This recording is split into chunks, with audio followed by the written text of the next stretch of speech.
Sorry it's so loud, as usual. Bambi and done. It's on the belted.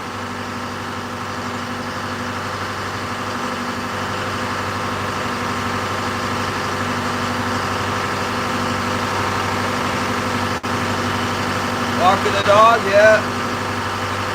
My dog took off this morning to chase him down. Tried to anyway.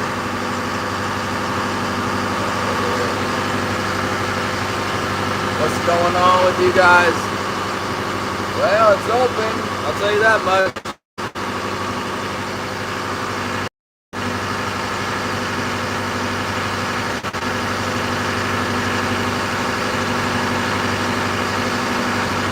Not about it! Rooster! Get him in! It's looking pretty grim, you guys. Nobody's catching anything.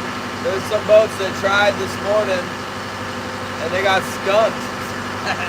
Skunked. Looks like it might be a gillnet show this year here.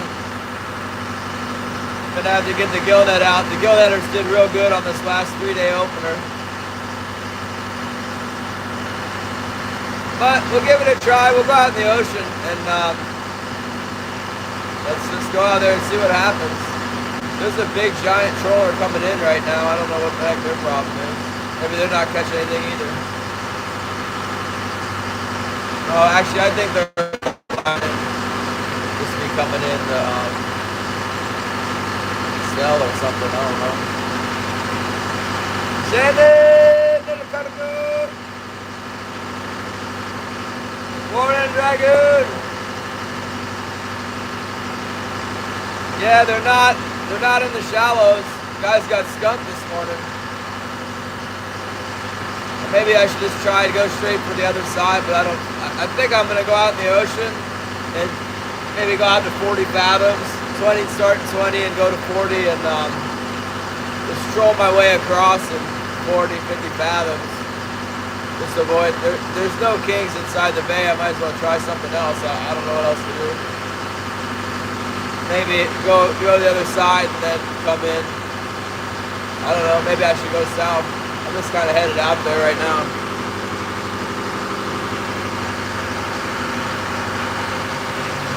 Looks like a nice day. Retirement, hello. The Starlink, I put those forward stays on the boat. It's kind of obstructing the Starlink, so I'm gonna move the Starlink, but I haven't moved it yet, so bear with me. I think we might end up being a gillnet boat here for next week. Next week, gillnet. But it's good weather until Friday, I think. I'll try it out there and see what we can do. If I could get at least 10 fish, that'd be worth it. I need at least that many. It's only $8 or something, or $7 the price. It's gonna be not good. I'm really not expecting to do good here at all. I don't know. It's so bad that they shut down king salmon at the Copper River. There's so few kings, they shut it down for the Copper River gillnet fleet. That's like the next fishery west from us. And our river has less than half as many kings as usual. So, yeah, it's not looking good. We haven't been catching any. It was probably like the worst spring opener ever here. And now nobody's caught anything this morning. I haven't heard of a single king salmon caught yet this morning. So, yeah, sockeye salmon, Gary. I got to put my bay net back together. It's ripped in half. I got entangled in my drive shaft on my other truck. One day I drove my truck. I was, it's a long story, but my net got all messed up. I need to fix it. See, look at this guy here. What is his deal coming in? Why is he coming in?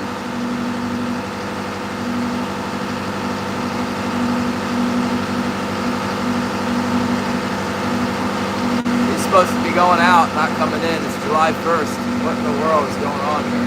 Let me look with my binoculars to see what that is. He might just be coming in to get fuel or something. I don't know.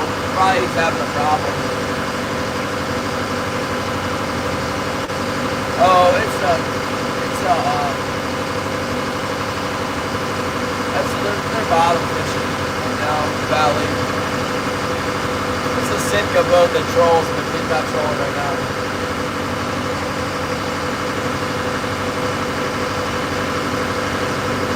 Yeah, I mean, there's just no fish right now up here.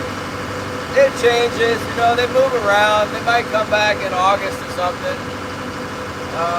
There's good sockeye fishing right now this year.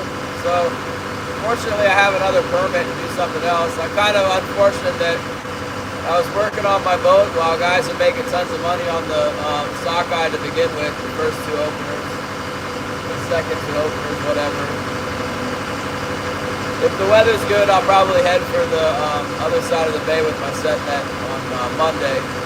I got church on Sunday. It actually opens on Sunday, and everybody pretty much goes. So that means they want me to do stuff at the church since I'm not going to be there.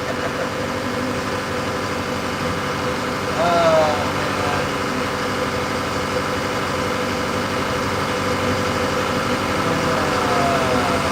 Yeah, I think we'll fish at least today, tomorrow.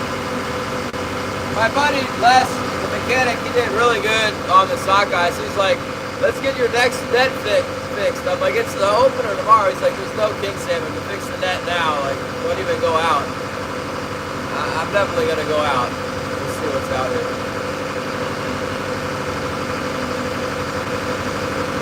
Yeah.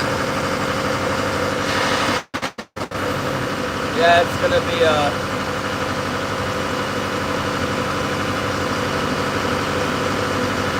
Sunday. Yeah, I'm not really a gill netter, so I don't fish Sundays.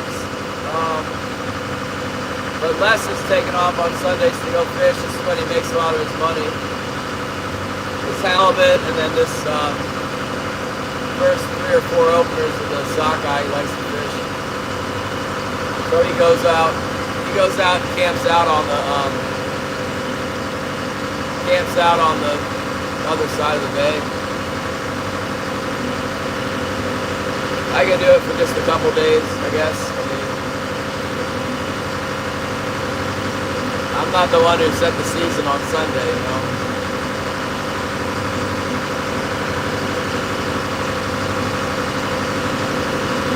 When I go down southeast to fish kings and cohos in southeast, I fish on Sunday. I probably should, but the guys here that stay here, this is what they do for the money. They fish on Sunday because that's when they open it, you know.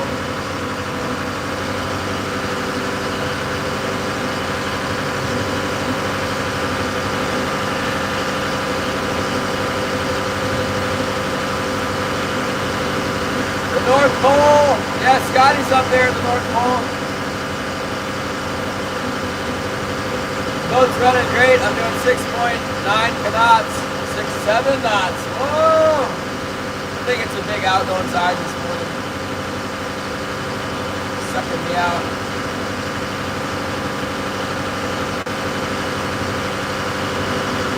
We're getting some kings in the river here right now, but not very many. Go fish by the river. I think it's open.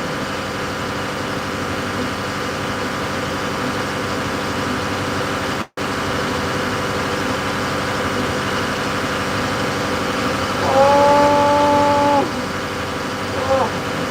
Well, I was planning to go to the river and gill net. I bought a web for the river, and then everybody's saying the bay is better on the other side, that they're doing really good. The river might be good this week coming up, though. There's lots of feed in the water. I think areas of high abundance are open right now, Gary. We're allowed to go anywhere on July. The July opener is the second opener. We're not allowed to go everywhere. I'm going to look and see if it's closed in the river right now. Let's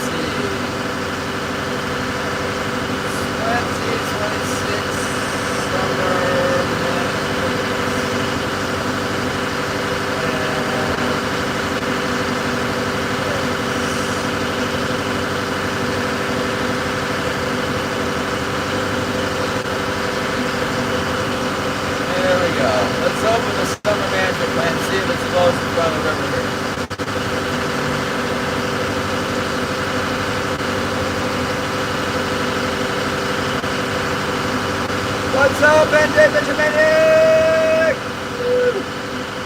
We're headed out on the dead skunk report. Nobody's catching nothing here.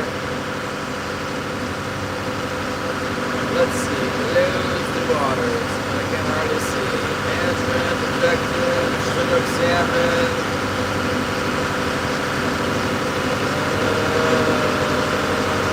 Fishing periods.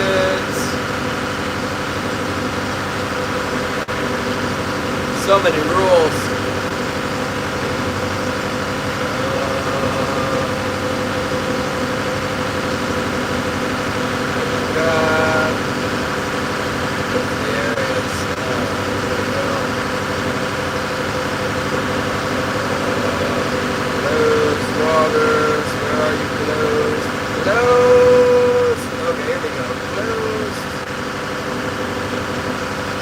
Closed waters for summer 2026 troll fishing. Shrimp salmon retention prohibited July 1st to September. Man.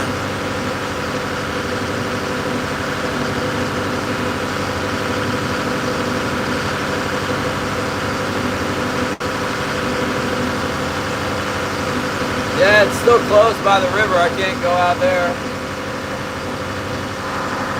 I could go past 3 miles and fish though.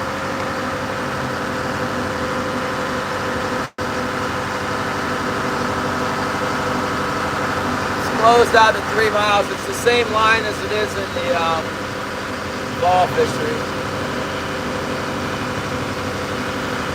What's up, Yoshi?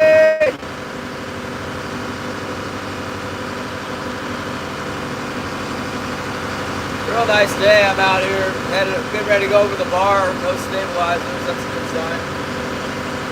It's really nice. What do we do? Head for Bambi, I guess. I don't know. I'm gonna troll Bambi. Let's get offshore and see. See if there's any kings out there in the deep. Maybe we can find something. Yeah, we can. That's very true, Gary. All these hand trollers and stuff, they're just fishing the same as the winter fishery. But I don't think there's any kings there. From what I heard, well, 2 people didn't answer me, but 2 people did answer me and said they saw people headed to the west, so that tells me that there's nothing in the shallows on the east side here. It's not surprising.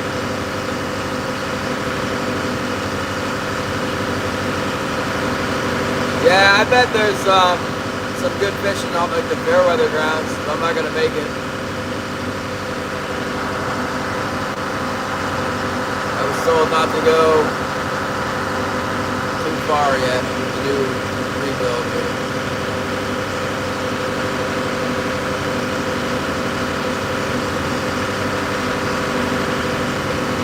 Yep.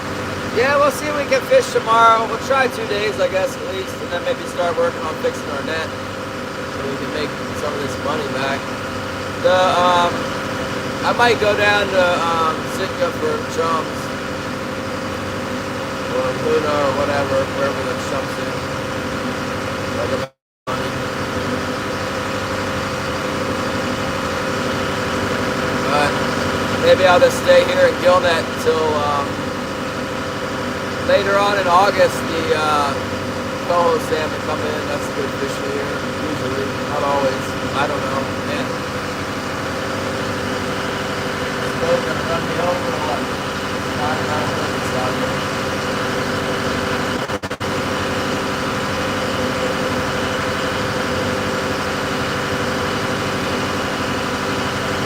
I don't recognize this thing.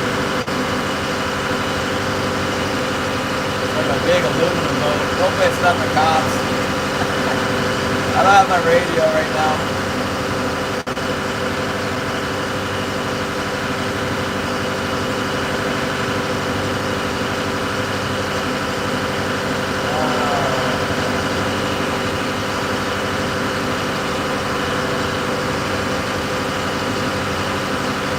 Some people, looks like a research vessel or something. You see it? Show you what's going on out here.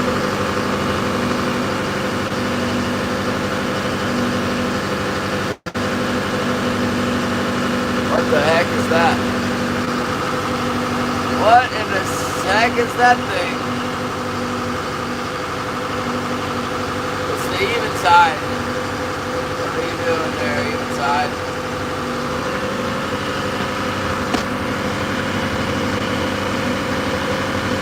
I reckon it's maybe a pleasure boat. I don't know. Trying to wake me out. About that way. Or leaving the bump. That's Judah. Yeah. Well, man, you're gonna see why I travel hundreds and hundreds of miles to get away from here.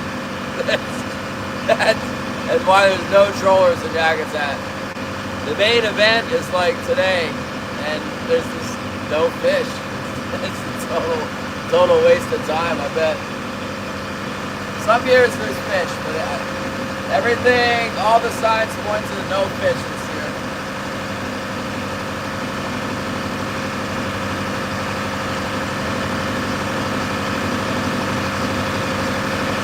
Thank God we got a bite in late winter, you know, because the first part of the winter was devastating.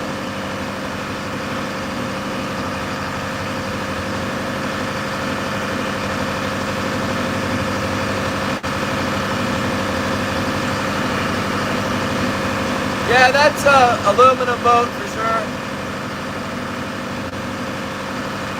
The eventide. I've seen it before. Man, you guys, I got a bunch of dental work done on the 29th. They put some fillings and stuff in my teeth. They left it kind of rough by chafing my tongue in there, making a sore tongue. I'm supposed to get a tooth cleaning. I think maybe the tooth cleaning thing will maybe polish it down a little bit. It's kind of rough. Am I supposed to do eat sandpaper or something? Yeah, they don't make boats out of stainless steel. It doesn't weld together very well, and it's too expensive. People put stainless steel like things on their boat, but I've never heard of a boat that's actually made of stainless steel. I need some stainless steel chain. My chain's put rust all over everything on the boat.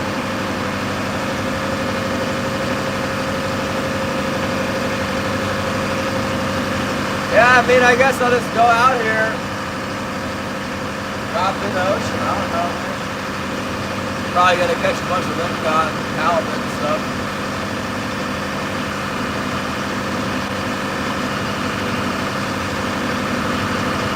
That's what they said this morning. Anchovies that were out here, they said that they caught everything but king salmon. Limcod, rockfish, halibut, lots of them, no kings.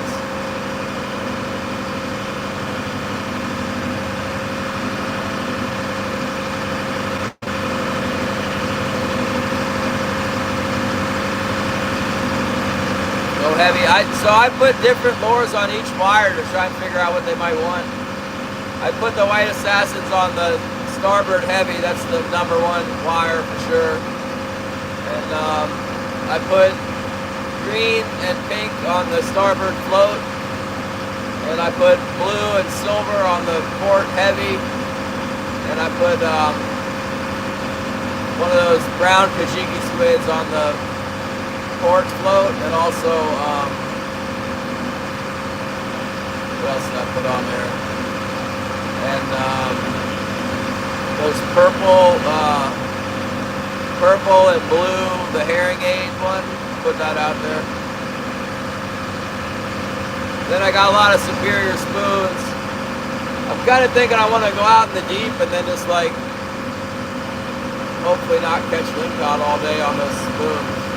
Might end up having to get rid of the spoons and just go with the flashes and catch less limcod. I don't know, probably.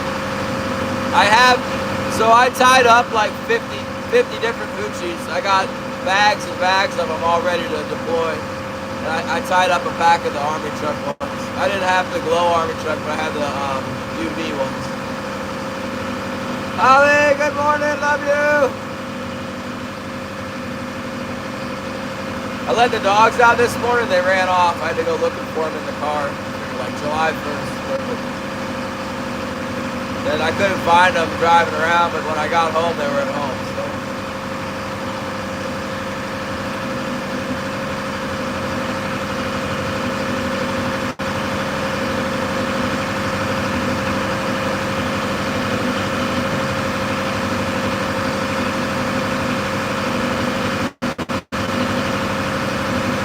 Yeah, who knows? I see a couple boats out here. I think the charter boats are out right now.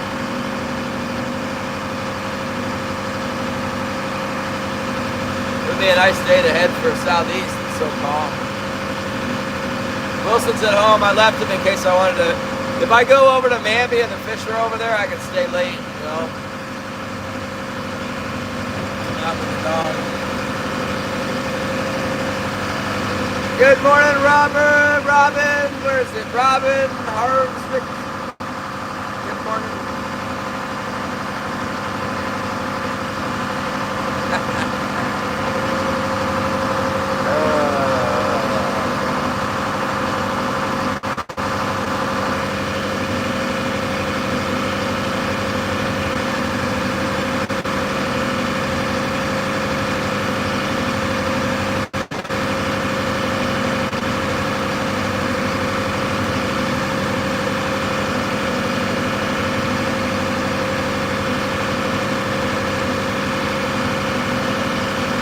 Among the chickens.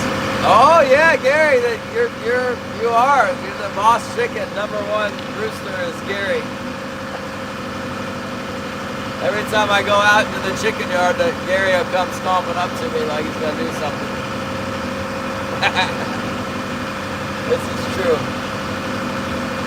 We're underway, Robin. We're gonna try and get offshore a little bit. The fishing report is terrible, abysmal.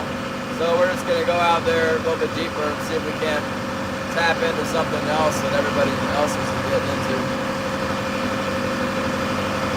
I don't know. I don't have high hopes for it. We got to try though. It's July 1st.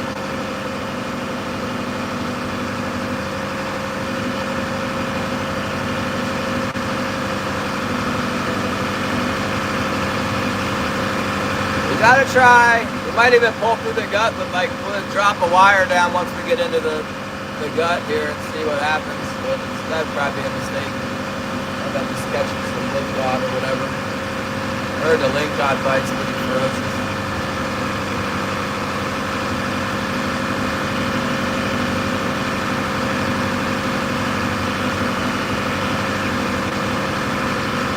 Solo, good morning!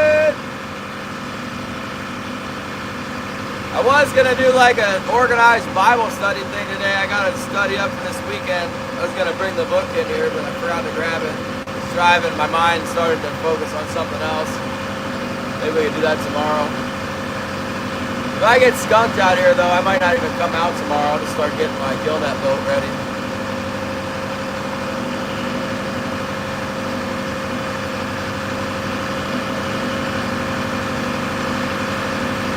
I gotta fix my net. I gotta do some stuff to the boat. At the very least, I have to change the oil, the engine oil in the boat.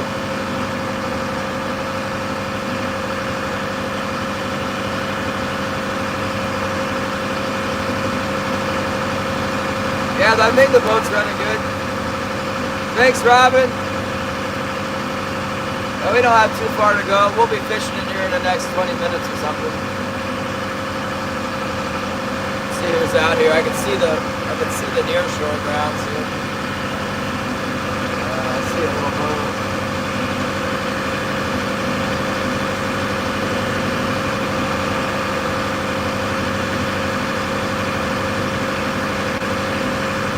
One boat here. That's all it is. Thanks, Jeff Gates.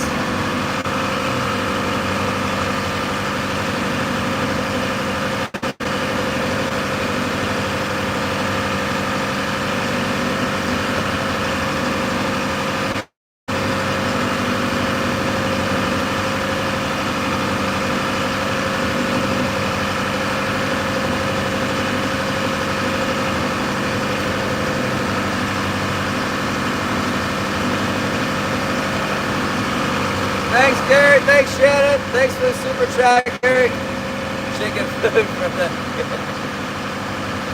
yeah. Yeah, I think it'll become pretty clear why I drive down there to fish where I do, because it's so much better down there. It gets better here, and you know, when the trollers start coming up here, it's pretty good fishing up here. But yeah, this time of year, gillnet. We got the sockeyes have been doing pretty good.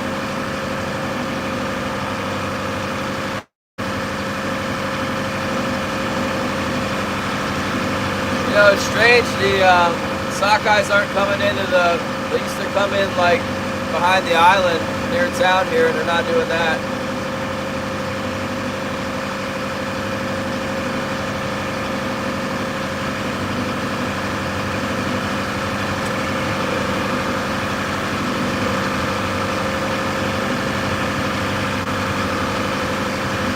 I'm just gonna go out here where I usually coho troll and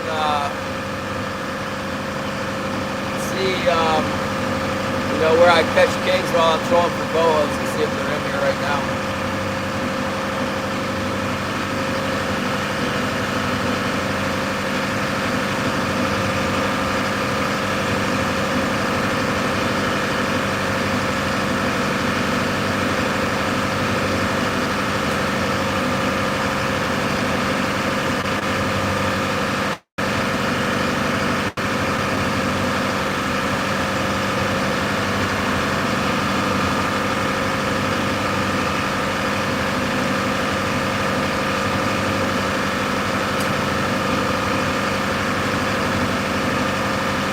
Yeah, I'm gonna go quite a bit deeper. The last time I did this, I didn't catch any. So I have that memory in my mind of like, thought I was gonna like, cause they're in here in August and September, I thought I was gonna come out here and get them. Last time I tried it in July, I didn't catch anything but giant lingcod and microscopic king salmon, like 10-inch king salmon. So I remember that. That same year, they were over on the other side of the bay killing them, and nobody told me until like later. Somebody told me they were doing all right, and that didn't really get my attention. And then somebody was like, "Well, I got 65." I'm like, 65? What in the world? I'm over here getting like 5 a day or something. 65. And then I went over there, and it was like almost over. The fight was really winding down. That was after like 5 or 6 days. I think we got them. I think it was open for like 2 weeks that year, and it was kind of like maybe 15, 25 a day. Price was like $7 or something, $7.50, probably $7. No, I didn't bring any bait. There's no wind out here right now. It's nice. There's like the slightest ripple on the water, but really nothing. Yeah, I don't know, Shannon. Like I said, I'll be ready to tie my gill net up. I don't have much faith in this procedure here, but we'll give it a shot.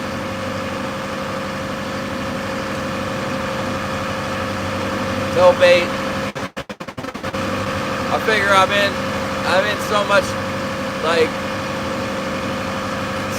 red ink, you know, from this green power and everything. I went to start my radar up the other day because the radar got hit by the boom truck when we were installing the new motor. I don't remember whether we were installing or removing, but at some point the boom truck smashed my radar, and I was hoping it was just the case, you know, and I could like put duct tape on it or something. Nah, it's done. I had to get a new radar. And then the day before yesterday, I found out my washdown pump was broken. It was working last week, but not anymore. So I decided to not buy bait. It's like, I don't need another bill. Probably not gonna catch anything anyway.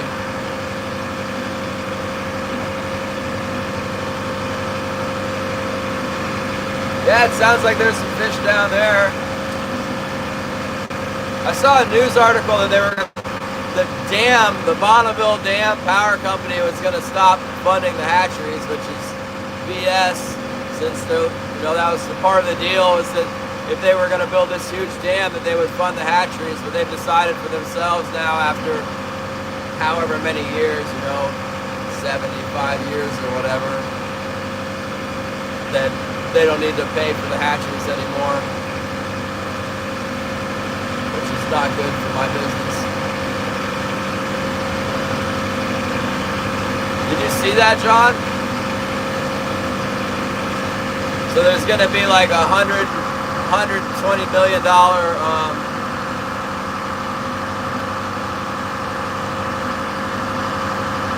$120 million budget shortfall on the hatchery side there.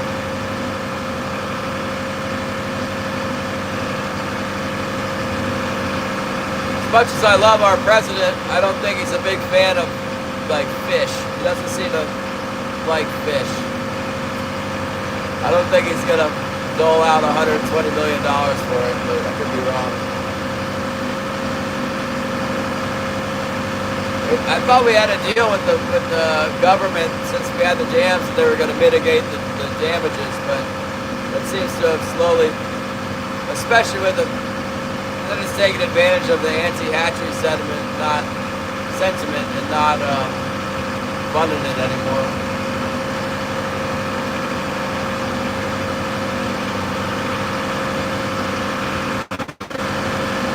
Well, what the power company said was, hey, fish, their argument is that they are on the hook to mitigate damages to the fishery above the dam, and below, like that enhancing the fishing below the dam is not their responsibility, that they need to be, doing stuff above the dam. It's like, great, all right, we'll spend $120 million above the dam then. I don't think that, I think we just don't want to spend the money. There's no way the fish are going to go by that dam and have a natural population. The only way they can mitigate the damages of having that dam in there is by funding the hatcheries. It's a bunch of BS. I'm sure they have a budget shortfall because, operating costs are so high when, they're trying to not do what they committed to do when they built the dam. All right, we're crossing the ocean bar now. Hopefully they figure that out, because I get a lot of my income from hatchery fish down that way that swim up here to feed in the wintertime.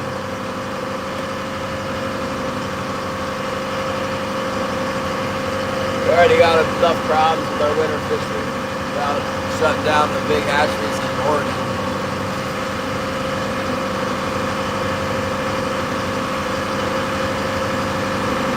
Yeah, I think so, John. That's what I said too. Sentiment they just pounce on it because it saves the power company $120 million. They got the money, people have to have power. They can basically charge whatever they want. It's a hydroelectric dam. It's not like the water's stopping flowing. They just want to pay themselves more, cut the power bill maybe.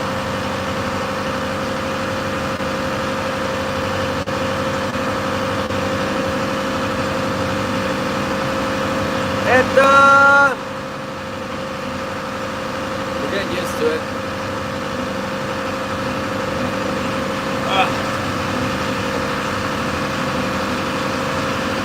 It's got a scattered feed everywhere. I don't know why my sonar's got a lot of disturbance on it, interference, snow or whatever.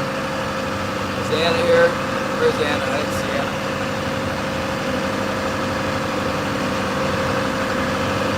Anton. Anna's not here.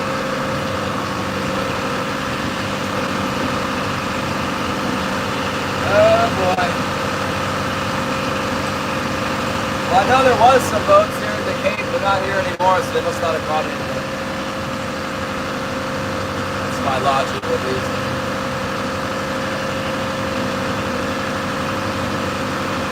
There's a boat, but it looks like a charter boat.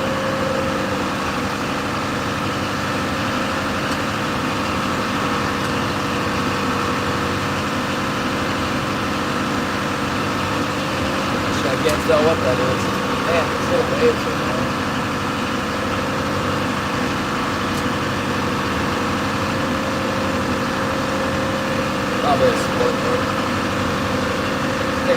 spill my coffee.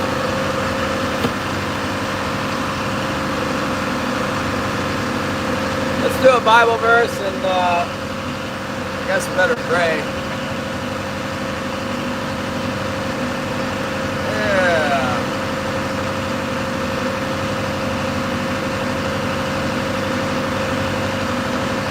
Let's read Psalm number 1. Blessed is the man who walks not in the counsel of the ungodly, nor stands in the path of sinners, nor sits in the seat of the scornful. But his delight is in the law of the Lord, and in his law he meditates day and night. He shall be like a tree planted by rivers of water that brings forth its fruit in season, whose leaf also shall not wither, and whatever he does shall prosper. The ungodly are not so, but are like the chaff which the wind drives away. Therefore the ungodly shall not stand in the judgment, nor sinners in the congregation of the righteous. For the Lord knows the ways of the righteous, but the way of the ungodly shall perish. Amen.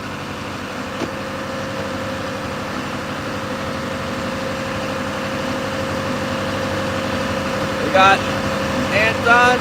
Yeah.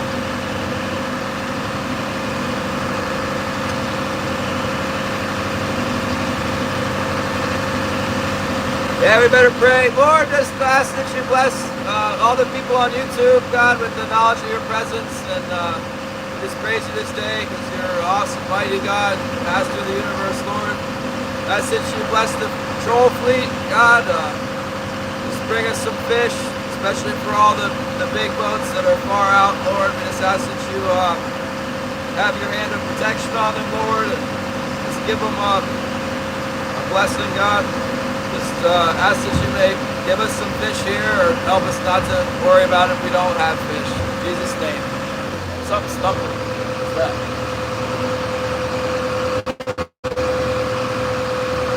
I hit a tree. But it was a small tree.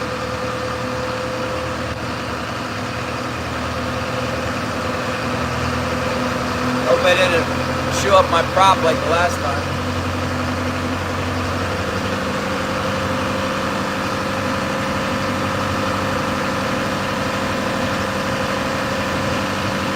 Sometimes I chewed up my prop one day. I don't know how I did that. I think I ran aground in Elephant Cove. I must have been when I chewed my prop up.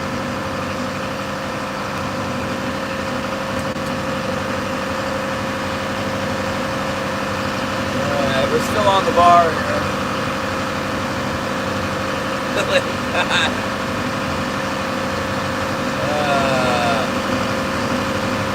Yeah, it was just a little spruce tree. A little 20-footer, 4-inch tree. Not gonna hurt the boat, really, I don't think. Give it a little thumping, that's all.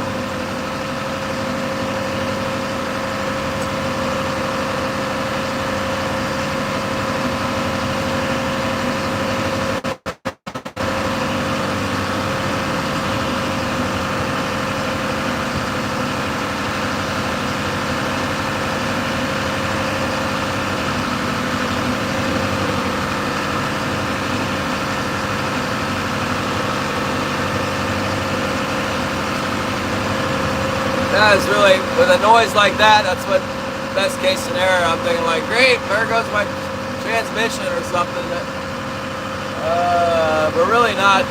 We're not really, we've done some sea trials and fished like short day, but we haven't really, this isn't a proven setup yet to me. Which is why I'm not down in Southeast. Les told me not to go. He said, you would stay around here for a while, see what happens with the new setup. Yeah, I'm not going fast.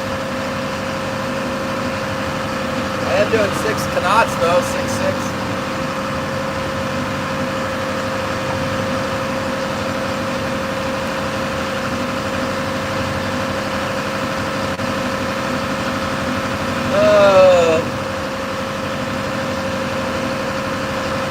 I spent a lot of time yesterday bonding the boat. I ran a new bonding. I had some copper tube and storage, some like refrigerator line, might add 25 feet of it or something.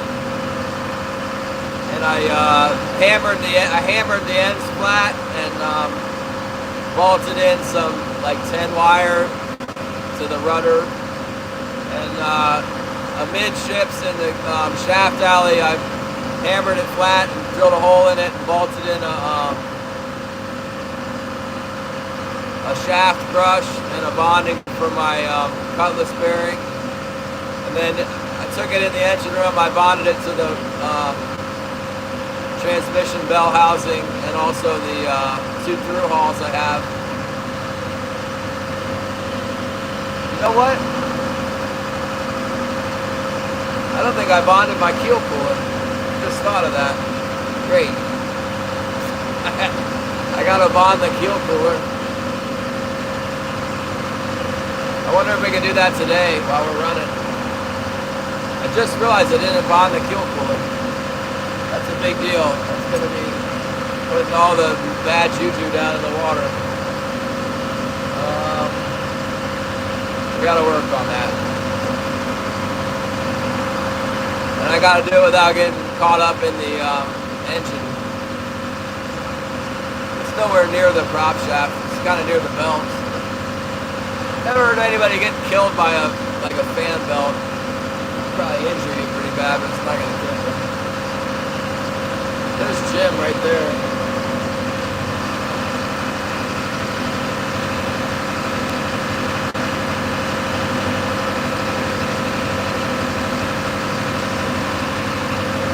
I gotta bond that thing. I'm gonna put my gear down and then we'll figure out a way to bond it real quick. It doesn't have to be great. Just tie it to my battery terminal. It's right next to a battery.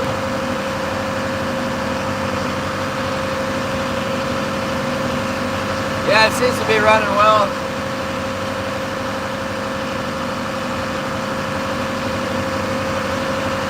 I don't know if Jim's catching them or not.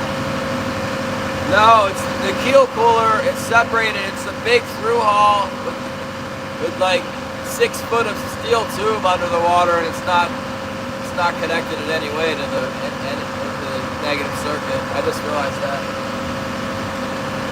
It's complimenting myself on my awesome bonding job, and I realized that I forgot the biggest. Besides that underwater metal stuff, it's the second biggest metal. Well, and the rudder. It's big. I gotta get that taken care of. I can do that though. We'll put it on the, I have a spare battery here. I'm not even running on it. I can undo the ground on that and we'll tie the deck. Let's use an eye ring. First I'm gonna put my gear down though. Get out here in the open. Yeah, we're about to start, Ron.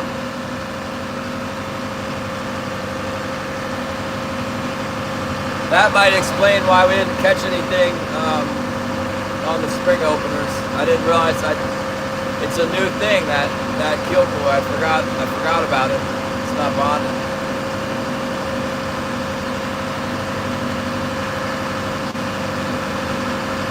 Let's see what Jim's doing here.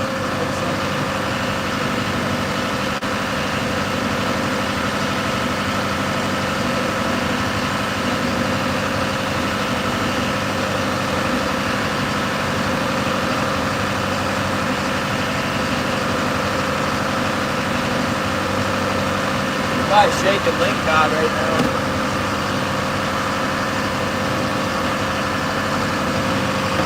I did it good.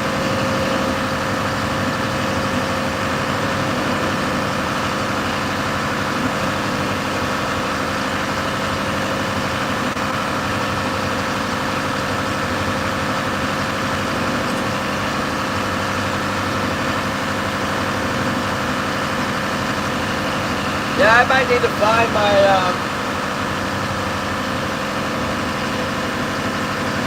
I don't know about my what you call it, the donuts for my floats. I put all new wire on, so I don't have any donuts on it right now. I don't know what I did with my old ones. Gotta have donuts.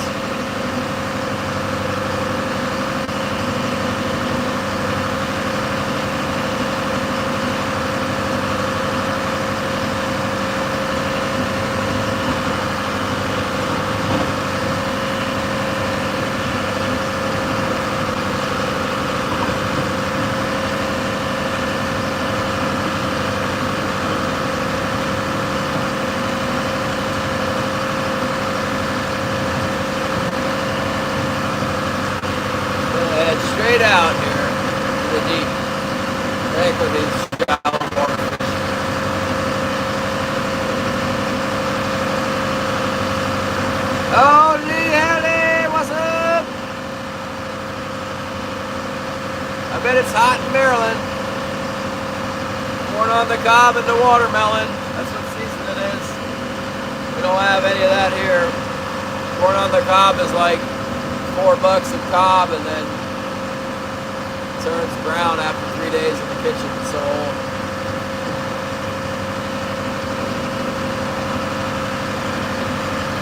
yeah, John, I'm gonna go out here. I just probably won't catch anything, but I'm just gonna go out here, drop my gear down, and just pretend like I'm in the southeast, that I'm gonna catch fish. We'll pretend. We'll just reminisce, pretend like we're gonna catch something. 96 is too hot. What's up, Tommy Russell? I really do have to bond this. Until I get this keel cooler bonded, I don't expect we'll catch anything. But it shouldn't be too hard to tie it into my battery terminal over here. It really shouldn't.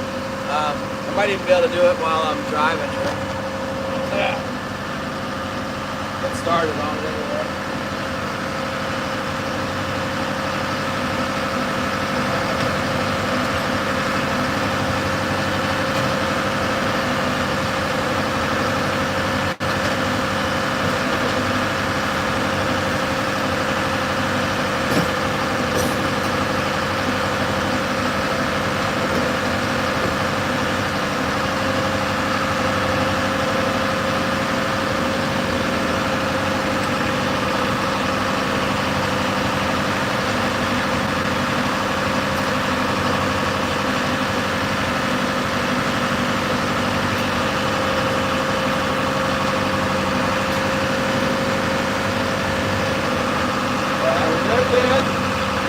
Got a hose clamp, I'm gonna need that. I'm gonna put my stabilizers down real quick here. It's getting kind of rolly. Put the stabies down to make it easier for me to work.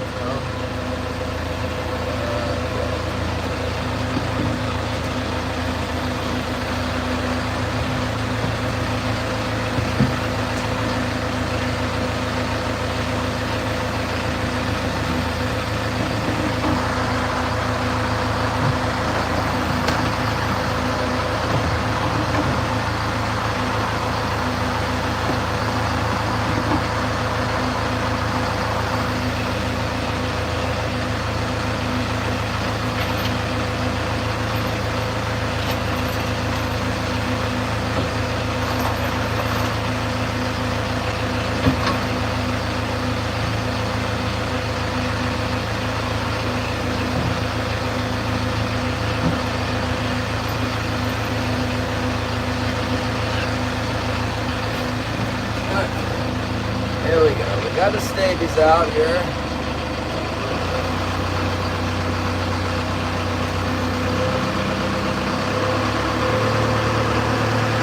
Okay, so got the hose clamp.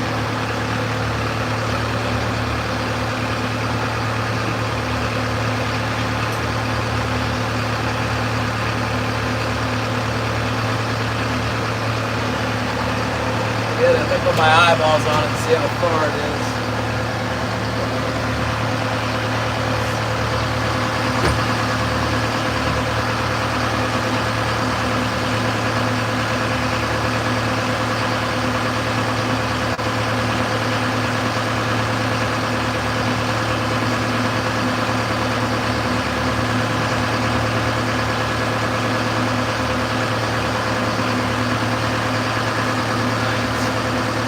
The only problem I see is it might it's got to ground to something.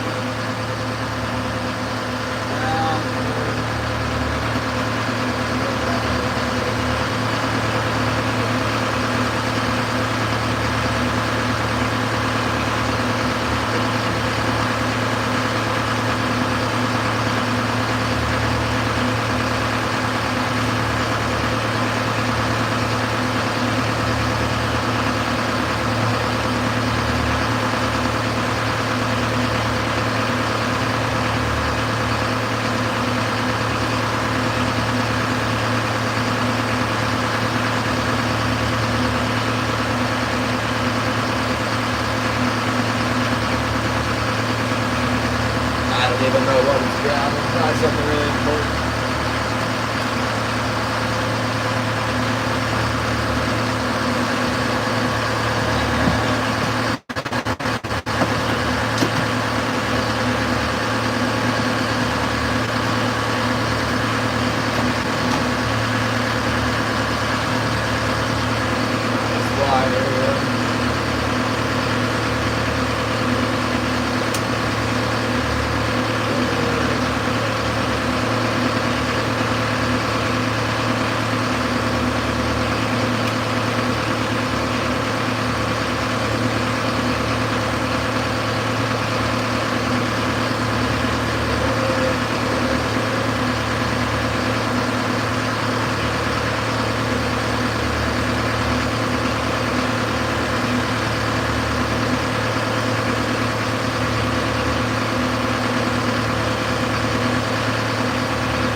The wire for that one. It's my foot.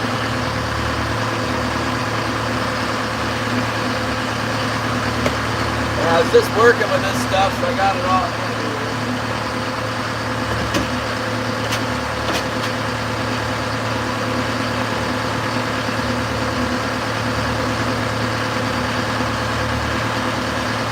Well, there's a real difference in quality with some of these electrical fittings.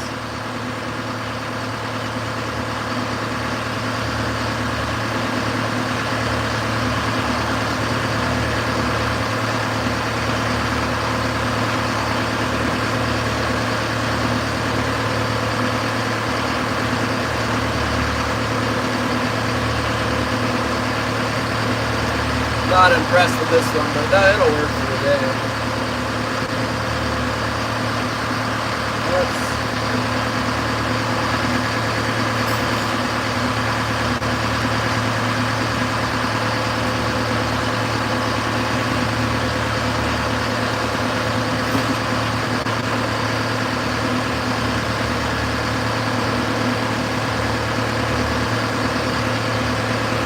I think it'll work for the day.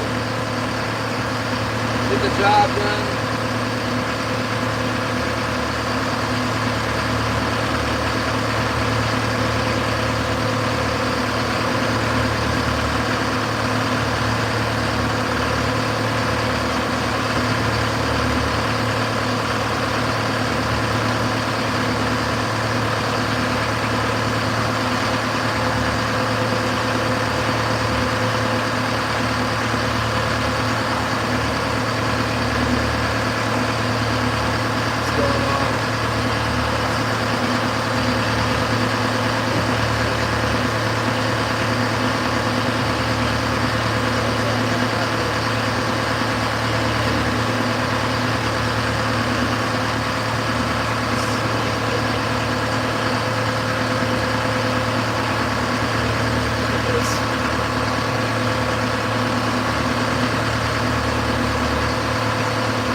Just gotta get this thing bonded up and then move it over.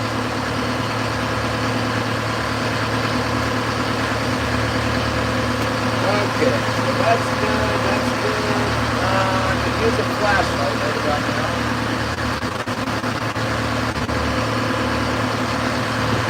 You can use a flashlight.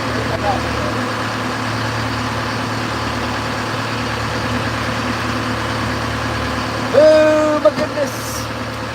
A flashlight? Use my other phone for a flashlight. Different hooks you tied up? Not yet. I'm about to start fishing. I gotta do one more.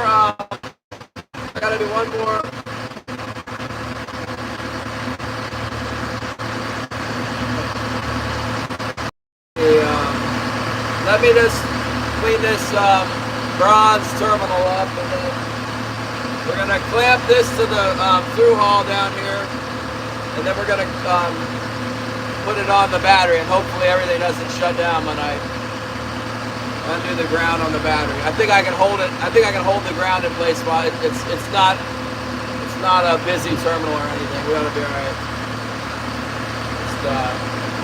Just give me a little bit here.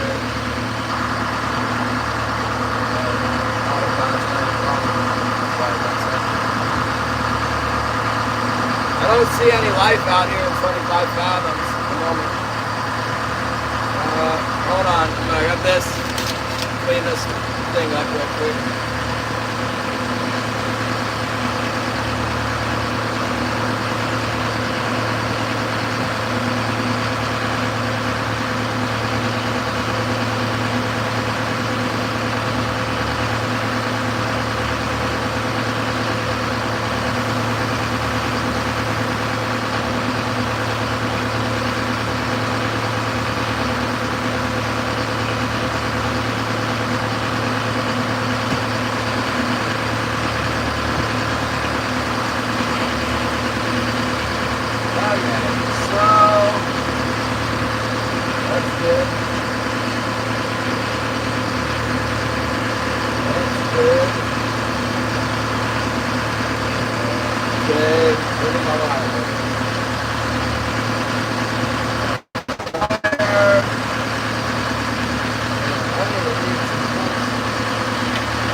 Still with this hose clamp right here.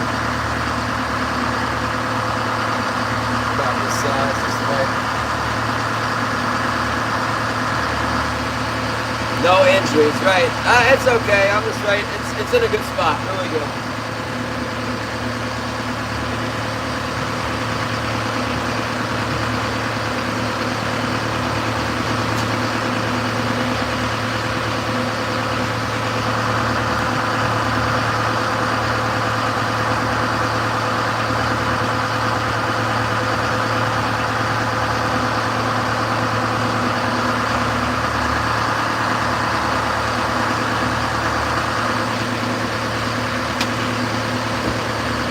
I can almost reach it without taking the floor up, but I am going to take the floor up. Give me 1 second.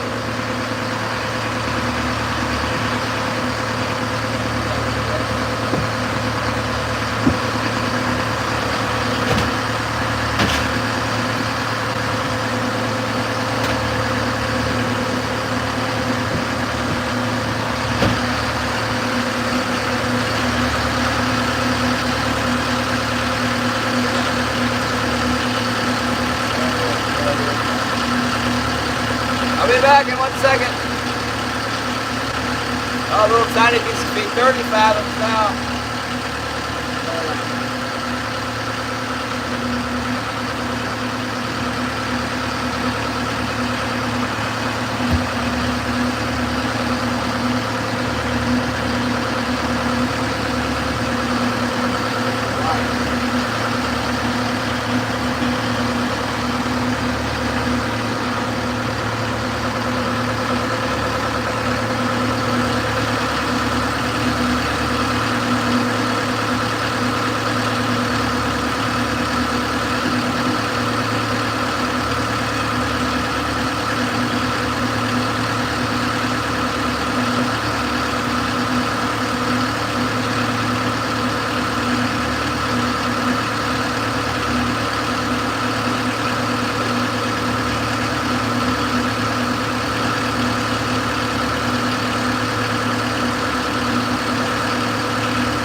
survived.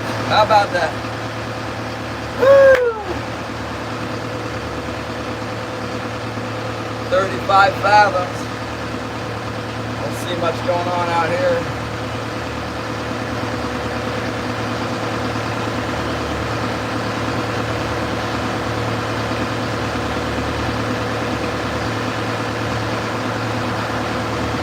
Give me a second. We're gonna put the gear down. We're all bonded up good now. Hold on.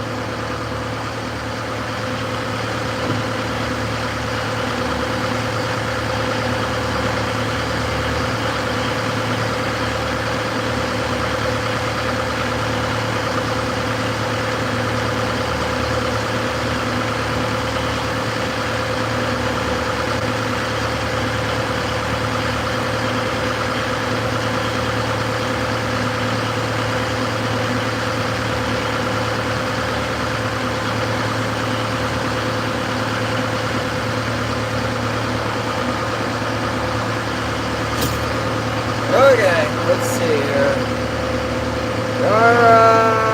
What direction did I go?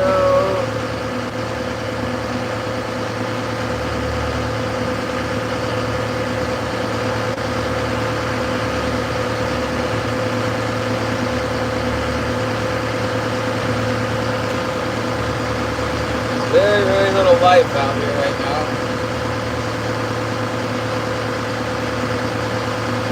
A little bit on the surface, I see.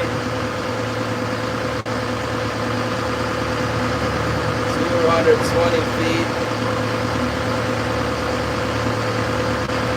Yeah. I just don't see anything out here.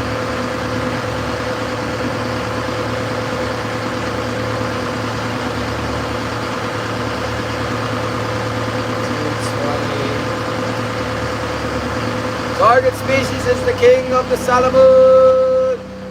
That's the blood hooks.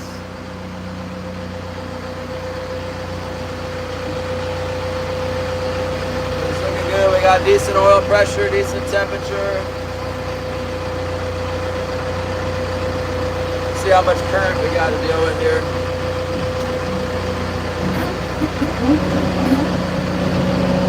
Set these hydraulics. Set the hydraulics. I hope everything holds together for us here. Let's try 30 fathoms, maybe a little deeper. Things are kind of a mess. Yeah, well, things really look like a mess down there, huh? Hold on a second. Hold on 1 second.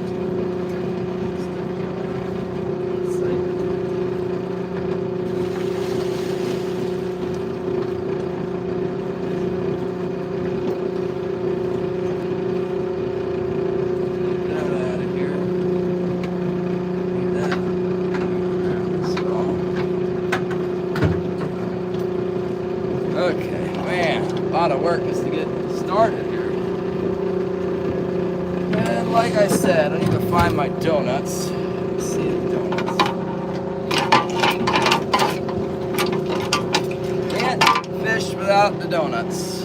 Where did they go? I guess I could use a, yeah. Alright. They're in my tackle box. Check that. Slowly getting it together. Hold on, you guys. I'll be back.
try out this donut real quick. This is like an antique donut. Been around for a while.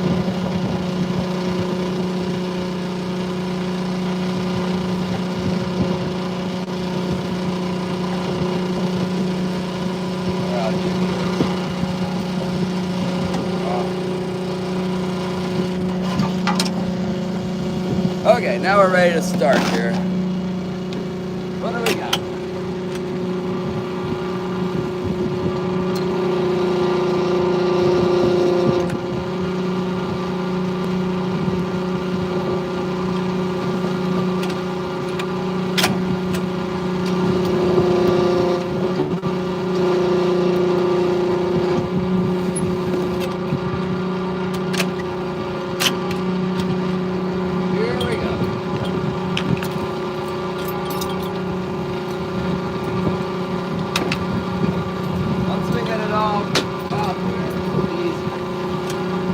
Ready for this? Here we go.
Try 25 marks, whatever that is.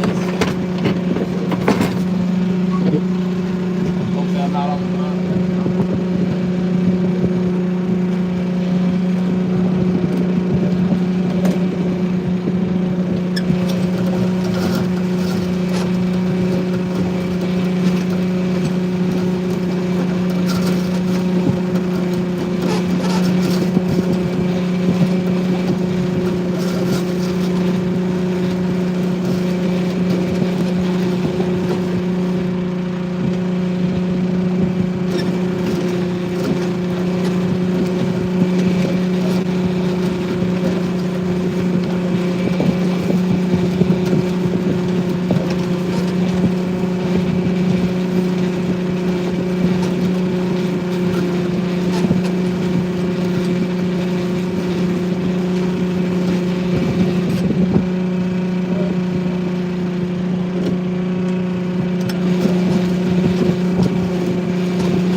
What's 25 times 9, you guys?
brought it back to 30.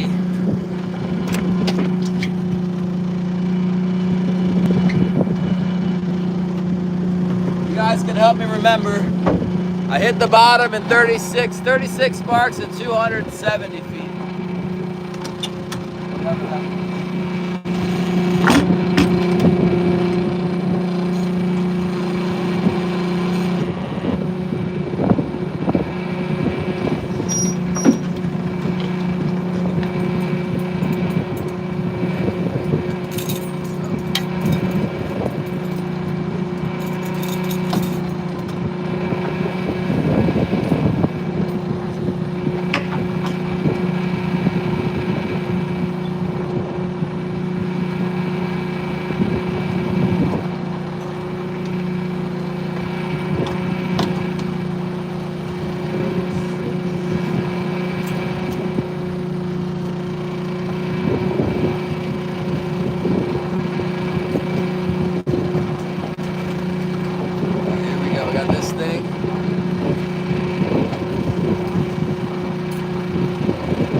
turns feel crazy right now. It's hard to tell.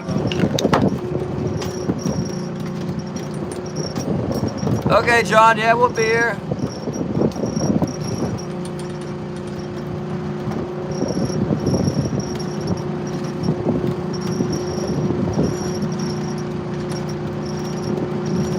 I haven't seen anything biting yet. No surprise.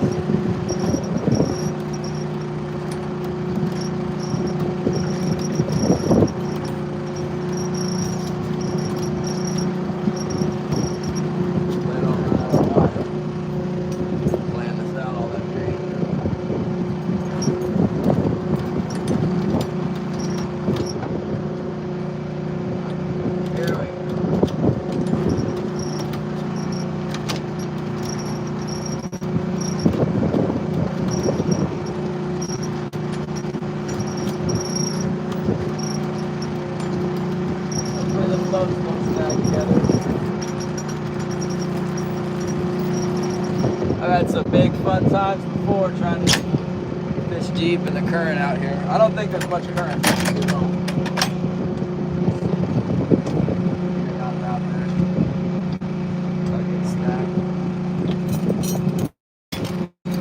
Here's Scotty's big number 7. Big cod catcher right there.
At 30, right? Or was it?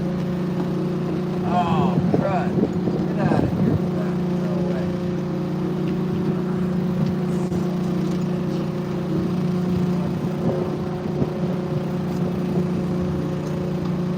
I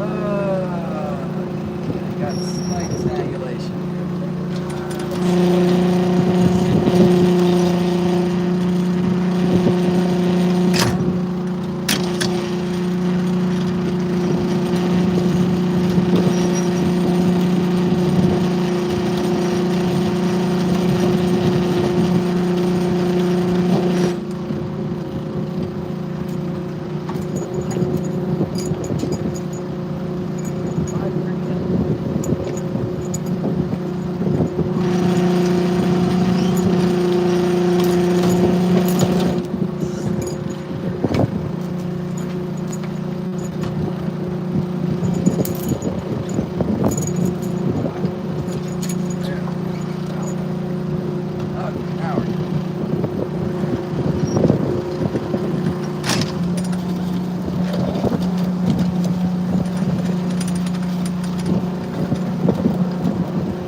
got them all in somehow, finally. I don't think we're going to catch anything. We're going to try. We are trying now. Okay. Yep. Now we can go back in the cabin and try and turn and get all tangled up and stuff here. Okay. Well, nothing seems to be on fire, smoking or nothing. Hey, Bambi, I got nothing yet. I just put the lines down.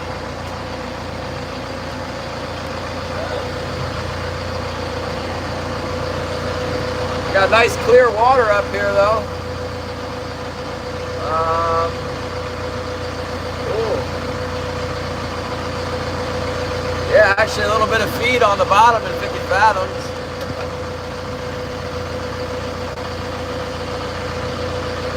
Maybe I should drop down till I hit the bottom. 50.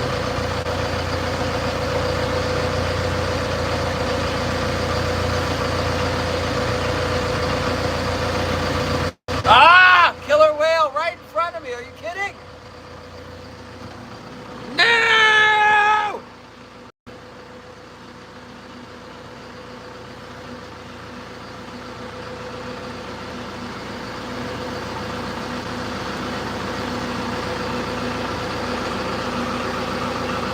That is not what I wanted to see. You guys see it? It's right there. It's boiling the water.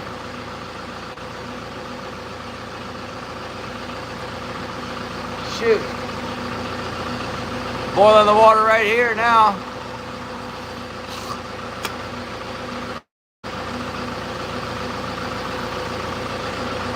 I heard there was some killer whales around out here. Yeah, we found them. Perfect.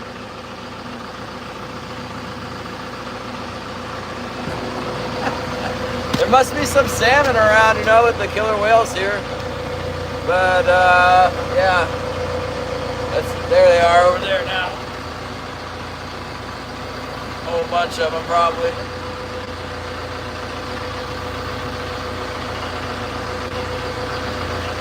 Oh, darn it.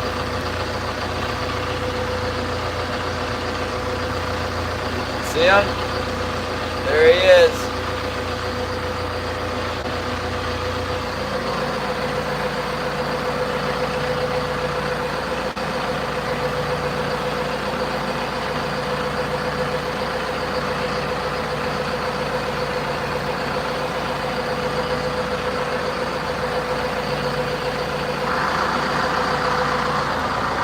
You guys see the whales?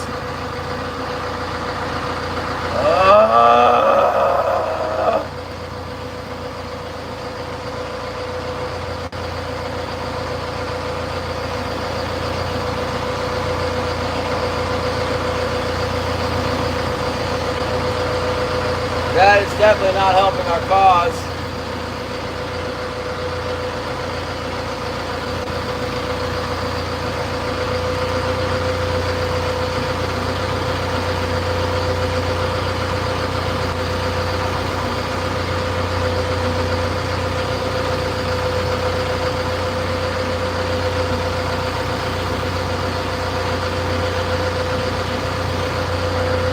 The average Viking, what's up? William, Scholar, hello. Yeah, they'll share. I would have to assume they're eating sockeyes because there's a lot of sockeyes around, but I don't know. Lots of sockeyes in here right now, that's for sure. There's life on the bottom at 50 fathoms. I'm in 52, 53 fathoms right now, actually. There's life down there. Should probably drop down to the bottom and see what happens.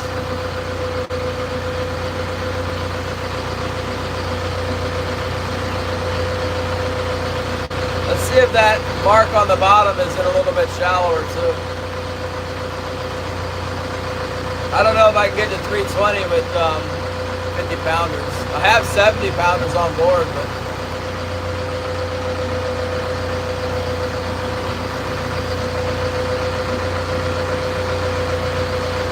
go ahead and make the turn and head west. I kind of like what I'm seeing on the bottom out here, though. I don't think I can get that deep with the leads I have out there. Well, the killer whales are just like frolicking all around them.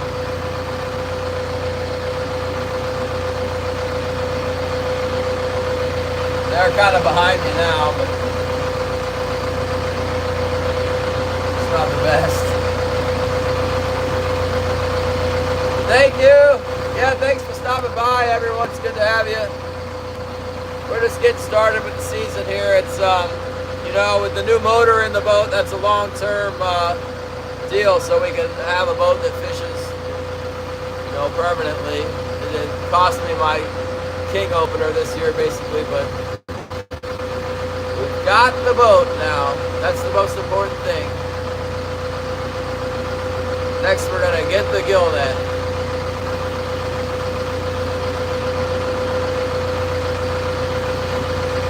Yeah, Margaret, pretty good amount of life out here. Haven't got any bites yet, but now that the killer whales have come, I don't know how. At least I got a good excuse now. Did you guys see them? Nothing. No. I've seen like 5 killer whales so far. That's it. Yeah. It looks promising on sonar. I don't know. I gotta come in here and get my gear a little closer to the bottom.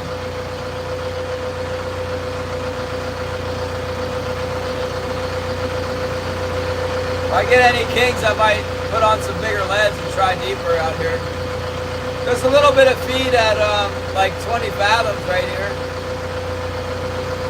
But there's like a pretty steady mark of good looking feed on the bottom and like 54 fathoms here. Right on the bottom. Looked like it could be the right kind of feed.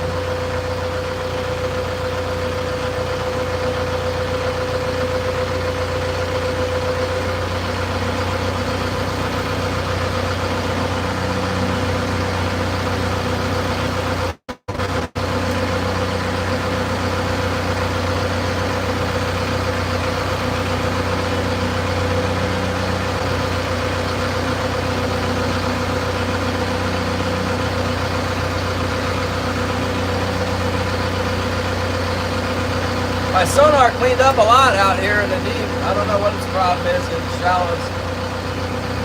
It's fine out here. Maybe there's just that much feed in there.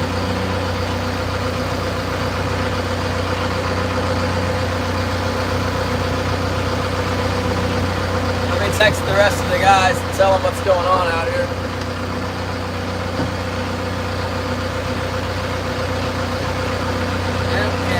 Pass. Killer whales out front.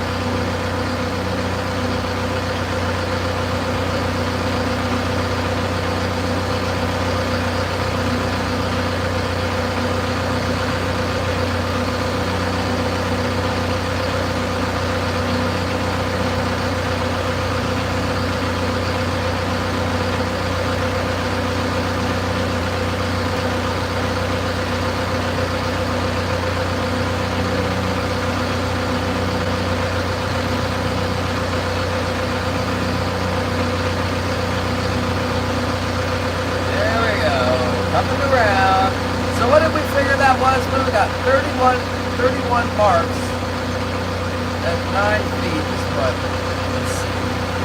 31 times 9 is 279. So, but I didn't hit the bottom, so I put out 37 marks. 37 times 9 is 333. So, I mean, we're down there, I'll tell you what.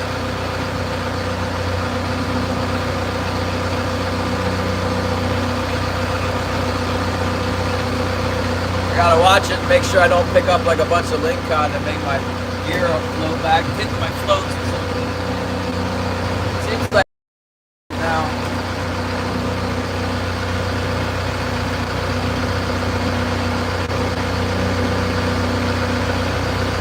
So So I'm set to about 270 feet. I should be able to come into 270 without hitting the bottom. Let's do that and see what it looks like in there.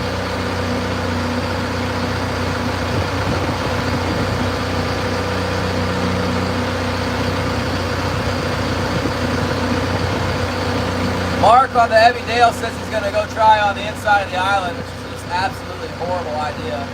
Last week he fished on the inside of the island, didn't catch anything. He's going to go back and try it again. Live birds, really? Come out in the ocean.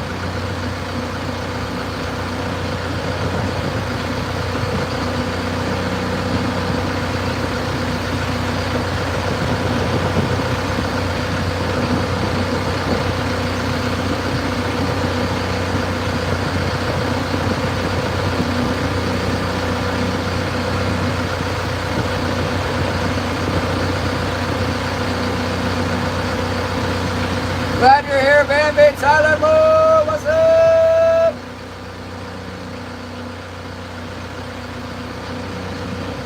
Well, I got no problem slowing down with all this gear in the water.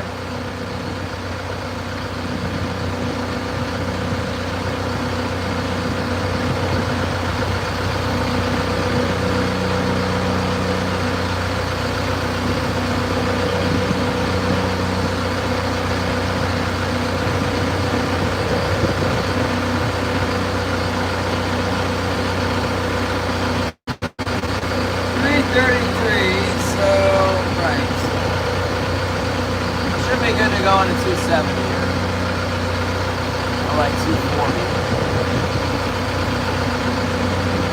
Waiting for the first bite. We're gonna head west. I haven't seen the whales again. They must be down there tearing everything up now.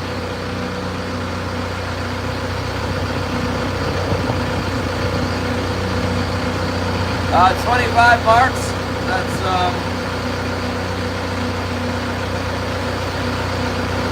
probably about 220 is what the total is, so probably like 30 fathoms or 30, 31, 32 fathoms. They got 50s on them as well.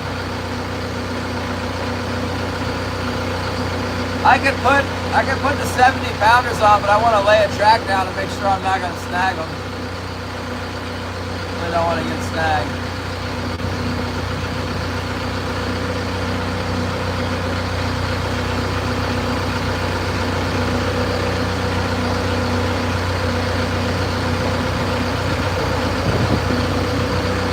What's up, Tex?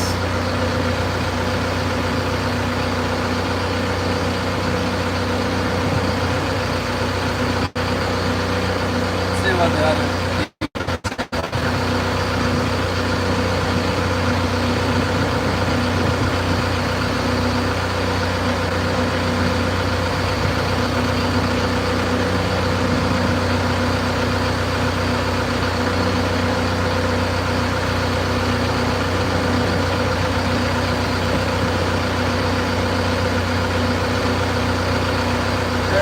Fathoms. How far apart are the marks? What kind of marks? Oh, fathom and a half, Patrick. I just got gear down. I put it on every mark by the bottom and then skipped. I have like 7 spreads on each wire or something like that.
Mark my screen here.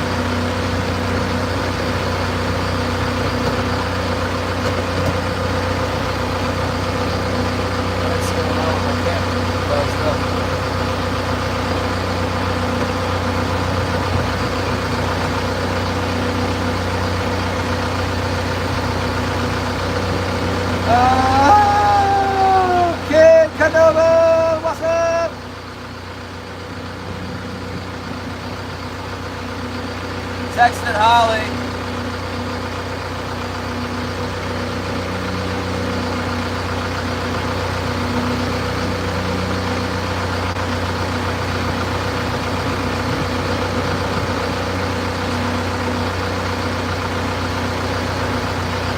Yeah, the feed looks pretty good in here. I don't know why not. Come on, Kings, let's go.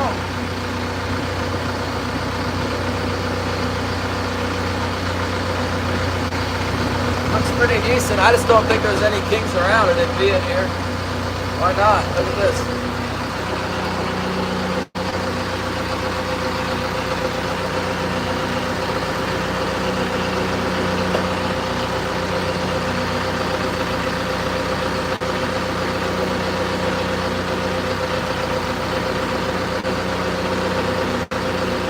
See what I mean? It's right there on the bottom at 50 fathom. It's looking pretty good.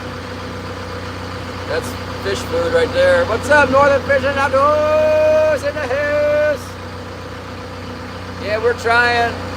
No bites yet. Not yet. Everything seems to be running good.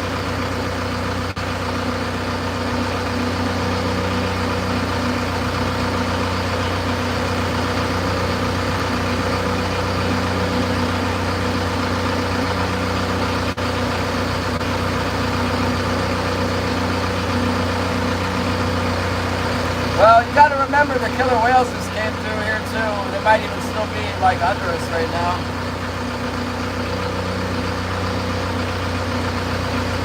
You might just run everything off temporarily, push them to the bottom or something.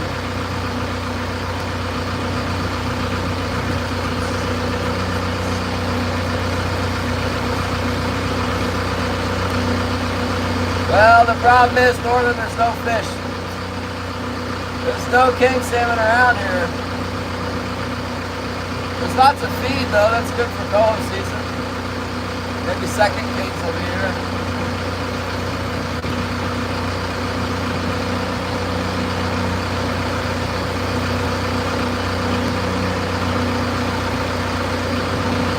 I mean, there's like a lot of feed up in the bay. That's what can, when the cohos come through, they'll start filtering in the bay to eat all those bait fish in there.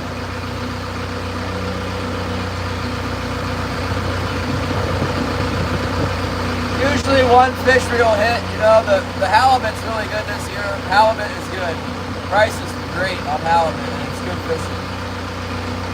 Sockeye's doing okay. The river is doing good on the other side of the bay. But king salmon has just been a total flop.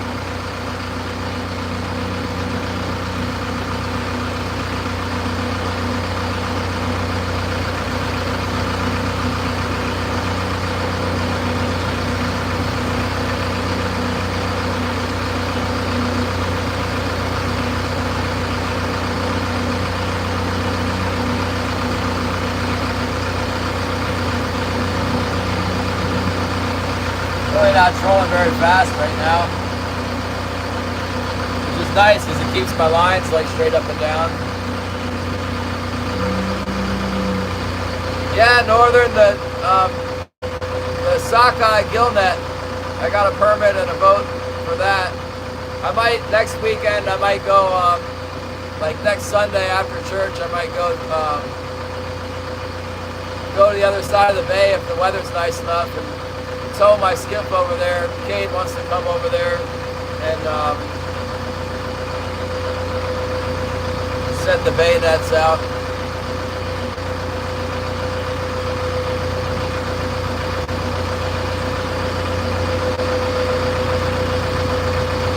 The river fishery's good too. I thought I'd just go to the river, but my friend's telling me I need to go to the other side of the bay. It's so good over there. That's what the cannery guy said too. He said go over there.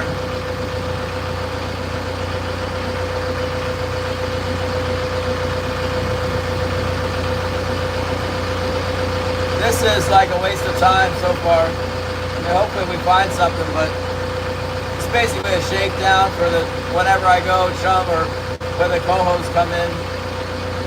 There just isn't any kings around.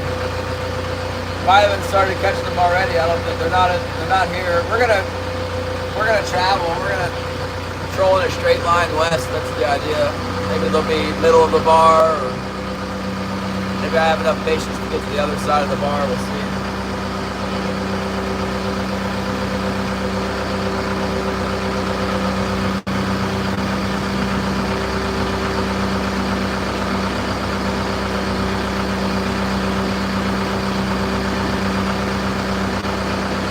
I could try shallower, you know. I just like the idea of being out here where it's king salmon and not a bunch of rockfish and lingcod all the time.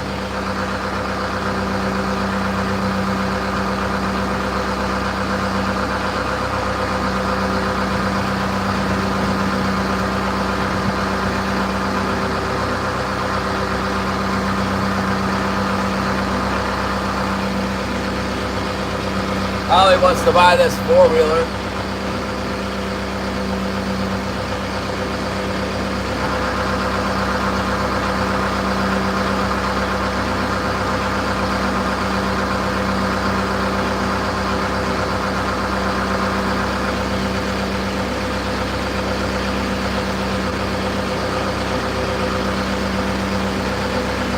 Uh-oh, my line's kind of vibrating. I'll probably start catching halibut and lingcod next.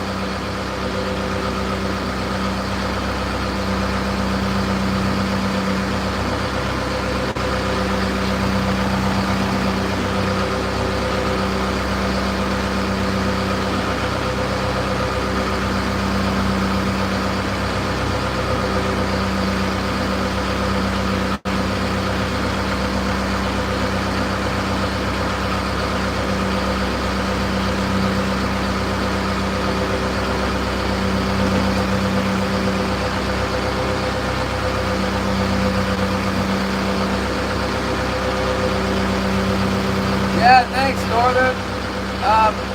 It sounds a little different. Like at these RPMs, I can hear the turbos making a little bit of a noise, like it's about to spool up.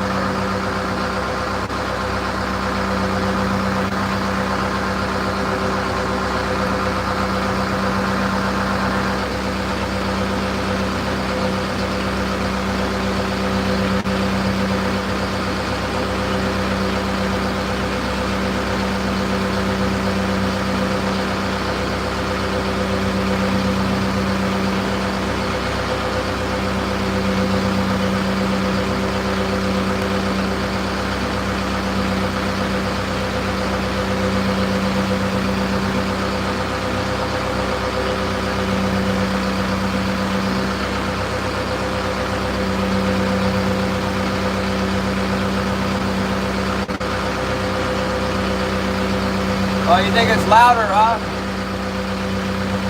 Well, I don't know. Yeah, maybe it is. I got the floor covered up pretty well.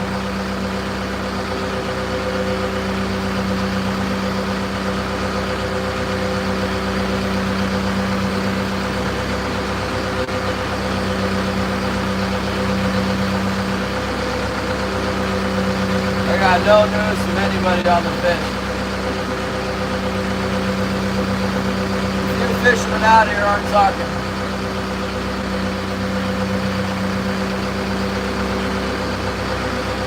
Jim might be catching them, but he's not texting me back.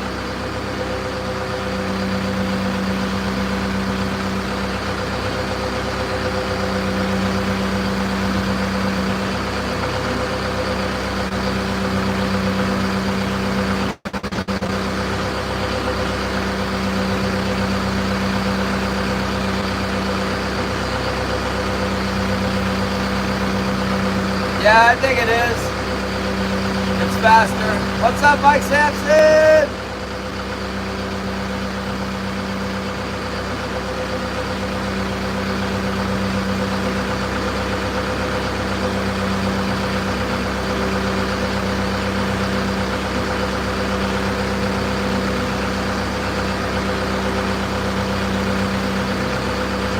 After a little while here, we're going to have to check for lingcod.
haven't caught nothing yet. But we're fishing. We're gonna start covering ground to get, there's different sections of the reef. We're on the outside of the east of it right now, headed west. The killer whales just came through. They might be hanging out. I don't know. I seen them come up and then they disappeared.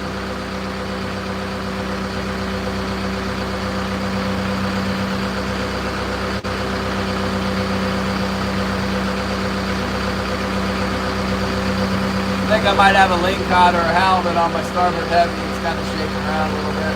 Actually, on both sides are shaking a little bit.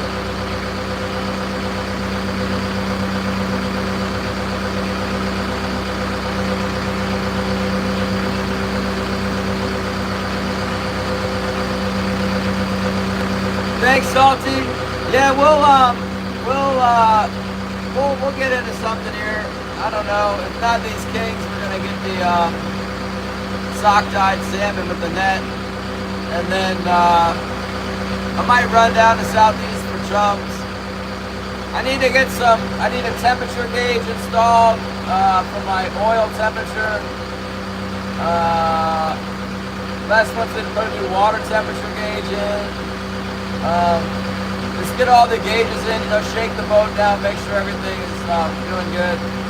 Yeah, I do have an oil leak, Zyro. I got it on my, that accessory. There's like an accessory panel on this thing. It's a port for like power steering pump or something. And I got a plate to cover it, but it leaks a little bit. I need to put some sealant on it. But it's not like oil spewing out, it's just like barely, it's not even dripping, it's just like barely coming out. I don't know, maybe today if I bust loose and I'll see it blow up, throw a rod, seize the engine.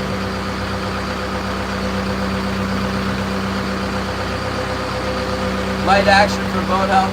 No, I'm trolling. I'm looking for the bite out here. Just haven't found it. Looking for the kings. We found the killer whales.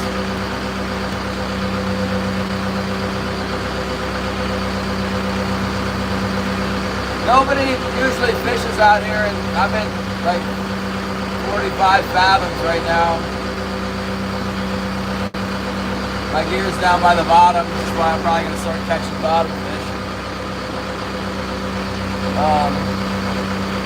But I know that like people are fishing in the shallows and they're not catching anything, like zero, no fish at all. We haven't caught anything in the spring, like really it's been terrible. So I thought I'd come out here and try the deep. It's not paying off right now. I might pick up and run into the, just run to the other side, fish over it to the other side. But I'm patrolling that way now.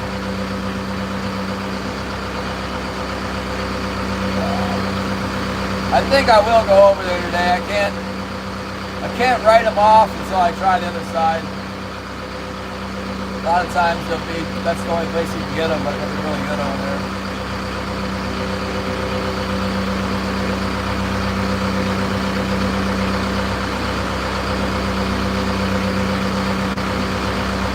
Yeah, well, I put a plate on this thing. It has no gasket. I don't know. Really not much oil should be coming out of there at all, but a little bit is. For whatever reason. It's covered with the right part. I just didn't, I didn't put a gasket, and I didn't put any, I didn't see a spot for a gasket actually. I didn't put any sealant on it. I gotta open it back up, wipe the oil out, and then put some sealant on it. I don't know, maybe the motor is faulty. It's really untested. Everything seems good. It's got good oil pressure. I've been running for like 2 hours. I got 55 pounds of oil pressure.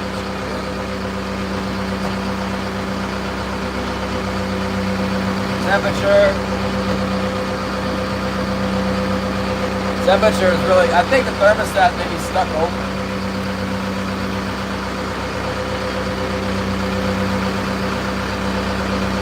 Well, there's no thermostat in it.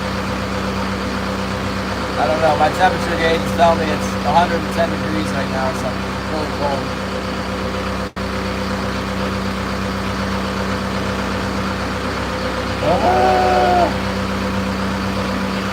Nothing out here yet. This is good fishing out here when the colos show up. They're not here yet.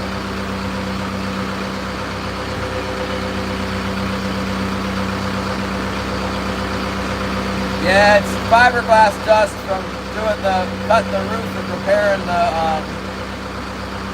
the roof hole. Then they grind it down. Whitney, good to see you. Deckhand. Yeah, my deckhand's an invisible deckhand with the invisible duster. There, right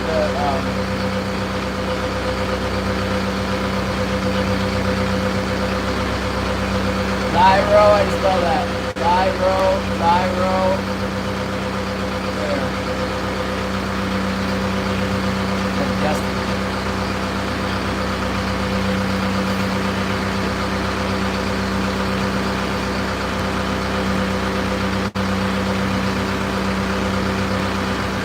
Roof, yeah.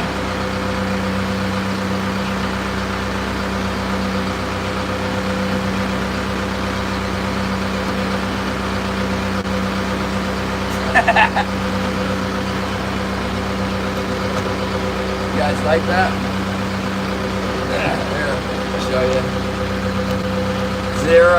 Zyro. Yeah, it is. I'm not good at spelling. You see? Did you see it?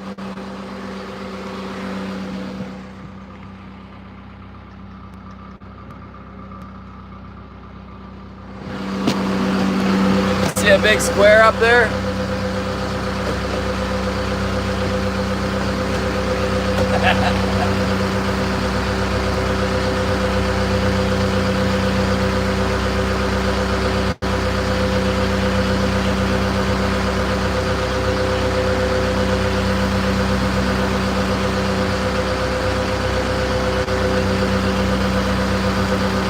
So far, nothing.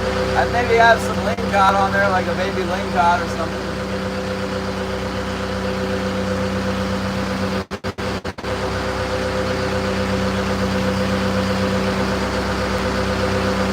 Right in here is usually a good area for kings.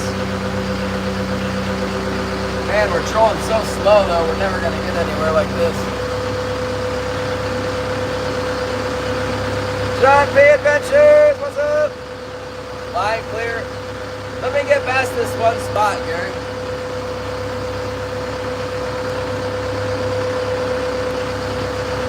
Get some speed up here. Well, we don't have to worry about the cruiser boats coming now. No fish. So far, nothing. It kind of looks promising on the bottom, but oh, it's getting kind of shallow now. I love that.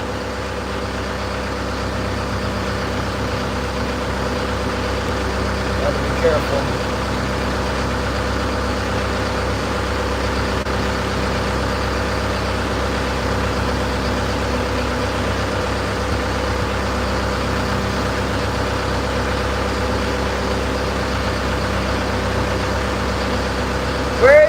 Salvatore, aren't you in Jersey or something? Have you been fluke fishing yet? What's up, Ruth Martin? It's like, it was 45 this morning here. It's supposed to go up to a high of like 55 or 60.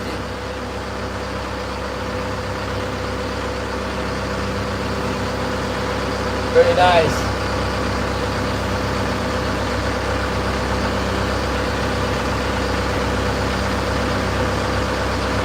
Yeah, I'm only doing like 2.3 to 2.5. Give her a little more juice.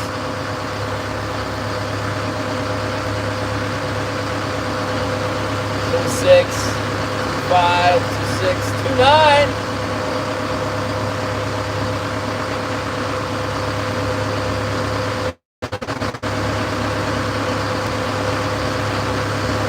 I thought this boat was geared, I think I got it reversed. I think AI was wrong. told me it was gonna go faster, but it's going slower.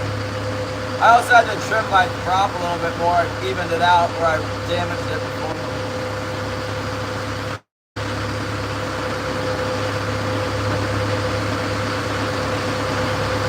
Getting hot now, yeah, that's what I heard. Tom Garner, thank you so much. Hey, we're moving out now. We got 3 knots.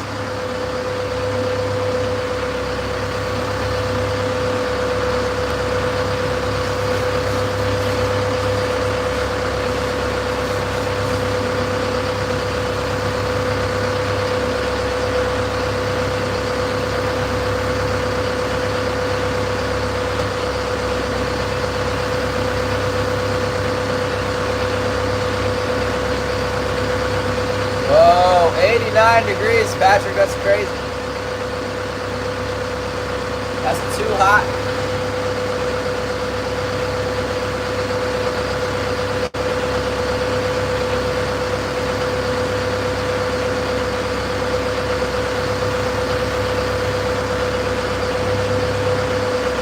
'87 in Florida.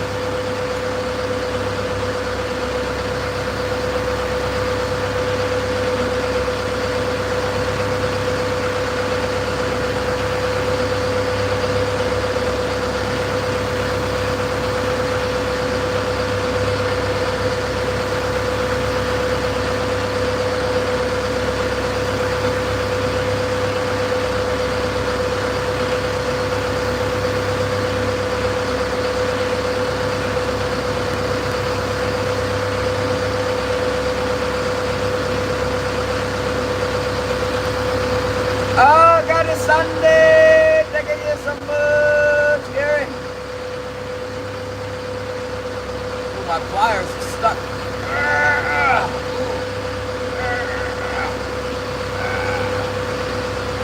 They look like they went, they look got fancy coating, but they're rusted shut. Barely working.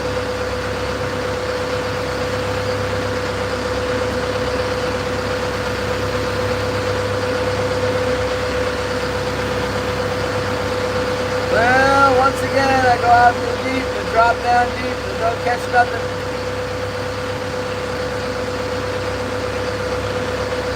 Those killer whales can't be helping. They are not helpful.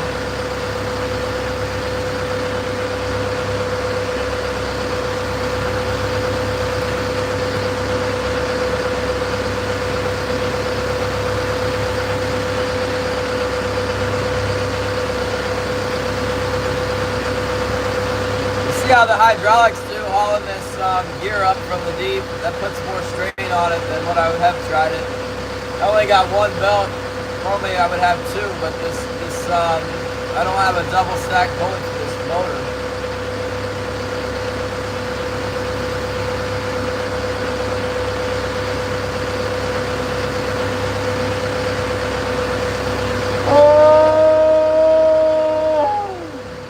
Starlink's doing good, considering it's got a big pole right in front of it.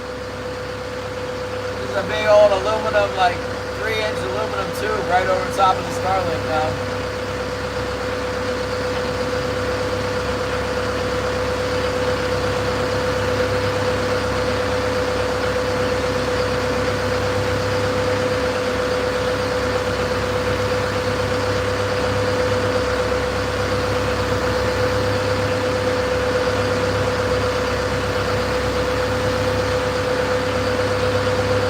Yeah, I kind of wanted to try here, and then this is a bus, it looks like.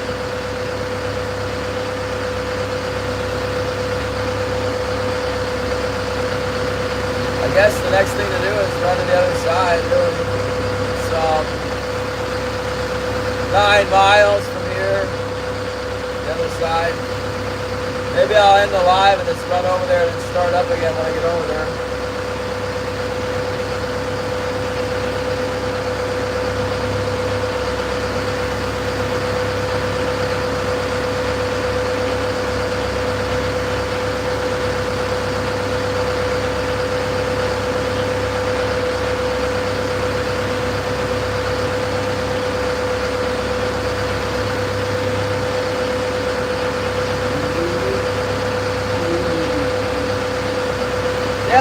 pick them up, and then I'm gonna run over there. I'm gonna pull my stabies in, or at least one of them to get them both in. Slow down here. Let's pull them in. I'm not feeling it. All we've seen over here is a bunch of whale. Wrong kind of whale too. Bad whale. Let's go try the other side. Ugh. Last time I was here in the summer, that's where the fish were. They were all on the other side. Nothing over here, just like this. Other side, great.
bright and the other side is dark for stops. Interesting. But I think they're tied together. So interesting. You can see my my stops. That's what I want my stops to look like. See how they're bright copper looking, and then on this side they're dark, and that's not what you want. I don't know what the heck. Why one side good, but well, at least we got one side good, right? That's nice. Okay. Oh, let me pull my stavies in. I'm gonna plug you guys in. I'll be right back. Hello, Marines, and I'm in my. Actually, I will not be right back. I'll be back in an hour and a half or something. I'm gonna end the stream. Love you guys. I'll be back when I get to the other spot. Because I don't feel like, I don't know. We can try and see what happens if I just run it.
See how much stuff falls on the floor here on the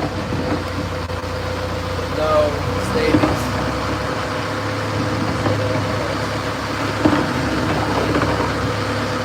Something on the roof rolling around.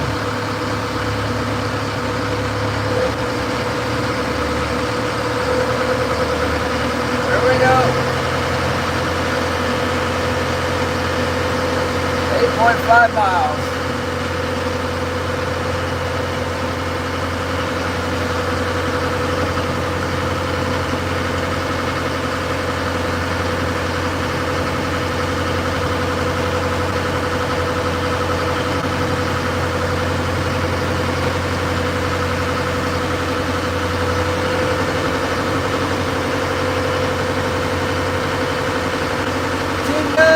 Thank you so much.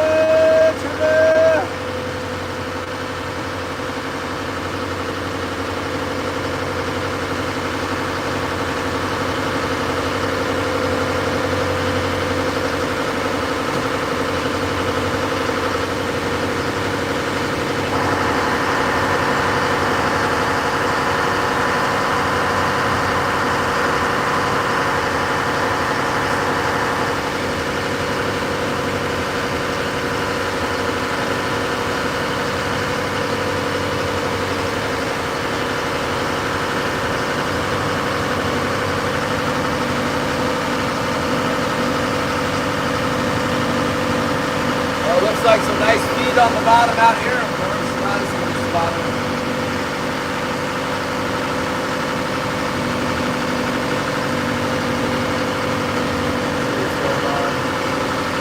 Mike down here, what's up, man?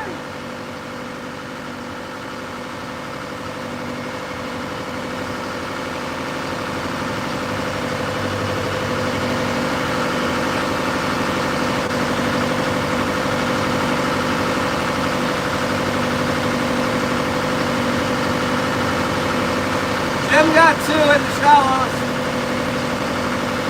2 and only 2. Better than me.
Yeah, we'll see what's over here.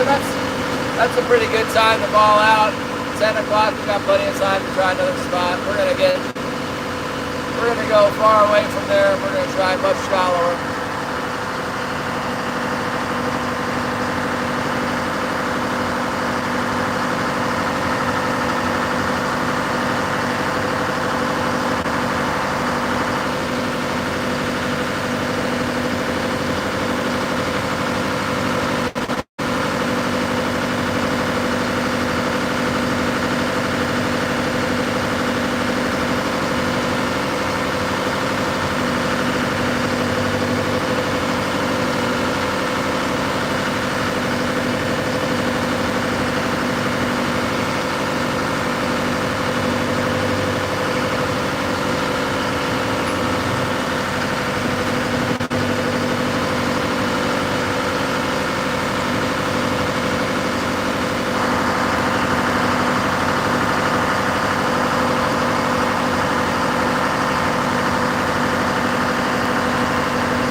Nice weather, that's for sure.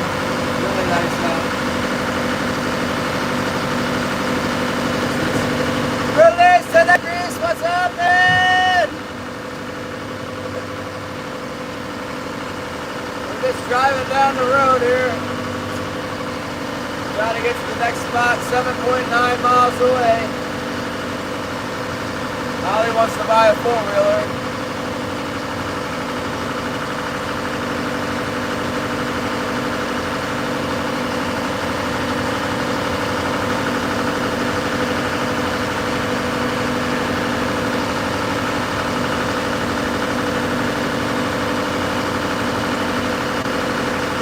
Yeah, I guess. I mean, there's 28 people. I don't know what 28 people are doing in here, but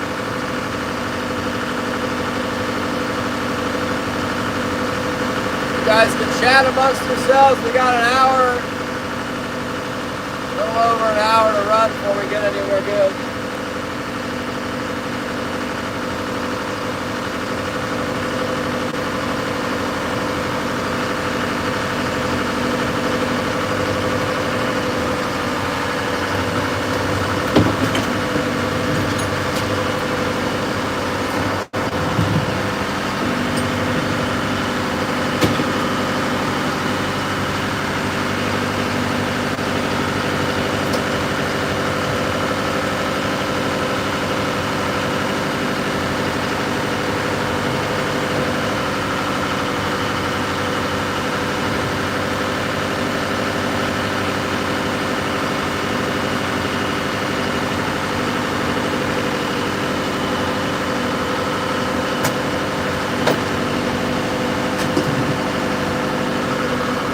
See how the boat does.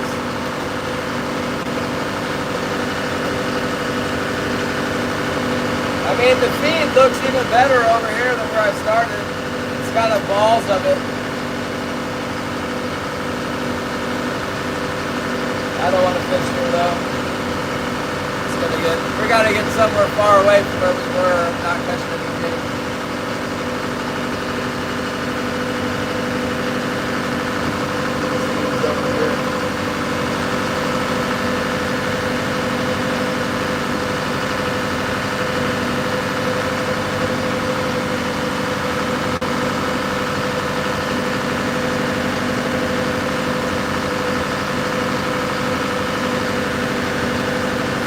Boat.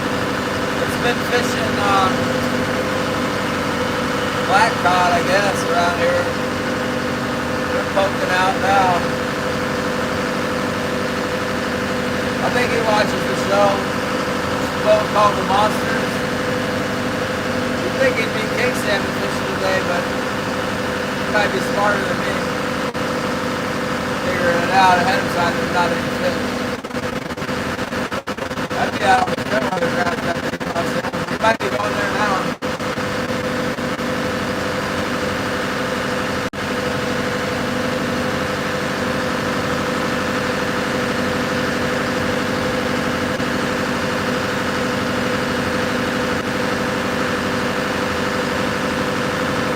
I got 65 pounds of oil pressure running here. Comes up a little bit when I'm putting the throttle down.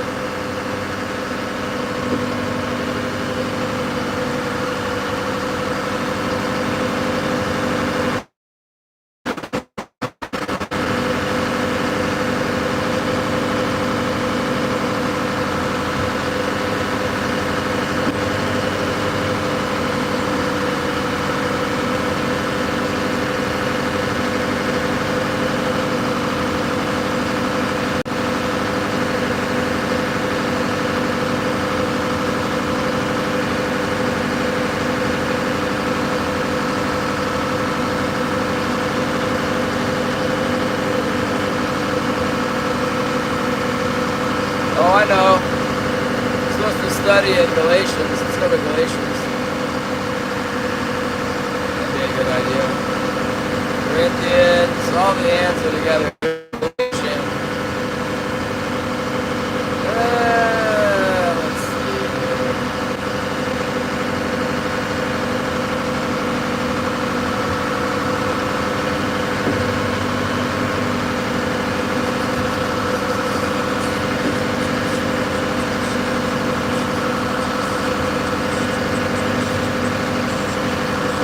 Let's start at the beginning of the Galatians.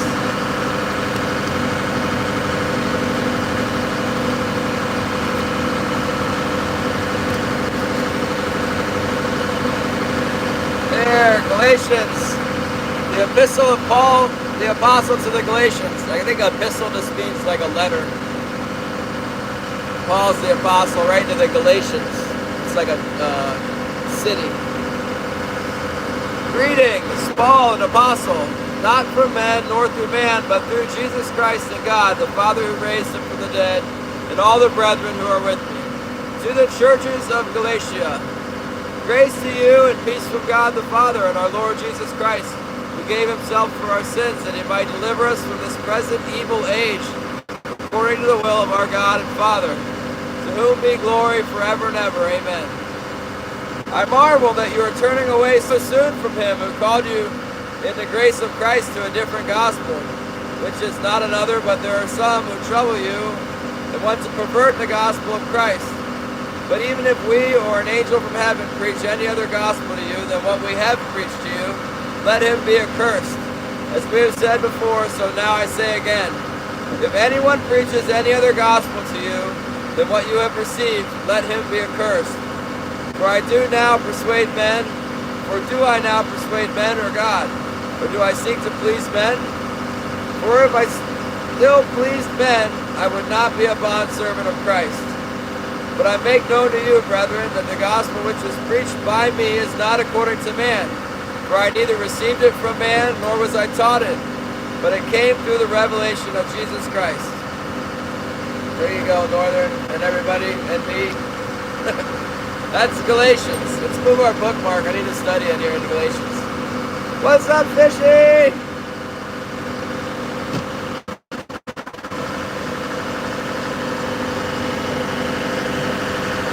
Bambi!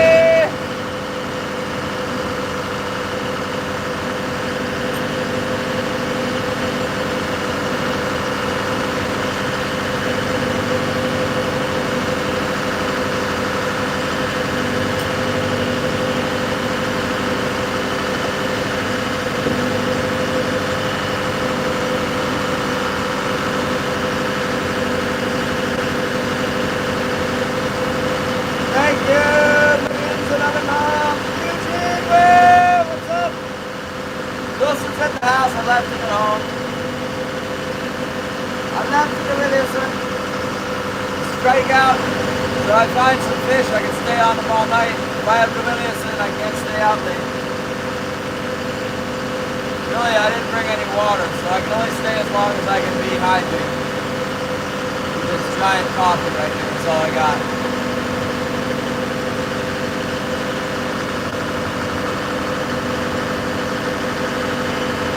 Well, I can prove there's a God because we have creation. You can't have creation without a God. When you see a building, you know that somebody built it. So look around you at the planet, the stars, the air you breathe. God created all that. It did not come by itself.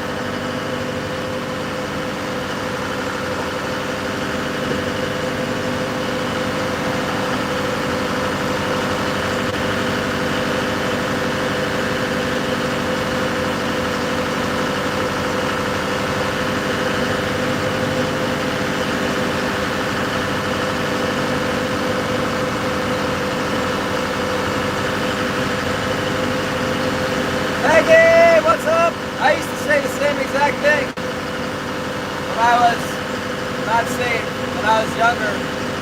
I thought I had it all figured out, but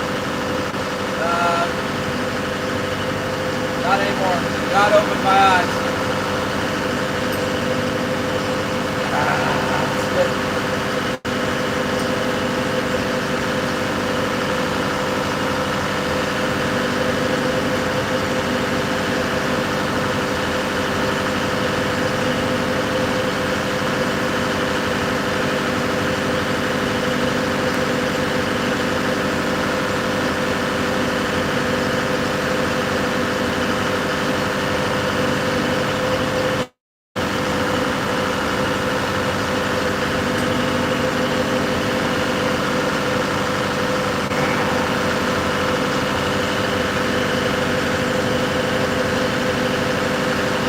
We're running, Peggy. We did not land on the Kings with our first attempt, so we're going to move.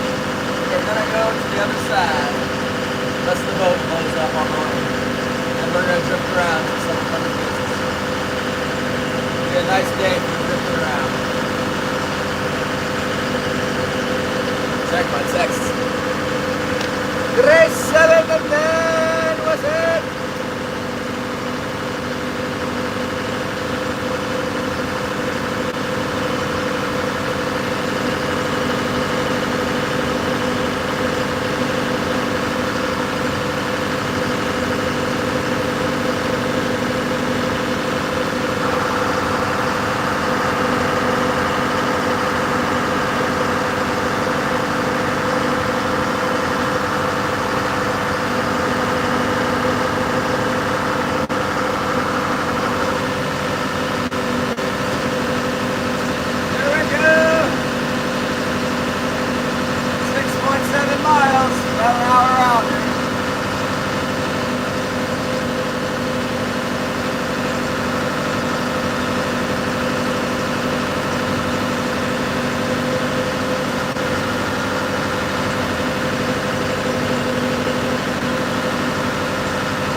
Yeah, for sure. Let's read some more in Galatians. I'm supposed to study this for this weekend. I know it's a good book, but I don't know. I don't have it fresh in my mind. Where were we?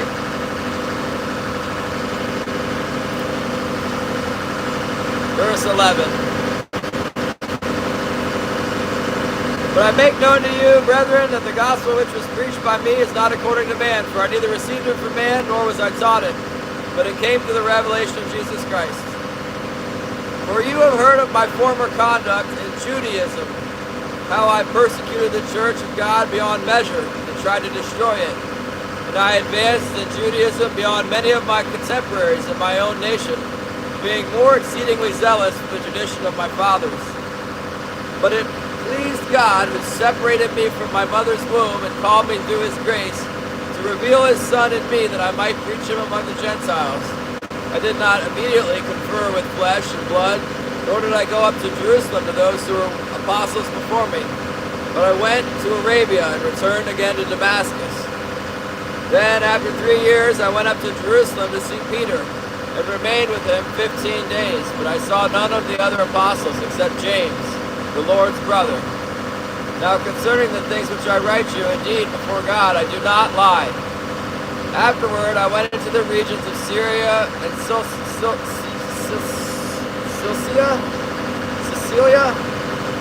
I don't know. And I was unknown by face in the churches of Judea, which were in Christ, We're rocking and rolling here. The churches of Judea, which were in Christ, but they were hearing only. He who formerly persecuted us now preaches the faith, which he once tried to destroy, and they glorified God in me. Then after 14 years, I went up again to Jerusalem with Barnabas, and also took Titus with me.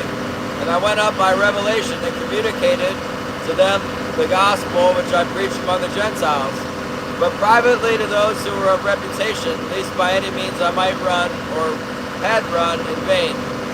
Yet not even Titus, who was with me, being a Greek, was compelled to be circumcised, and I don't blame him.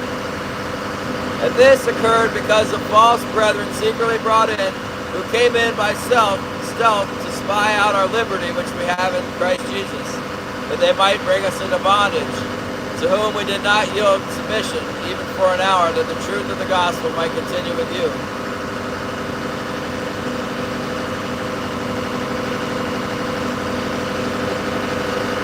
But from those who seem to be something, whatever they were, it makes no difference to me. God shows personal favoritism to no man. For those who seem to be something added nothing to me. But on the contrary, when they saw that the gospel for the uncircumcised had been committed to me after the gospel, as the gospel for the circumcised was to Peter, for he who worked effectively in Peter for apostleship to the circumcised also worked effectively in me toward the Gentiles. And when James, Cephas, and John, who seemed to be pillars, perceived the grace that had been given to me, they gave me and Barnabas the right hand of fellowship, that we should go to the Gentiles, and they to be circumcised. And they to the circumcised, not that they should be circumcised. So, what does that say? So Peter, James, Cephas, John, the pillars, they were sent to the circumcised, and Titus and Paul, and who else? Say here. They went to the uncircumcised, the Gentiles. They desired only that we should remember the poor, the very thing which I also was eager to do.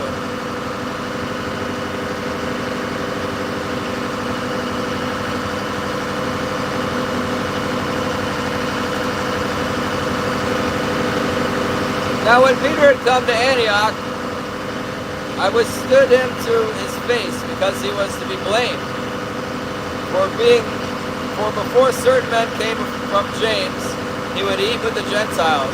But when they came, he withdrew and separated himself, fearing those who were of the circumcision. And the rest of the Jews also played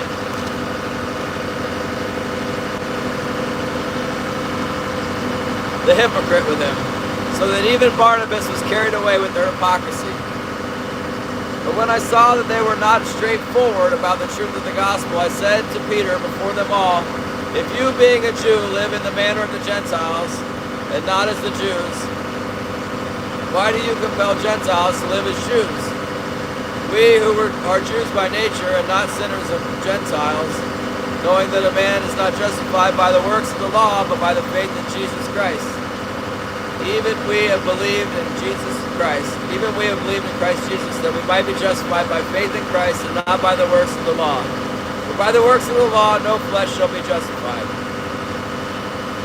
But if while we seek to be justified by Christ, we ourselves are also found sinners, is Christ therefore a minister of sin? Certainly not. For if I build again those things which I destroyed, I make myself a transgressor. For I through the law died to the law, that I might live to God. I have been crucified with Christ. It is no longer I who live, but Christ lives in me. And the life which I now live in the flesh, I live by faith in the Son of God, who loved me and gave himself for me. I do not set aside the grace of God, for if righteousness comes through law, then Christ died in vain. It's kind of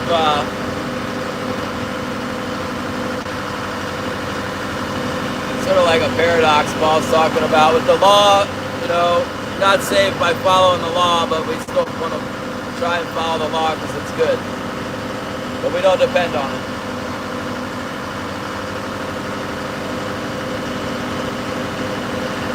Don't worry about Kevin. He's fine. He can come back tomorrow if he wants.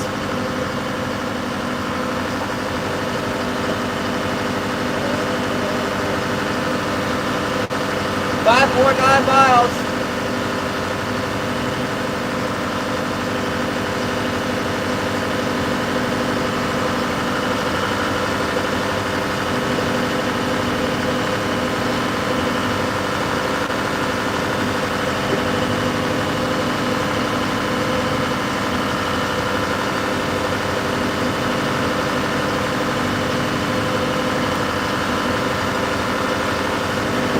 Together, what's up?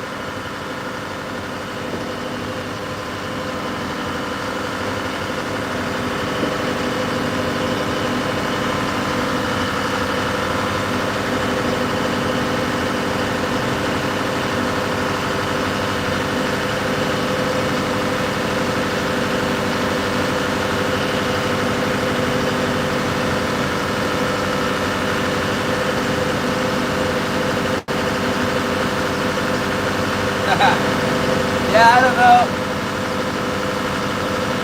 I'd rather have it be like a lot of background noise than have it like the Kung Fu dubbing. Whatever. I found my mic the other day. I was thinking about plugging the mic in, but I never did.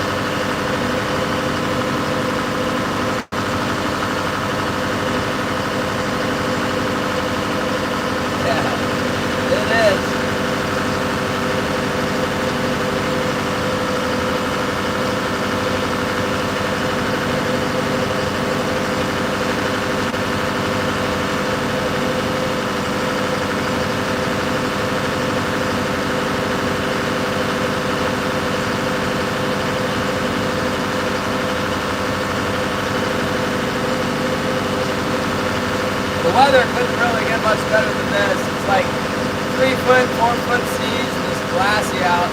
Smooth, pretty smooth. So far so good. It's cloudy too, so the westerly probably won't come up. I don't mind if it's a little westerly, but as long as I'm west, I don't want to run east. I don't want to run into it, but I have them behind me doesn't bother me much.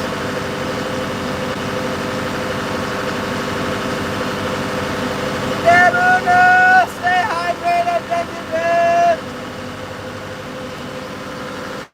Oh man, it's too bad you can't fish at night, Lee. That's so dumb. Just let you guys fish at night. I'm probably afraid that they can't police you well enough at night or something.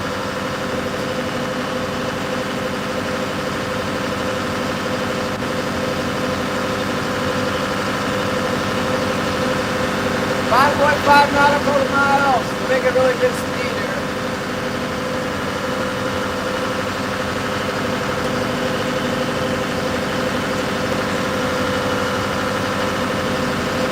I don't see much on sonar now.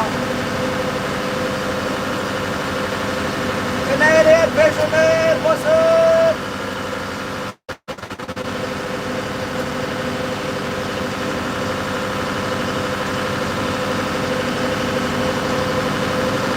How's Cornelius, Karen? You guys doing all right?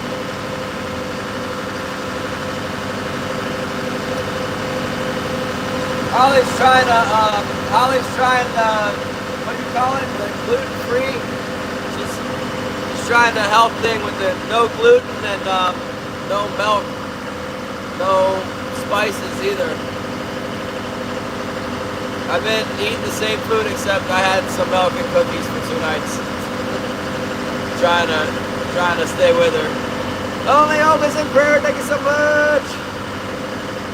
Yeah, we need to study the Bible some more. I got a class coming up on Sunday on Galatians, so I'll probably try and get through it. Probably try and work my way through it here. We'll give you guys an extra strong dose of the Bible here. So what I'm getting out of this so far is that they're all in the same area, I guess. Where are they? Galatia, wherever that is. And Paul's talking to, where were we? Hypocrite, carried away with hypocrisy. Let's see. Let's get this right. Here we go. So we know Paul's the one who got the scales on his eyes. He was running around as a Pharisee, like the highest level of anti-Christian at the time, like the most law-abiding Jew there is.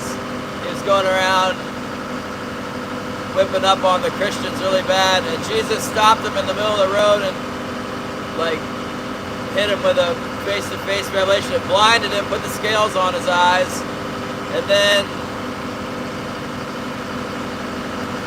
I don't know, he went somewhere and then the scales were taken off his eyes, but he was definitely a strong believer after that. And he gets sent out to the Gentiles to preach to the Gentiles, who were like the opposite of what he was as a Pharisee. Oh, there's a whale, I think.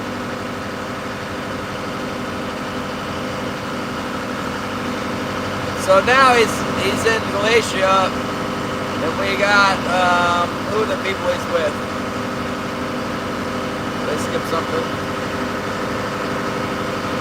Antioch, that's where they are, right? When Peter had come to Antioch, I withstood him to his face because he was to be blamed. Before certain men came from James, he would eat with the Gentiles. But when they came, he withdrew and separated himself, fearing those who were of the circumcision, those are the Jews, and the rest of the Jews also played the hypocrite with him, so that even Barnabas was carried away with their hypocrisy. But when I saw they were not straightforward about the truth of the gospel, I said to Peter before them all, if you being a Jew live in the manner of the Gentiles and not as the Jews, why do you compel Gentiles to live as Jews? So we got Peter.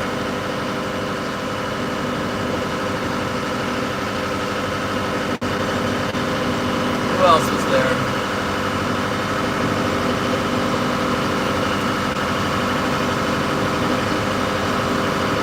Anyway, I do not set aside the grace of God, for if righteousness comes through the law, then Christ died in vain. O foolish Galatians, who has bewitched you that you should not obey the truth, before whose eyes Jesus Christ was clearly portrayed among you as crucified?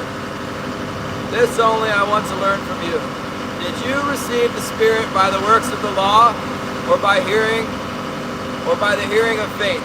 Are you so foolish, having begun in the Spirit, are you now being made perfect in the flesh? Have you suffered so many things in vain, if indeed it was in vain? Therefore he who supplies the Spirit to you and works miracles among you, does he do it by works of the law or by hearing of faith? Just as Abraham believed God, and it was accounted to him for righteousness, therefore know that only those who are of faith are sons of Abraham. And the scripture foreseeing that God would justify the Gentiles by faith preached the gospel to Abraham beforehand, saying, in you all the nations shall be blessed. So then those who are of faith are blessed with believing Abraham.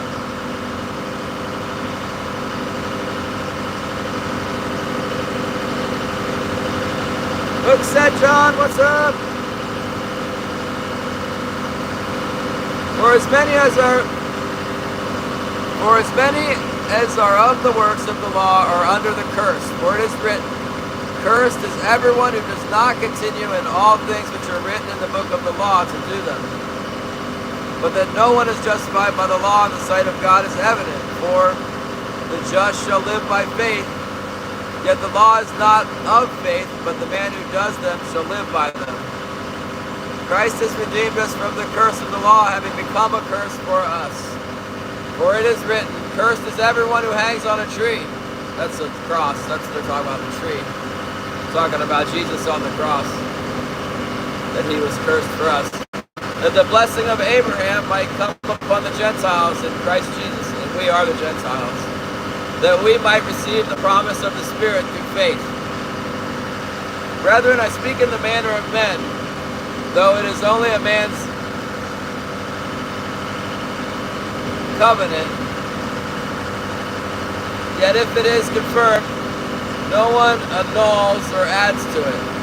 Now to Abraham and his seed were the promises made.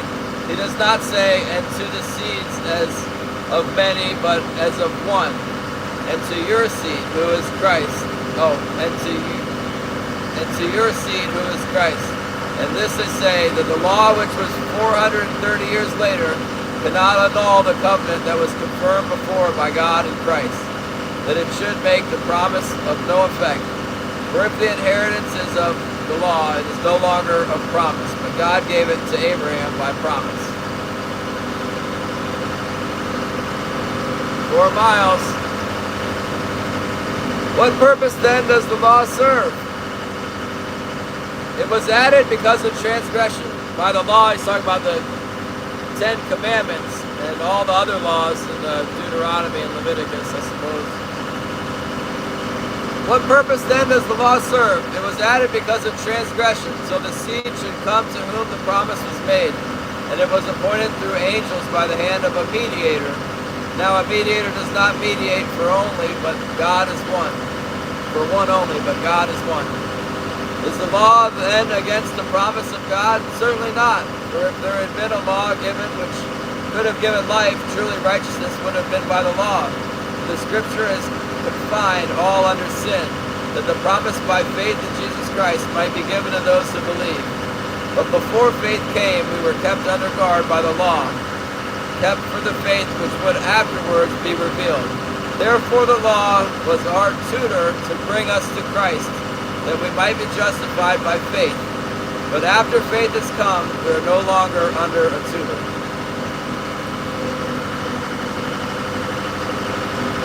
Never knew! Oh, topwater stripers. What Paul is saying is that you can see the law, you're not going to be able to keep it, you're going to break it, and that's going to bring you to Christ because he's the only one who can forgive you for breaking the law. This one's called Sons and Heirs. Still in chapter 3. But after faith has come, we are no longer under a tutor. For you are all sons of God through faith in Christ Jesus. For as many of you as were baptized into Christ and put on Christ. There is neither Jew nor Greek, there is neither slave nor free, there is neither male nor female, for you are all one in Christ Jesus. And if you are Christ's, then you are Abraham's seed and heirs according to the promise. Now I say that the heir, as long as he is a child, does not differ at all from a slave, though he is the master of all, but is under guardians and stewards until the time appointed by the Father. Even so, when we were children, in bondage under the elements of the world, but when the fullness of time had come, God sent forth his Son, born of a woman, born under the law, to redeem those who are under the law, that we might receive the adoption as sons. And because you are sons, God has sent forth the Spirit of his Son into your hearts, crying out, Abba, Father. Therefore you are no longer a slave, but a son. And if a son, then a heir of God through Christ. All right, we'll take a break there. What's Deb doing? Yeah, that's right, Deb. They sum it up. Thank you. Amen.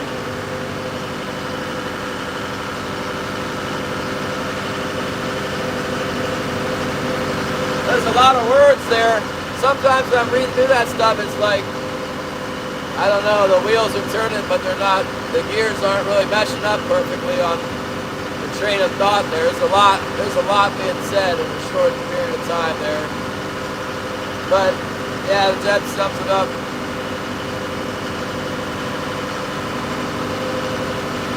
Yeah, we're going so far. This is like a big test run here, a longer run. Running all around looking for something good. I don't know why Mark went up the bay. He hasn't caught anything. It's like, what do you think is going to happen? You didn't catch anything last week.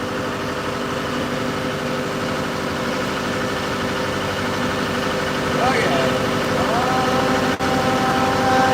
4 miles.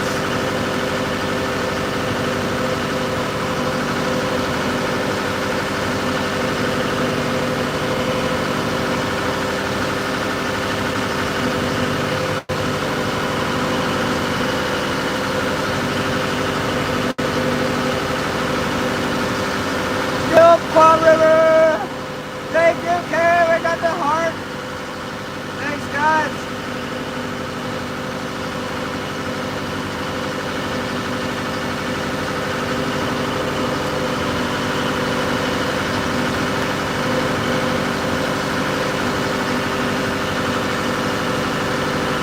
There's definitely some current out here. It's behind us. It's washing us over here. That's good.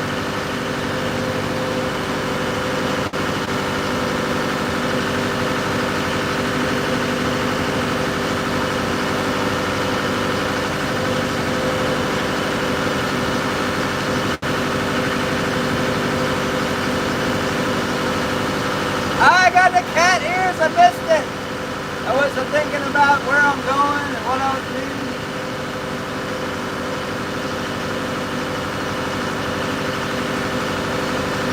Yeah, you can see, now you can see why I go away from here in the summer. It's not good. I'm gonna have to take up gill netting. Maybe we'll find them over here though. It's not over. It's not over until it's over here.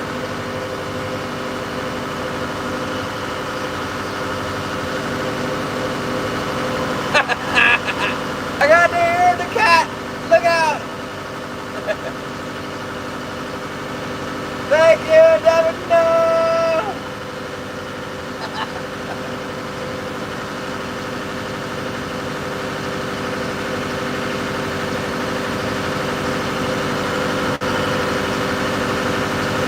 Yeah, we'll see. If I don't catch anything today, I'm not going to fish tomorrow. But if we can find some, I guess we'll come out tomorrow. We'll do some Bible study. I got like an organized, I got a study guide, an adult Bible study book, you know. It has like a program. It's good to know the scripture is the most important part. So if we read through the book of Galatians, then if I come back before Sunday, we can do the organized Bible study. Hello.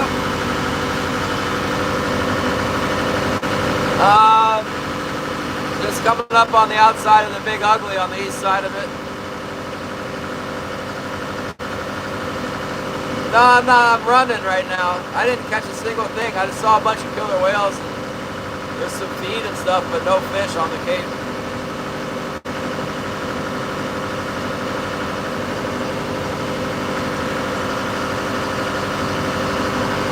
You got another one? That's good. How deep are they sitting at?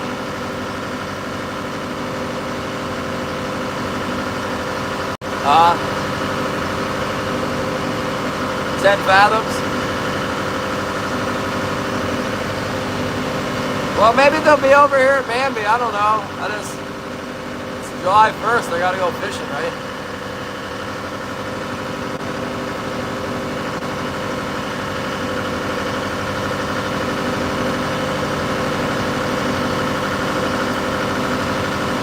What did you eat?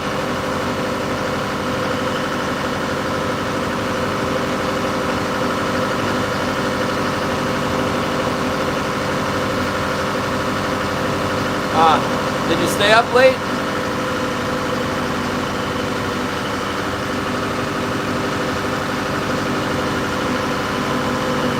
Yeah. Well, I'll let you know if they're biting over here. They might be. I'm going to start on the outside of the thing and then work my way.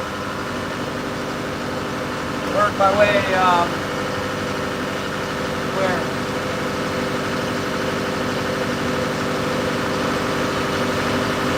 Over where? Oh, and maybe I haven't seen it yet. No, I haven't seen him. I'm offshore still. I'm in 30 fathoms. Just headed to the outside edge here. Try the last place where we were getting them in the winter, you know.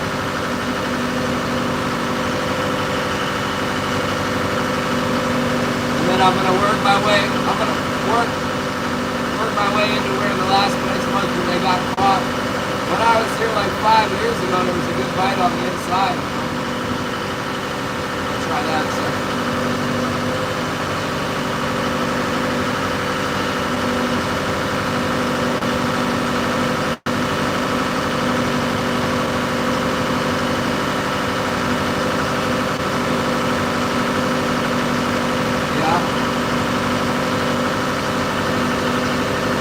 Dead? What are they biting on?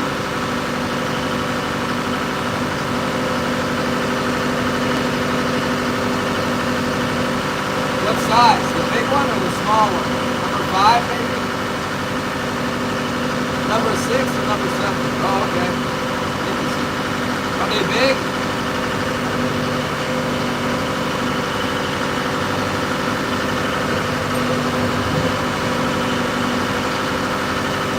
How big are they? 10 pounders? That's lame. If they were 20 pounders, they'd be doing good.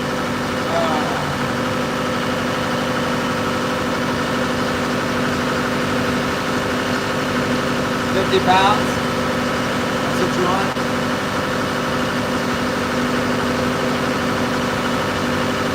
Okay, that's good. Yeah, I don't know. Maybe it's not.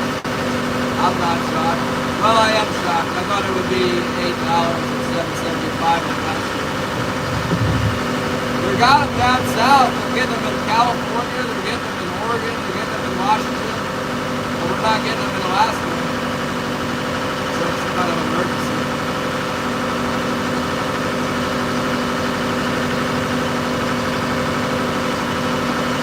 Well, I got the numbers, so I got the numbers. We looked it up, and there's like 80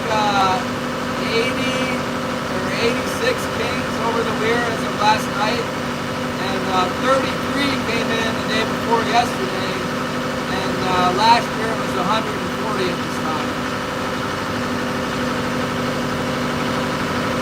So they're coming in right now, but it's well below what it was last year.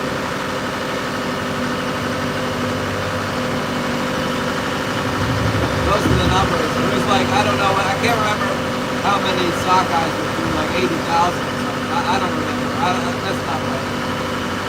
A good number of sockeyes.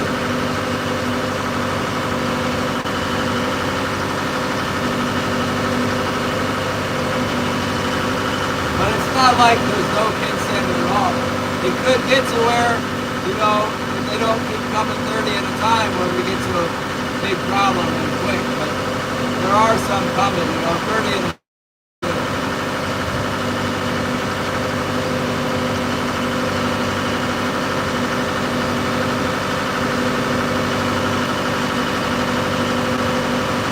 well, there's not any fish anywhere, apparently. This whole text, this Yara text, the group text thing is ridiculous, man. People just aren't very nice to each other. Our vice president, chief among them, you know, it's like, man, it's just,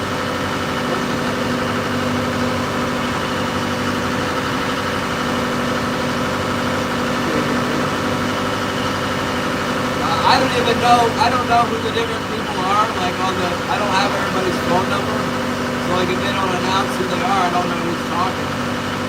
I know who Jesse is.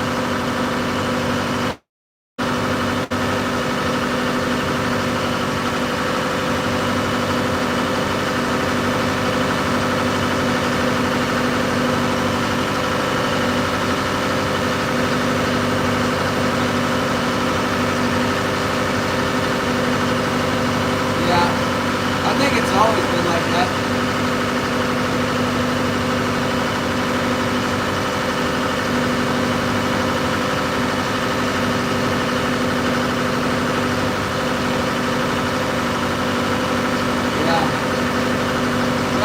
figure it out. That's all in the works.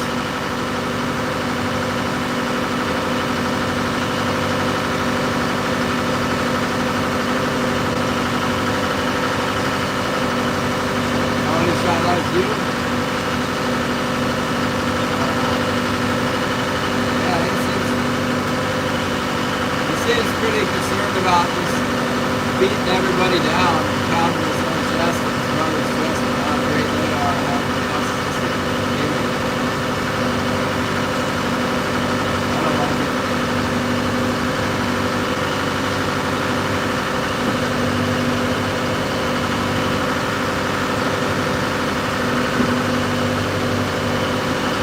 Well, the meeting and the emails and now the text.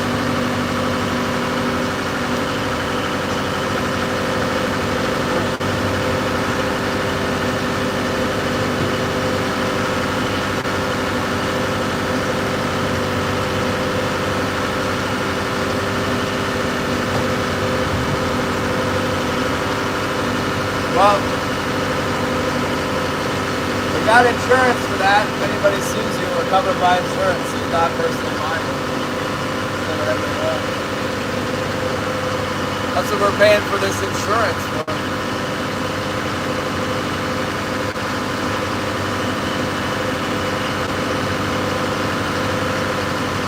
Yeah, don't worry about it. You gotta have a thick skin and, you know, stand up for, you're representing control freaks, so stand up for the interests of the trollers. You know, don't worry about Jesse being a jerk.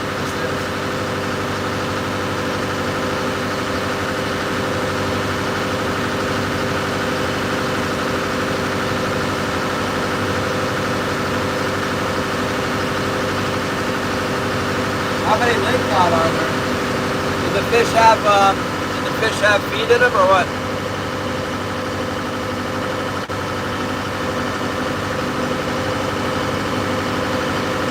Lots of them? What kind of feed do they got?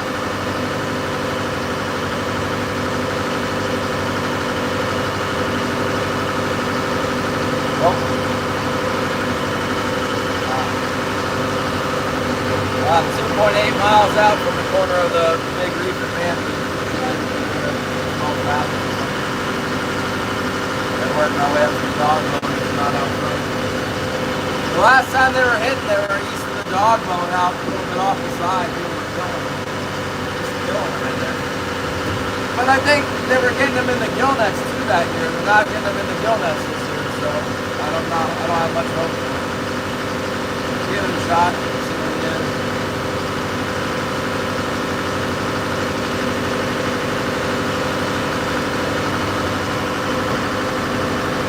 What?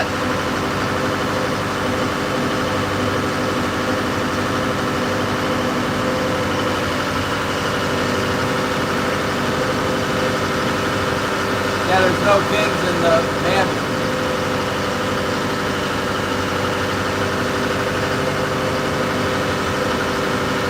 How many do they normally get?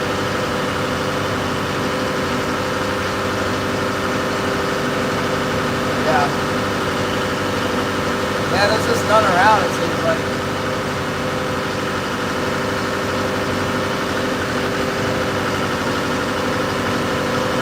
That's why I wanted to try the deep in case they were just all hiding out in the deep, you know, but apparently not.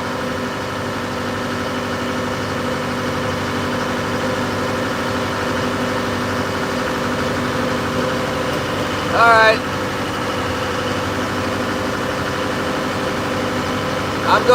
I'm gonna go gill net on the bay, I guess, next week. I'll let you know if they start biting over here.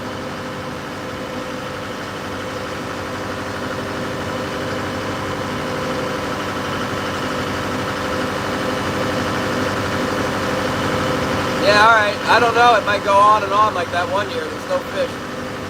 And the chum price is good.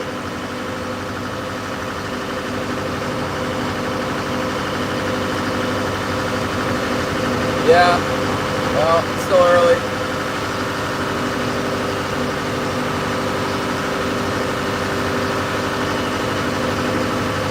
Alright, talk to you later. I don't know, Joseph, are we looping? Are we in the buffer zone? tell me.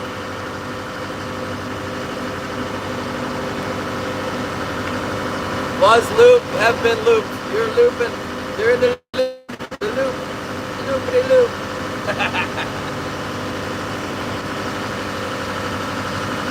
Check our temperature. It's coming up slightly, but it's not too hot.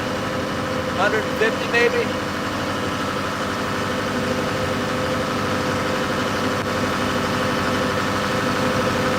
Try over here. See what this spot's all about.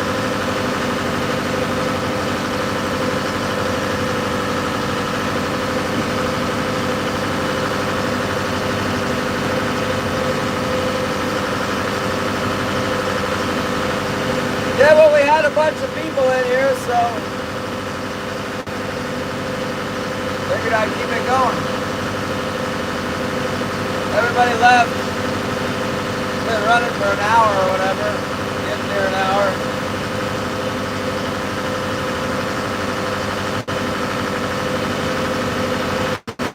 I'm talking to Jim on the phone. He's got 3.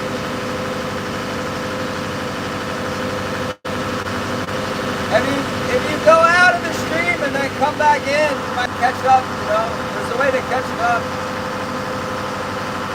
What time is high tide? Like 3:40 or something, somebody said?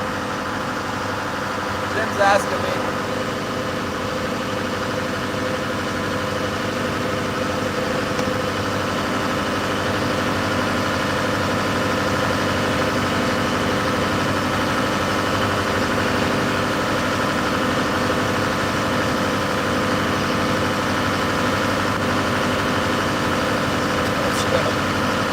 Show some gin.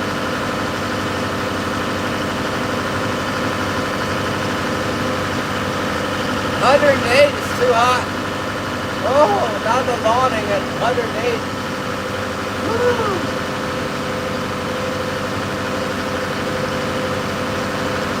There ought to be some kind of fish over here. I'll tell you what.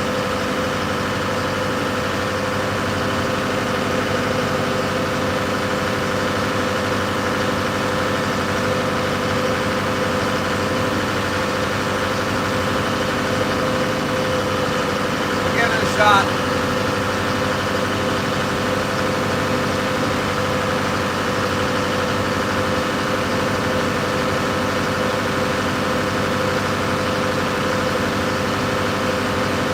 Two miles.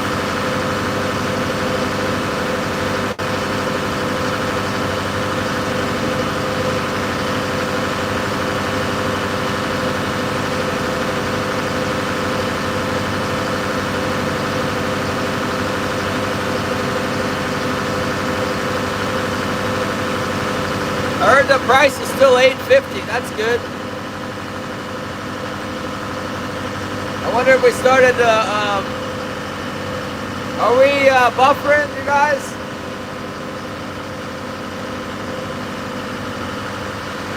Chattanooga to Tennessee. Yeah, I got something. I talked to Jim. He's got 3 fish. He said he got the last one on a big spoon, which is good because I got a lot of those tied on. And then he got 2 early in the morning, and then he just got 1 a minute ago. He's fishing shallow.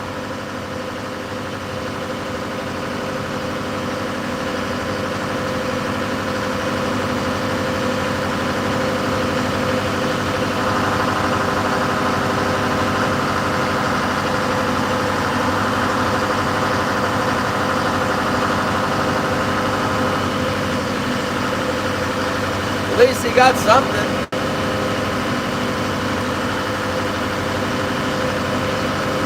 I don't know about the water temperature. I don't pay any attention to it. I just fish. When it's time to fish, I fish. It was a really, really cold winter. No jellyfish out here, that's good. Not yet, anyway. Those things are a menace. I heard there's some up in the bay, but... Oh, it was looping? Everybody dipped out. Summer draw.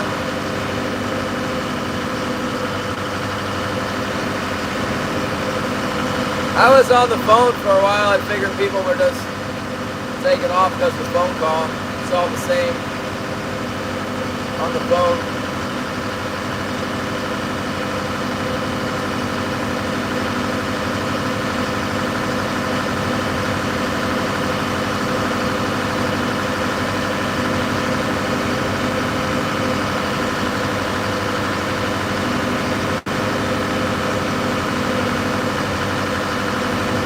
Yeah, this is a good test run for the boat motor to come over here, troll around all day, and then run back home. It'd be 12 hours. It's like 17 hours to get to Latuya Bay, where I usually stop for the night when I'm going down there.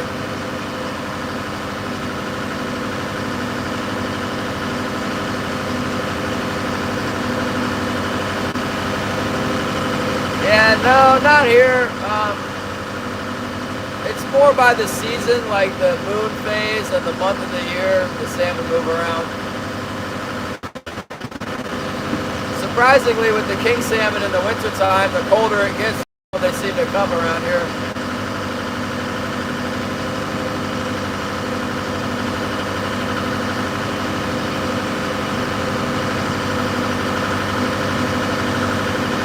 It was looping the phone call. We ain't got a single fish yet. Zach's not even a minnow. What's up, Christina? My favorite mother. No fish yet. It's pretty much a bust so far on the Kings. I'm running around. I'm going to a new area. The first spot is no good. No good at all.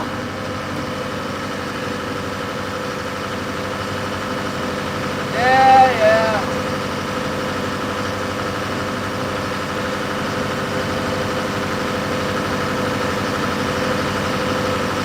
Yeah, the autopilot's working. It's one of the few things that hasn't broke yet. I suspect it'll break soon, though.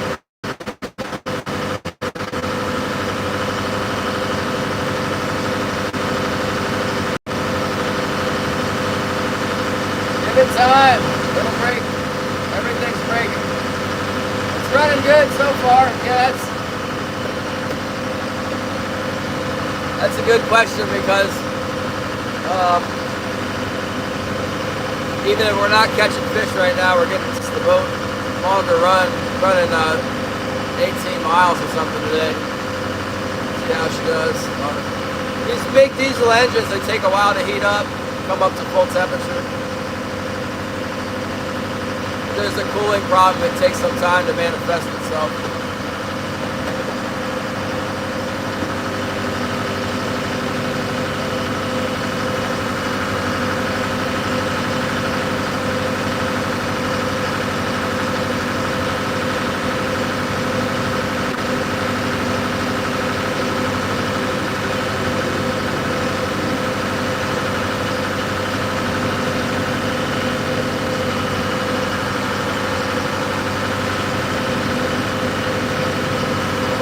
See those javelinas lately? I want to come down there and get one of those little pigs one of these days.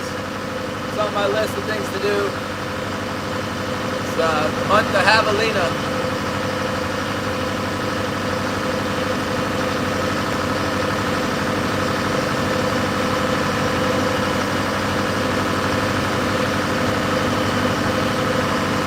Oh, no. You can have that. Way too hot.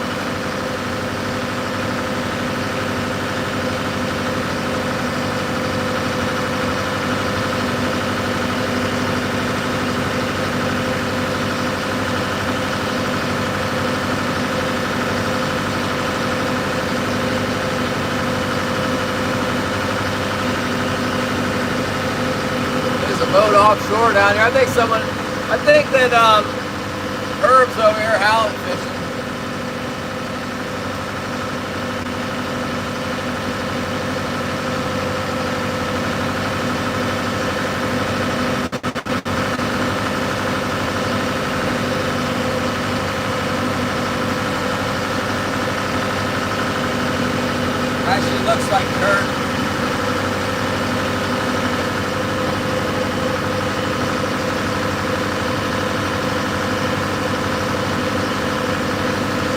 fish in the sunken island.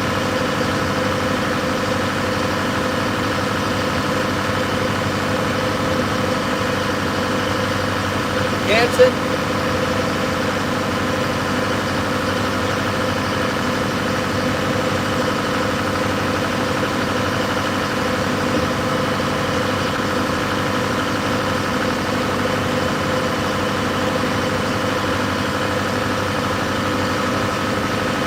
Close.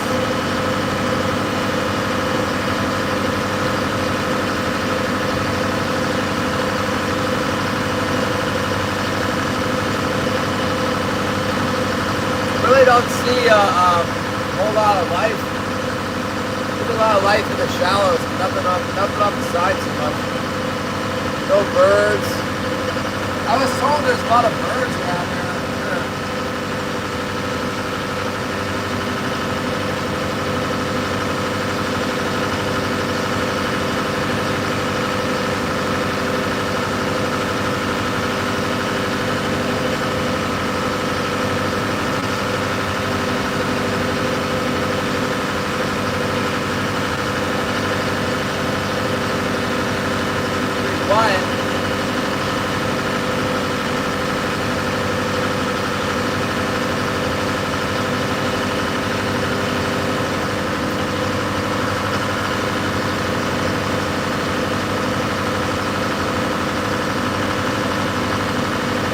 Yeah.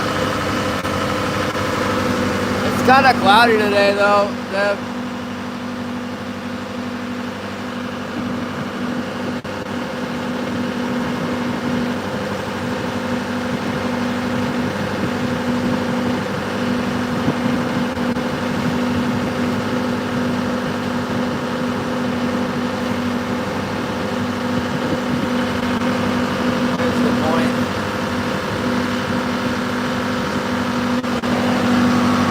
Going to the point there.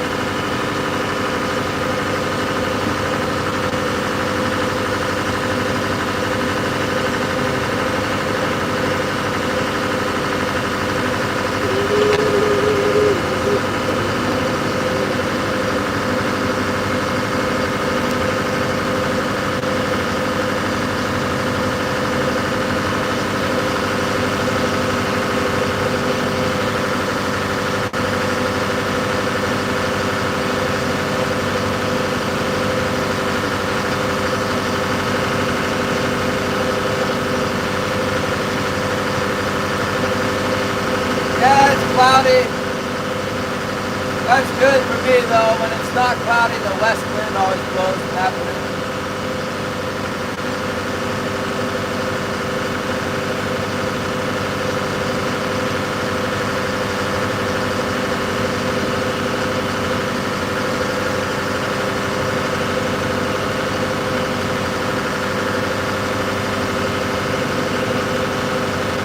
One mile from dropping it.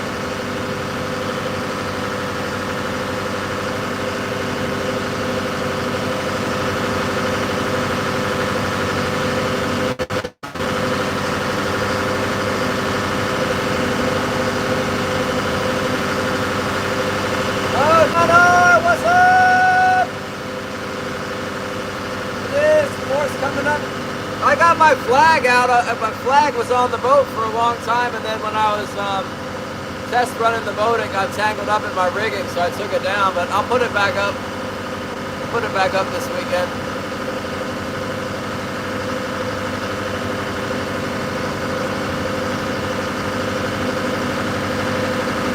Well, we don't even have our hooks in, Deb, but we're about to. Coming up here in like 10 minutes, I'm going to put my hooks back down. There ought to be some fish over here. Everybody says they're catching the lingcod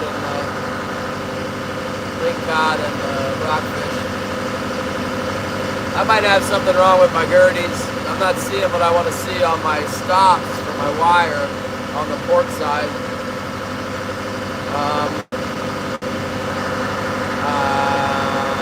I need to get some plastic fasteners. I got metal bolted. I don't know. It's a long story. I thought I saw some plastic fasteners. Shouldn't be having a problem with my Gerties grounding out to my hay rack, is the point. Maybe I'll order a, you know what, I should call this, get everything in and on an even plane. I might call this company. What kills me is I had some of these plastic fasteners. I don't know where they went.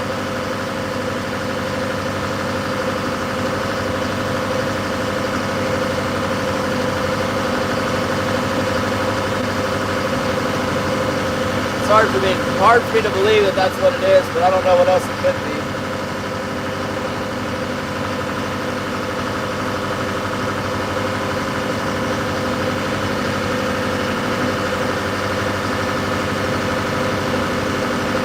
Fishing has been terrible. Gill netters are doing good, but trolling has been absolutely horrible. It was good at the end of the winter season. It was very nice, but then the spring season's been a total bust. Total bust for me. My boat hasn't even been in, but it was okay the first month, I guess. June was terrible. I wasn't fishing in June either, so there's that. But nobody was getting them. Because that's less and less since April.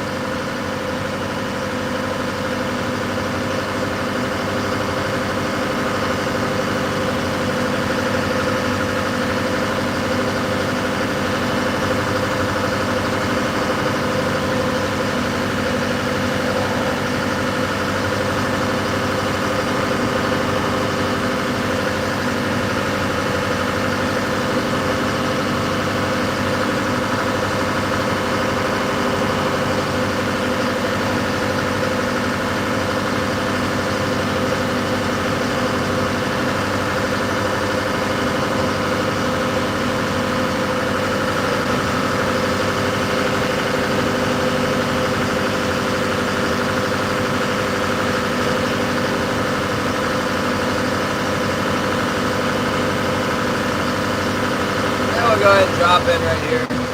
That'll be fine. Let me throw my stabies in. Throw one of them in there.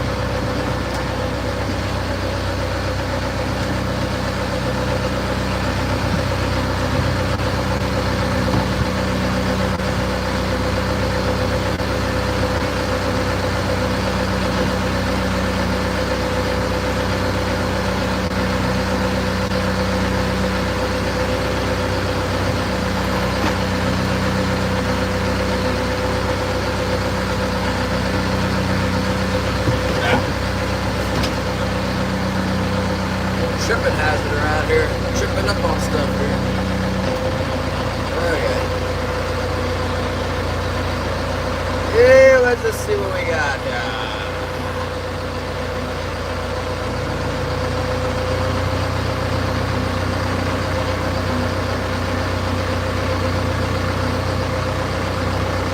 Yeah, well, you know, it might be gill netting this year, and then hopefully cohos come around, or I can make a run for it. I just, you know, newly married and don't want to leave Ollie here alone for too long. If I went down like right after Kings, I'd end up being down there for too long, I think. You can fly back, I guess, but between running the boat all the way down there and all the other expenses, and then you add plane tickets to it, like, is it even worth it? I gotta stay here and gill net. So the peak trolling time, right? There. Put you guys up in the holder here. I'll get you a good view. See if we can get into any fish. Try something else. Let's try again. There. How you guys hanging out in there? Pretty good? How's that? Can you see me? Where am I at? Over here?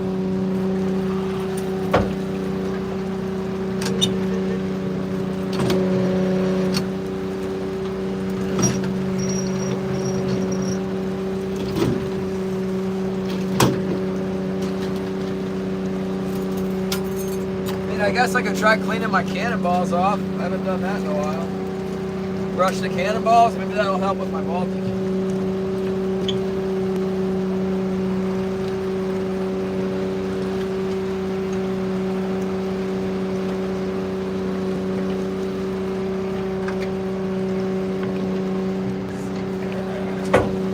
Maybe the fish will be over here.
Side set.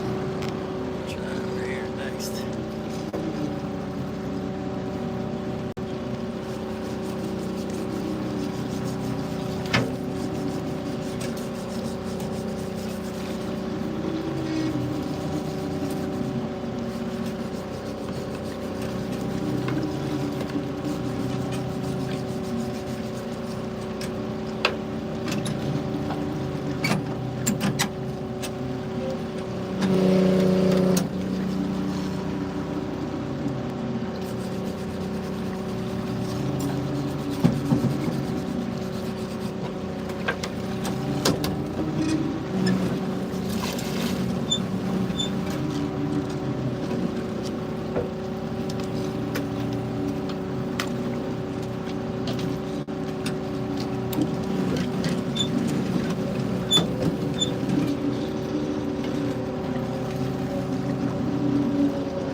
I put it on 8 or 7 on the other side.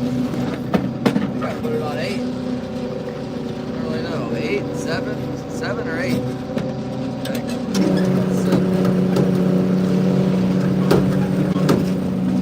7. 7 sounds good.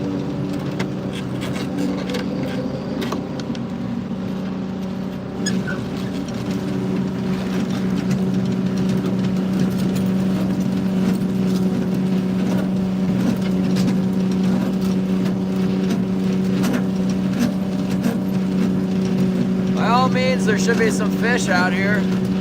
Some kind of fish. Some lingcod for sure. Rockfish. See what happens.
Hopefully, get some fish now.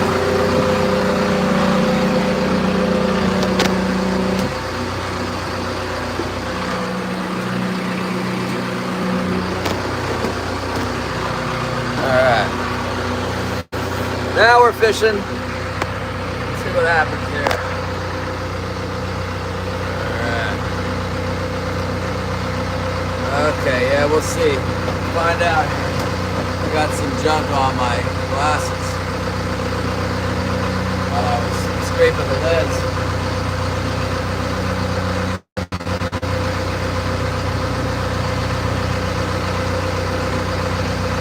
There we go.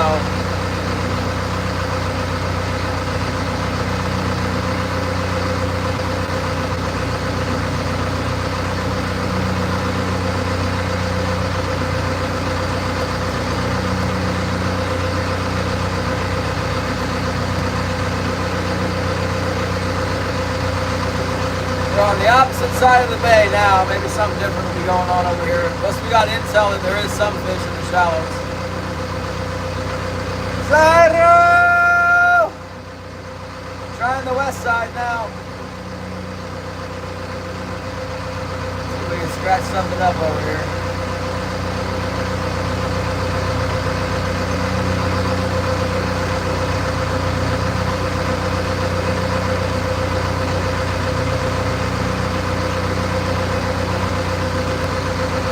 Is Edward Presley in here? He's supposed to be fishing. Where's he? Edward Presley, get out there, get some fish. What the heck? You get the tuna yet? I've seen some pictures of some really big tuna out of New Hampshire.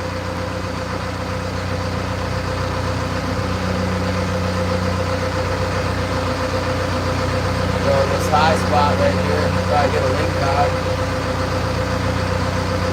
Actually marking a couple fish sitting on it here, probably lingcod.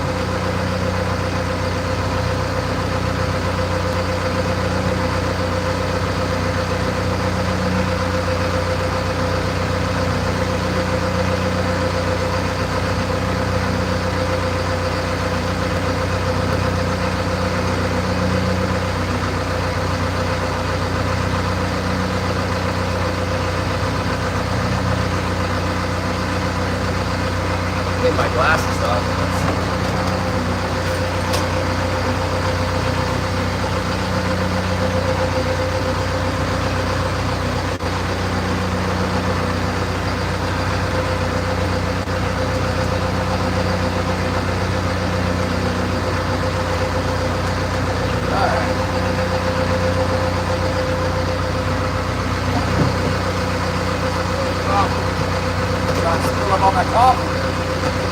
Hooks are down. Thank you, Lord, for Paris. Hopefully it's a good one.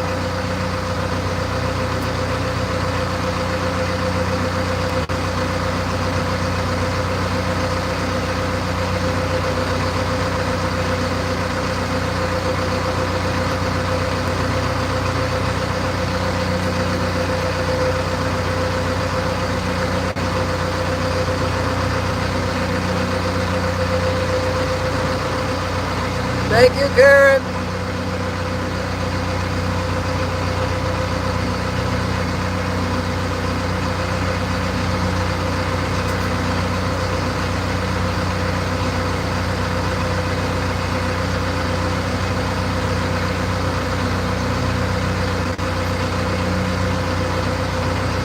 We're there, Gary.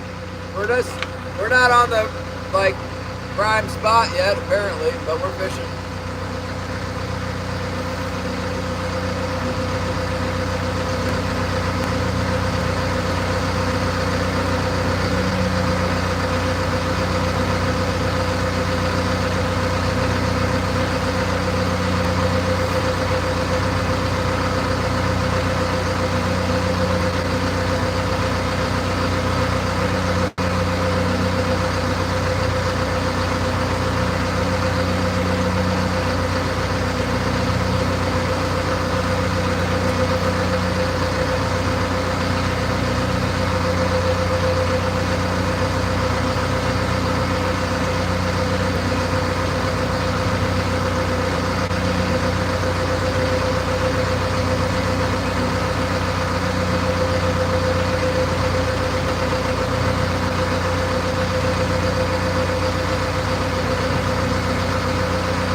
Right here, I'll write it backwards. Zyro is a chicken.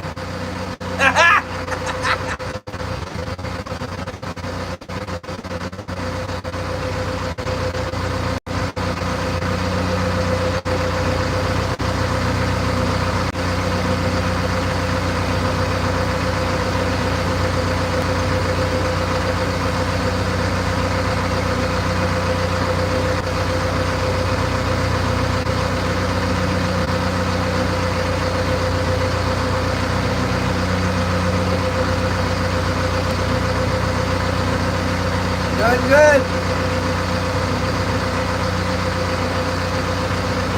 Pay the price.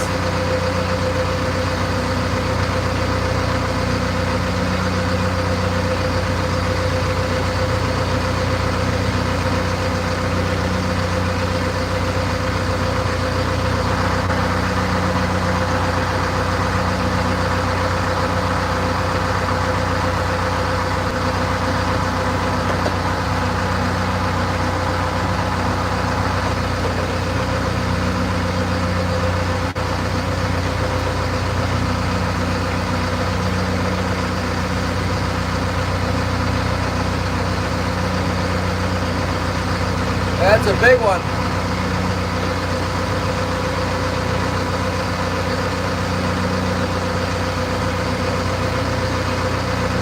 Can you sell them?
What's a burst Fastfire C? Is that the scope?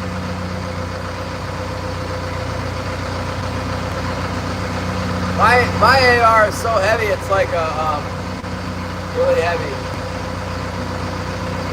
Man, there's really just like no fish at all over here. Where's the lingcod? Should have lingcod by now. We're getting into the area where the fish school up, where the bottom fish school up. Alaska Critter Kid, what's up?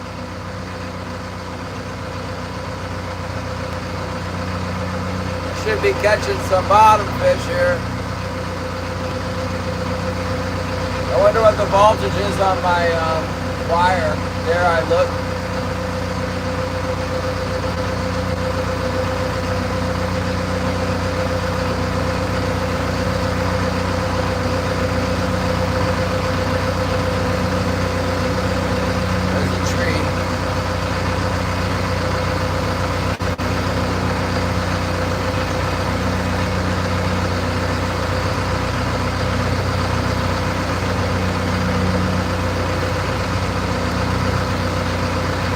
Live Fox. Whoa!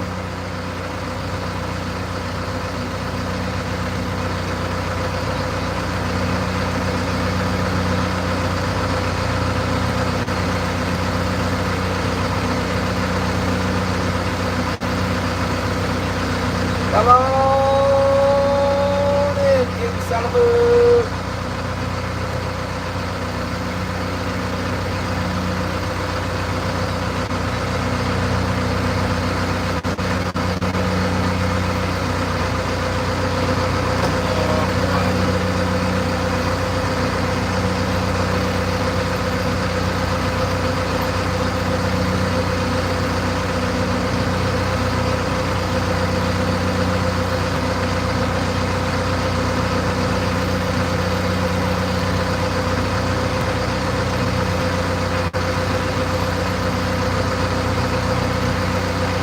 Oh, we got the chili, thank you.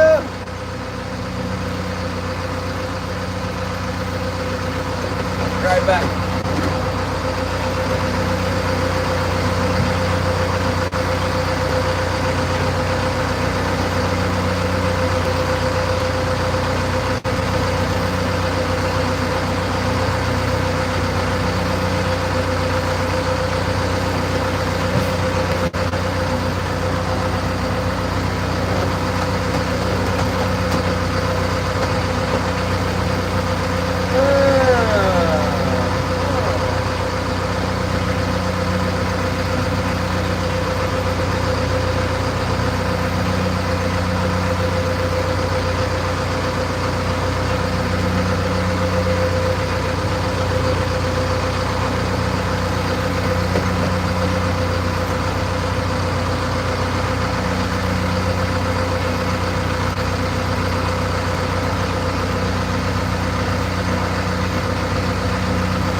Yeah, it's pretty clear why I don't like to stay here in July. There's no fish.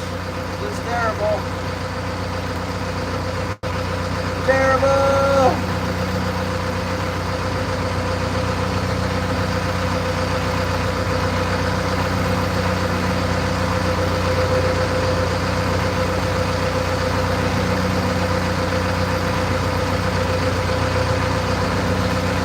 There's a bite. We got a bite. Can you believe it? I can't even believe it. We actually got a bite. Probably a lingcod, but at least we finally got something to bite on the dang wire. Holy mackerel. Get in here and see what we got. Be the first lingcod of the day.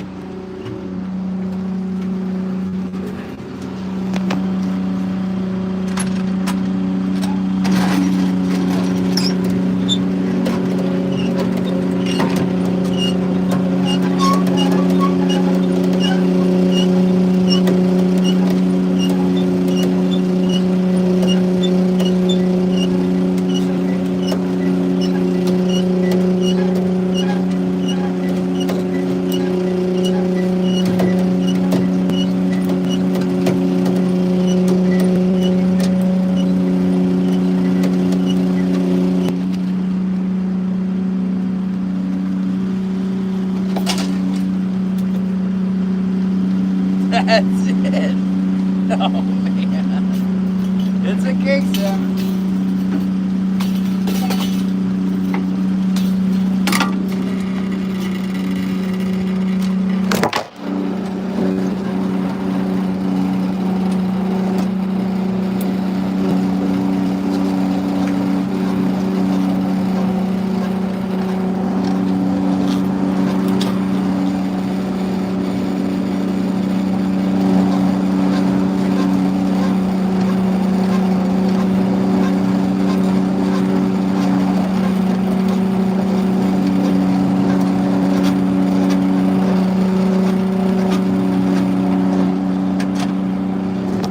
Doing laying down on the job again.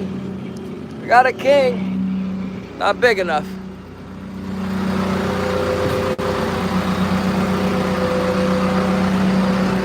Microfish.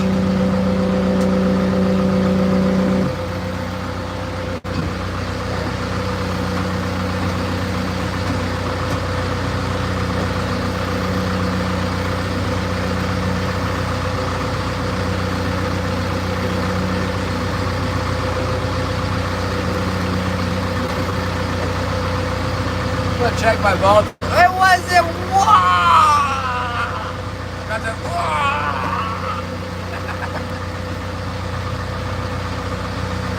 I'm gonna check my voltage real quick, see what the reading is.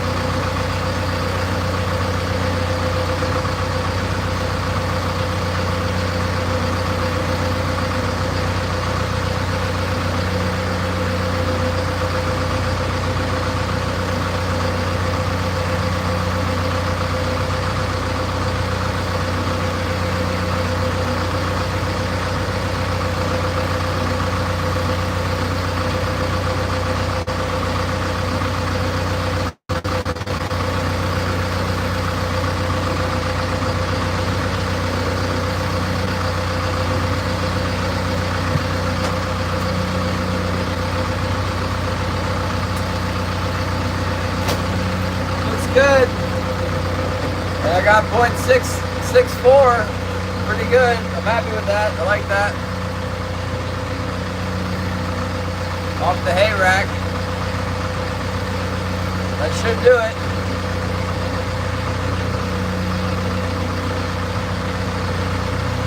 Plug you guys in. Keep it powered up.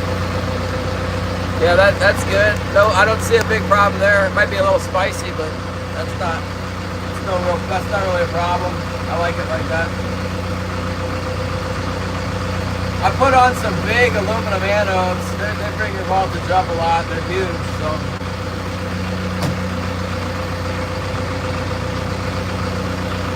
I don't worry about voltage if it's a little bit high like that, but if it's low, that's what I don't want to see. 0.64 is perfect.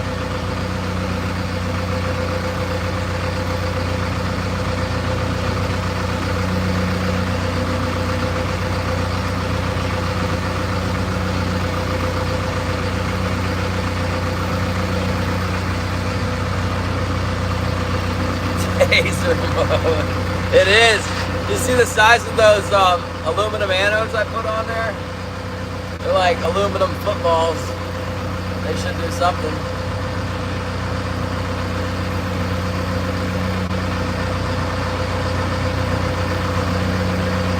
What's weird is I'm not getting a bunch of lingcod and stuff. There should really be a bunch of lingcod in here. Let's try to get a little closer to the reef.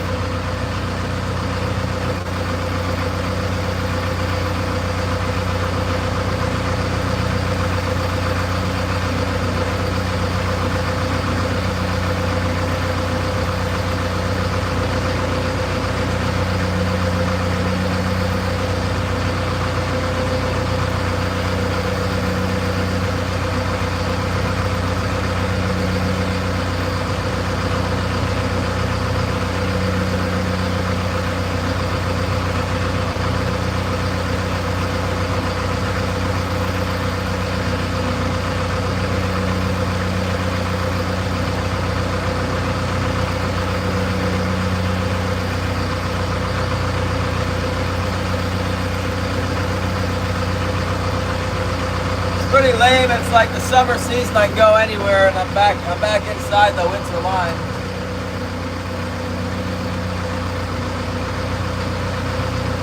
Looking for some fish somewhere around here. I haven't found them yet.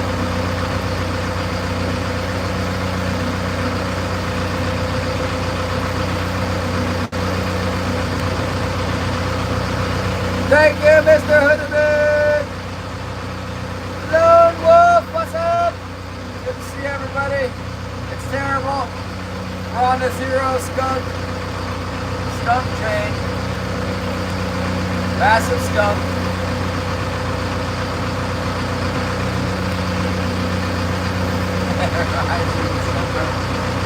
Yeah, it looks like we're headed that way again.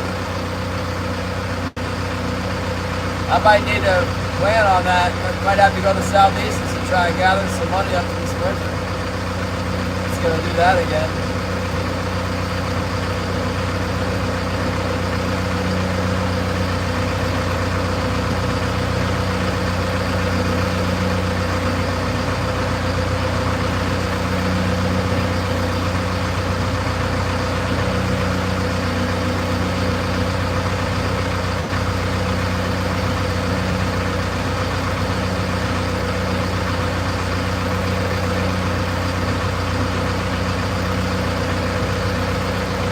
Well, the first fish was a king salmon. I guess that's good anyway. Got that going for us.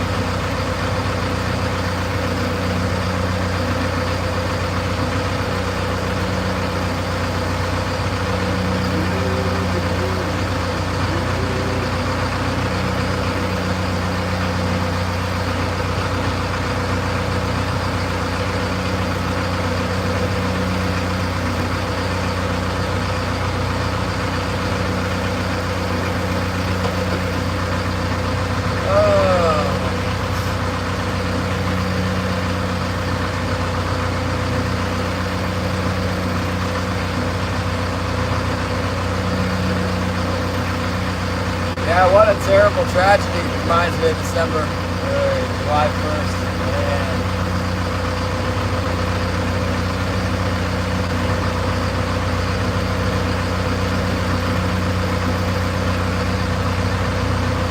Really not marking very much fish down there. But there's some schools of some kind of fish somewhere around here though. Find them.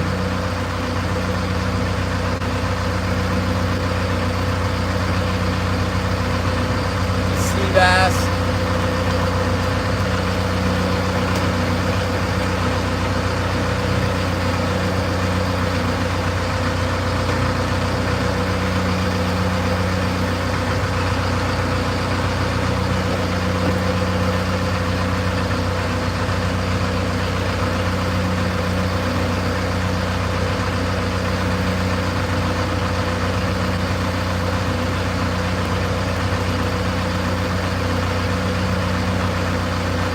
What they say.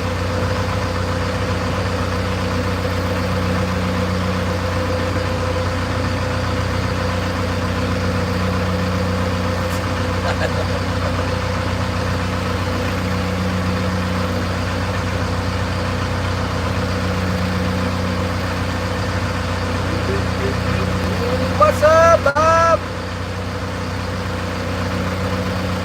Yeah.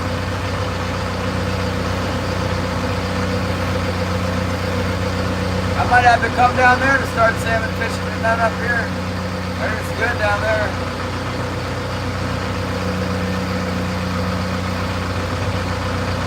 Not finding any of my neck of the woods. We moved 10 miles and not getting any over here either. Although I guess we got that shaker or something.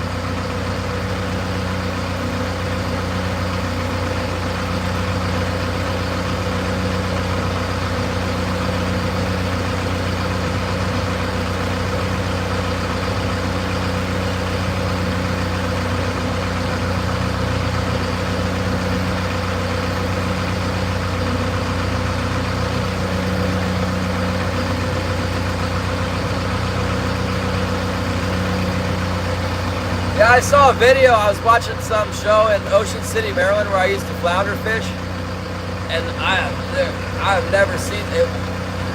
There was more boats than maybe on the White Marlin Open I'd seen that many boats before, but it was like scary amount of boats.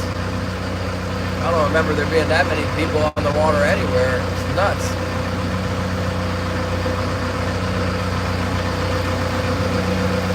Looked like Highway 95. It's all center consoles.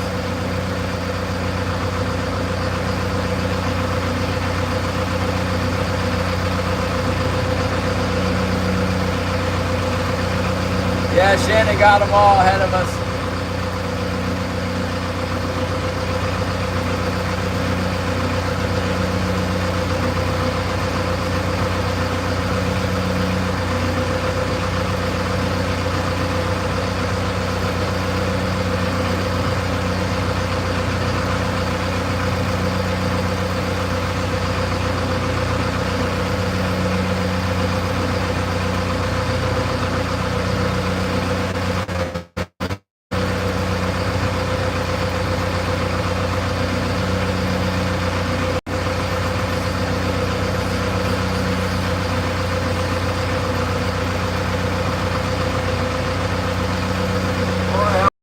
Absolutely nothing. We're not in my favorite stretch yet. I mean, I have fished here before and it was super good right here. We did good here this winter too, but I'm not getting anything right now.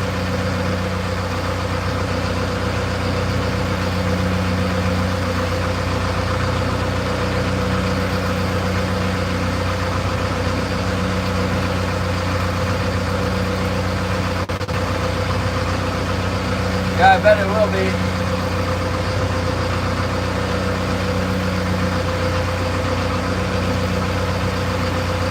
It's kind of a lot of feed, like up on the surface. A hodgepodge of life up there.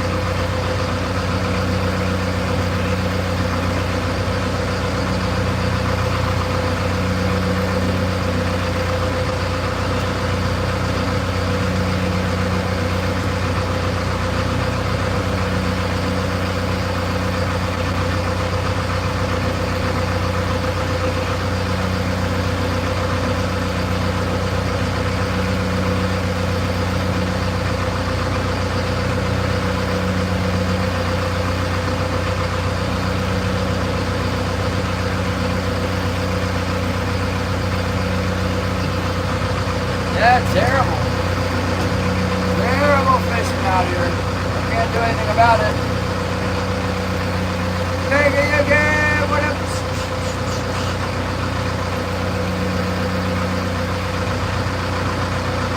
We'll try on the other side of the reef.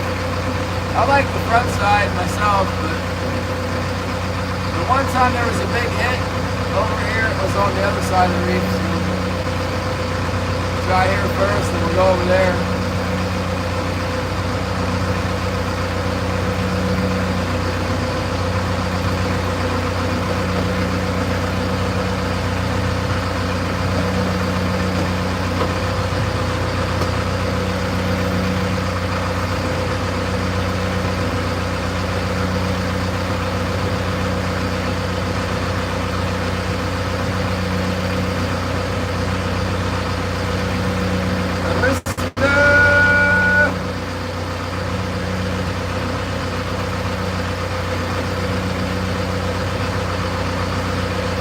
Ah, 75 feet.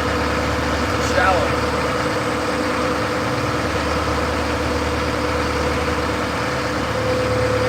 There's some fish. There's the bottom fish. Right up on the reef. Well, I didn't hit 75 feet to selling. Didn't know. Maybe I went like straddled the rock. Hit it with the sonar, but not with the gear. Man, big old ball of feed right there. That looks good. I ought to have some fish on it. Come on.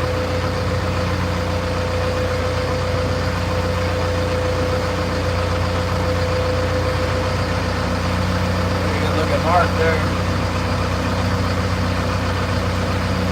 Come on, where's the kings?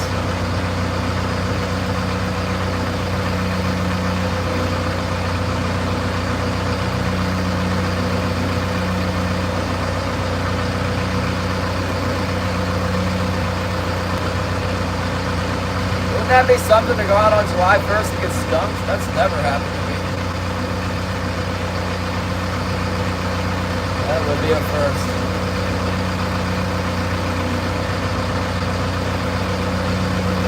I guess we got that tiny little fish. Yeah, I don't know. Not sure what that was. Could have been herring.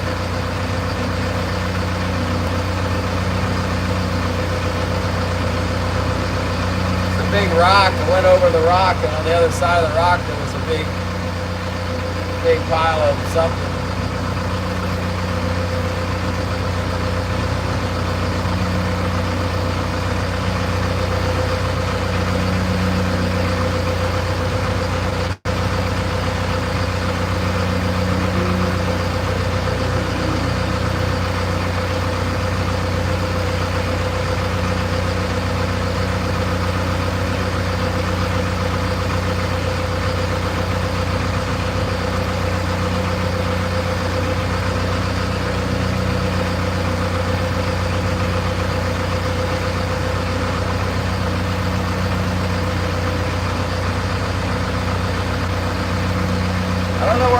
Cod went. The freezer boats were over here in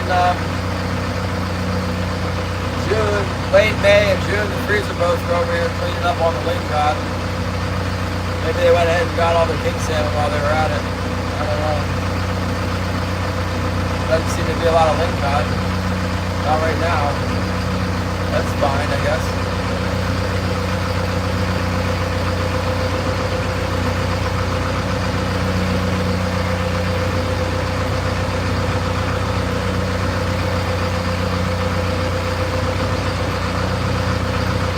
Squid are thick in New Hampshire.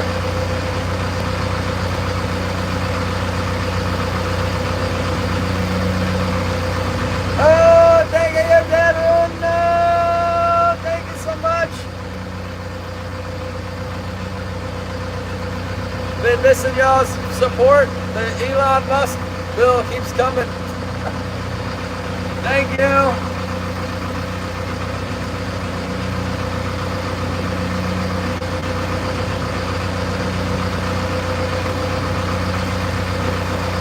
Yeah, we'll have a 4th of July something.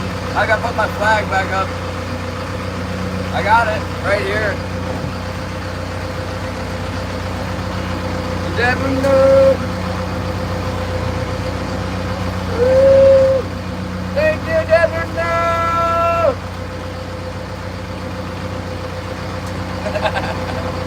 Thank you.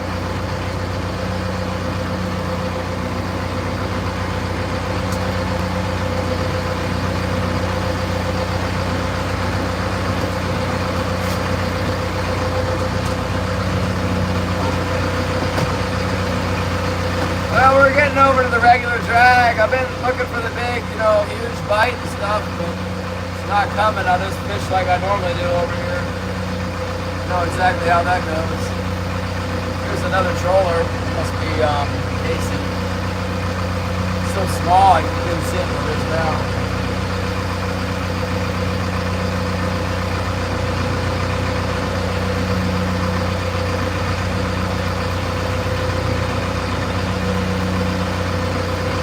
I'm not sure who that is.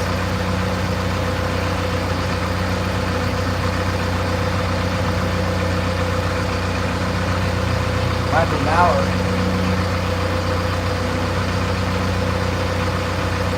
So it's one of those stupid lodge boats. Kind of boat or local fisherman's boat. Civilians.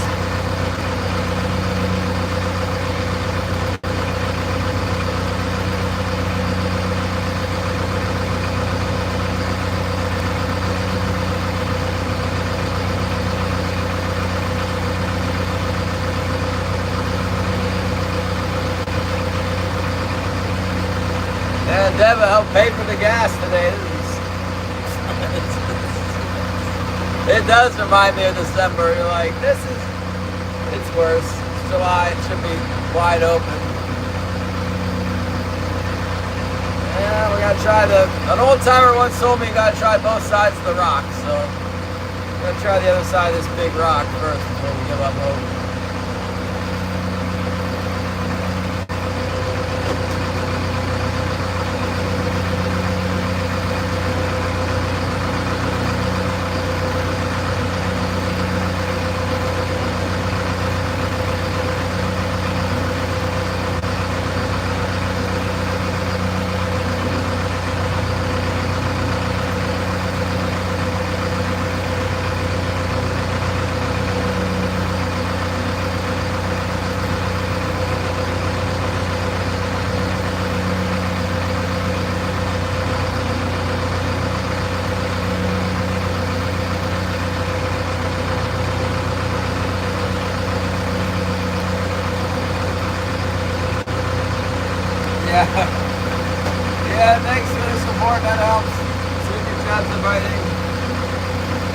got something.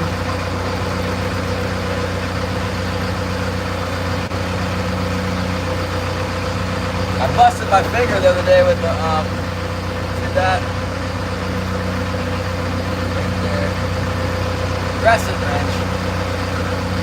Rolled off of a nut, slammed me in with that bottom part, the sharp part. Kind of bugging me.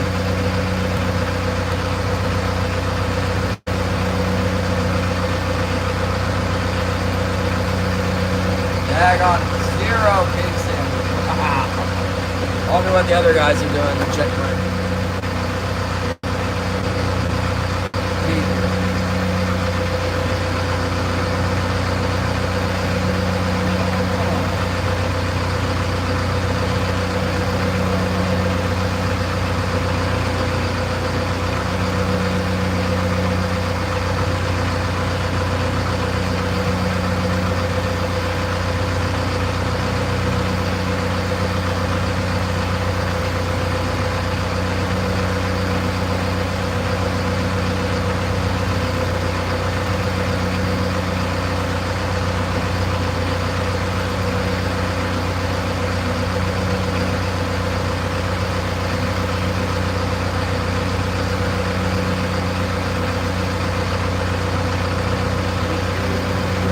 Well, we're getting ready to come off the front of the reef here, turn into the sort of the main drag. The main drag, we call it.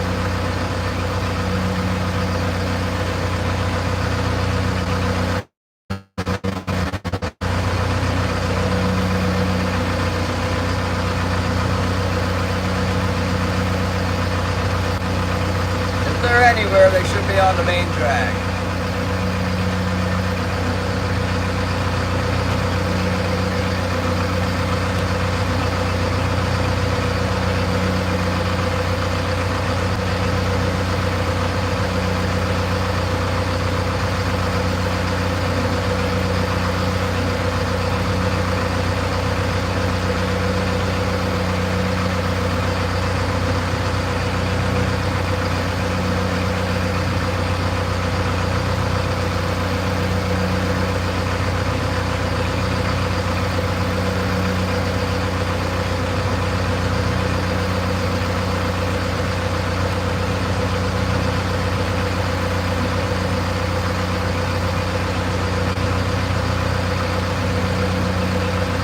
Joy? Is that the one I need to get?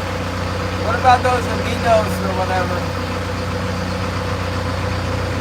Not Joy.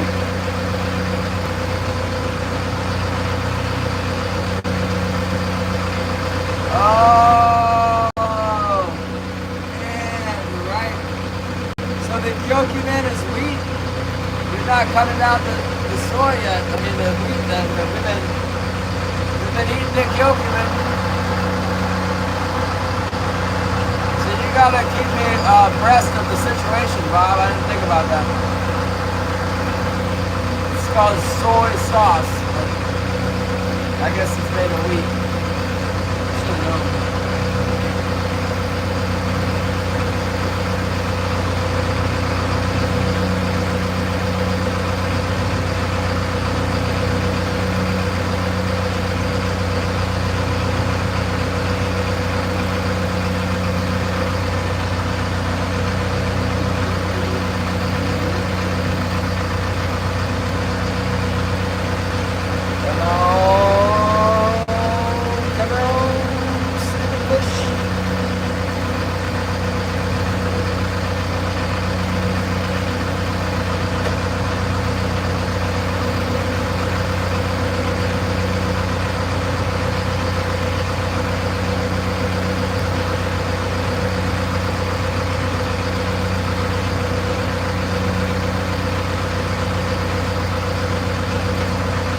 It's a Bembe Colossa. It's made of wheat. That's the wheat sauce.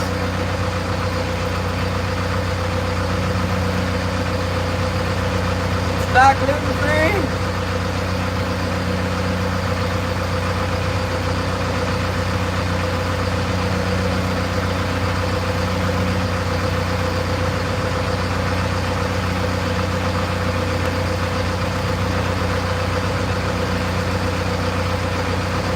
what do I can call catch a can? Call catch a can. I needed two things. I need a pump and then there was something else I needed. No, I don't remember what it was. The wash down pump and also, oh, that's right, the nylon fastener.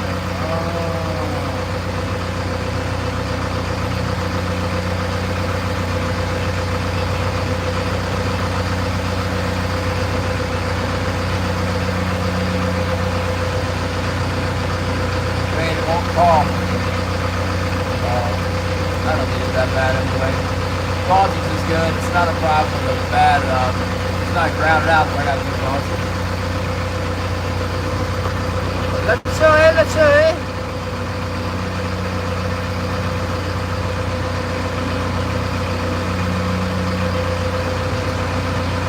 Hi, Mark. This is a high mark. Have the gluten. We're trying to go no gluten.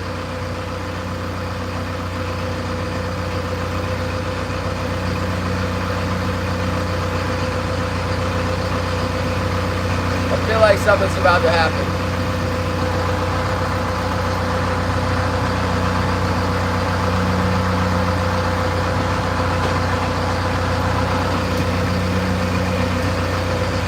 Hi, Mark. Golden soy.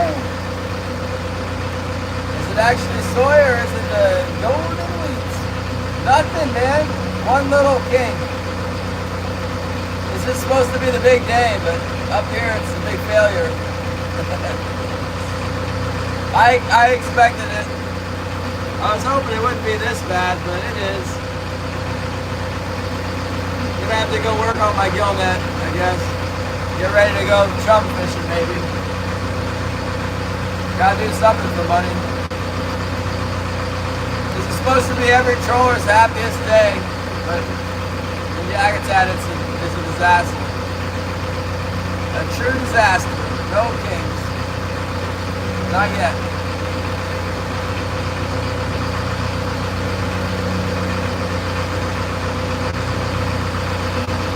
Yukon bud!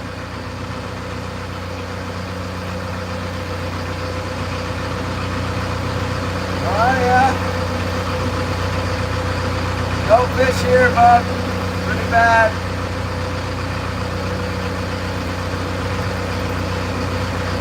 Maybe we can find some. We're checking all the spots.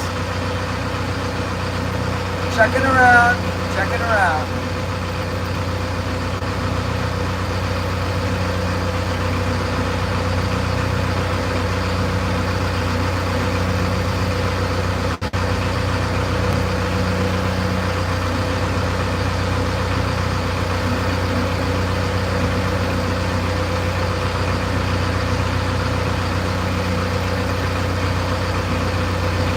I haven't heard much from the other trollers. Jim got 3. Other trollers are quiet. Major ingredient. Hi, Mark. Bob knows.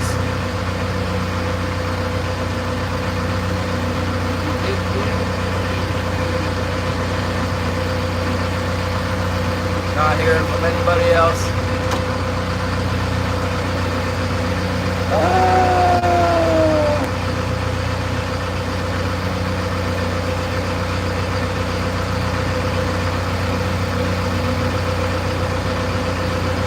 There's a fish. One fish. Oh, a school of fish. Should be bottom fish in here at least.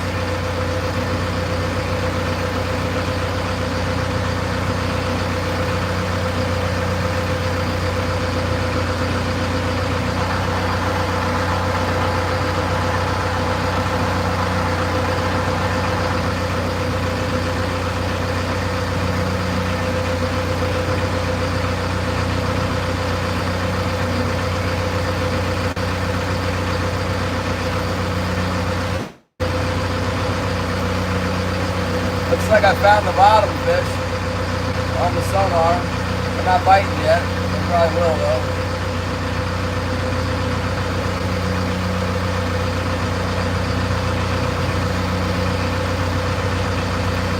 There, I got one biting on the port side.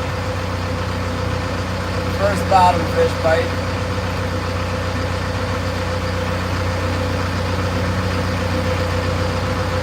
Suppose it could be another one of those micro lingcots. Oh, shaking around a little bit.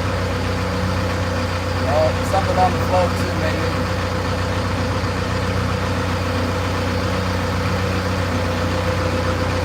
Oh, both sides got a bottom fish. That's good. We're getting into something.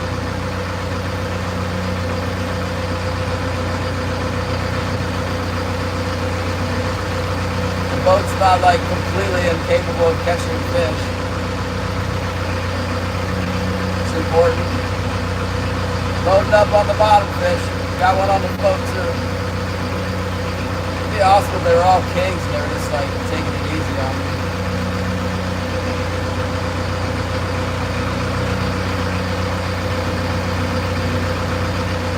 Maybe all the shaking around down there will attract the big king salmon.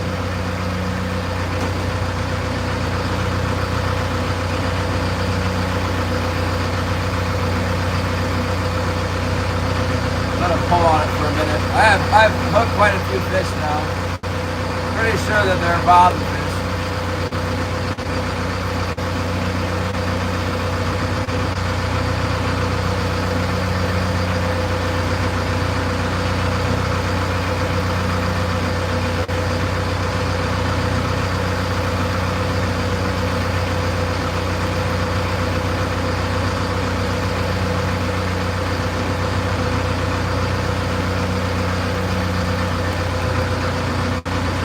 Every bit is possible!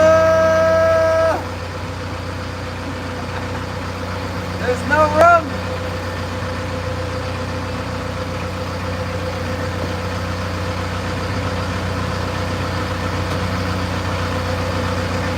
There you go. You gotta read it backwards.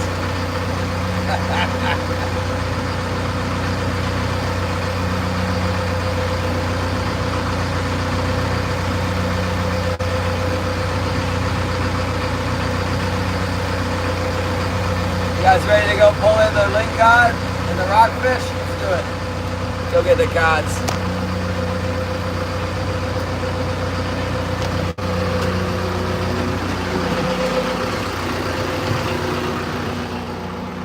Go get the cod. Maybe set a little bit shallower. See what's going on in the shallows here. Finally got something. That was good. Oh, you gotta turn the hydraulics on first. Hold on. Get this out of here.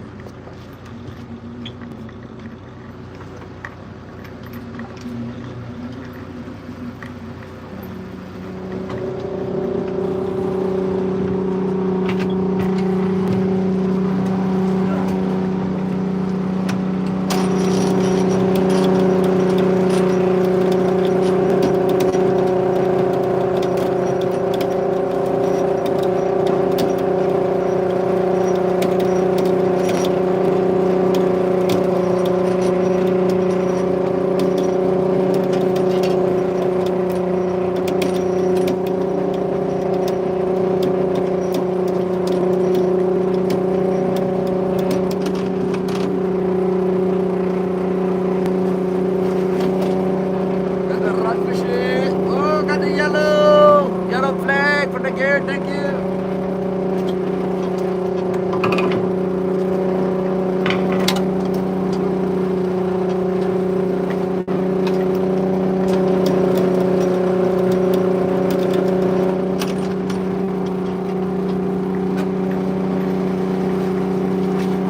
Rockfish.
happened there? What the heck is that all about?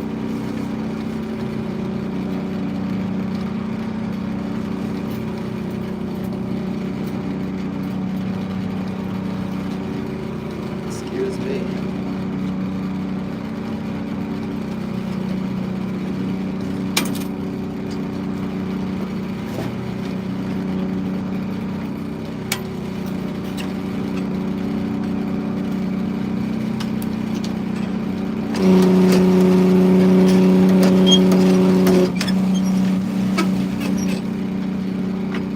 Jumbo rockfish.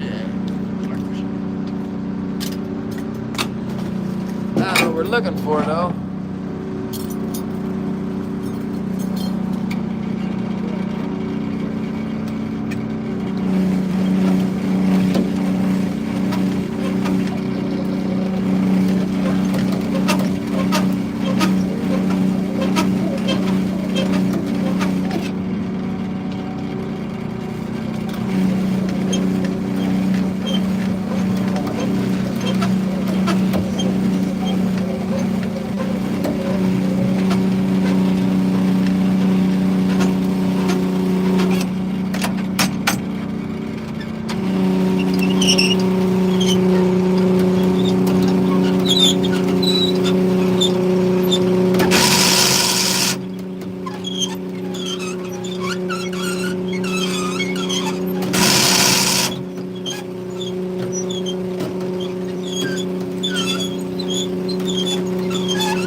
Well, it appears we can catch rockfish. A certified rockfish catching machine now.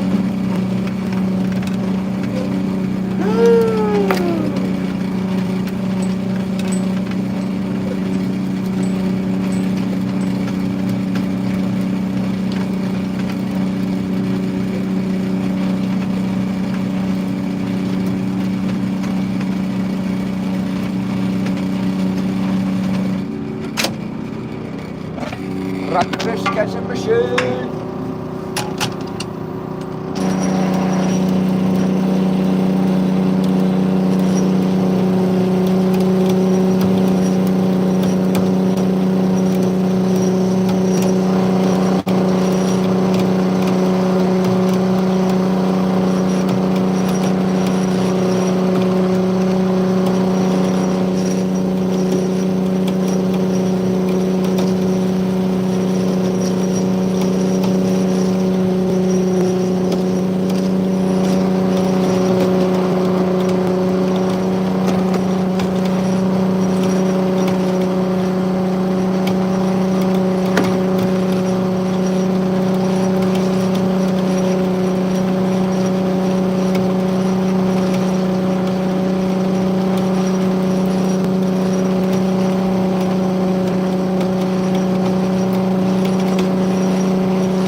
All black rockfish. Let's see how it is, you guys. Let's see how it is. And number two.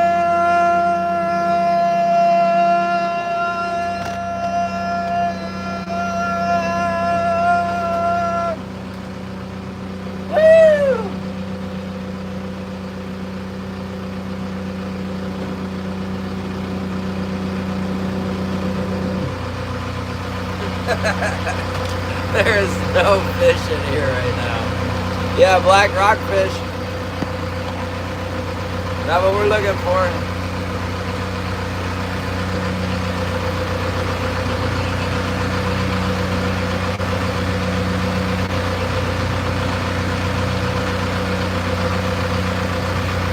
Oh, it's good to see you, Andamansoon.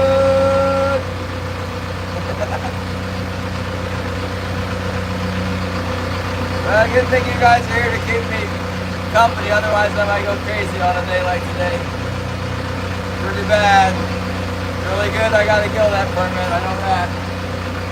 Wish I'd fished this weekend. I thought, maybe despite the fact that nobody's catching anything, maybe they would hit on July 1st, but no. Not around here. Not yet.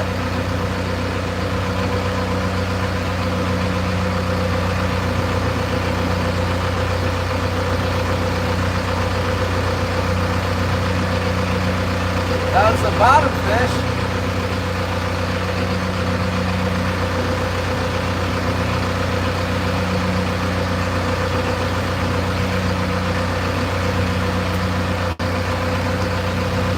Yeah, what do we got here?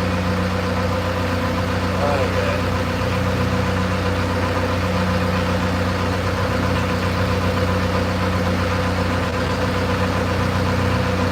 Thanks, Gary.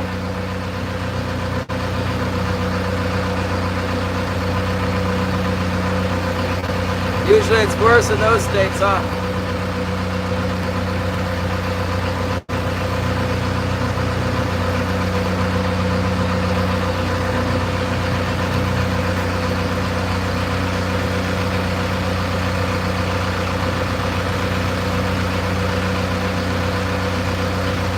Yeah, on a good day there'd be king salmon all over the place in here.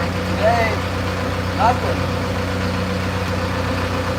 Right around the biggest rock, there was some rockfish, but no kings on the, out on the flat. Might as well go a little bit further. Maybe they're hiding around this other spot over here on the other side.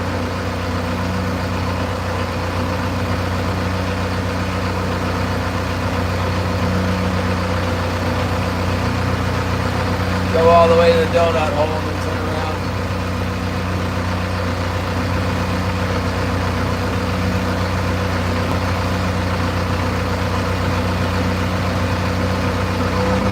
Brought my gear up a little bit shallower so I can fish on top of the reef.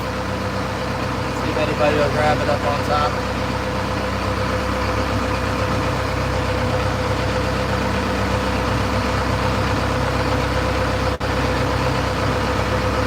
Let's read some more in the old Galatians.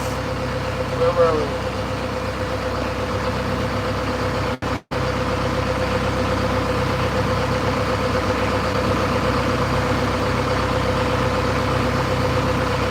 Yes. Chapter 4, verse, this is Paul talking to the Galatians. Verse 8. He said before this that we are no longer a slave but a son, and if a son, then an heir of God through Christ.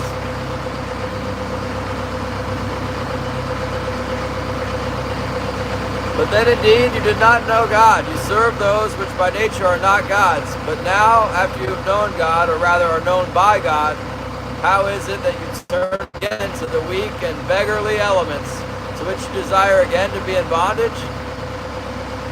You observe days and months and seasons and years. I am afraid for you, lest I have labored for you in vain. Brethren, I urge you to become like me, for I have become like you. You have not injured me at all. You know that because of physical infirmity I preached the gospel to you at the first. In my trial which was in my flesh you did not despise or reject, but you received me as an angel of God, or even as Christ Jesus. What then was this blessing you enjoyed? For I bear you witness that if possible you have plucked out your own eyes and given them to me. Have I therefore become your enemy because I tell you the truth? They zealously court you, but for no good. Yes, they want to exclude you, that you may be zealous for them. But it is good to be zealous in a good thing always, and not only when I am present with you. My little children, for whom I labor in birth again until Christ is formed in you, I would like to be present with you now and to change my tone, for I have doubts about you.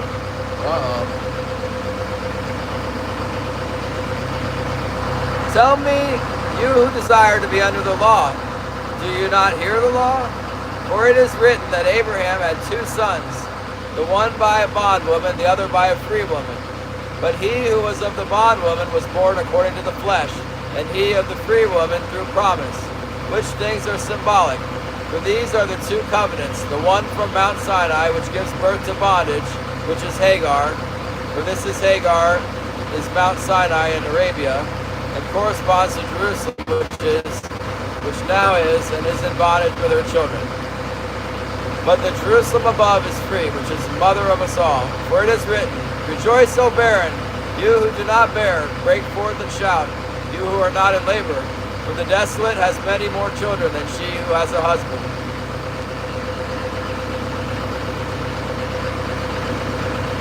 Now we, brethren, as Isaac was, are children of promise. But as he who was born according to the flesh then persecuted him who was born according to the Spirit, even so it is now. Nevertheless, what does the Scripture say? Cast out the bondwoman and her son. For the son of the bondwoman shall not be heir with the son of the free woman. So then, brethren, we are not children of the bondwoman, but of the free. That's good. Denny Blazer, what's up? Stand fast, therefore, in the liberty by which Christ has made us free, and do not be entangled again with the yoke of bondage. Indeed, I, Paul, say to you that if you become circumcised, Christ will profit you nothing. And I testify again to every man who becomes circumcised that he is a debtor to keep the whole law. You have become estranged, getting a bite, wrong kind of bite, I think. You have become estranged from Christ, you who attempted to be justified by law. You have fallen from grace, for we through the Spirit eagerly wait for the hope of righteousness by faith. For in Christ Jesus neither circumcision nor uncircumcision avails anything, but faith working through love. Some little merlet birds over here.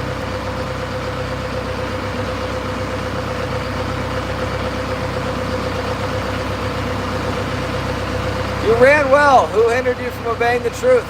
This persuasion does not come from him who calls you. A little leaven leavens the whole lump. You know, that's yeast. Like a little yeast rises the whole dough.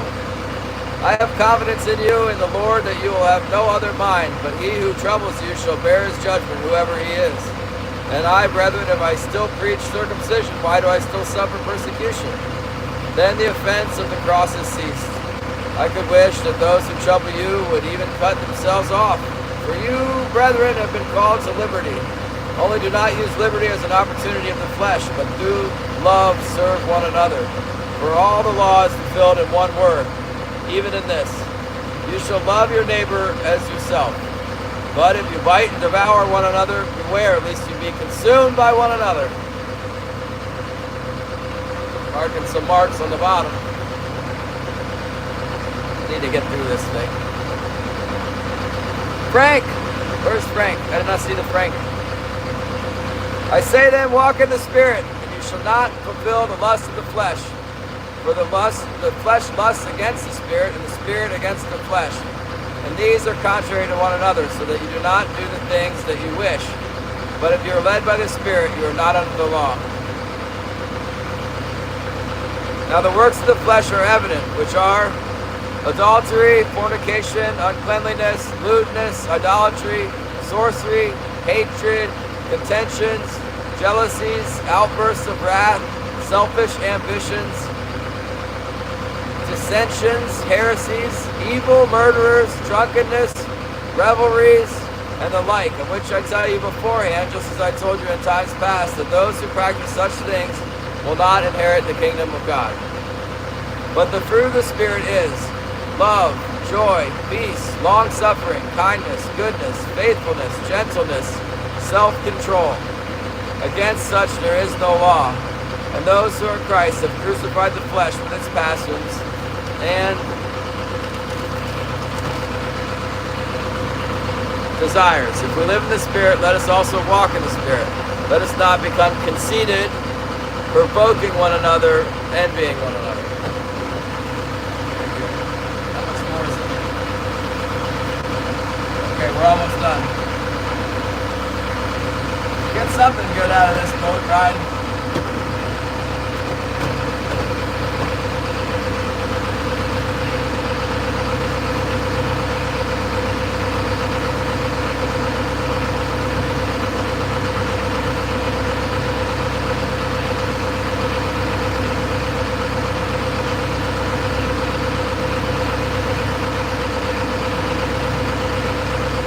I think it's important to know that, like, I think what Paul's trying to do is, it's all these Jewish and Pharisees with this long list of laws and, conditions to be righteous.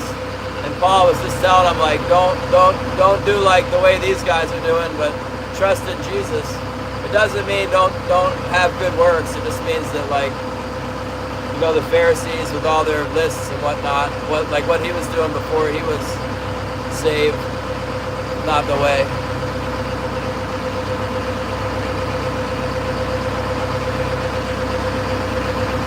I do. That's good. And yeah, we're in Galatians.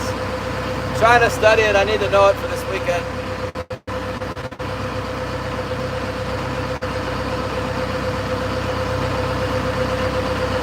No kingy wings.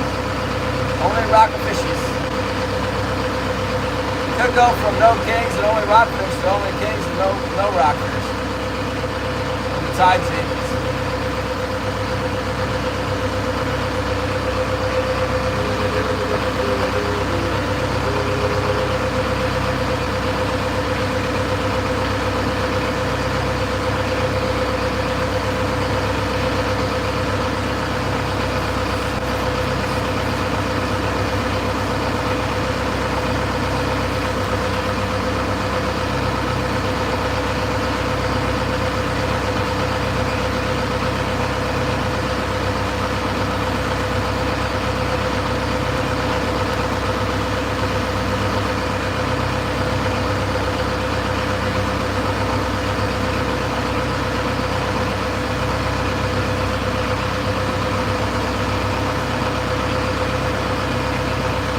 Tide's coming in.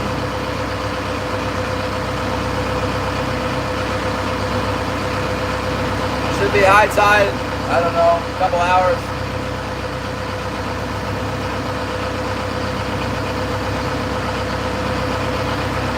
But it sure seems like there's no fish around whatsoever. See if anybody else texting me. Nobody else is texting me.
See you later, Jenny! You'd think there'd be at least some kids standing over here. Give me a break.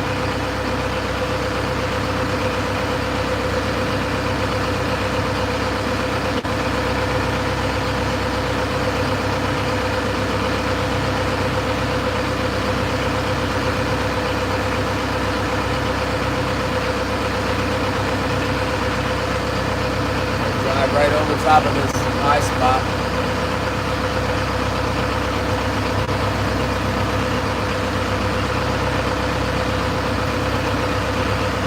There's the link cod too. Maybe the kings are wherever the link cod are. Not getting any links in here.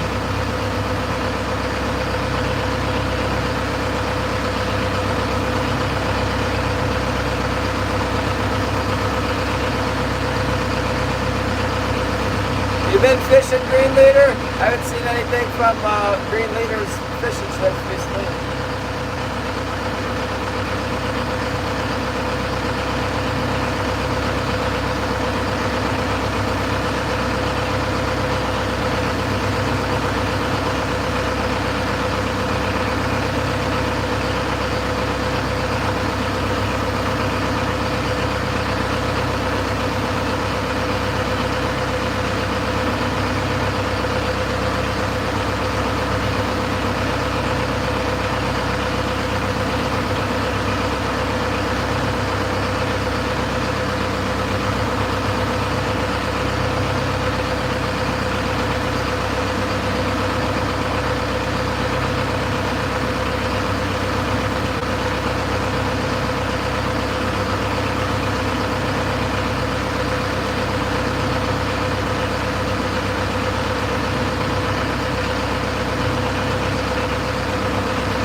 Well, sorry to hear that. We're fishing again. Looks like we're gonna go gillnet. Gillnet opens on Sunday. Come out Sunday night. Spend the night out here. Looks like that's gonna be the plan.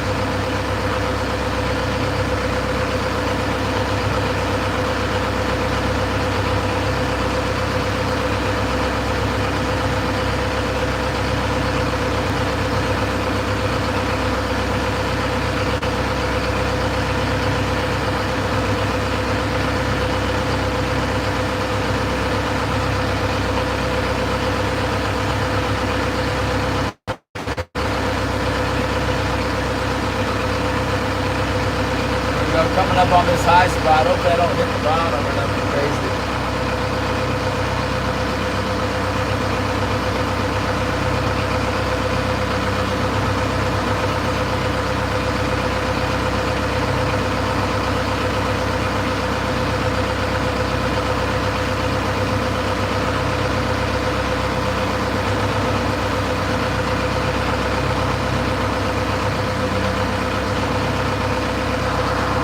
Get some big ones. There hasn't been like anything. Getting some good reading done in the Bible.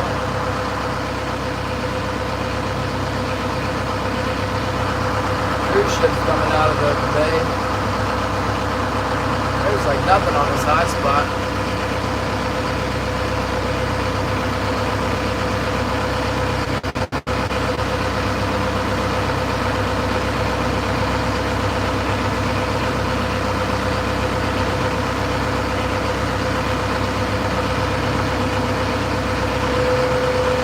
Try the other side of this rock where they were biting that one time. I got my doubts though.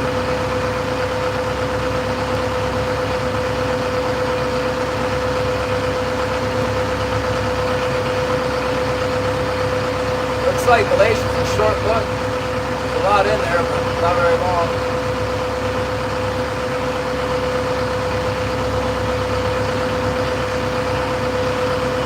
It's kind of a decent market. 45 feet, maybe it'll bite, give it some kick. Come on, bite. It's gonna take to finally catch one.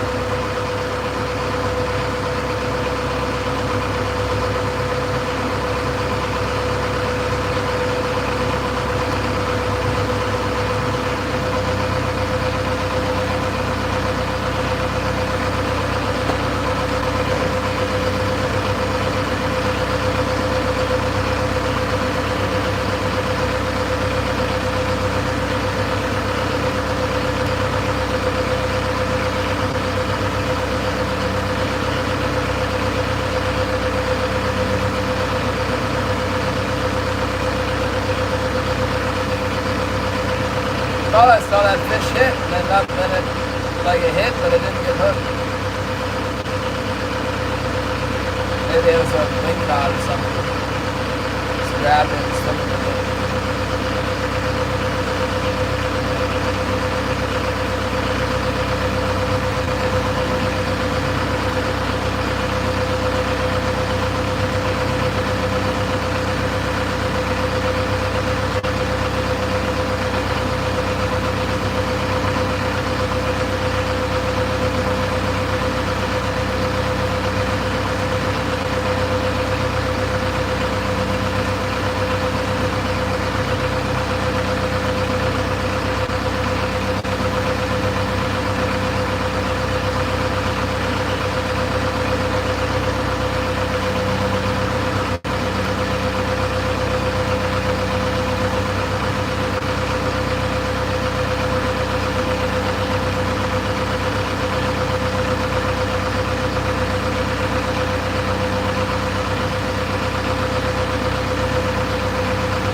Yeah, it's really nice here too. Look at this.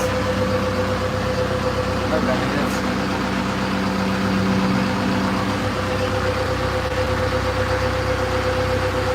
We're way out. We're way out in the bay. It's just super nice.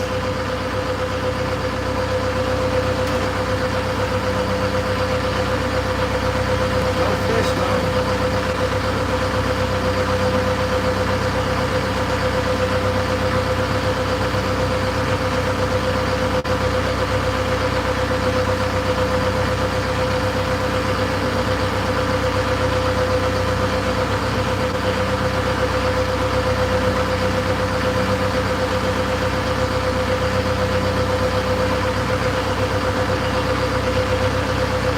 I kind of thought I had a bite. It looked like a good mark, like a king coming up, and then the wire went smack, but it didn't keep shaking.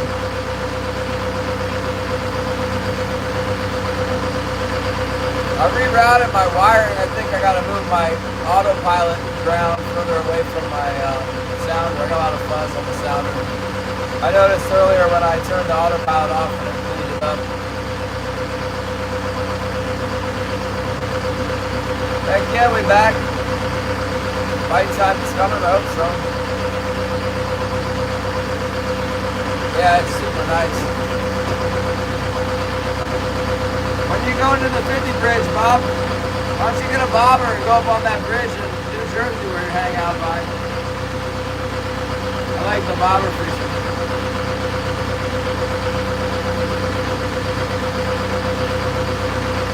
You can go live now, and then I watch the anyfin on my second phone, and nothing's happening over here.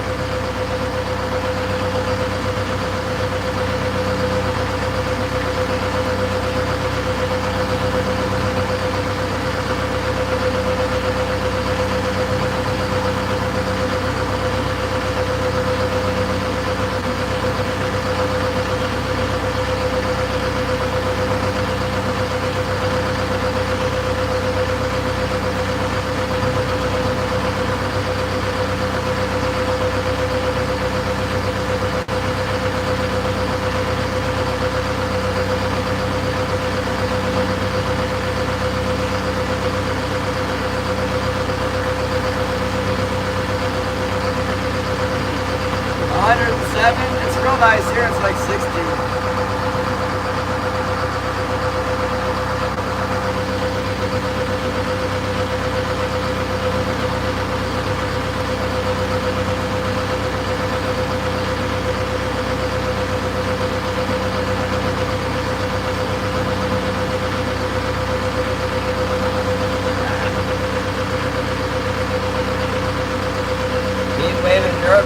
a lot of people are dying in France. I think that's kind of like the COVID math, though.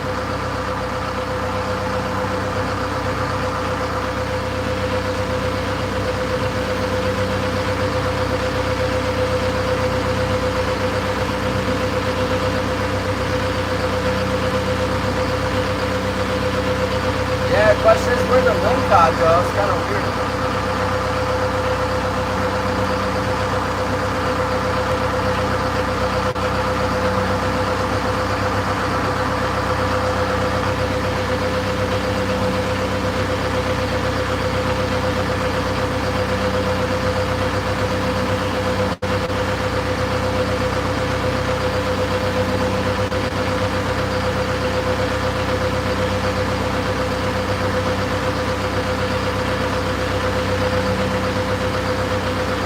I think I've had that fish on the whole time because the wire's shaking a little bit now. Whatever that thing is, we got it. Maybe we speak of the lingcod and up it comes. Got that sucker down. It's kind of a big fish on the sonar. I thought I saw it smack the wire and then nothing happened for a while. Now it's shaking. Now she's shaking around a little bit.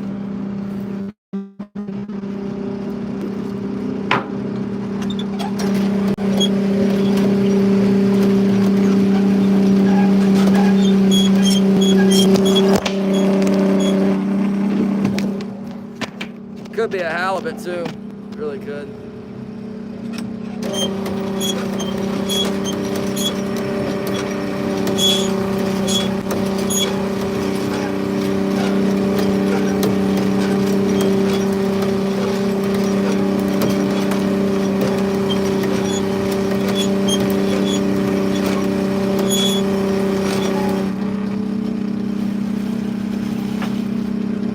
The lingcod wasn't.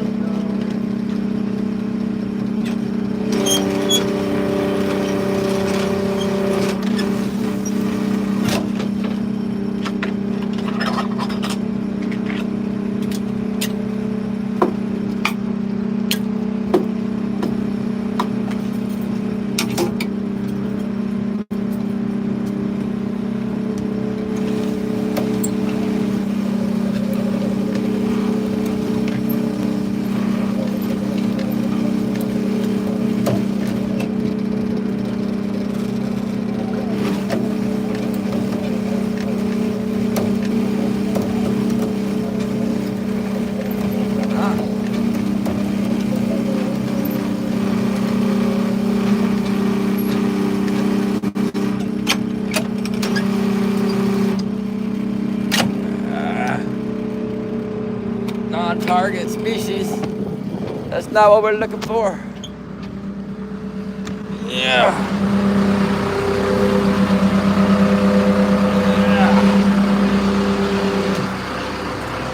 I think I have one on the float. I'm not pulling that in right now. Ever loving outdoors, what's up? Fishing is a terrible. Worst king opener ever.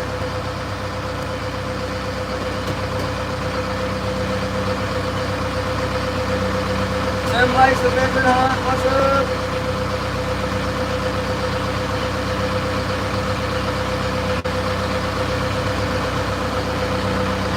It's definitely not out of the question that we can find some over here on the other side of this high spot. I'm gonna troll my way home. It's a long way. It's a long day.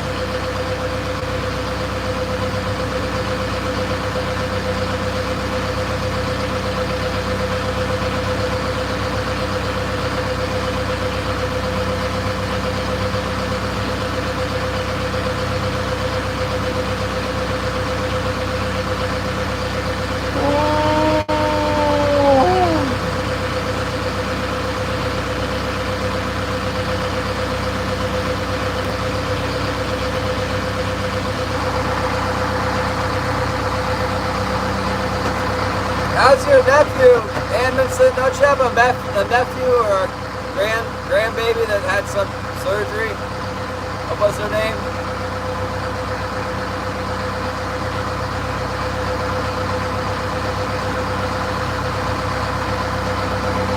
Thanks, ever loving.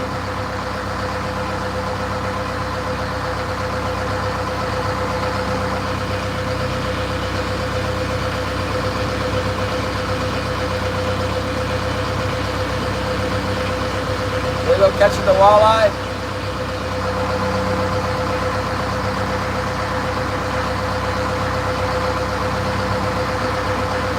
Maybe that was Gail Lawrence, that sick relative.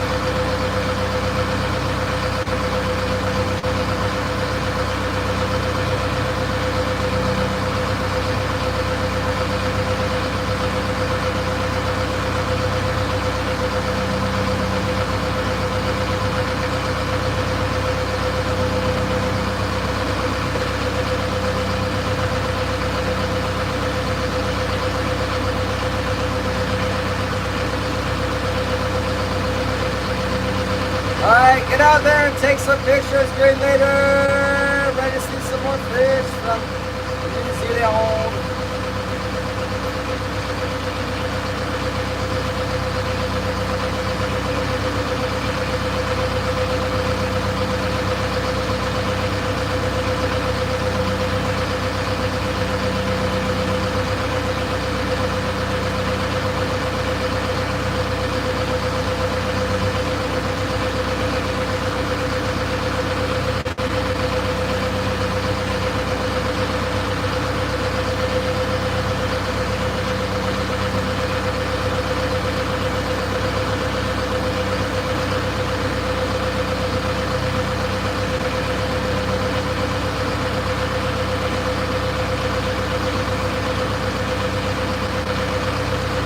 Boy, the Kings are a real failure this winter. Looks like we're going to do it again this July.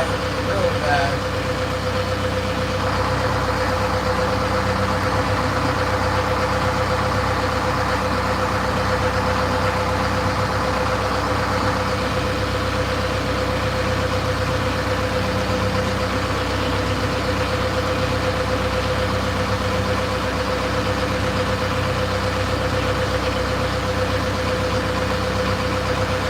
I bet they're getting them somewhere.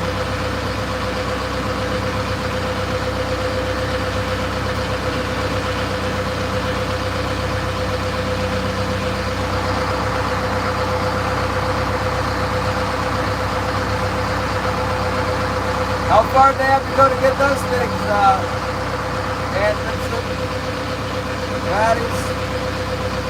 Lettuce.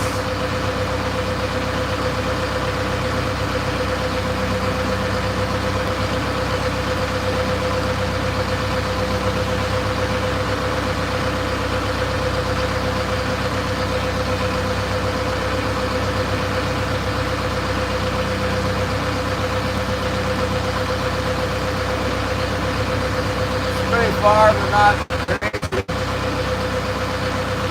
They go out in a boat.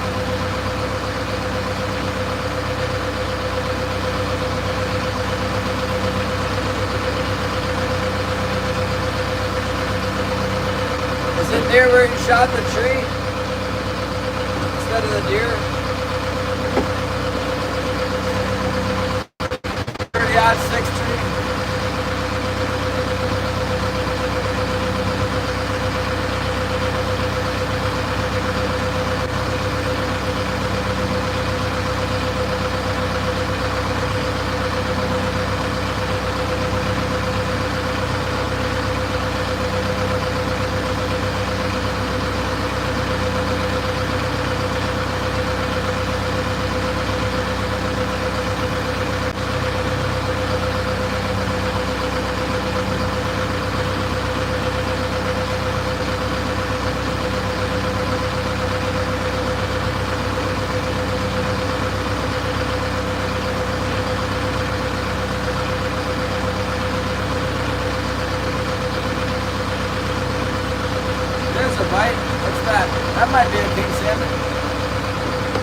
baby. Just took my shoes off.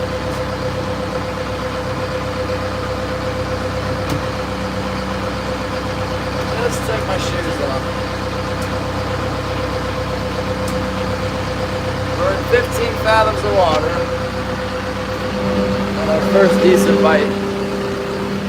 That little tiny one hit pretty hard too. I thought that could have been something. This one hit about twice as hard, so maybe this one's like 20 inches. A little bigger lingcod, maybe.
Go ahead and pull this float. I saw something hit this float. Wow.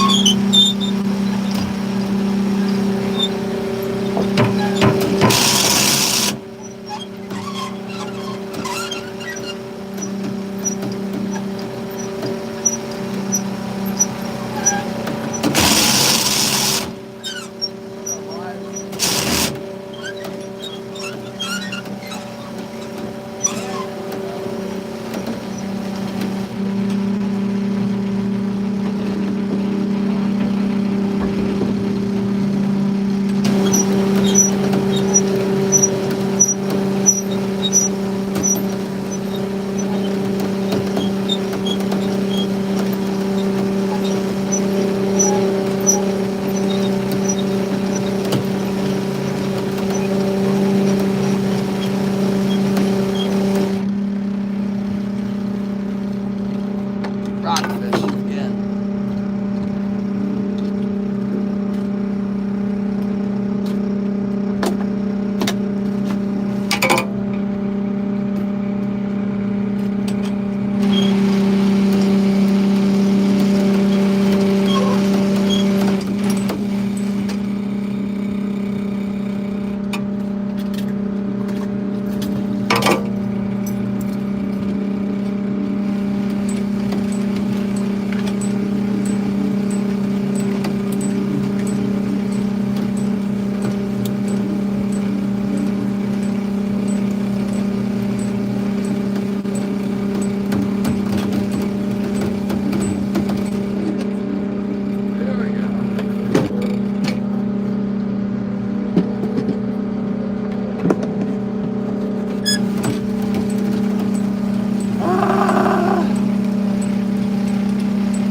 Slightly larger, still not what we're looking for.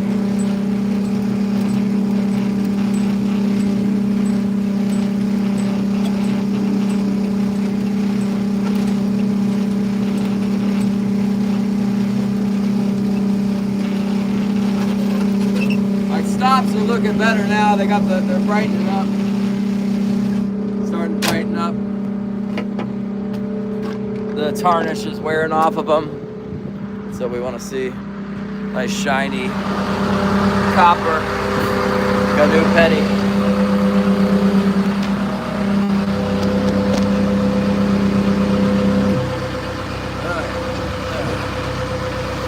Shiny halibuts, shiny king salmon. How dare you?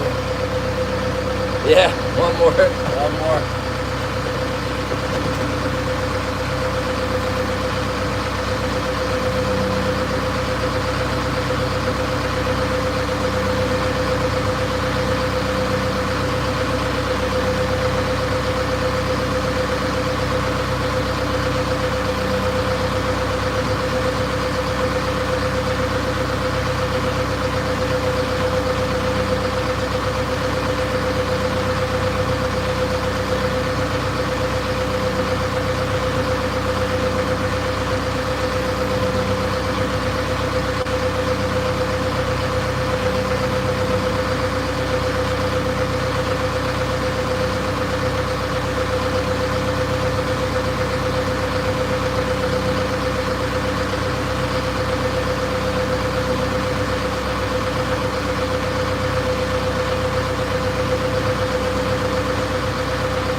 Reading this letter from this governmental board I sit on here. It's quite something.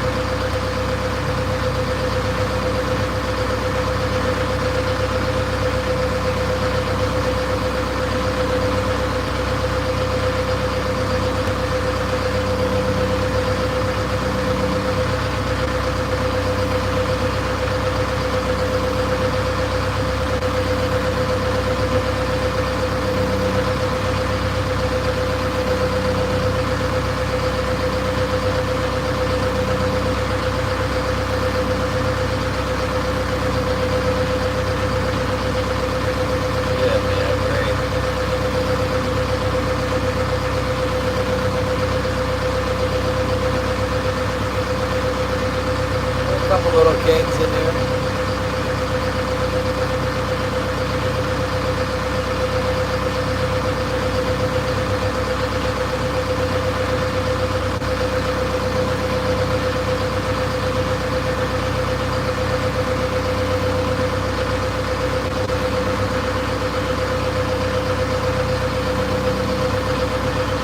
Yeah, the bobber, it is.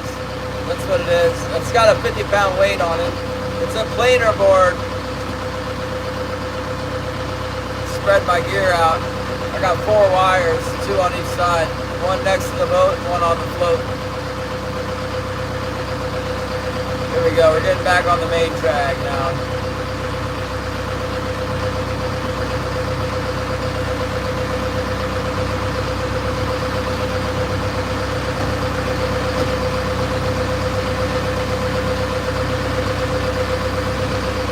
How hot is it, Rooster?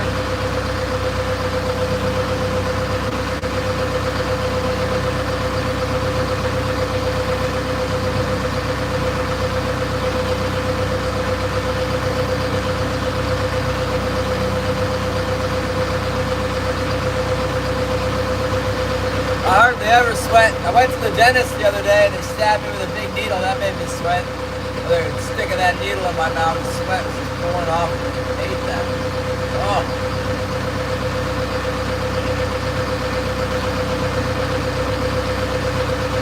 I took my shoes off again. Maybe I'll get another bite. That seems to be the secret. Get comfortable, you know. Then they bite.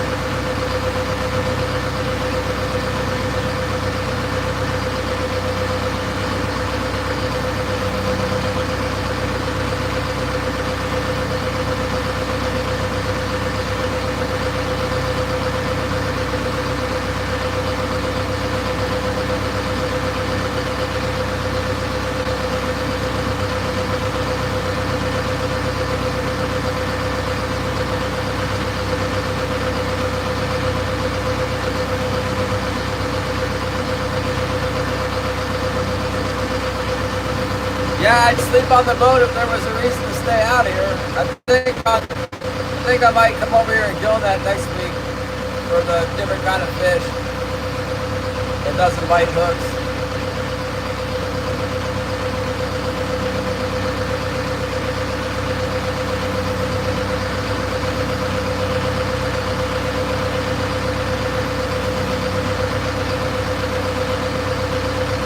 It's not really set up for it right now.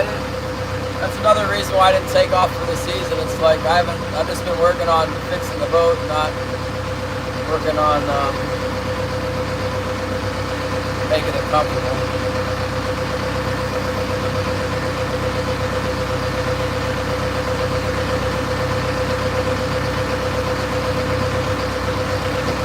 I guess nobody's catching anything. They're not texting me about it if they are. Yeah, I need a new mattress down there. The dog's been getting the mattress wet for a year, 8 months or whatever.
Nothing over here.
I got rockfish on a lot of my hooks right now.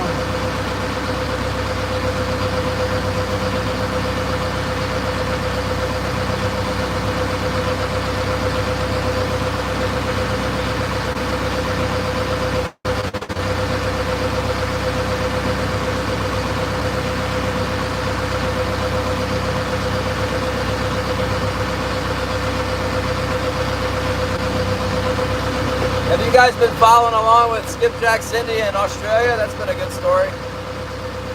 I wish you'd hurry up and catch a big fish. Then maybe have like a crocodile come up and eat the fish. That would be pretty exciting.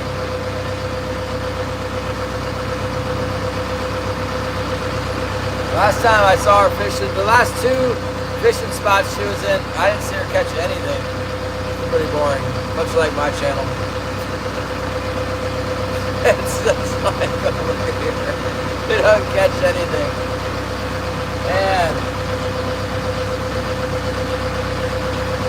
we draw some parallels there.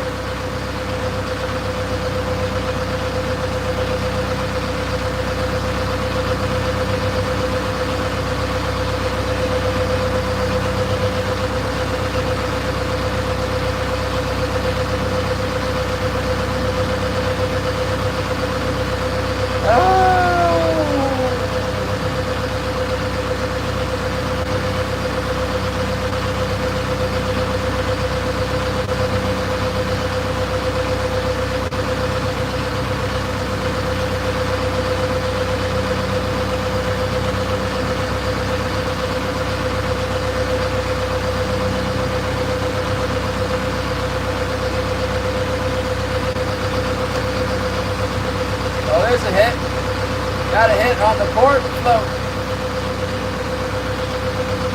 It's an interesting hit. Pulled pretty hard. It's kind of a slow pull, like maybe a big lingcod or a halibut. It could be a king. Maybe it's just a Mac Daddy rockfish. That's been what's biting, the rockfish. Put my shoes back on.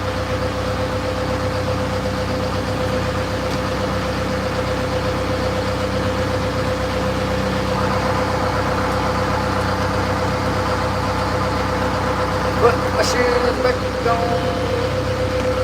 Casey didn't catch anything.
Bigger. Got him on the old look at you get wind.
7 is not quite big enough.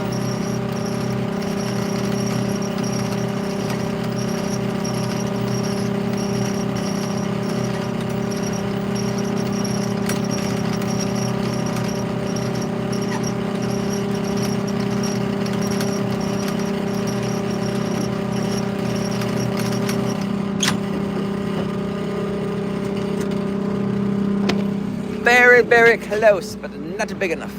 Not big. Yes, close.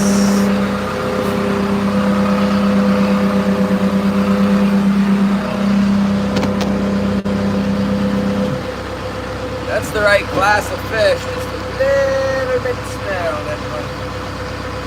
But that's the right, basically what we're looking for here.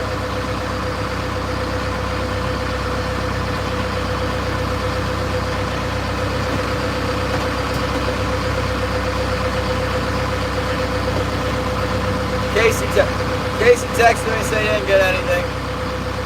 Skunk on July 1st. Unheard of.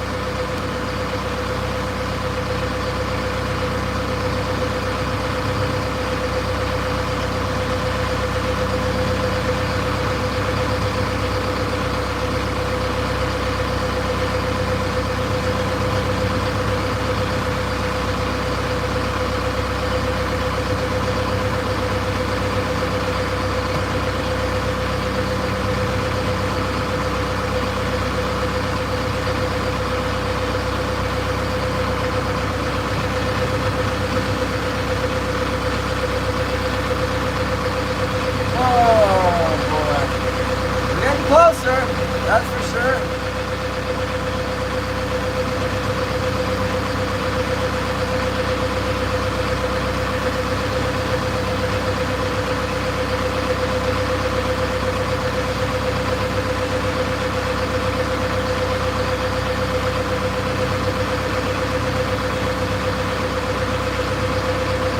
Got him on the old Kachiki squid.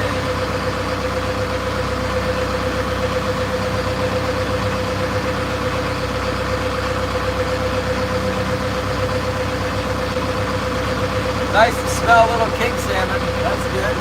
Smell them.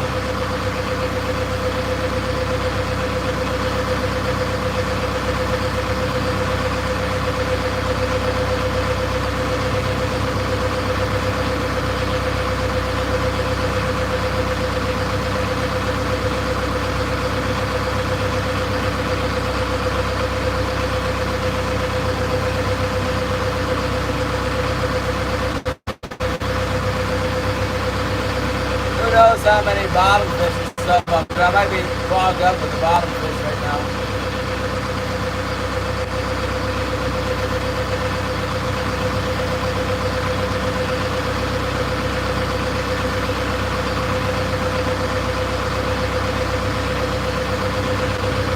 Anytime. I don't think there's any around. I'm checking though, I'm looking. It's nice that Casey texted me, said he drug over here, so that means he trolled across the bar, so I shouldn't expect to find any like between here and there.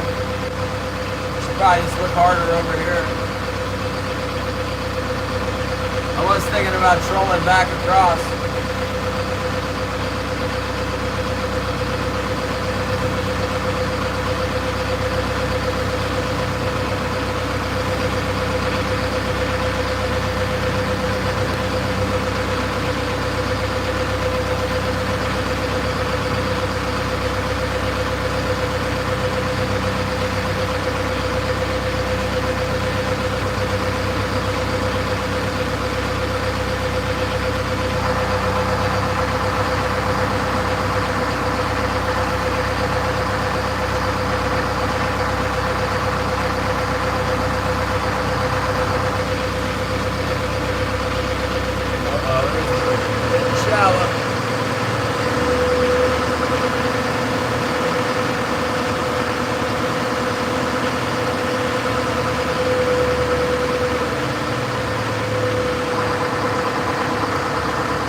has left the building.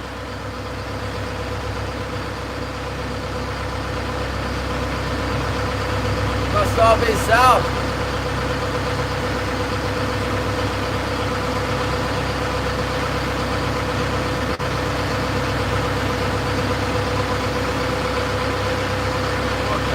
That's fast, huh?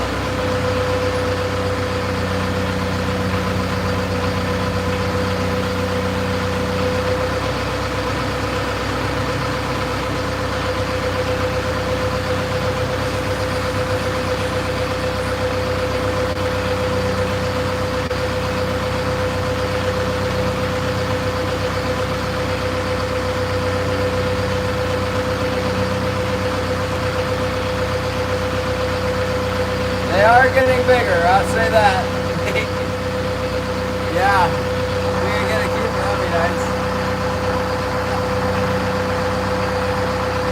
Oh, man.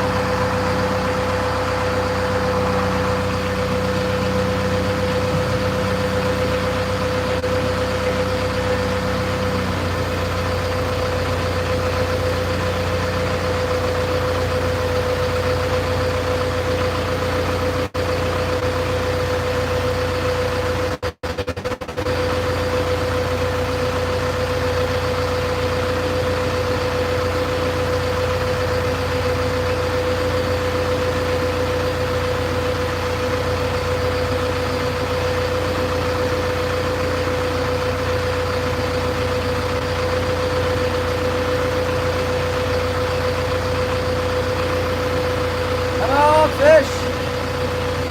Next one's gonna be huge. Yeah, it could be. Keep trying. It's nice to see the boat just catches fish in general, you know, the bottom fish and whatnot. It's good.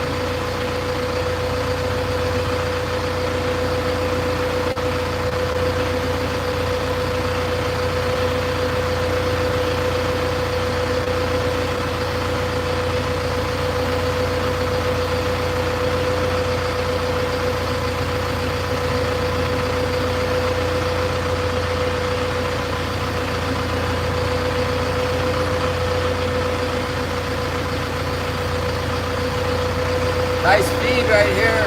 Good amount of bait fish. Maybe they'll be hiding over here somewhere. Come on.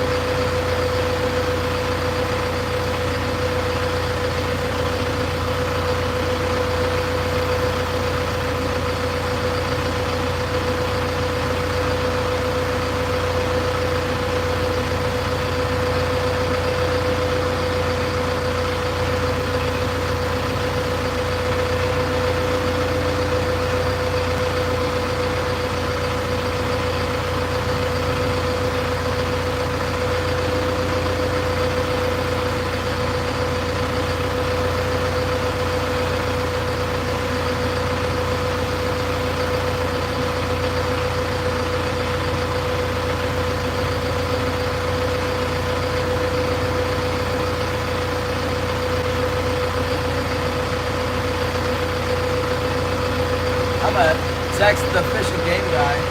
Tell him this is bad, man. Where is he? Shit.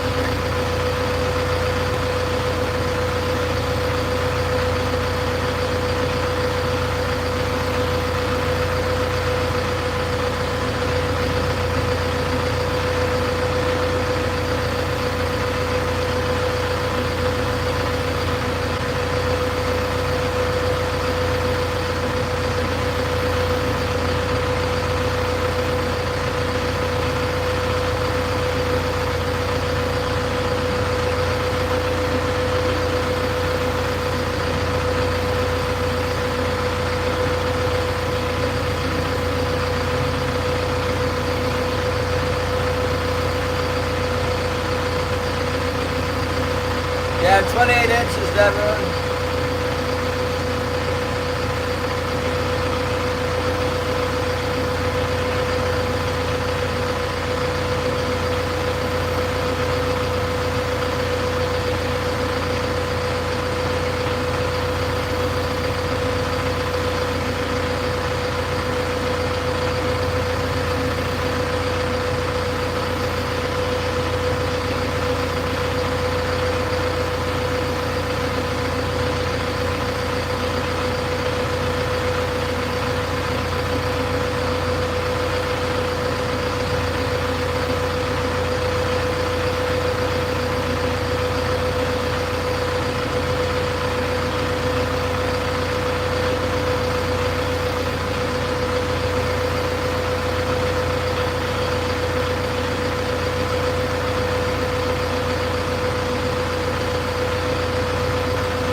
I saw a line move there, what was that?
I'm not sure which way to go next here. That was kind of my whole plan.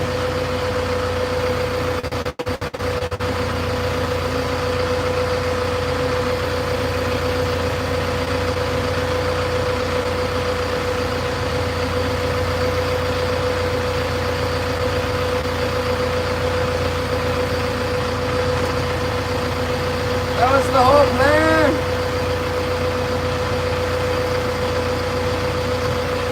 Josh, what's up?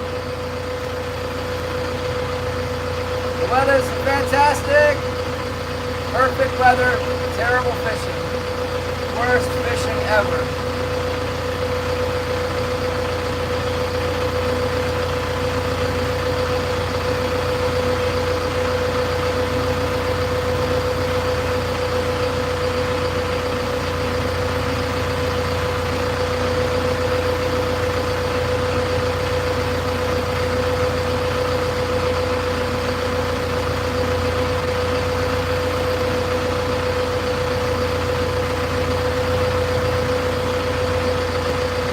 Go with my gut feeling.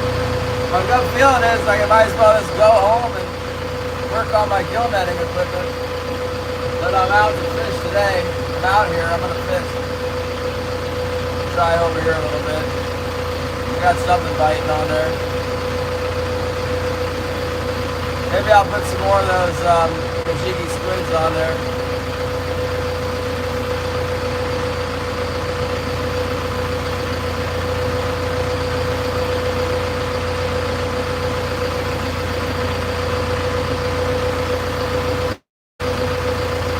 Bite on both wires. I don't know what we got going on. Nothing big.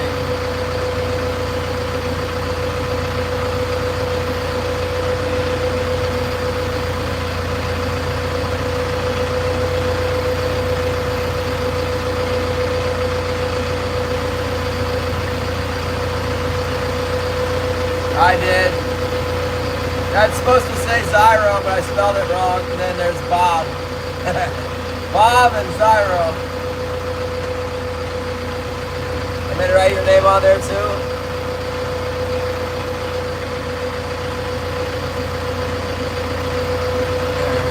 Now we have Josh.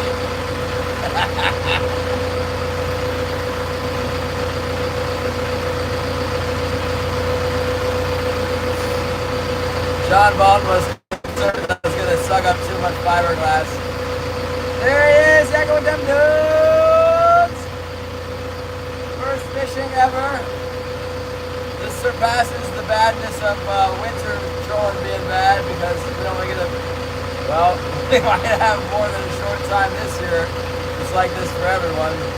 They're probably getting them down in Sitka though. I may check with my other buddies who says, Glenn B.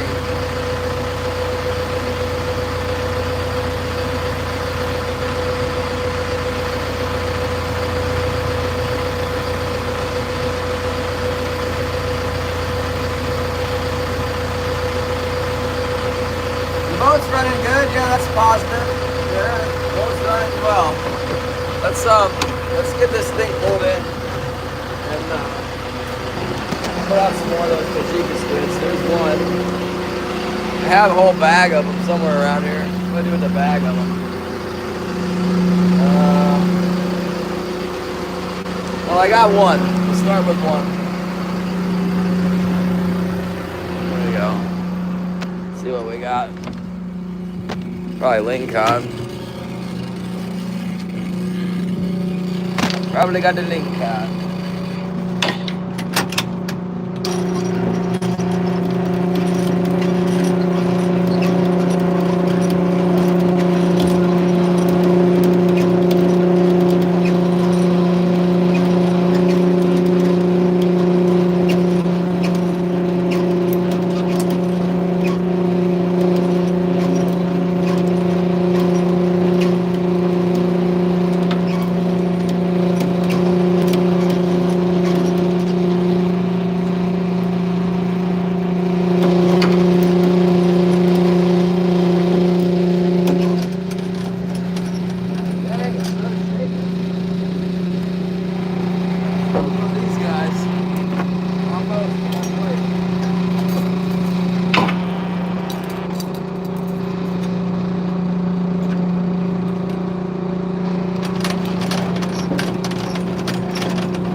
Right neighborhood, this little, if we can find a big school of those, I think we do okay.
mess everywhere.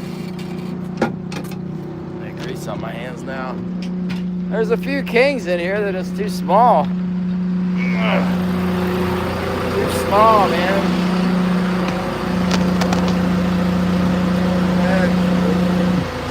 Too big.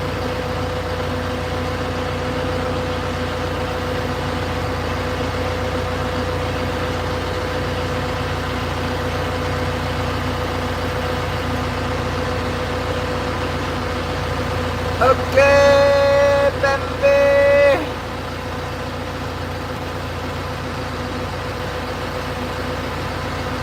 It looks better over here than where we were fishing before.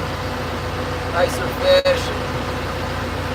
More feed down, more balls of feed down deep, not just a little spray up on the top.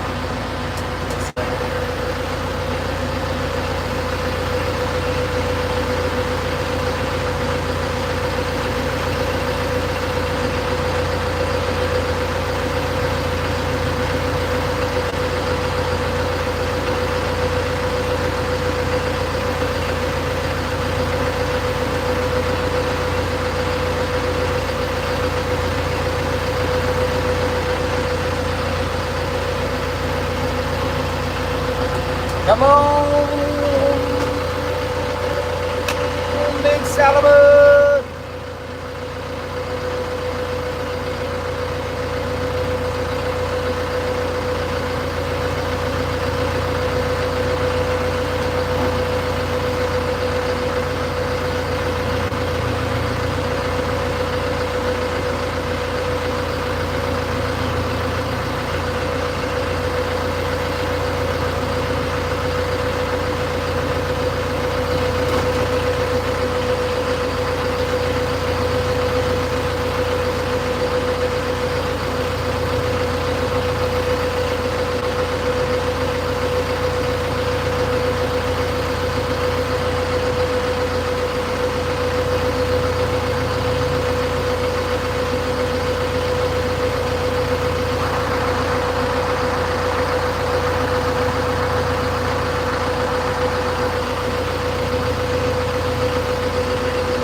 What kind of a washdown pump are you running,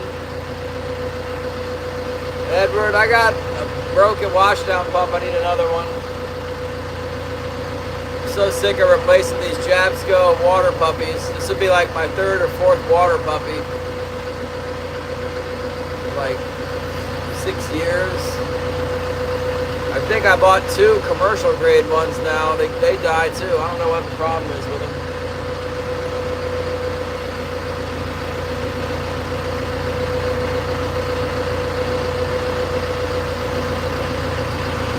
I am marking some fish on the bottom that look kind of suspicious to me. Like the could be kings.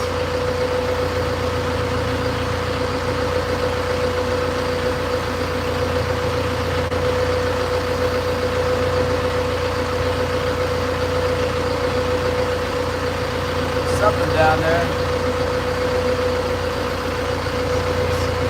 My autopilot is messing with my sound. I don't know if I turned it off a little bit. Like,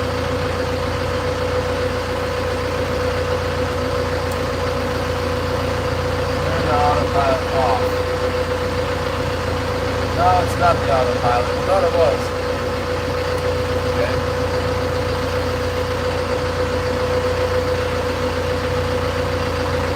Sure flow? Which one is that? Sure flow.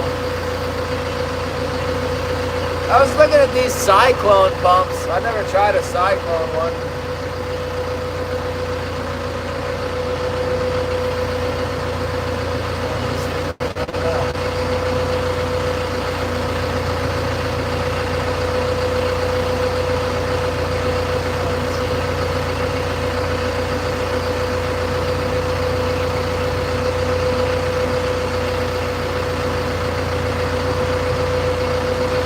Sure. flow.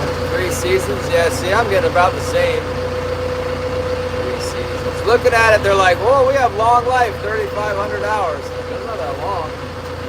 2,000 hours.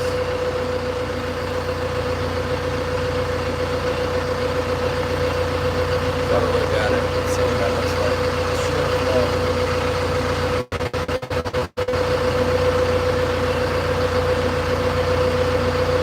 Sure flow. You know, I think I've had one of these before. What do you got? This is the most expensive one there, the $354 one.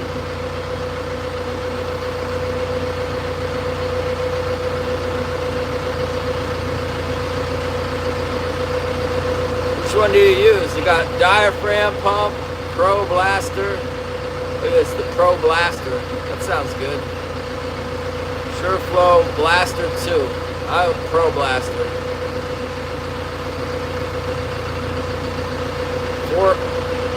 4 gallons per minute, that's it. I need more than that. My water puppy's running 9 gallons. Barely.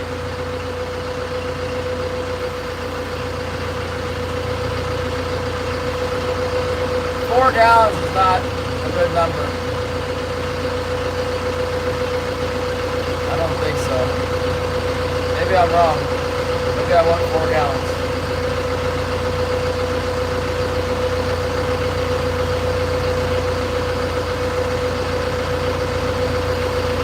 Goodness, there's a lot of life in here. There's still kings biting for me. It's not enough.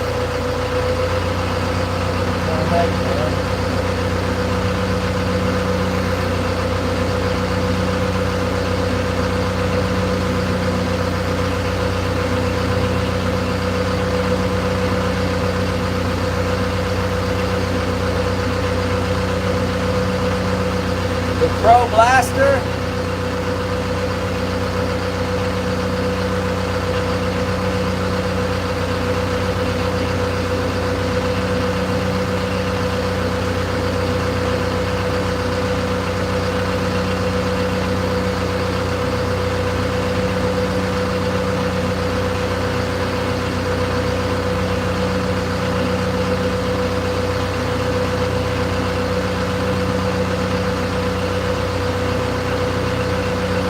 SureFlow 5 gallon per minute Pro Blaster 2. $600. Well, 500.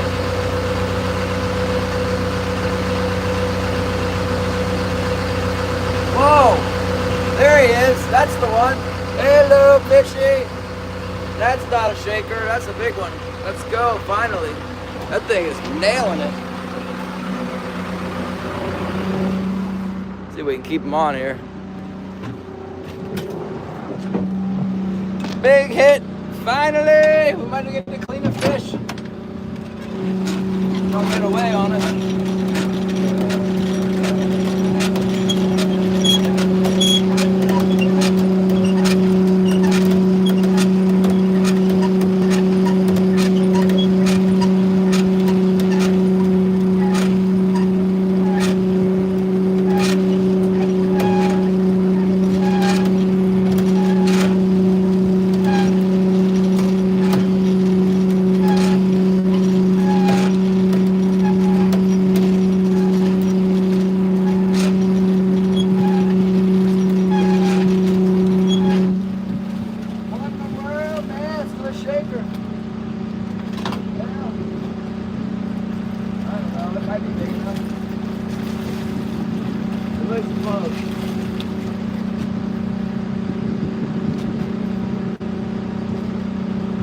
I guess it's big enough. He ain't real big though. He may be big enough. It looks like a keeper and hit like a keeper. It looks like a keeper.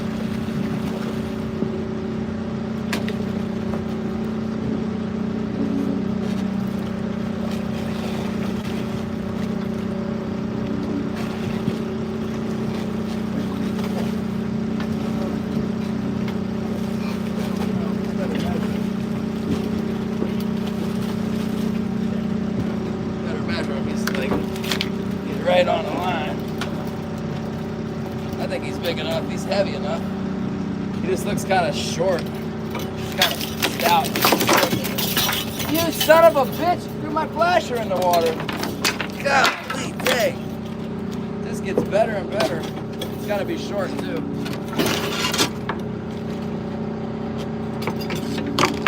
Man.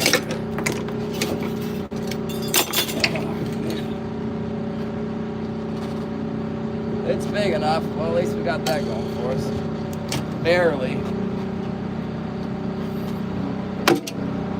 Man, that makes me upset. All this, finally get a fish that throws a $20 lure in the water. Did you guys see that? Unbelievable.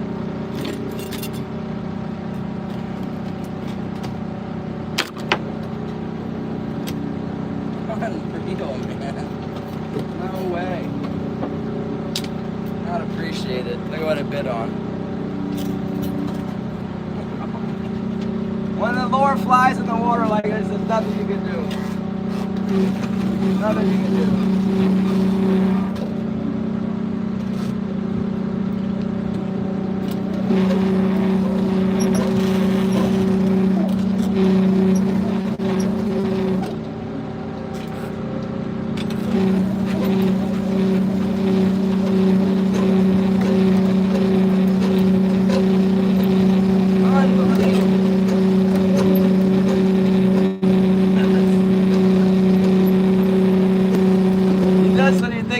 Something ahead, it is going backwards. Here, you got one? Well, let me help you with that.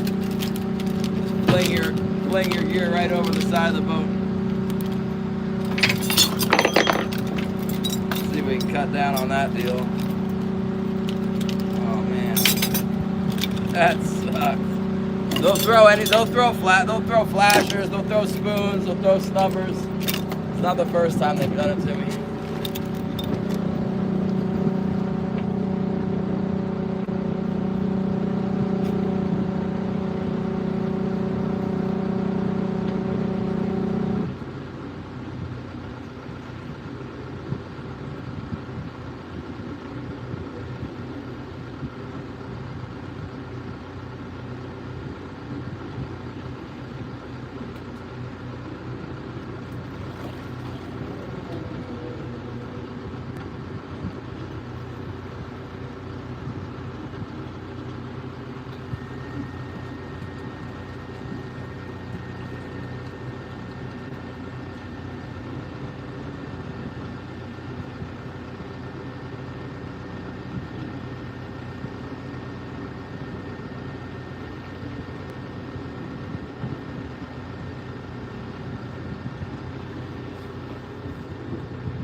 Well, my washdown pump's broken right now, so I got this bilge pump here.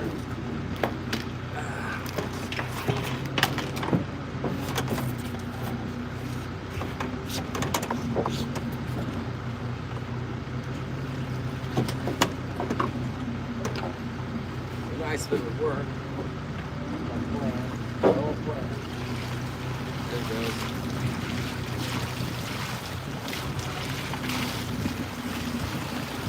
A little bit longer would be nice. Close that'll have to work.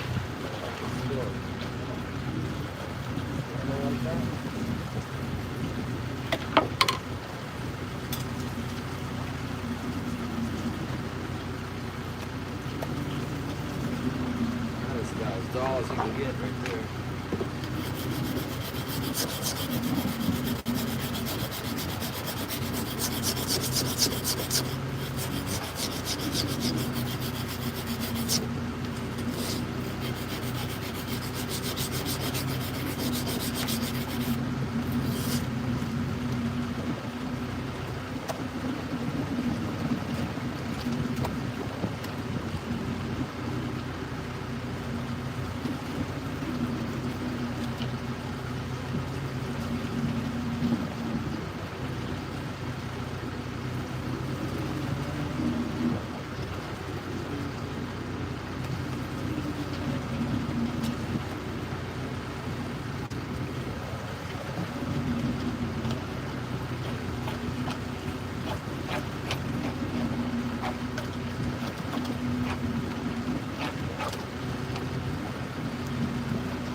pound salmon that throws flashes over the boat.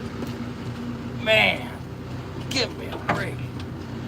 Oh, well, thank God, at least we got that much. Make sure I put them in the ice straight or he won't be 28 inches by the time we get to sell them.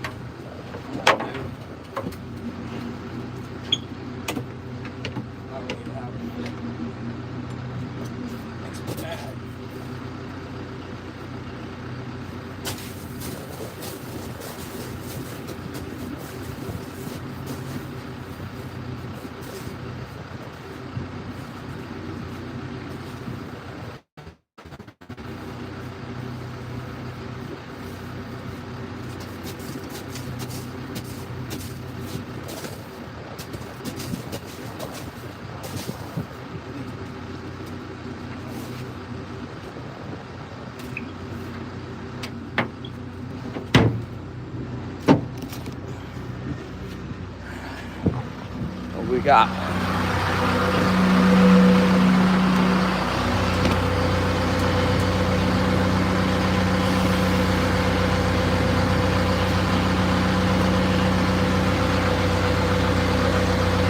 Don't say it.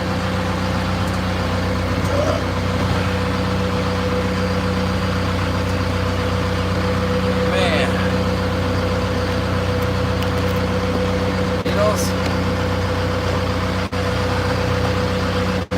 I hate needles, yeah.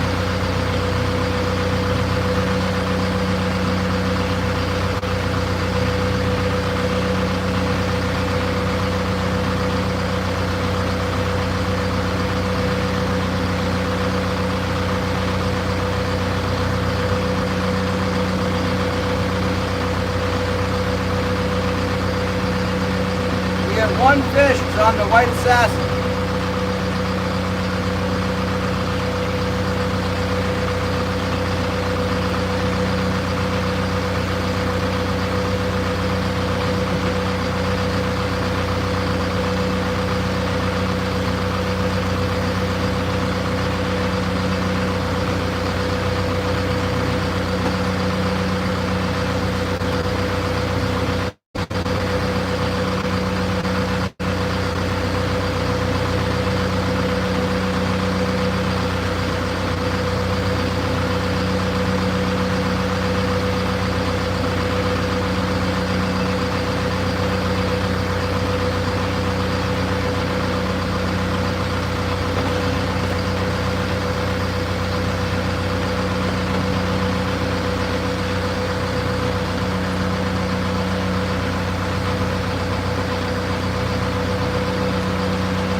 Well, at least the price is still $8.50.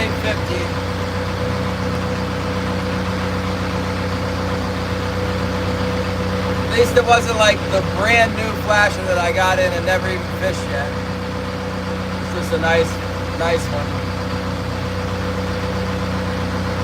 I just got some brand new ones. I put them on.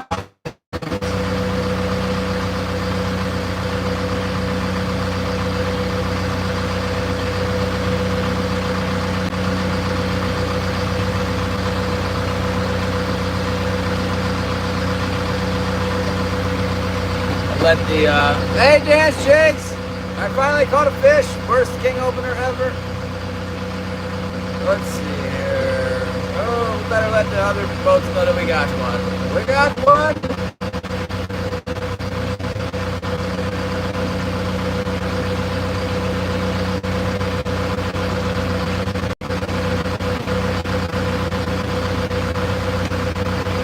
Yeah, it is. A lot better than losing the cannonball. Oh.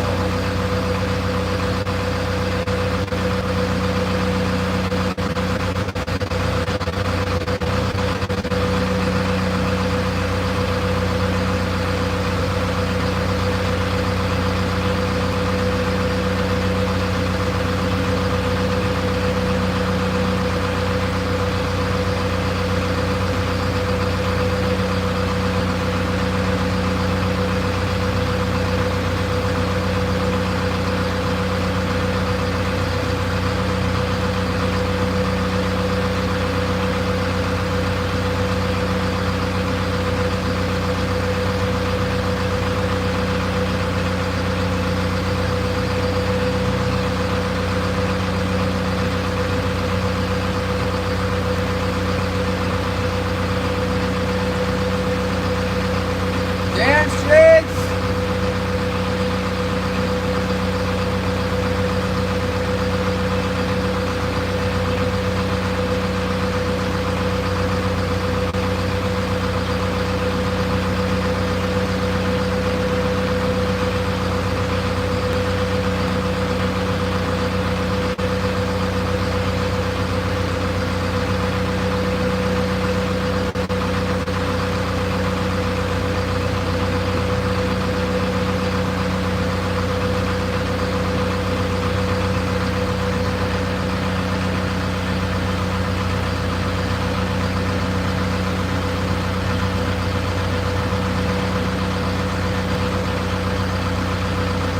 Yeah, the skunk's off. My gracious. Finally. So almost all day to catch one salmon on July 1st. Not good. That is bad. I used to do that when I first started trolling. I've done that before down in Southeast when I first started.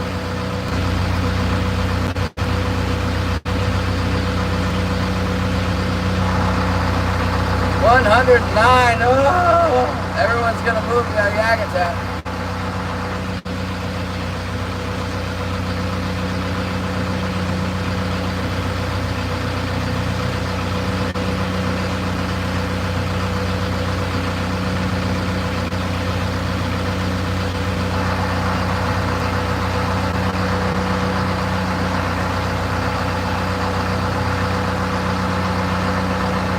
It'd be nice if there was.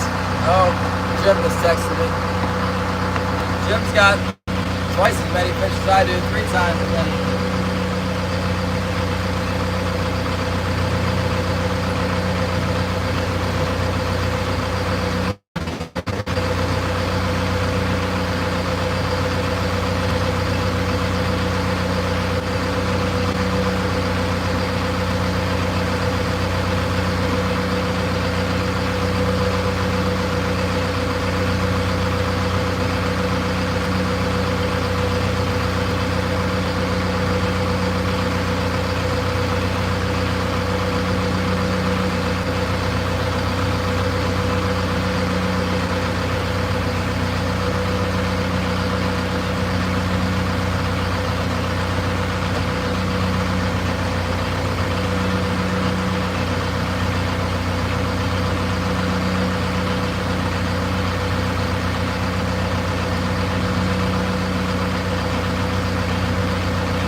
Oh, turkey? That sounds good. I'm gonna kill a duck tomorrow maybe. Since I can't catch king salmon, might as well eat well. Eat the ducks.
Jim's quit. Jim is sick. Super Skip Jim's got 4.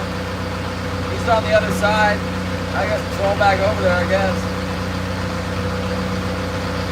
I could see him. I could see catching 4 doing this over here too. Just, I was trying out the deep. Controlling 10 fathoms. I could catch some up. 4 is not a good number though. Not for July.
700. I can only catch 1 fish here, Shannon. It's the worst opener ever up here. Absolutely terrible. This is why I drive the boat out of here and go somewhere else on the opener.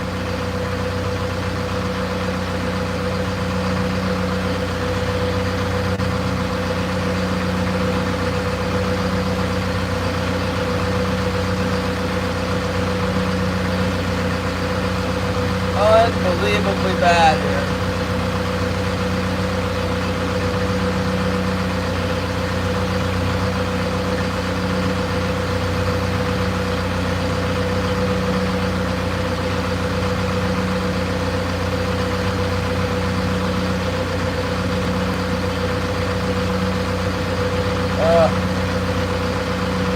Thanks, Shannon.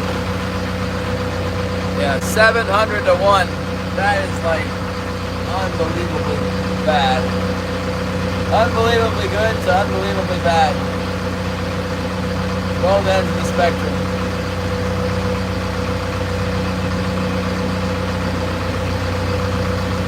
The one fish I caught, Shannon, I don't know if you're watching, but it was like right, I mean, it was like maybe 27 or 28 and a quarter. And I wanted to make sure I measured it without beating it up, so I was holding it, put it gently down on the deck, and it got its fin underneath the flasher that was laying there and threw it over the boat, over the side. Chucked the thing right over.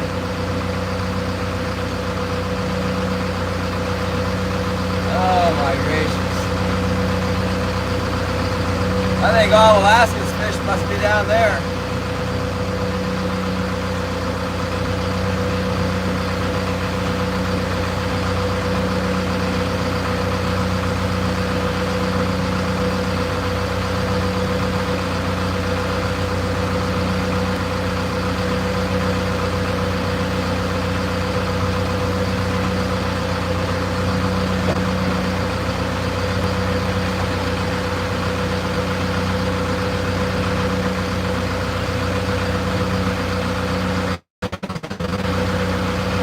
Rub my gear soon. I bet I got a bunch of trash fish on.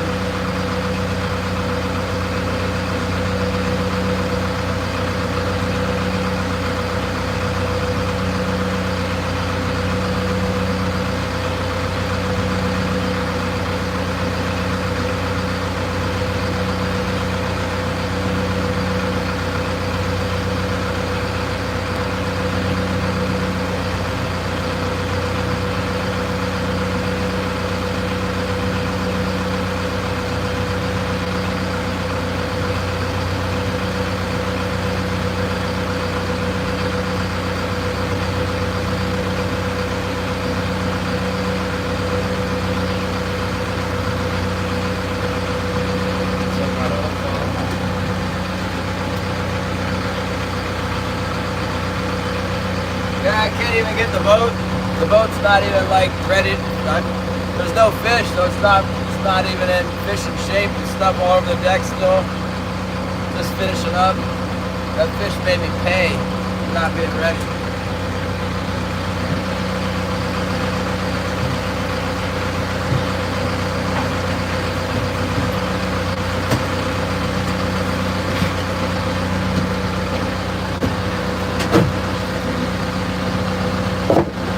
Start bringing stuff inside. I don't need it before the fish throw that overboard too. Well,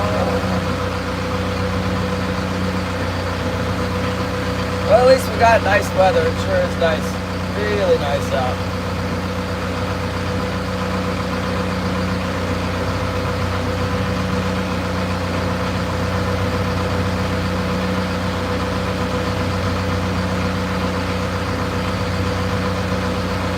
Yeah, I don't know, man. It seems that this feels like there's a difference between suck bad and like a catastrophic failure of the fishery. This is just a total failure.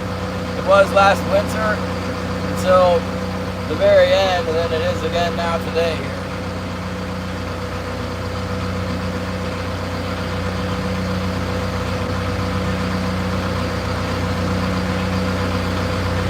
Come on, fish. Maybe they'll start up though, I don't know. Yeah, let them in! Yeah, flasher fun. That's better. Feel better about the flasher.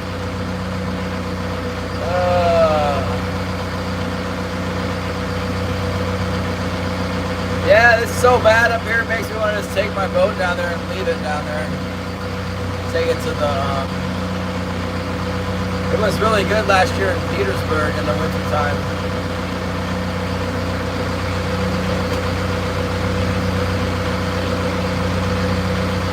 Down there. I guess I can't since I'm married here. This is disgusting.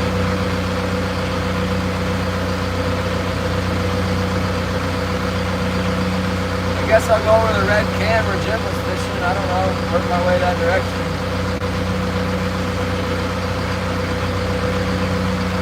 I probably got rockfish on all my hooks.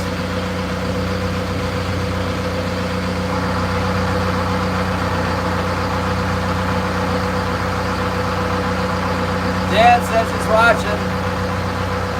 Yeah, we caught all the fish last spring, Dan. That's what I was thinking last night. I think I was having a nightmare about that. Like, we caught all the fish from the Copper River. They're shutting down the Copper River because they can't get enough in. And we caught all the fish from Pakistan. Between us last year in the May openers. I think that's what happened.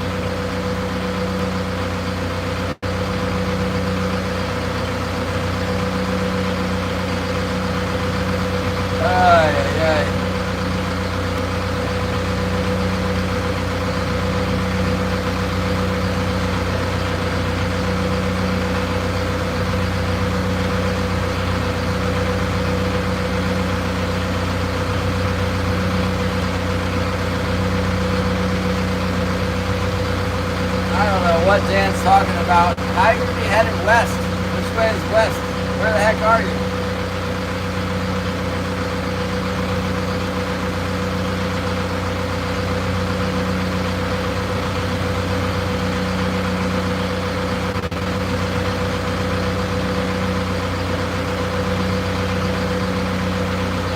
Yeah, there's lots of feed in here.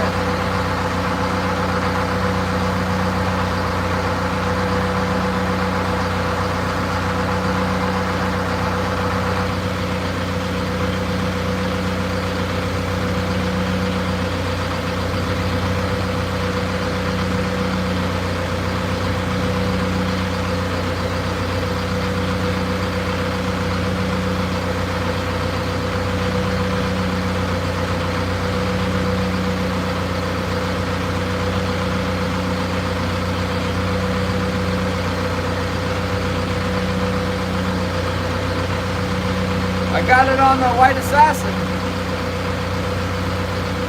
I'm not sure it really matters. They're kind of biting on everything. I'm locating on like each wire now, pretty much. It was on the metal flasher though. Sometimes that makes a big difference. That's the number one spot I catch the fish on, that one to hit. The one up from the bottom on the right side of the boat is the hot spot.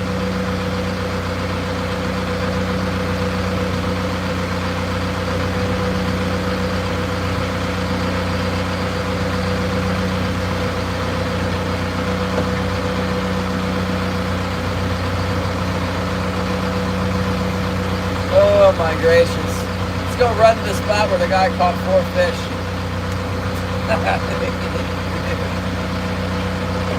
Oh man.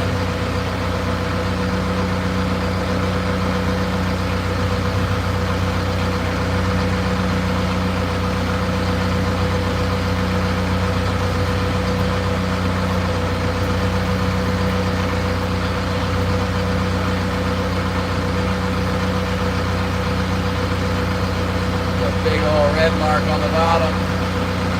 Maybe it'll be a 25, 30-pound king. Somebody caught a 50-pounder, a sports boat. It's a 50-pounder. I got 135-pound test on. Bring it. Let's go, 50-pounder.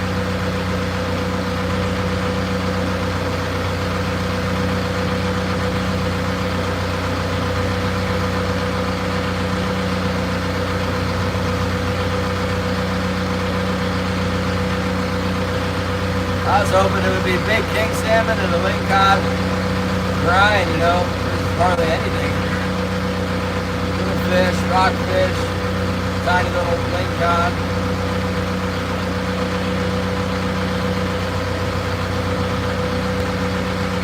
Thank you so much. Who's that? I think that's Shannon from before. Well, I caught one, Zyro, finally. It's terrible. I think I got gas money from Super Chats, but I lost the flasher too, so.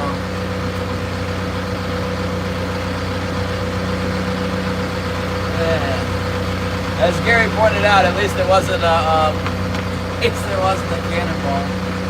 That is a nice thing about fishing in here, is I know like exactly what's what around here. I'm not gonna snag any cannonballs and anything I don't know about.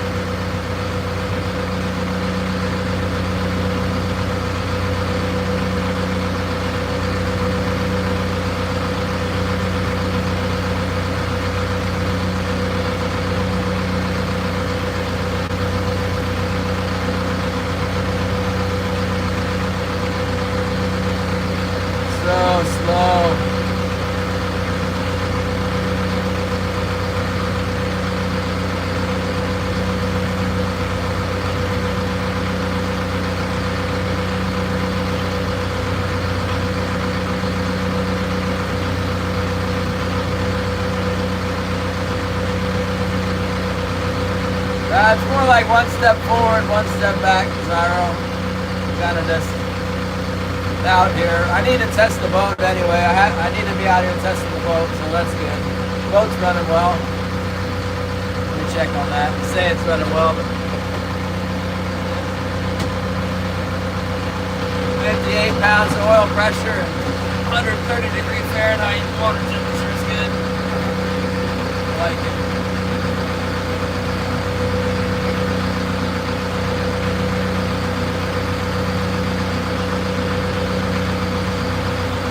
Looks like I'll be gilled at shortly.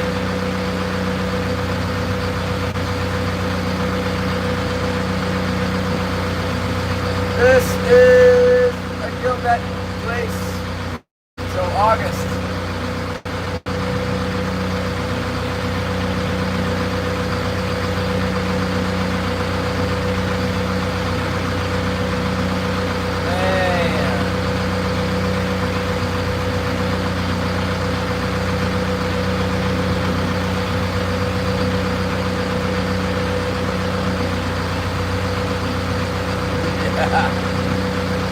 Yeah,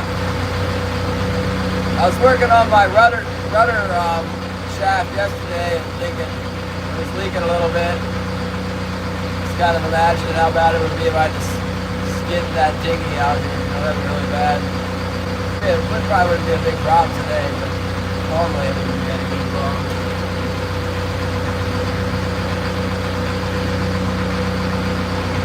Paddle myself right into the beach. tons of feed down there. Right now there's no, first time I went through there we got a fish, but now there's no fish. Look at the, I mean,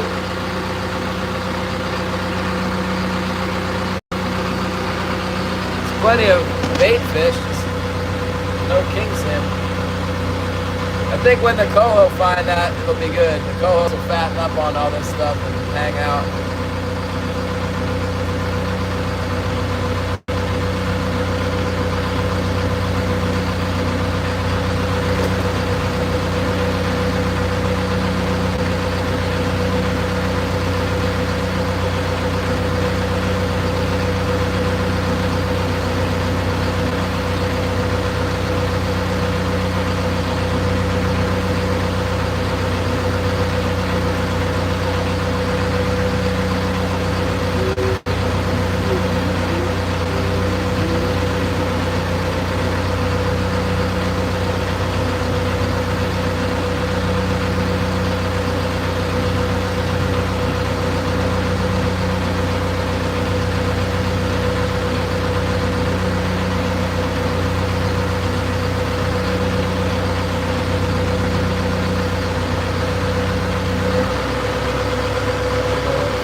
Going fast.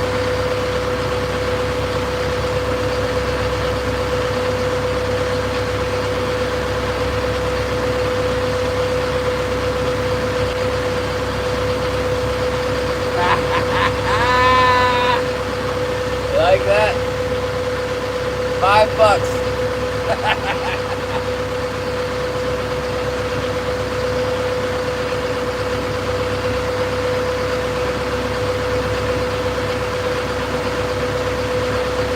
Popular theme. I should put a notepad up here and I can write people's names all day, like the Asian streamers and the Europeans, and everybody that does that.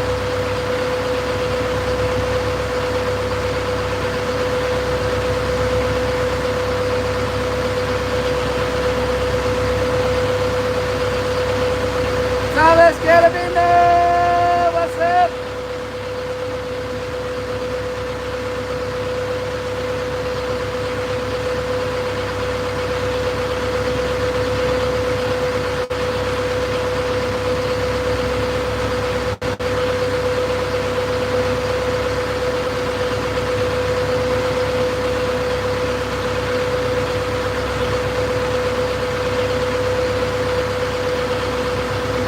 Back at it.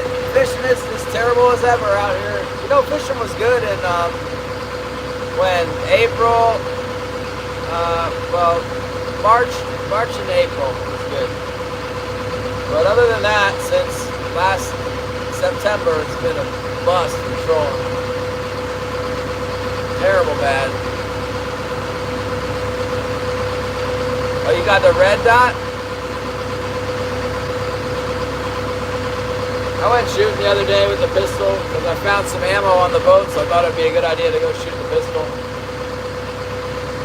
It jammed on me once. So I'm real happy about that.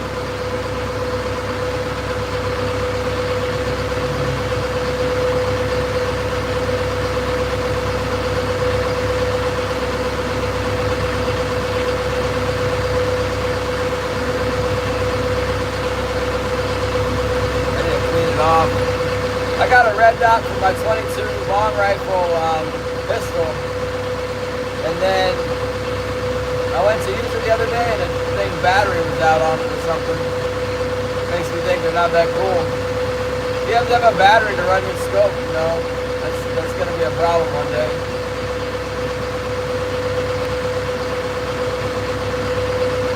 Yeah, I haven't oiled the gun in a while. I do need to clean it out.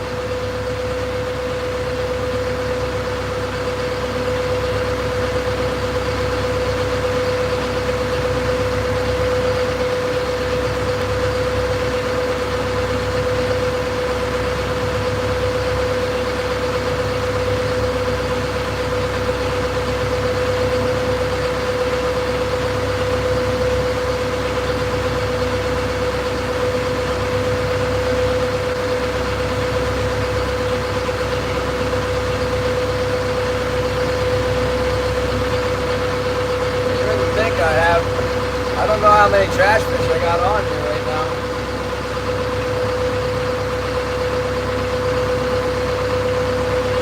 Maybe I ought to bring it up and check. That could be why we're not catching anything. Remember, rockfish and lingcod on every hook down the bottom. Not the problem.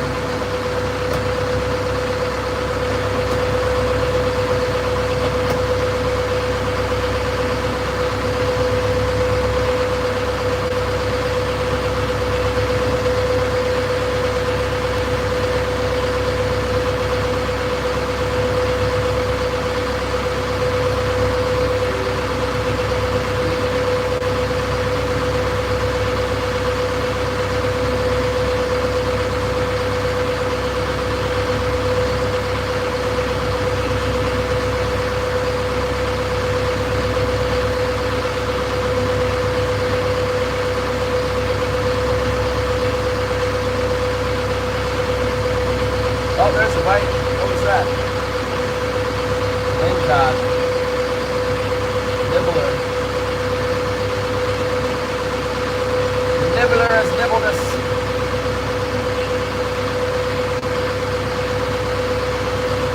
Well, that's as good as excuse as any to go out there and clear the lines, isn't it? Fix that.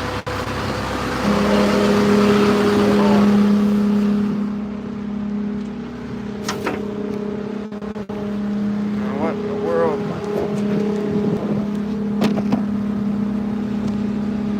What's all this stuff doing over here?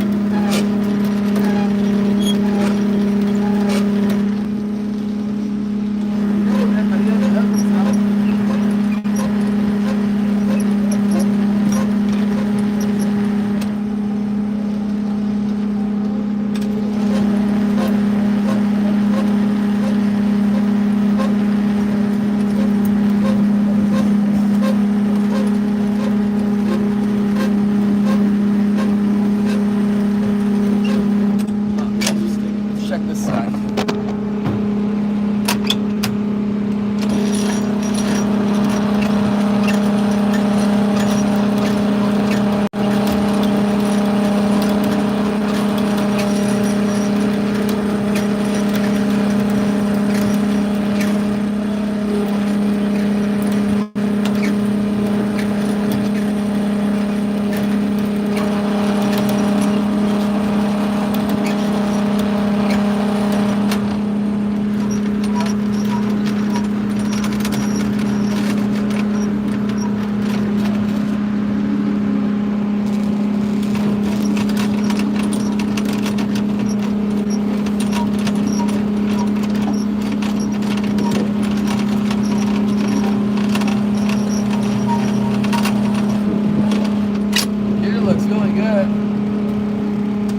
Water looks good, sonar looks good, minus the fact there's not king salmon jumping up on my ear.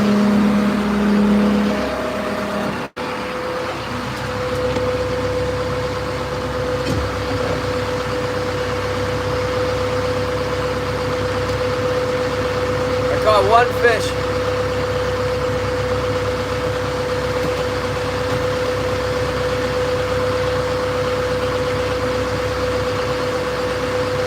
Matt Wilson outside? Is he at the house? Oh, he can fish with me, Northern, just not on these marathon. You know, I was hoping I'd catch something and then stay out all day catching stuff, but if I'm not catching stuff, we don't have to worry about staying out real long.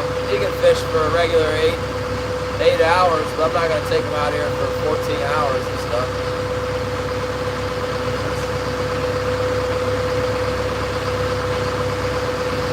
Not if I don't have to.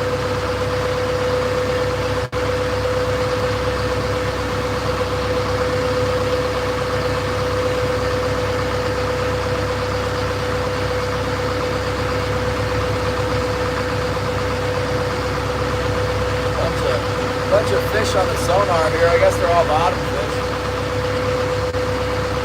Maybe there'll be a king salmon mixed in there with them.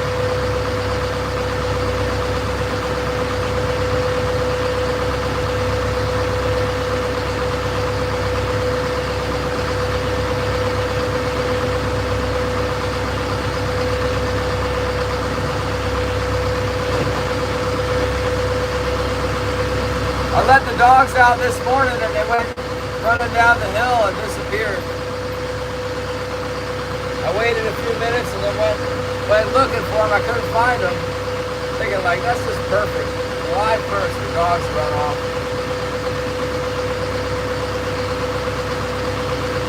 So driving all around, asking people. Then came home and they were both back at the house. I must have gone in the bushes, I guess.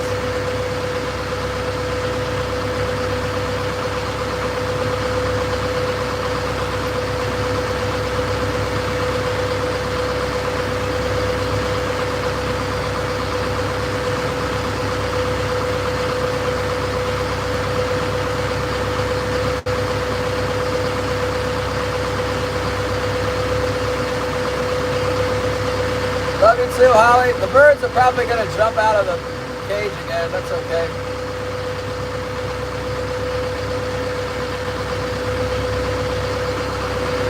Don't worry about it. As long as the bears and the eagles aren't getting them.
Putt says it's coming out tomorrow.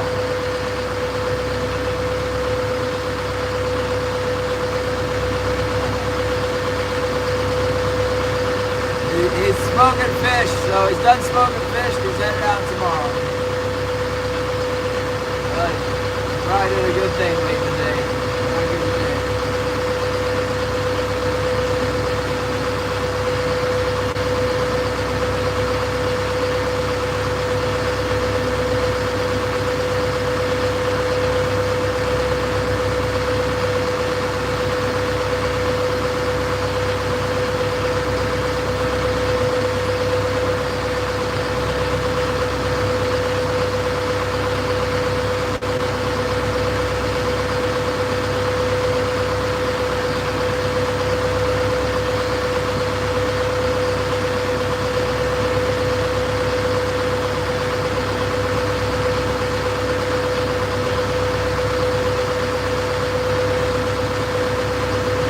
Zyro, you're the biggest chicken. Oh, there's a fish. We got one.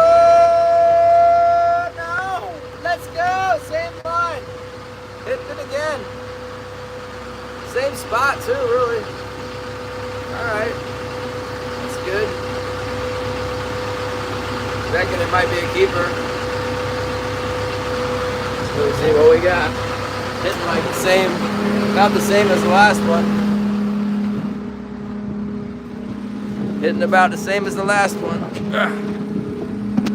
see here. Oh, I like it.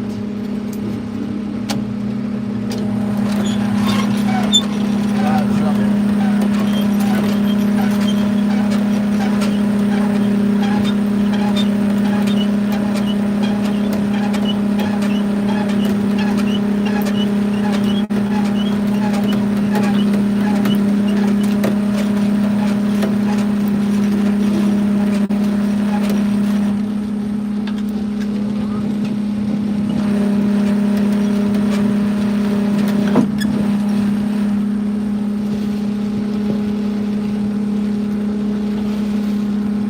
on the big spoon.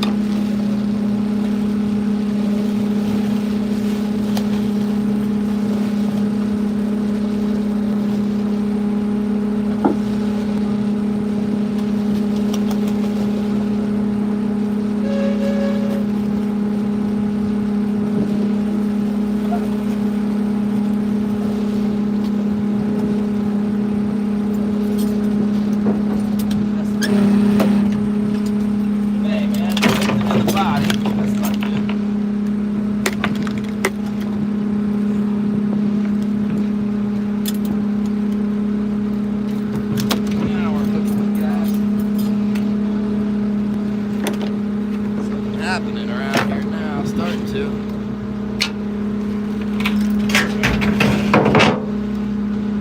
little better fish, that one.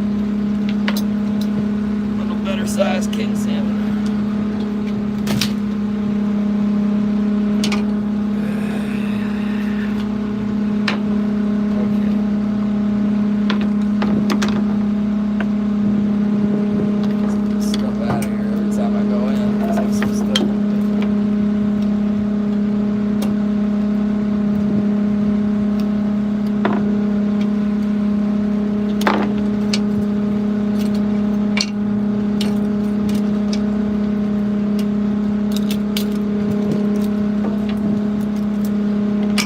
Maybe, just maybe, we might get a chance to fish around here.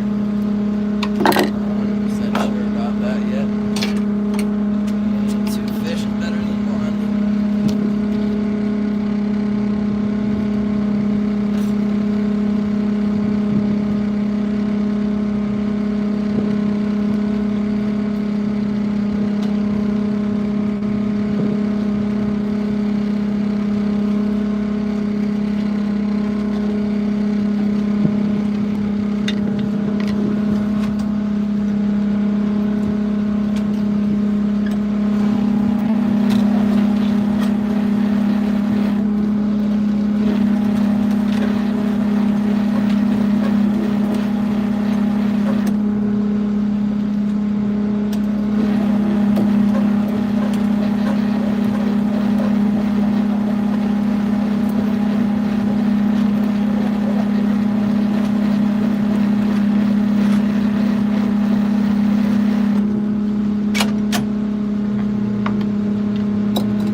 Bit fatter fish. That's 10-pounder right there, maybe 10.5 pounds.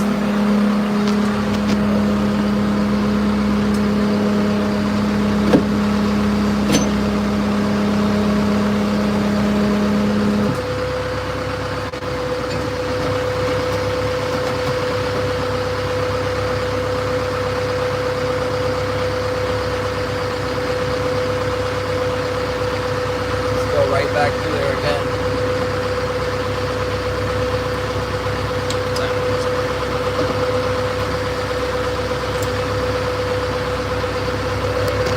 Well, it beats not being able to fish at all because it's closed. That's confirmed. None of my lures went flying overboard that time. That's good.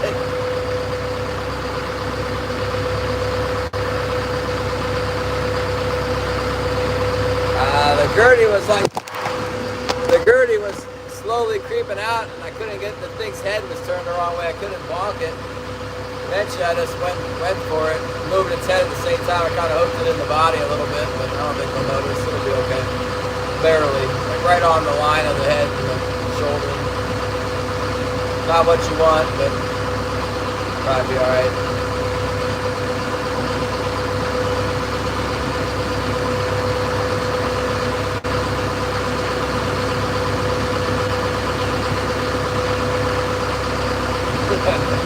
Keep cooking, John. What's up, Mrs. Armish Davis?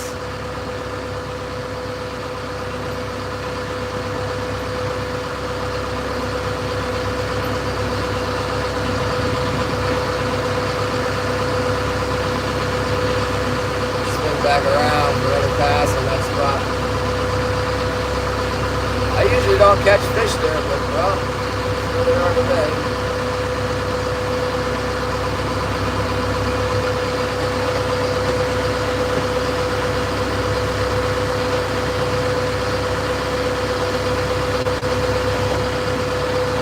Next little mart.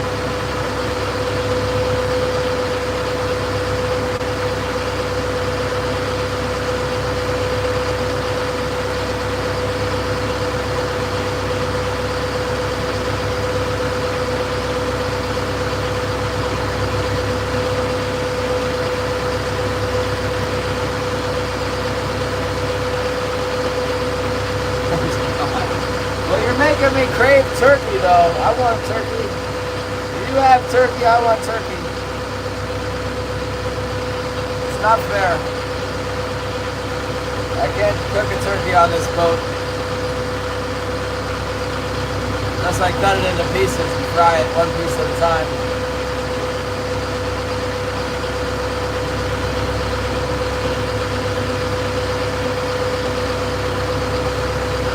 When I was dating Holly, I cooked a duck on the boat. I don't think I cooked it very well. It didn't cook through. All I had was a frying pan, but I wanted a duck.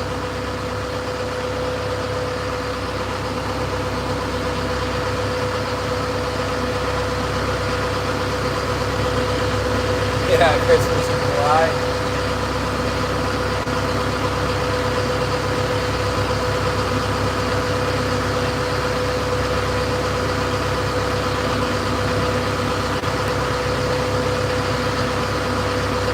Oh, that sounds good. I was expecting that fish to be on the white assassin again. It was on the spoon. It surprised me.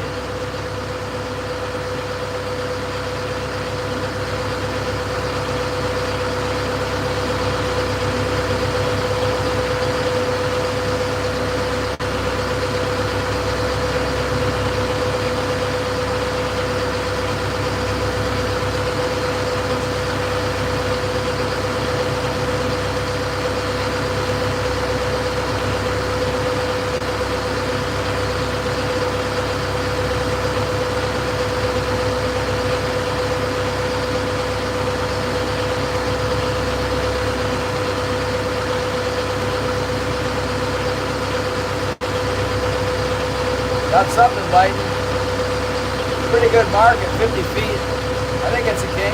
Something. 50 foot. Oh, hit on the port side too. What's this? What's going on here? What do we got going on here? I don't know. Something bites.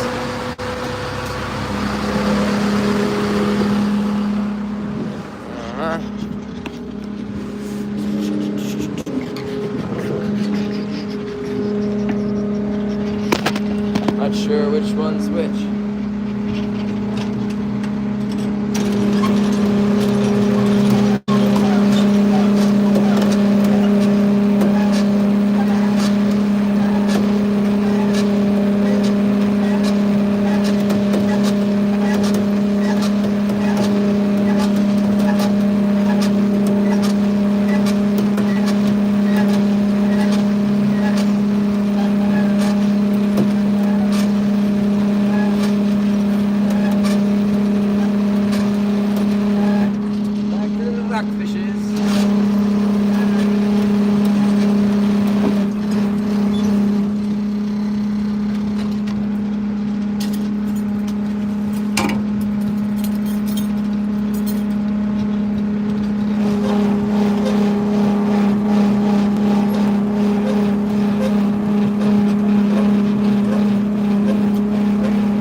go get my gloves, and then we'll clean this fish up here. Give me a second. Be right back.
Days we're gonna get serious about this deal here.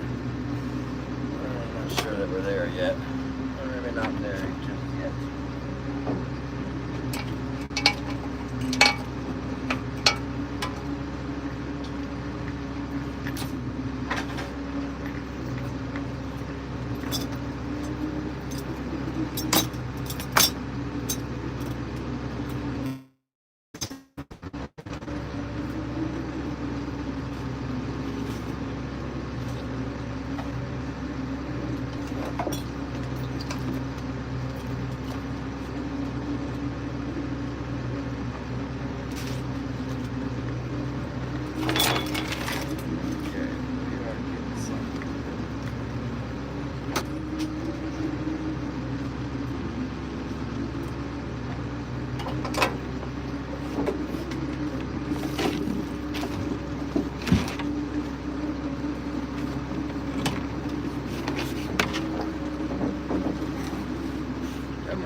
They wanted $400 for a washdown pump, like the most basic washdown pump at the hardware store. I'm just trying to give it to them.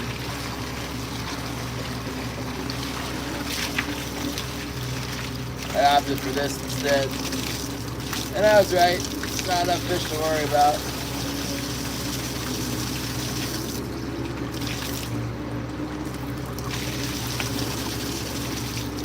We can make this work for what we're doing.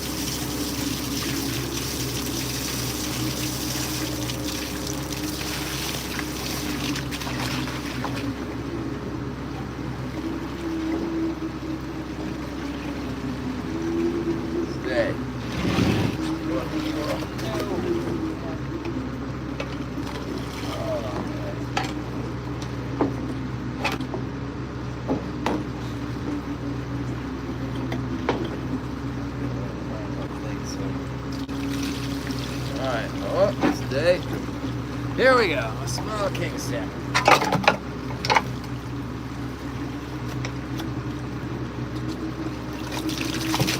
Hey, please don't break off me. That's all I need now.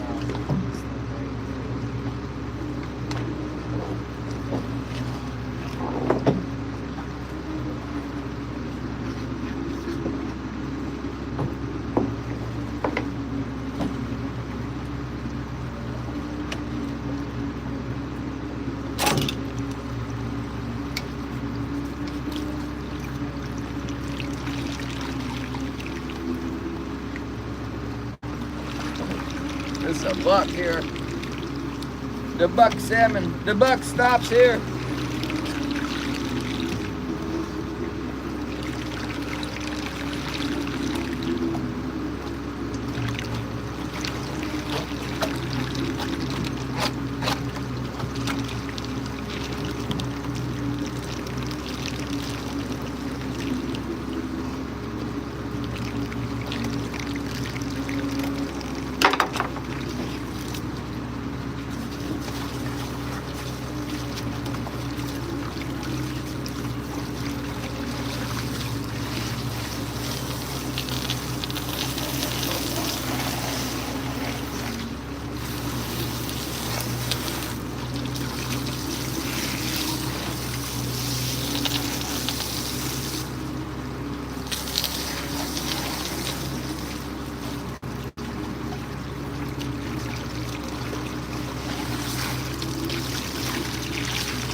hose clamp. Yeah. My goodness. Uh-oh. Looks like I'm trying to ban Gary again. I don't want to do that.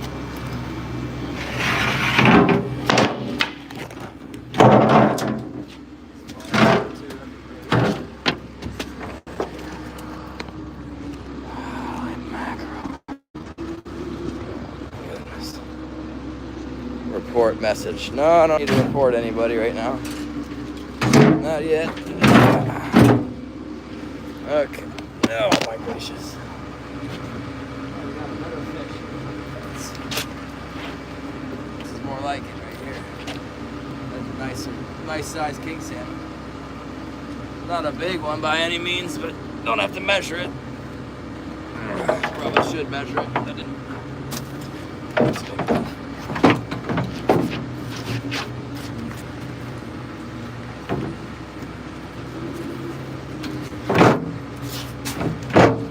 We get into a flow where, you know, you're catching some fish, get everything out of the way that you don't need out, things start to go smoother. But right now, just getting everything shaken down here.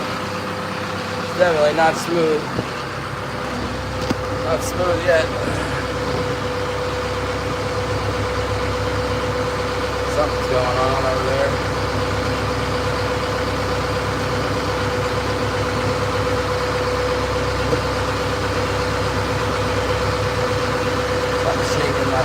Heavy. Shaking. Greg Strom, is it? Well, at least we're getting some action, you know. This morning it was like trolling through a vast wasteland of nothingness. Absolutely nothing this morning.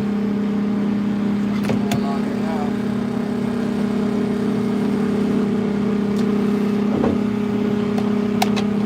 You get a hose clamp. I got another hose clamp.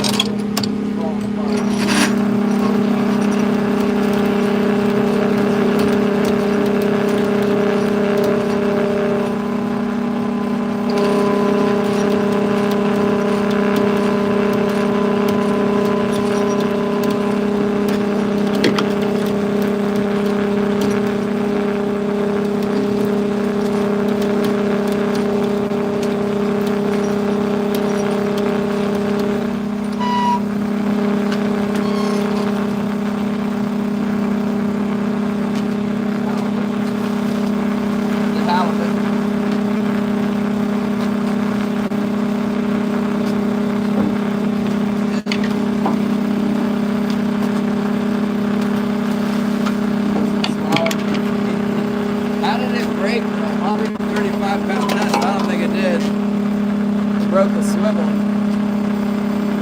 Okay.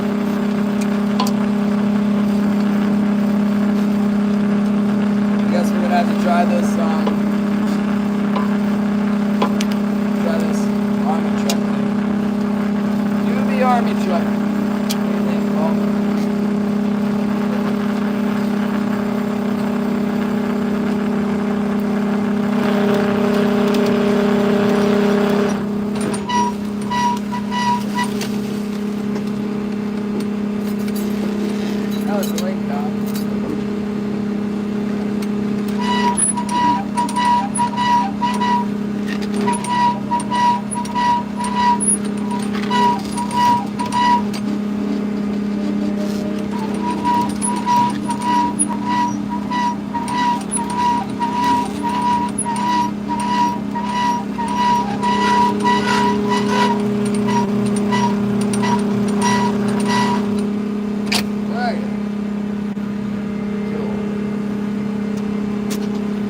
Take some more stuff inside. This, knife, solder.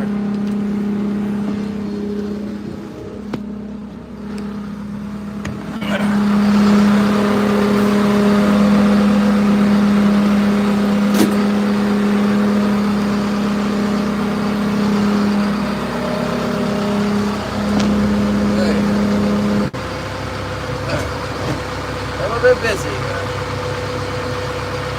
Juiced it up, yeah, I could. If I thought I was possibly going to catch anything here. the water on everything now.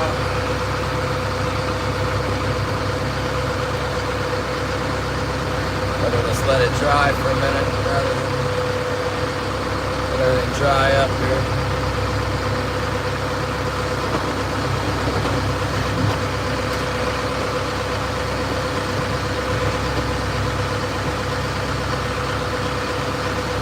Halibut, rockfish, lingcod, some 2 king salmon.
Fill it with kings. Yeah, well, first they gotta bite. First they gotta come in here. I don't think there's enough in here to fill anything.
Yeah, we're definitely getting ready, John.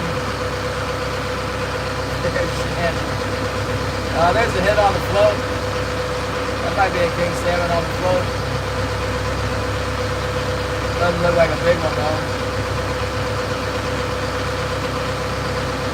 Starting to pick up.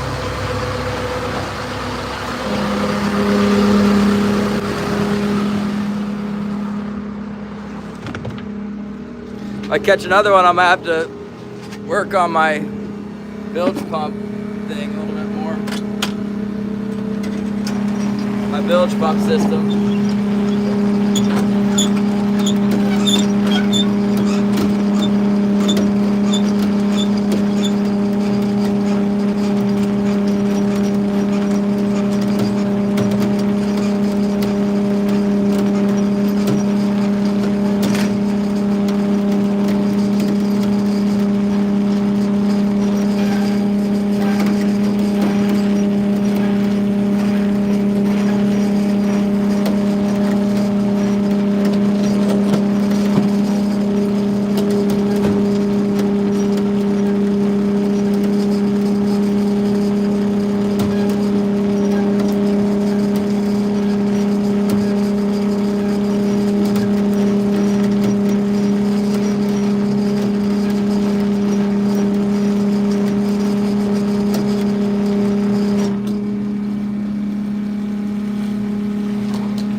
Undersized king salmon.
Hopefully that wasn't the stop slip with the brand new wire.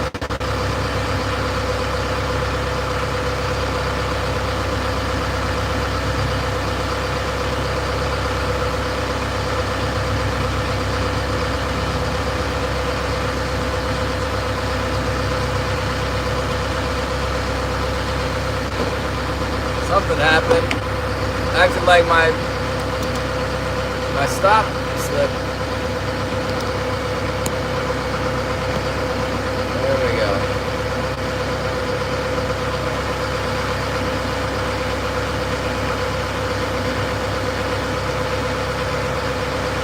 I'd feel okay about this if it was in the winter time, but not for the summer. This is not.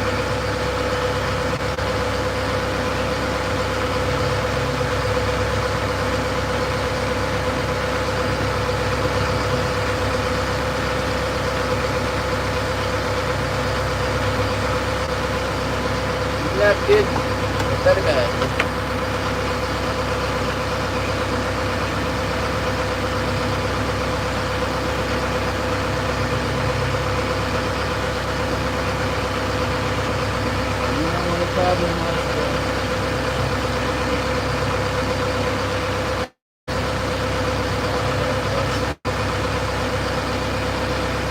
Yeah, if they were all keepers, that'd be good too. We'd be doing fine if they were all keepers. On our way to over 10 fish or something.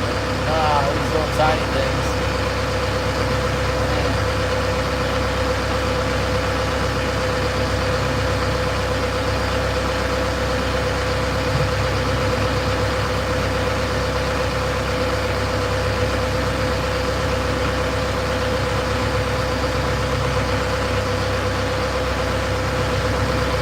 Only 97 hit the wind still.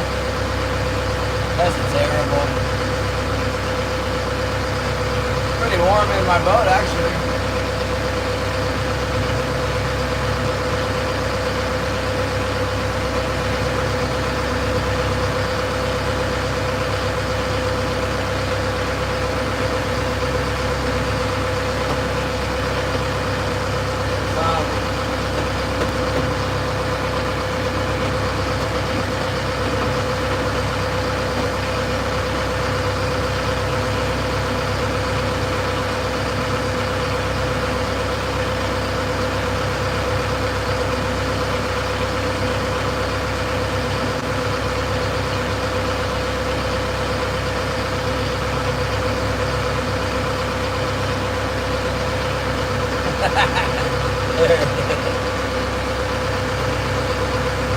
Wow.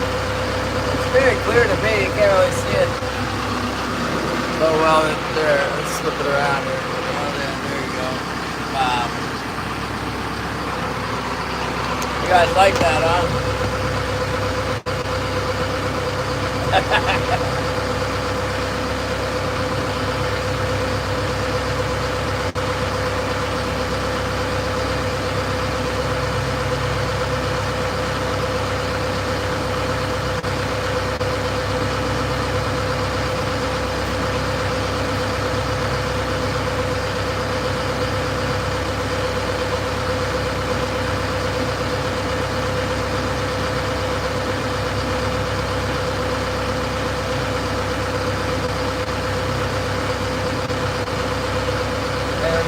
Yeah, I ate the pear. I thought I brought an apple, but apparently I only brought a pear and a banana.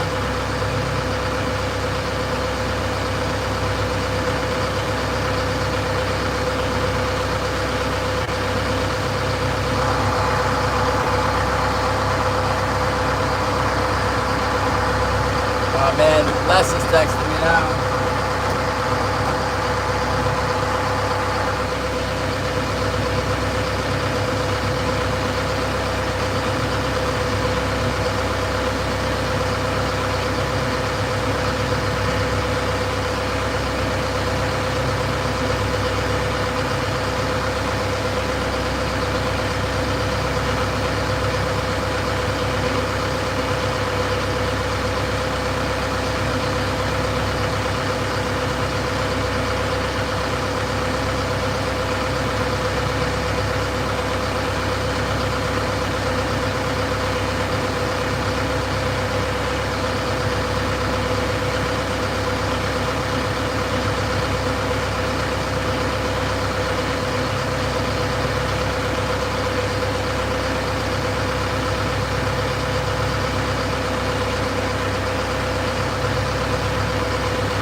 Want some scriptures, Ira? We're reading in Galatians.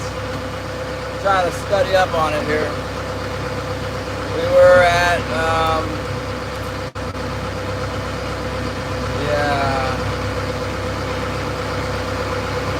yeah, we're almost to the end, I think. Oh.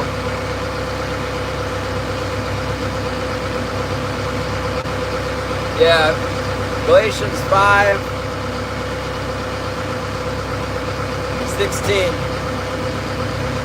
I say then, walk in the Spirit, you shall not fulfill the lust of the flesh. For flesh lusts against spirit, and spirit against flesh. And these are contrary to one another. So you do not do the things that you wish. But if you are led by the Spirit, you are not under the law.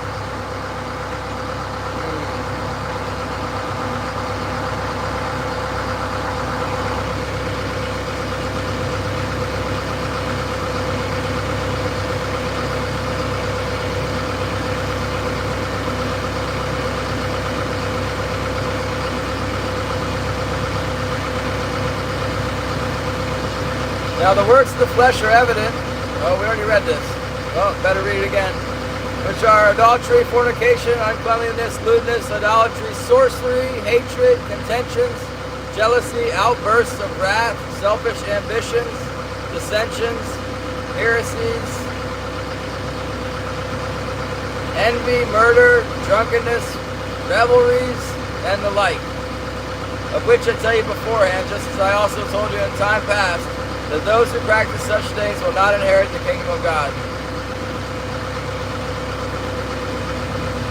But the fruit of the Spirit is love, joy, peace, long-suffering, kindness, goodness, faithfulness, gentleness, self-control. Against such there is no law. And those who are Christ have crucified the flesh with its passions and desires. If we live in the Spirit, let us also walk in the Spirit. Let us not become conceited, provoking one another, envying one another.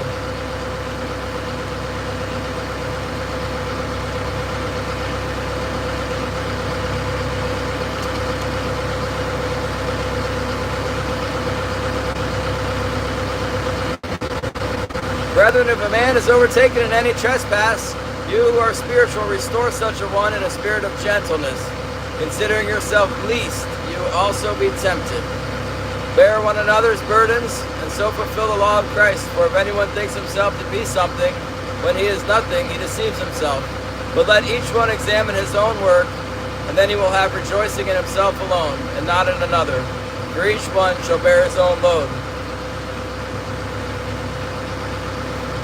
Let him who is taught the word share in all good things with him who teaches.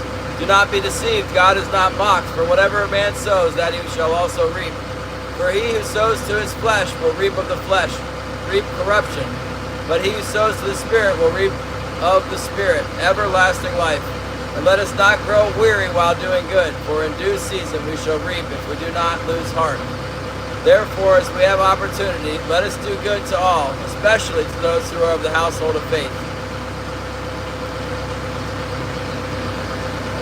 See with what large letters I have written to you with my own hand. As many as desire to make a good showing in the flesh, these would compel you to be circumcised, only that they may not suffer persecution for the cross of Christ. For not even those who are circumcised keep the law. But they desire to have you circumcised, that they may boast in your flesh. But God forbid that I should boast except in the cross of our Lord Jesus Christ, by whom the world has been crucified to me, and I to the world. For in Christ Jesus neither circumcision nor uncircumcision avails anything, but a new creation.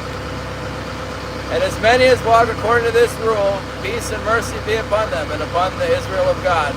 For now on let no one trouble me, for I bear in my body the marks of the Lord Jesus Christ. Brethren, the grace of our Lord Jesus Christ be with you, be with your spirit. Amen. That's the whole book of Galatians. We got another fish on the float, I think. Not very big, though. Some kind of a wimpy, wussy baby fish. I want the big one. See under and the holy mackerel.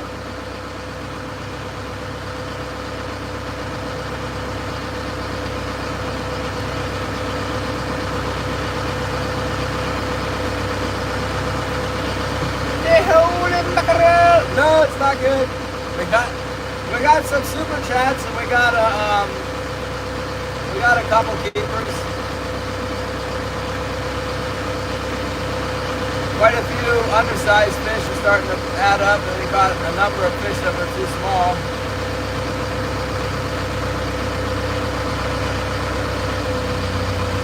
Mostly nothing. Oh, the 50 bridge fish, what's up? Better get down there to that 50 bridge. Bob, I saw a video of some flounder charter, you know, and oh, I've never seen so many boats. It was like the craziest boat traffic I've ever seen in my life coming out of there at Ocean City. It was nuts. But I got to see my old stomping grounds. I was watching it with my wife, and I was telling her, oh, right there, that's the spot. That's where I like to fish. But it was crazy how many boats. I don't think I've ever seen that many boats anywhere.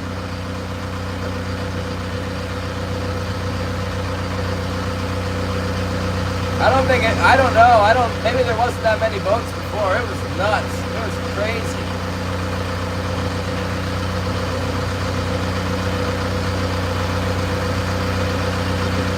But I'm sure that's high season, like right now. In the middle of the day, like during high season like that, I was always down in the shallows, drifting the bobber, the giant bobber for the flounder. The boats don't go back in there as much. They get snagged by the bobbers if they did.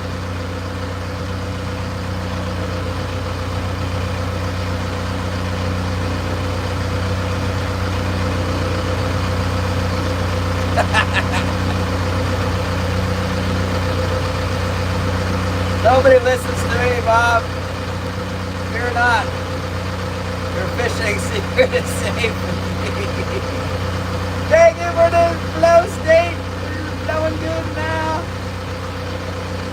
You see, they have a spot. They wrote somebody's name in there. What does that say? Oh, that's Josh's name. You can't really see Josh very well.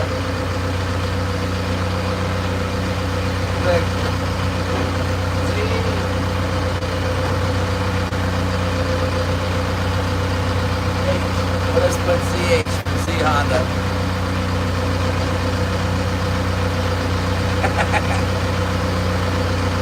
Come on, fish. What's it going to take to find the mother lode here? Come on up on the reef.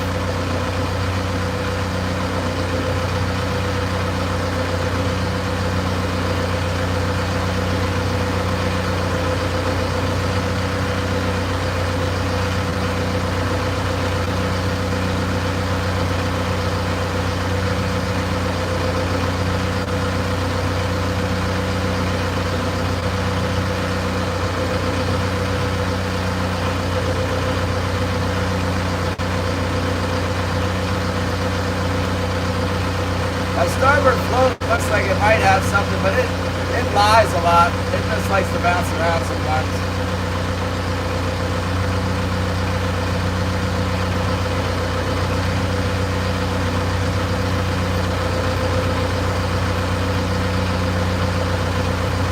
Yeah, well, you know there's flatfish, and there's right-eyed flatfish, and there's left-eyed flatfish.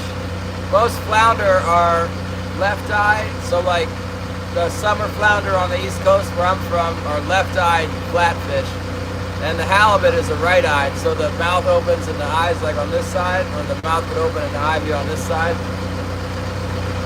Yeah.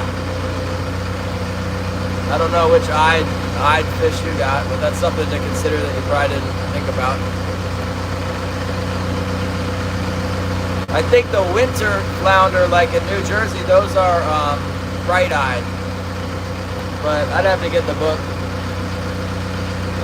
Check the book. Or the Google.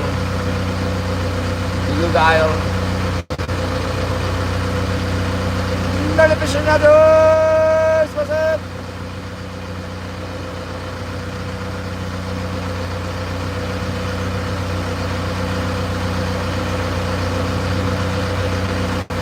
Come on, King Salmon. I wish my sonar was clean so I could see them coming. I like that. That makes me happy when I can see them down there coming up.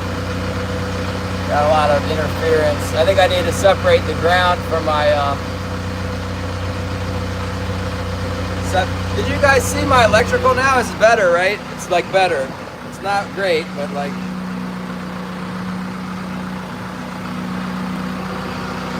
Is that better? Did we do better this time?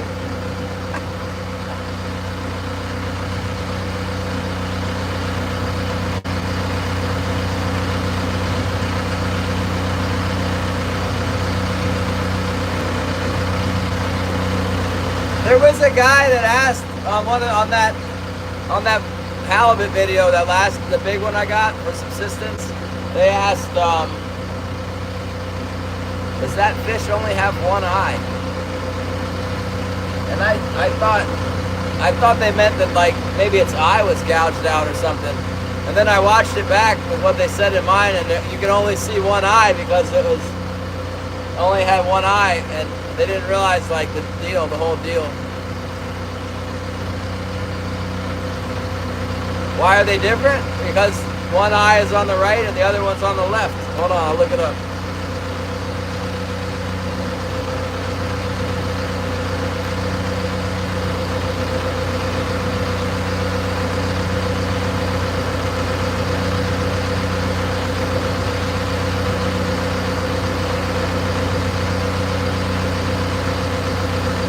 Mark hasn't caught anything on the Pinnacle, 0.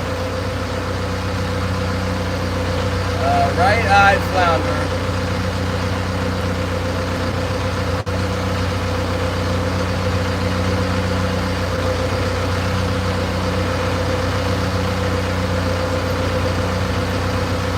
Let's look it up.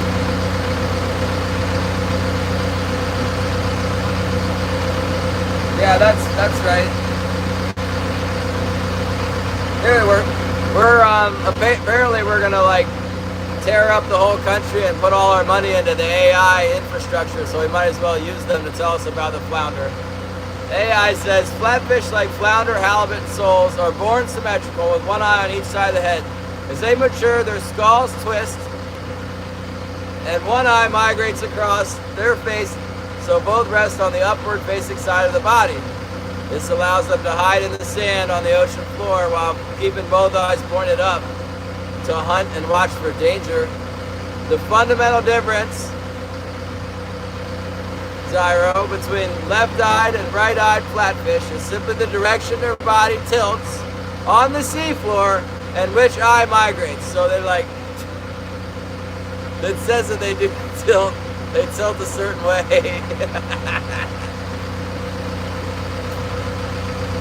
They tilt on the seafloor? I thought they were laying flat on the seafloor. What's that supposed to mean?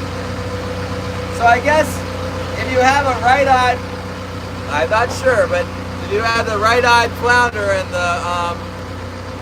the left-eyed halibut together, they might be laid belly to belly, right? Like the top fin, that would be the dorsal, would be over here, and over here on the other one. I think that's what we're talking about.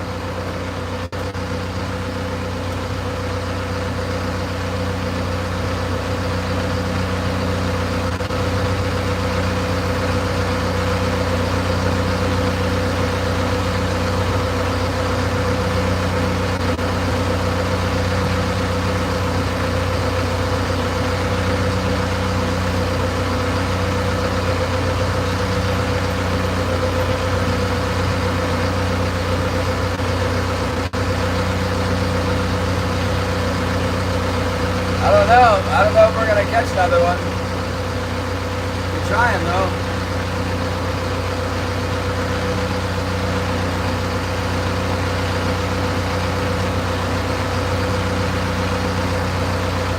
I suppose it's entirely possible we have one on the starboard float, but I'm not convinced. Just wait till we get another one over there. That's too long.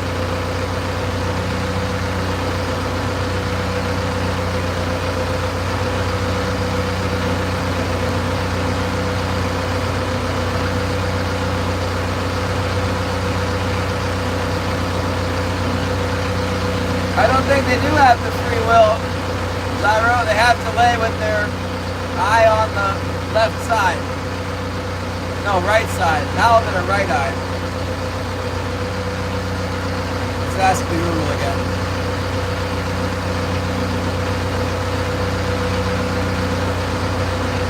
Did I say they were right eyed?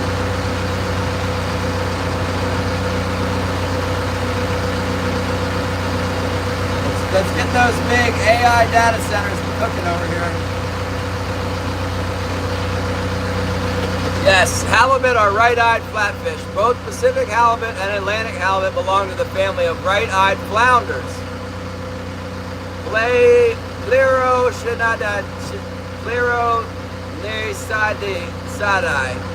Pleuronesidae. Yeah. Here's how their development works. The migration. They are born looking like normal symmetrical fish. By the time they reach about 6 months of age, or roughly 1 inch long, their left eye migrates over the top of their head to join the right eye. Life on the seafloor. Because of this, they spend their adult lives swimming sideways and resting on the ocean floor on their left side, their blind white side. Their dark upward facing right side keeps both eyes directed toward the open water to hunt.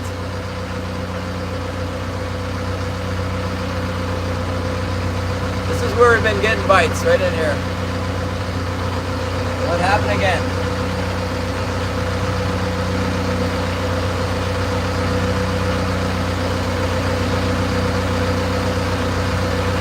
Yeah, but they don't get to choose. The halibut lays on its right side every time.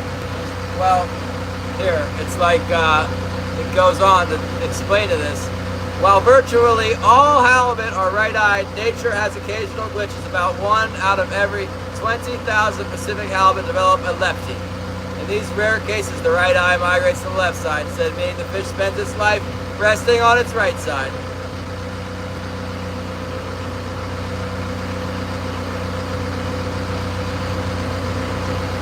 There you go. Yes, they do.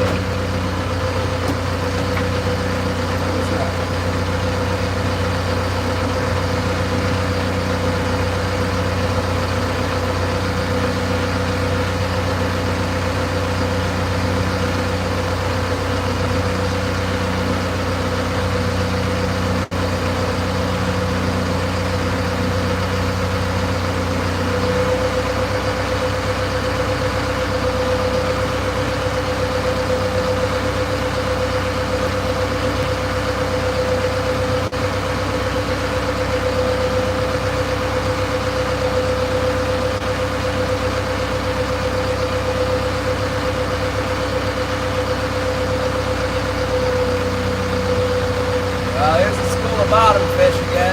Some kind of bottom fish down there.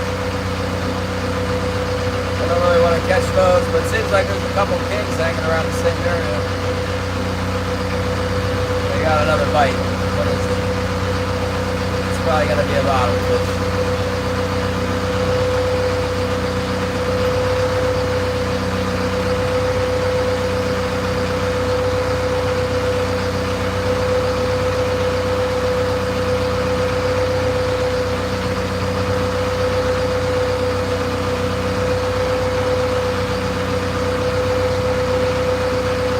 Got a bite.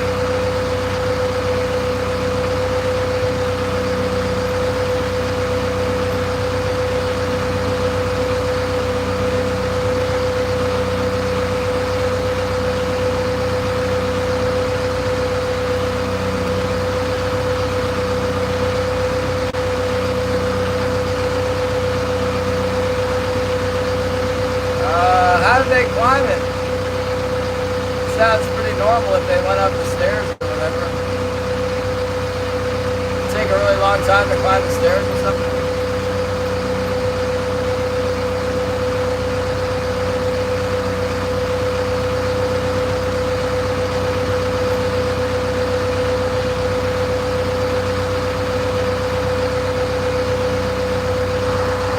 Come on, big king Salmon.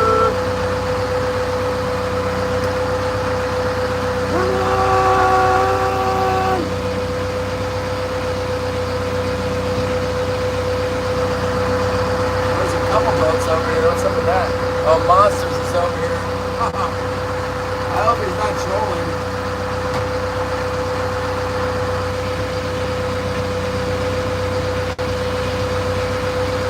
He's running. He must be, he must have a long line set over here or something. Who knows?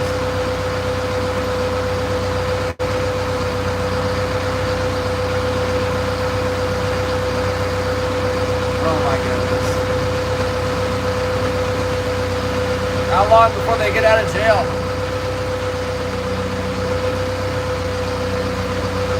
They're gonna get pardoned by the governor.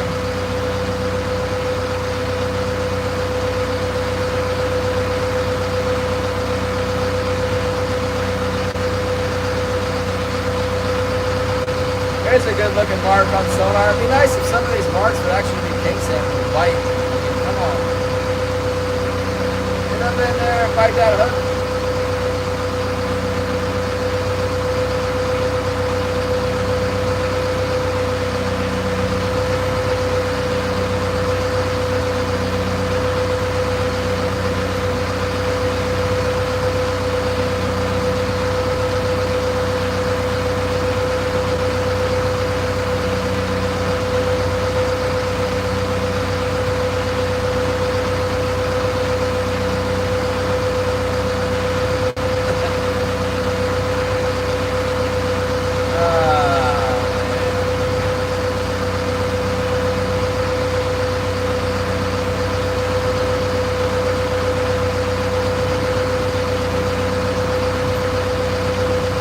Are you going fluke fishing, Thomas?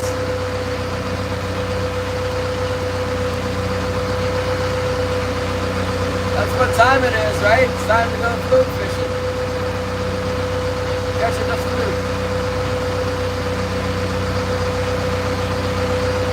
That's what I'd do if I was there. I'd be fluke fishing. Sea trout, bluefish, striper, anything I could get at night. But normally I think the flounder fishing was the best in the summer.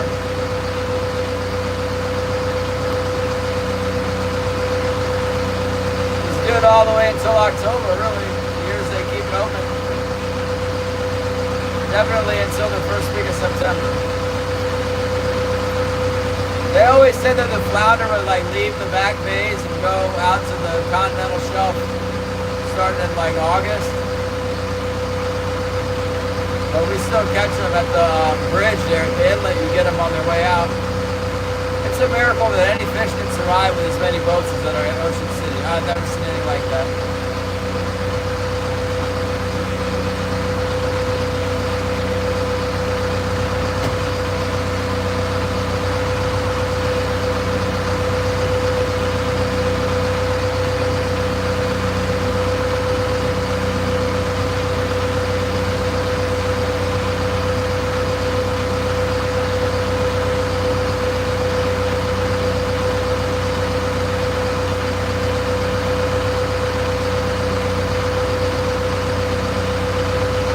This guy's not going to come over here and start trolling. It'll be a very bad move. Surely he's watching the YouTube. There's no fish. Bobby! ATX, what's up?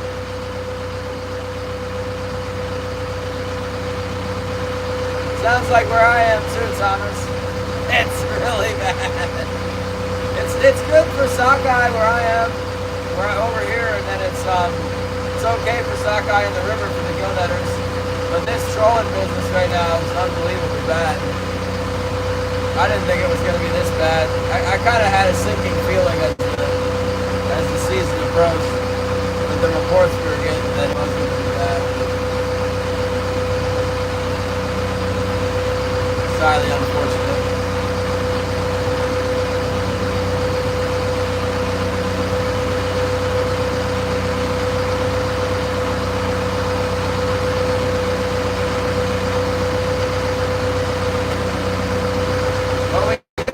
Running, you know, really haven't even got the junk moved out of the way to fish in the back.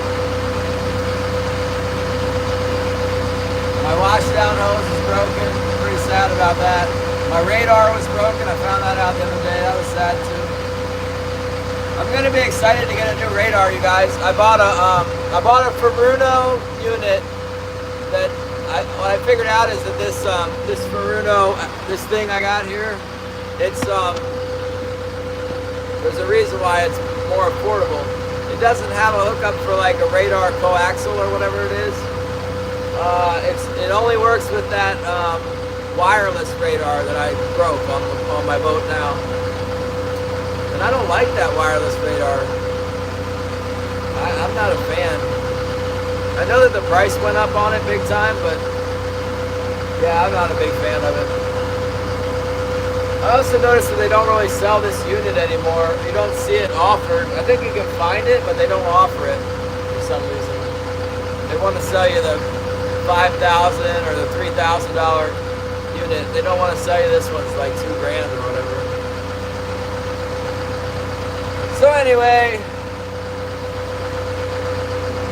I bought a $2,800 radar dome, and then it has its own little like computer monitor. It's like an 8-inch monitor or something like that. Now if I had the better, oh, what's that? Is that a bite? Oh, I think we're getting a bite. Oh, I think we got one! I got one! Big one! Something's going on that thing. If we had the TZ Touch, whatever, from Furuno, we could have the better radar. It costs $3,000 just for the radar.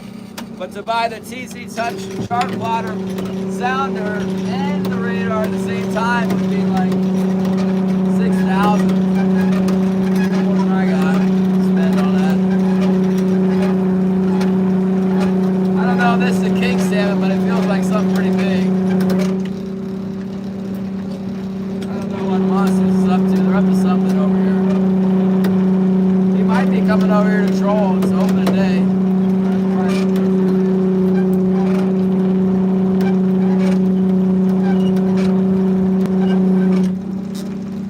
Watching me, he's like, he got one! Oh my gosh, there's actually a fish alive over there, go over there!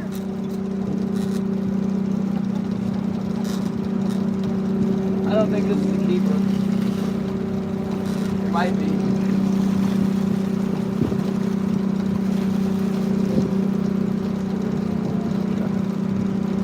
Like if I can get one, Monsters might be able to get 20, I don't know.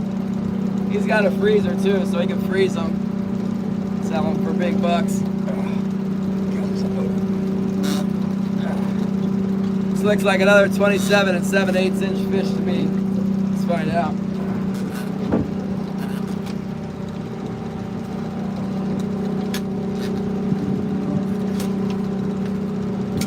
It's like just a little bit short, barely.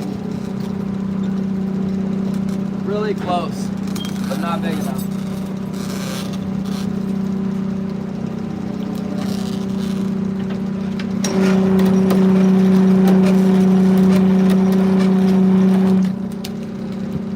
And then there's a halibut on the bottom hook. See him down there? Halibutizing away. See, Zyro, that's the right-eyed fish. You can tell its eyes on the right side, see?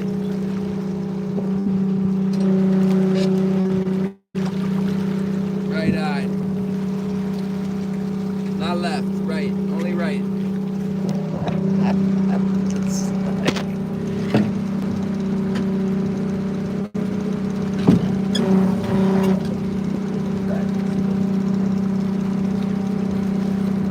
What the hell? I got some halibut going over here, just choking me. Take it.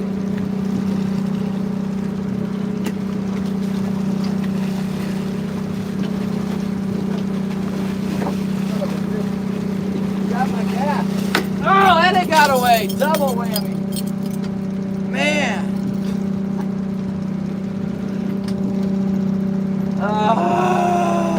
My gaff was kind of slimy. Pulled off the gaff, escaped. That's a bummer. Maybe I can get my gaff back. I doubt it.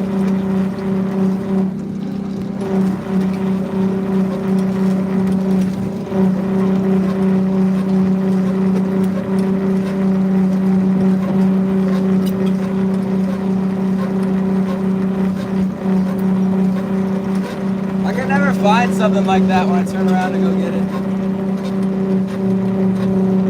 In this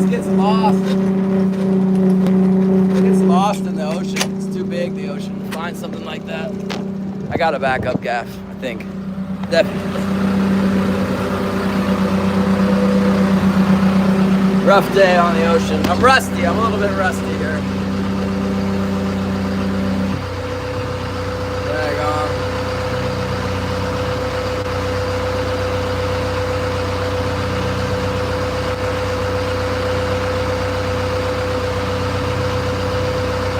I know this guy's not going to come up here and start trolling right next to me.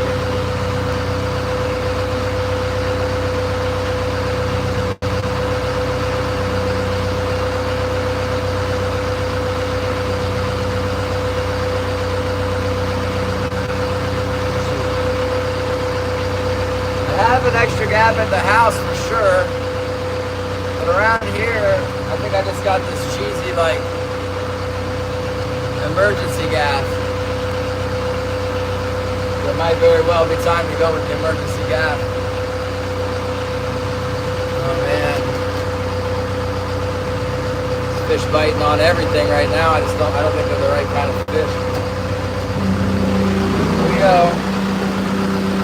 I have a halibut gaff around here too.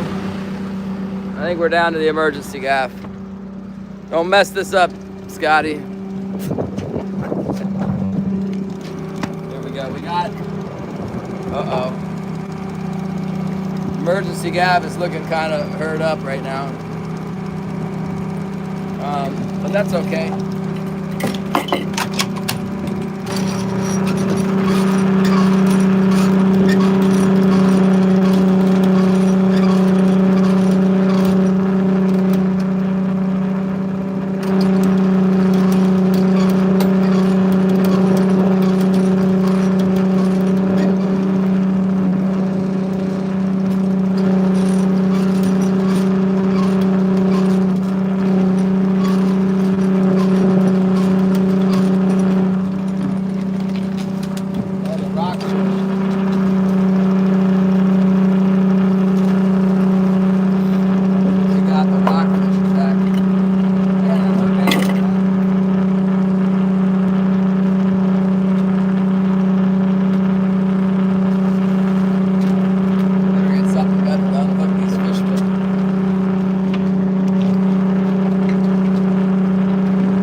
Guy's really unique here. I've never seen somebody come from out of town and then climb right up on top of the reef like that. Unusual. Oh, I forgot to close the eye on my hook. Not sure that's gonna work with the eye. Put it. There it is. Oh, I got the claw point.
glad we had the emergency gaff. I see my halibut gaff now. That's good.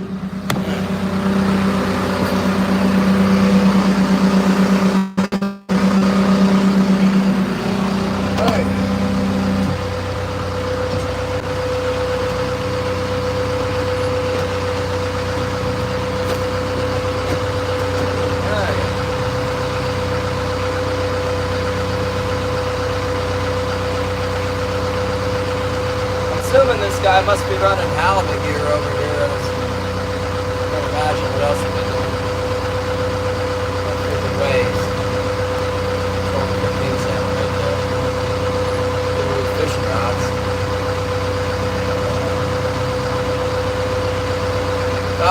I've had that gaff around for a long time. You guys keep your eye out for the one that halibut tossed. That's a bummer because I think I got 80 pounds of quota left. I could have kept it. It would have made my day. It would have been like a $280 fish or something ridiculous. It's worth so much money right now. $9 a pound.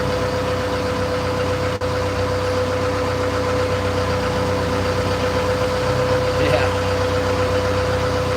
No, I don't know. I think that was the handle of that old brown shovel I had for like 5 years. I found it in the trash because the handle was broken. It was like a 3-foot handle or something. I saved it.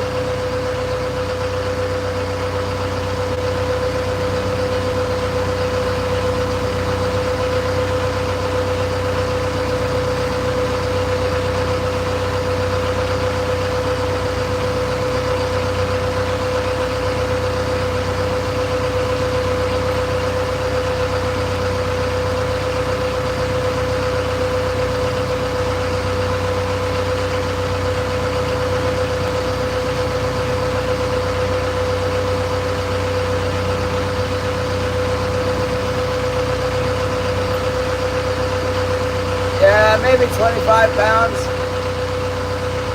I don't know, maybe 30. I got away.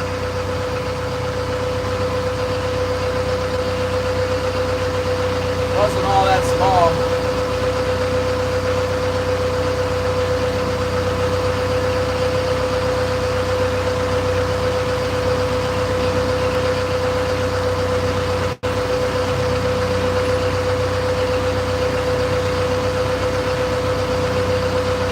The only thing I can think that this big ass boat will be doing in here right now is trolling.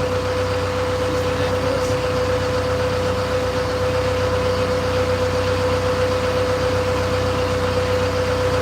Well, we can both be in the dead zone together.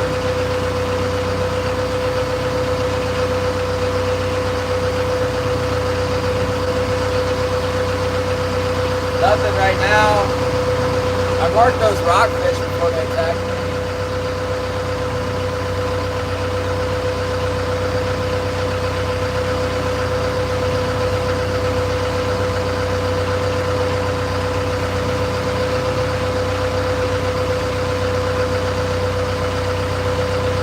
I know this boat, Monsters, will grind for a few fish because I watched them. That's the boat.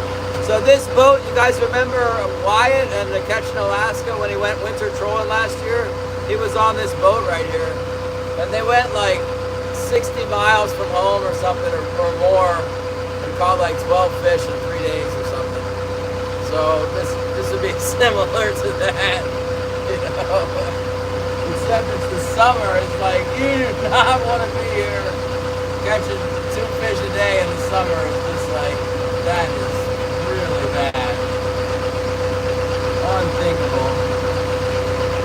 It happened to me before at Icy Bay one year.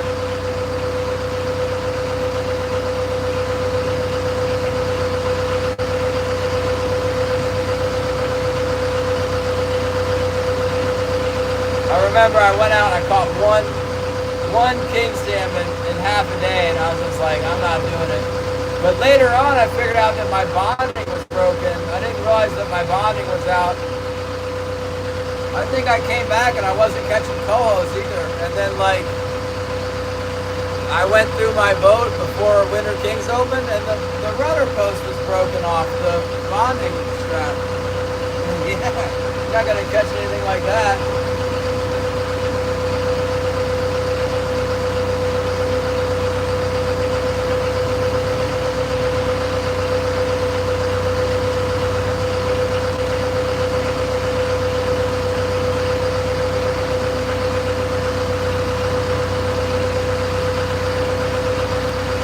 I don't see any gear out on there. I don't see any floats next to them or anything. Might be trolling rods. I think they got a troll valve in that thing, and they got a bunch of sport rods. They take tourists out on it.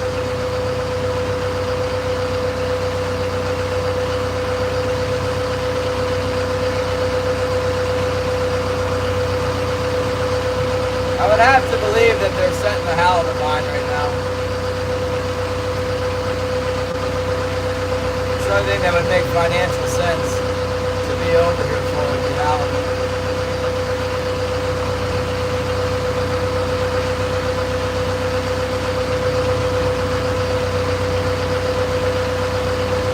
They were running out a different way this morning. They were running out to the southeast, and now they're over here.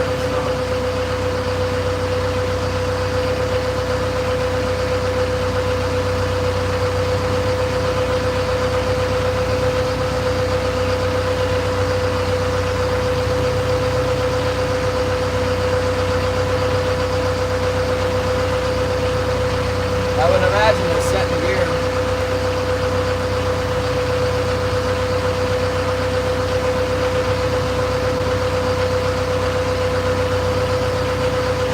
We're kind of moving along the 10 fathom line there like we're controlling. Hard to tell.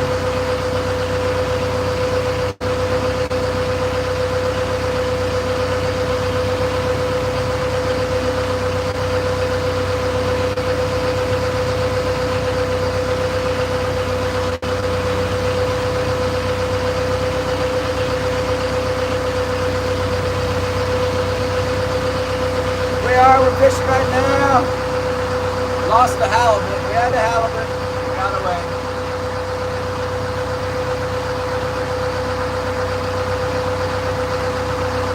Mark's trying to decide what to do.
Pounds, big bass. What did it bite on?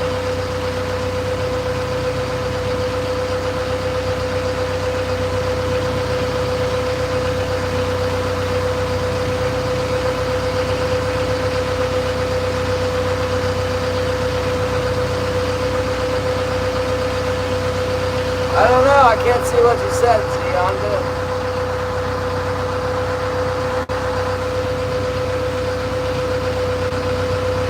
Go with the fishing grounds? I don't know. What color worm? How long? Thanks, ever loving outdoors.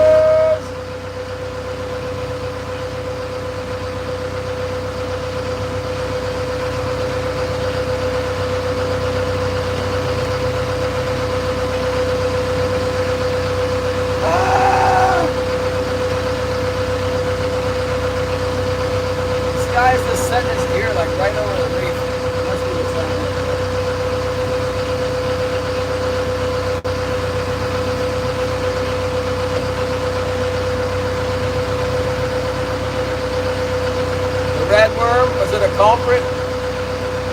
I caught a snakehead with a red and black culprit worm once. That like dark red, like the maroon colored one they make. It's got the black. I guess it's a black back. And what's going on around here? Fish not biting. Not biting fish.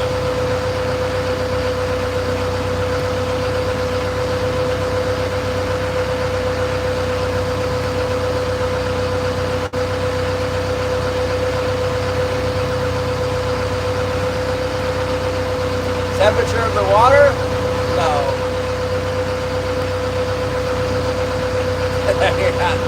I got the 6.7. Rolling over the engines. The engines are doing good. There's only one engine that's running. That's a win.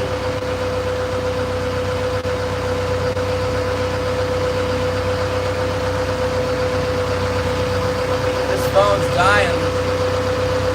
Plummeting, the battery is plummeting.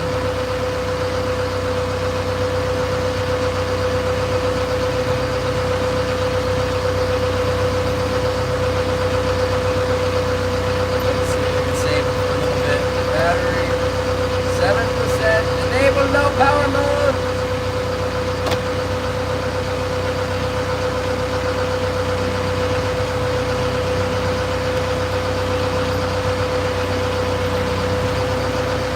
Yeah, we're rolling out on the ocean. We'll see where we're at though. There we go, we're out here in the Grand Slam bucktails, everyone. Get your bucktail, get the buck. There's that big boat, Monsters, Sitka boat. Well, I see them in Sitka, but the boat says Petersburg. I think they're actually from Sitka. That's where I always see them parked at.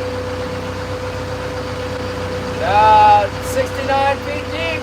We're going 3.6 knots right now, according to my sounder. Maybe a touch fast. Slow her down.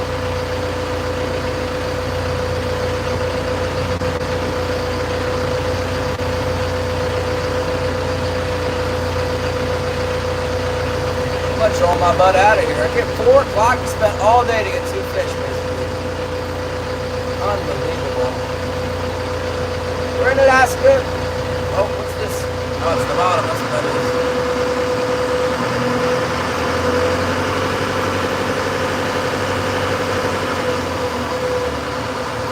Hold up. When I turned the boat, it dropped my lead on the bottom there. I'm shallow up in here.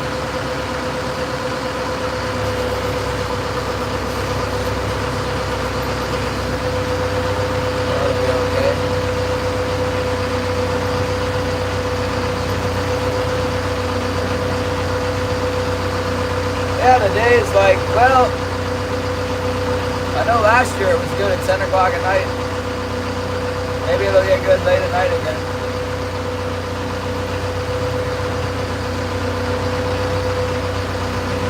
Michigan? What's this? Nah, it's 60 degrees here. I'm in Alaska. Nice temperature here. They really like to freak out when it gets hot here. It hasn't been hot recently.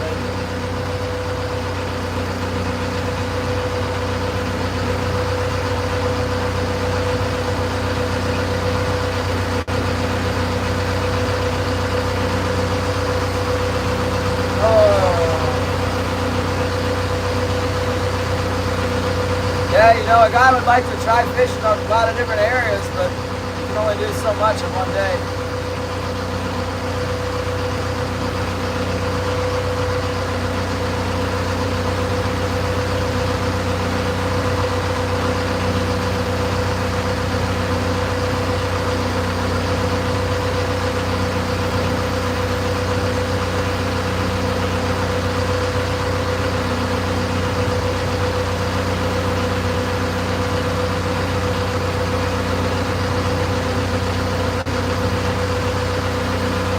Oh, I got a lot of lures.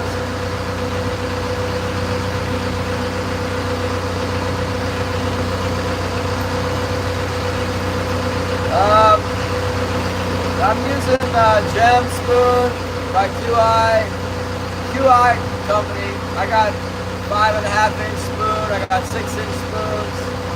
I'm running pretty much all gold spoons. And then I got like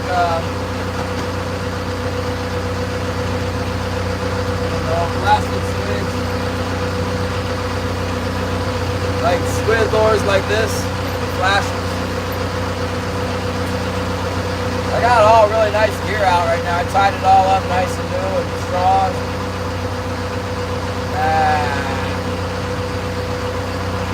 Yeah. I'm commercially salmon fishing right now. I'm losing today, but that's how it goes.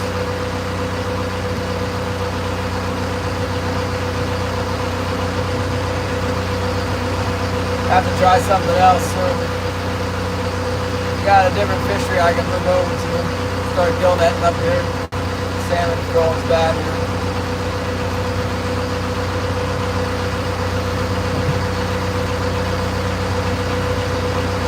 Net fishing's been going pretty good, I suppose. Good summer.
Longest trip I've done.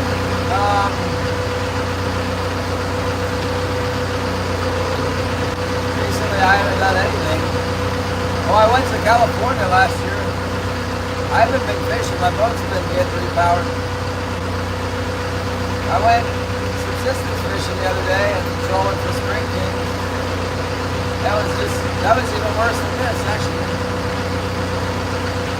You kind of have to come over here and see what's over here, though. If you don't check, you don't know. It could be really good. It's not, but a little bit.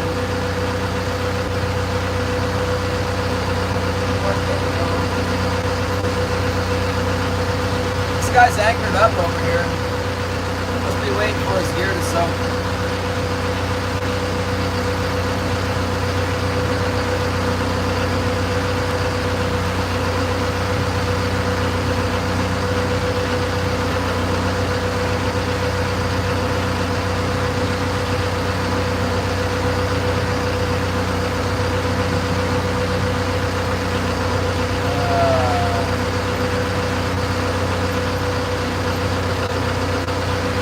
I guess I got a rockfish biting right now. I see a school of them on the sonar.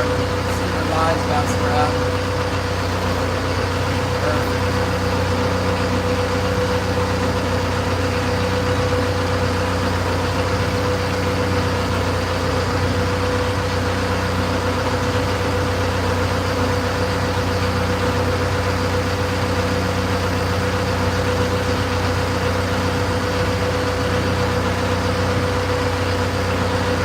Load up on some bottom fish in here. I get a hit on my float. Looks like another bottom fish hit. A little bit bigger mark coming off the bottom there. Not sure what that's all about. Probably lingcod or halibut, something.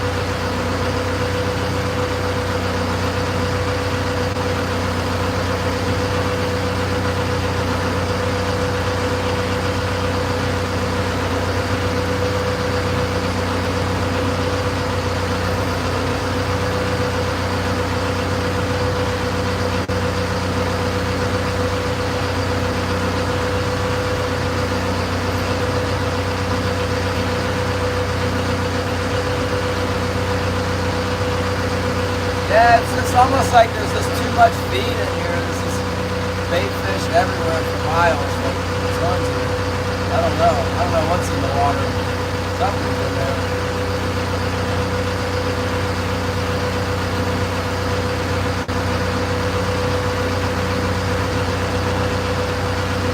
Probably some fish somewhere. There's gotta be something left somewhere out there.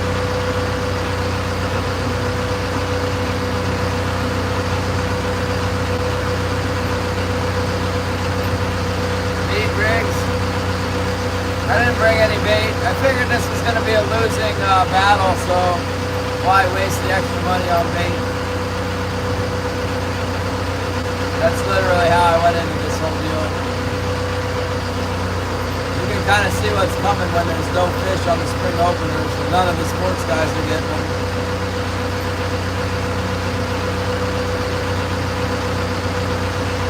I tried going up deep, looking out in the deep, but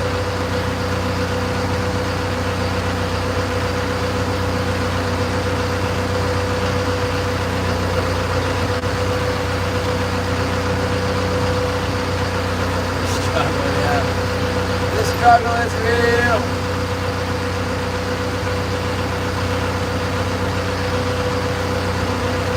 We had one of our fish threw a flasher in the water this morning, lost a big lure, and then another one broke off a hook bait off a flasher. Then we had a halibut throw our gaff in the water.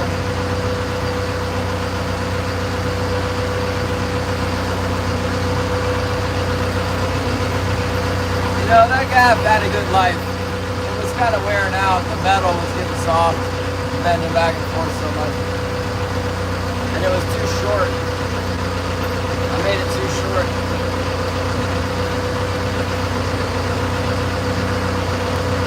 It's alright, I haven't lost the gaff in a long time. This is part of the deal.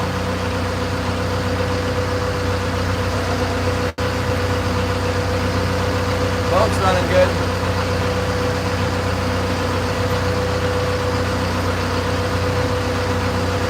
I think this is the longest continual running I've done of it yet.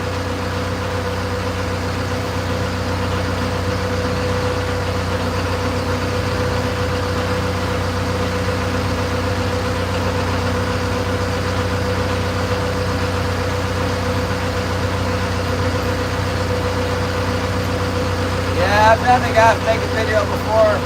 I need to get another gaff hook. I'm trying to remember to order some. I have another salmon gaff at the house. I bought it at a estate sale. I'll probably snap off when I hit the fish with it because it's so old.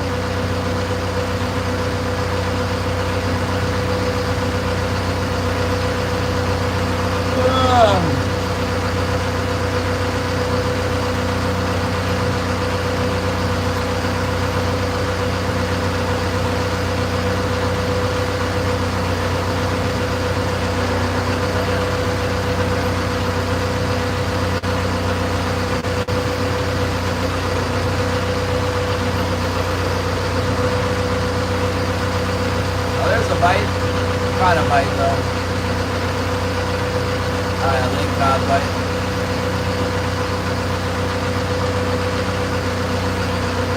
Man, that's poor. Really poor.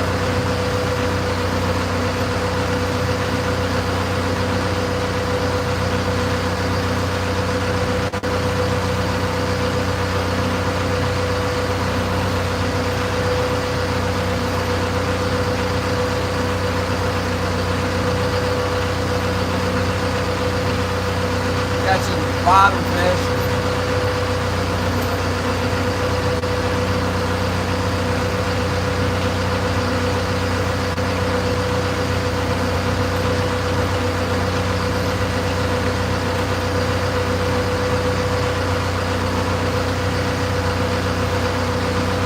I think I'm going to troll my way all the way off this reef before I start messing. Then I'm going to check all my lines before we head on.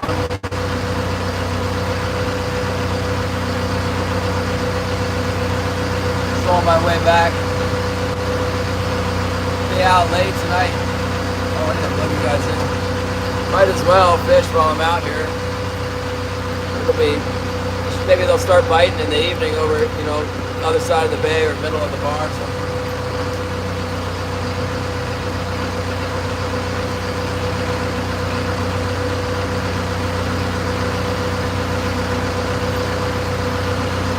Char? Yeah. Yeah, all the time when I go freshwater fishing. I get the Dolly Martin. And then sometimes they bite the troll more for king salmon in the winter. And in the fall even, yeah. Yeah, sometimes I do. If I put a little spoon out on the flasher, like near the top, I'll get the Dolly Martin. That's a charm. But I'm not targeting that fish, so. That same outfit I've learned, it catches a lot of undersized king salmon too, so I stopped running it.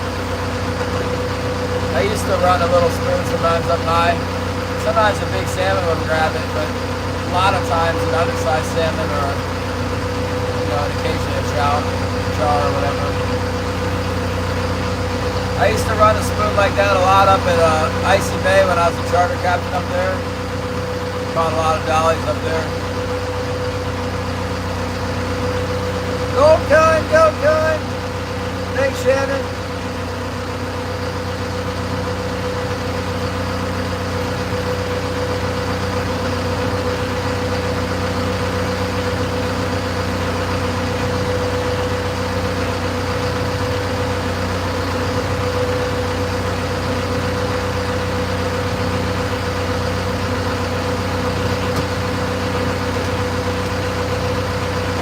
Definitely got some trash fish on. My one wire's been flowing back quite a bit. Maybe we'll get a halibut after all today.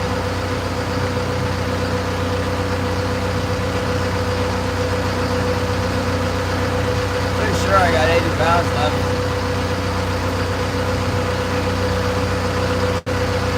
No, Holly, I will not be back in time for Bible study.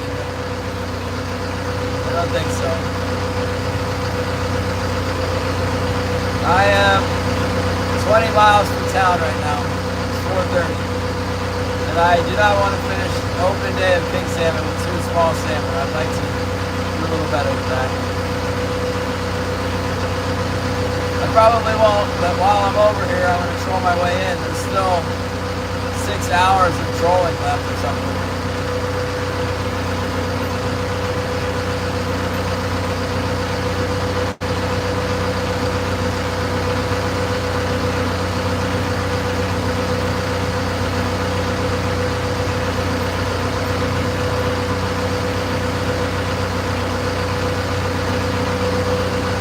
Particularly like that, but that's why I left the dog and everything else so I could fish today.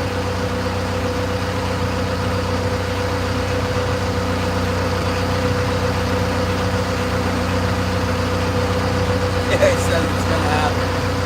I don't know. Hopefully Holly will cook me something for dinner when I get home. I have something to eat.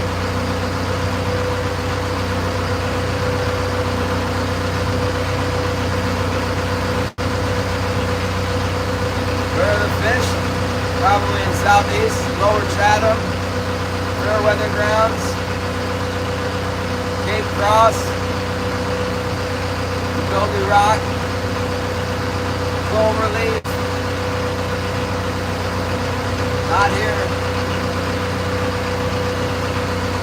I heard Craig was really slow too, so I don't know about down there. Maybe Forster Island, yeah. This is the exact reason why I leave Yakutat in the summer. This is exactly why I do not like to be here in the summertime, because you can't make a living like this.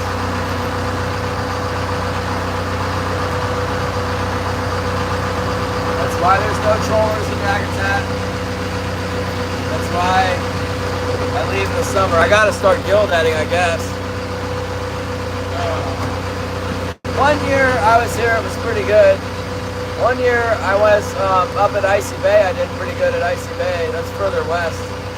But like, normally there's king salmon around. You know, everybody goes and catches king salmon, and you can go to places where there's lots of them around here and you get a lot. But right now there's just none. There's none anywhere around.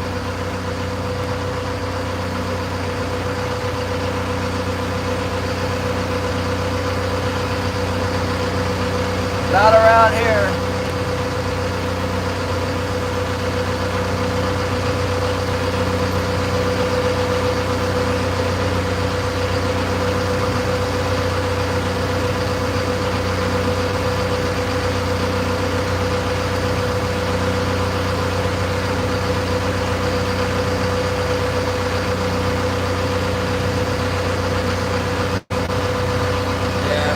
Bummer. I'm really not surprised.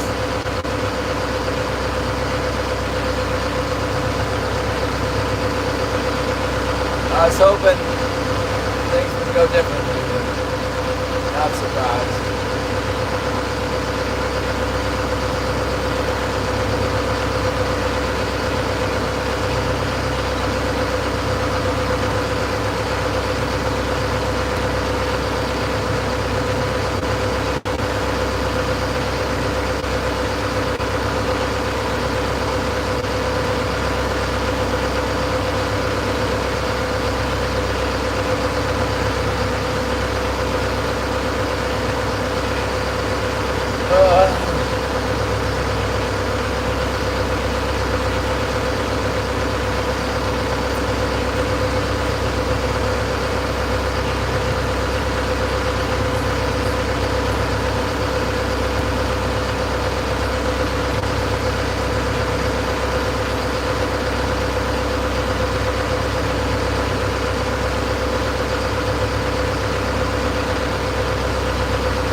Yeah, you can only have one boat permitted. There's only one boat allowed to be permitted. I've been doing pretty good the past few years, just going south, you know. That's what everybody does. You know. There's drift gill netters that go south. You can set net here. I guess this has been a good year so far. I'm a little concerned that by the time I get at it, it'll then be bad at gill netting too. But, it's got to be better than this. This is not good. Oh boy.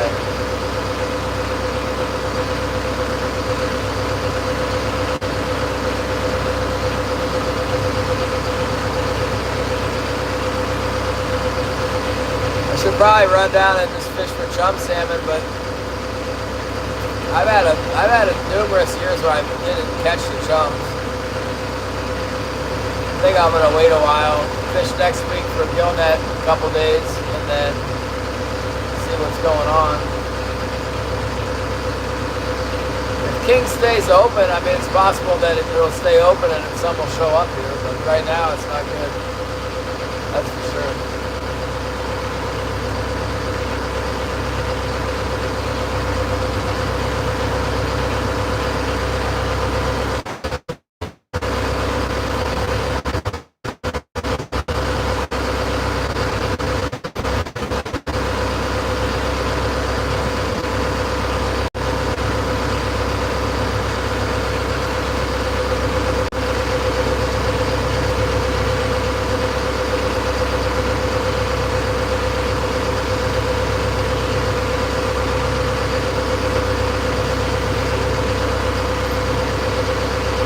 River's not doing good either. They counted 80 or something. There was 140 last time, this same time last year.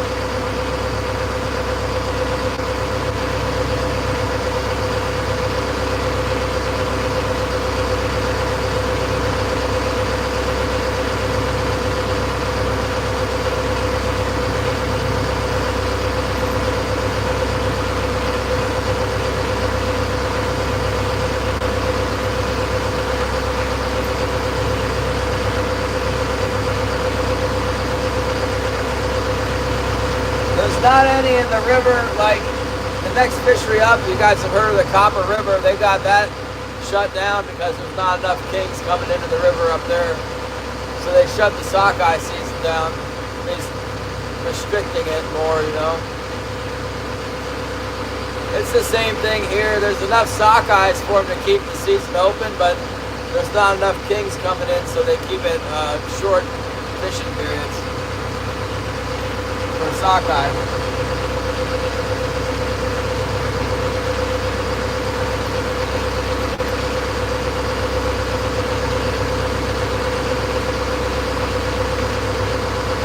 Oh, we got the star. What's up, star?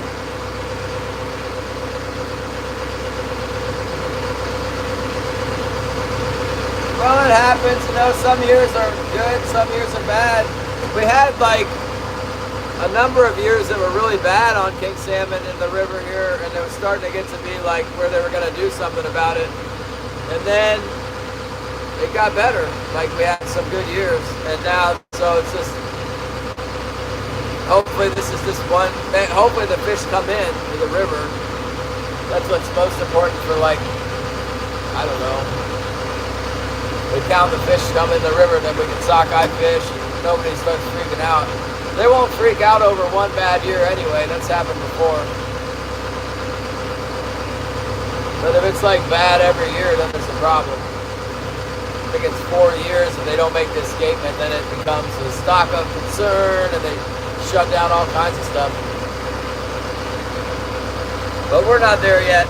We need another 300 some kings to come in. This is when they come in, between now and August 1st. 33 came in the day before yesterday, so.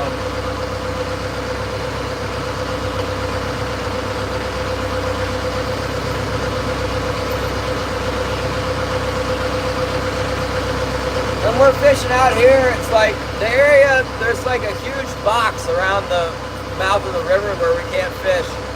Out here, it's just mingled stocks from everywhere. We're not like, if the river doesn't do good, it doesn't mean that like, then I'm not gonna catch fish out here. It's just like, everything is off. They're not hanging out here, and there's not a lot in the local area, like in general.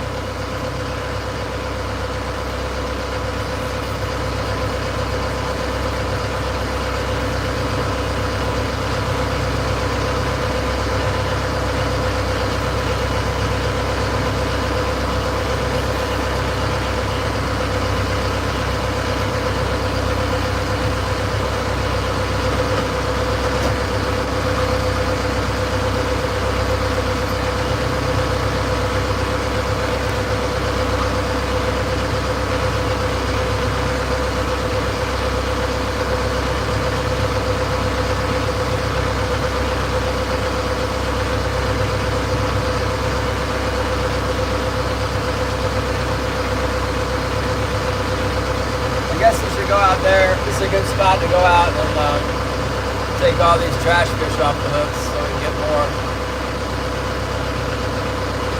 It's a good spot to catch more. We can't catch more if we don't pull them off the hooks. Let's get on that.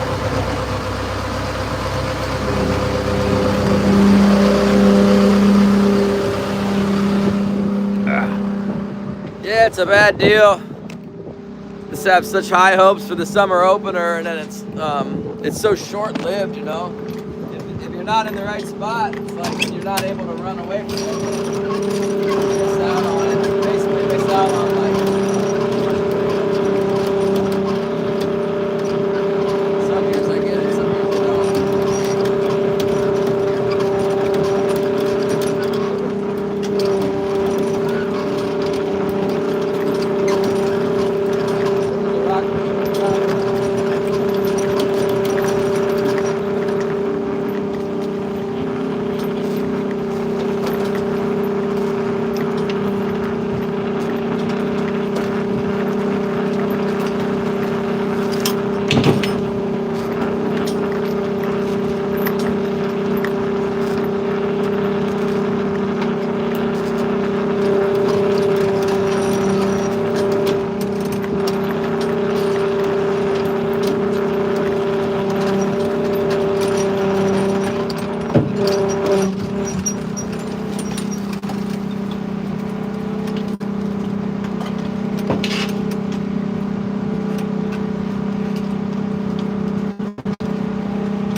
Grande. Yeah.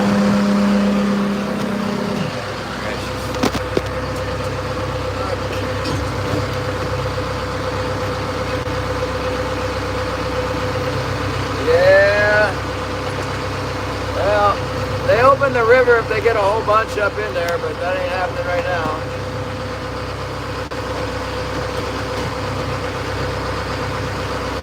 Not looking particularly good for river fishing this year.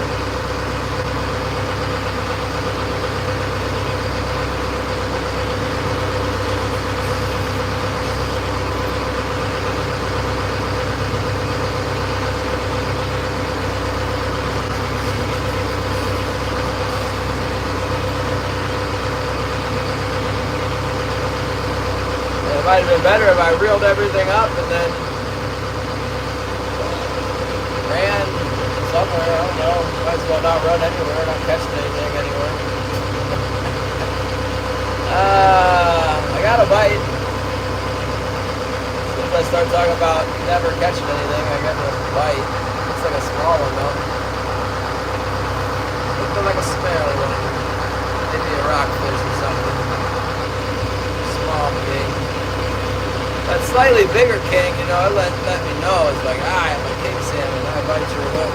This is not that. It's something though.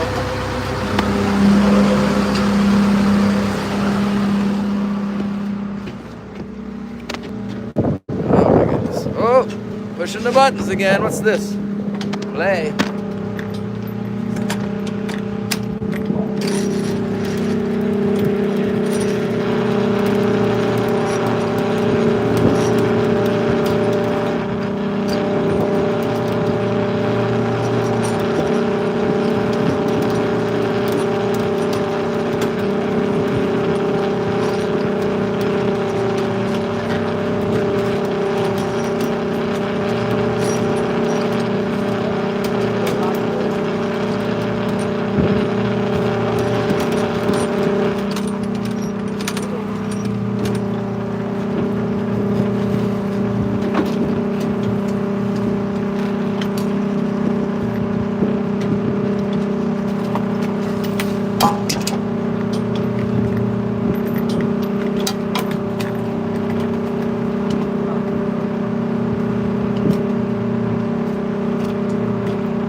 world yet. It really should.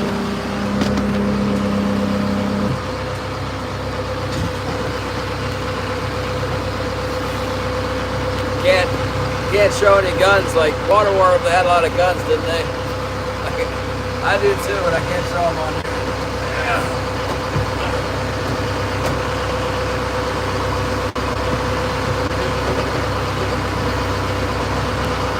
Come on, big king salmon, where are you hiding? Seeing the little ones. Not very many lake caught at all. It's unusual. Freezer boats must have looked up on them like to the max.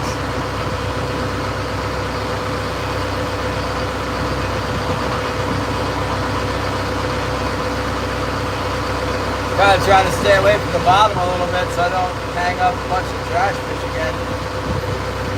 Willie's Desert Hang Up! What's up? That's something up.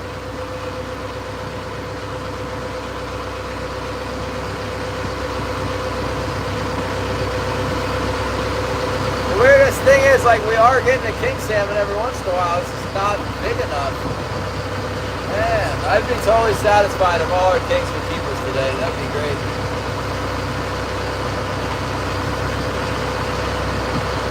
Steelhead dream, really? I didn't do much steelhead fish this year. I went and, what did I do? I caught 2 steelhead one day. That was it. I made a video of it. After that, I didn't go again. Or I did go again, but I didn't catch any. They weren't biting. What happened?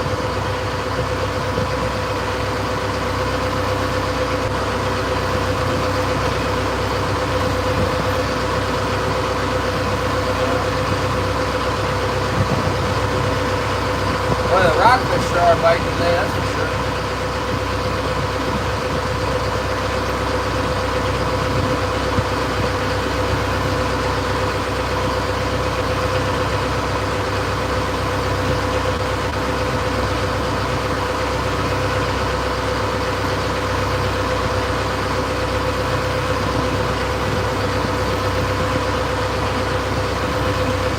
What's up, Peter? Don't you have some chickens, Peter? I got chickens in my house now. I got ducks too and 2 geese. I have 2 geese and maybe 5 or 6 chickens, and then like 9 ducks. That's about 5 ducks too many.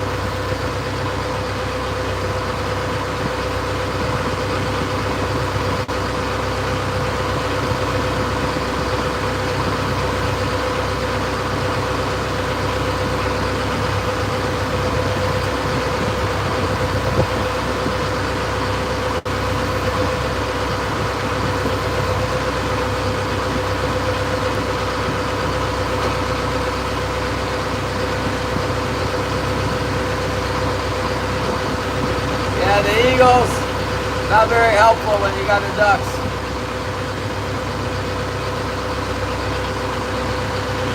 They're mostly doing eagle stuff somewhere else. I wish I'd done fed them those otters last winter.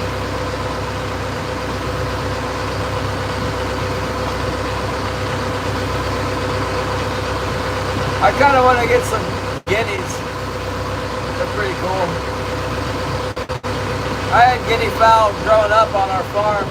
We had a guinea house, like a little shack full of guinea hens.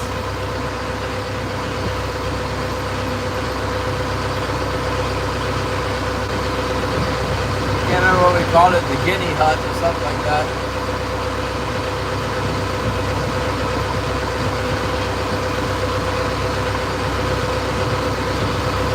Oh, cool feathers. Oh, they're good to eat too.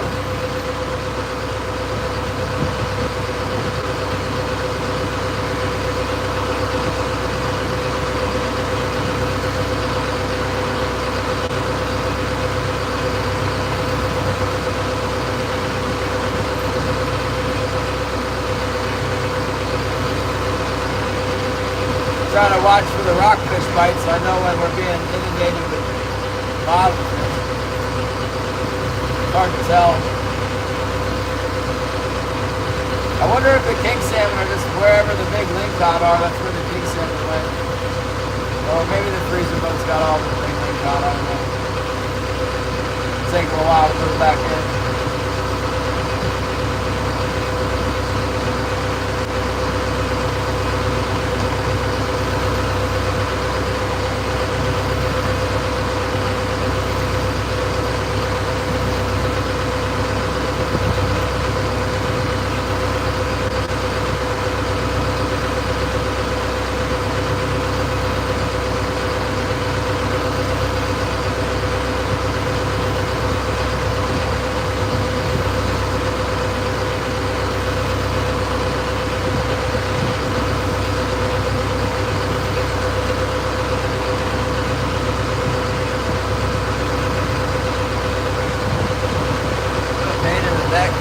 Slow fishing is so bad. I've been kind of headed down the reef to stay on the reef, and now finally gonna turn back towards town. That'll be nice. But this way I can stay in the shallows. It's also nice because in the wintertime this is out of bounds, but now I can do whatever I want. Of course, it doesn't make any difference today.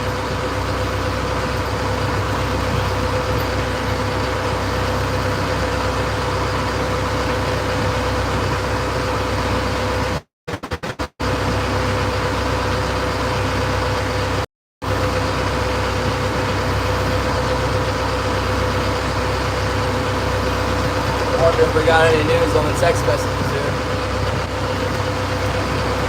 The wife says it's okay.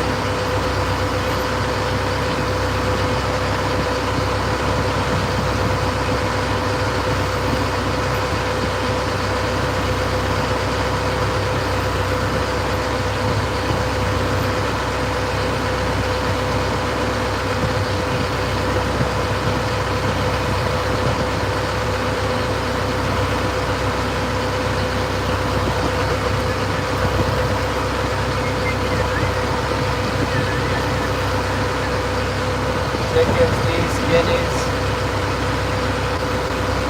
My chat died. All of it's frozen. Everybody's took off.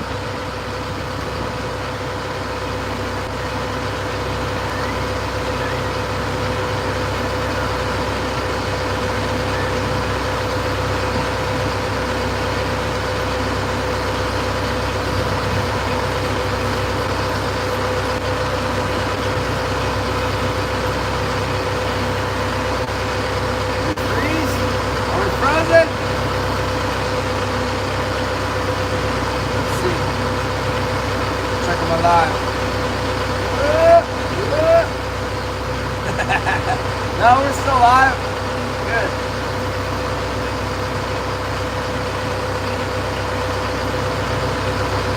Everybody gave up on this fishing spot. Can't say that I blame you.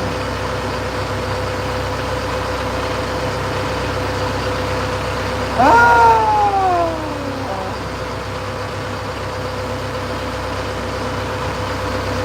Making 3.6, 3.9, 3.5, 3.3.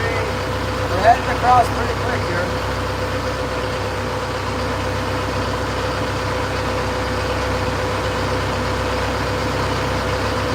Kind of want to fish the Big Ugly and the Horseshoe before I quit.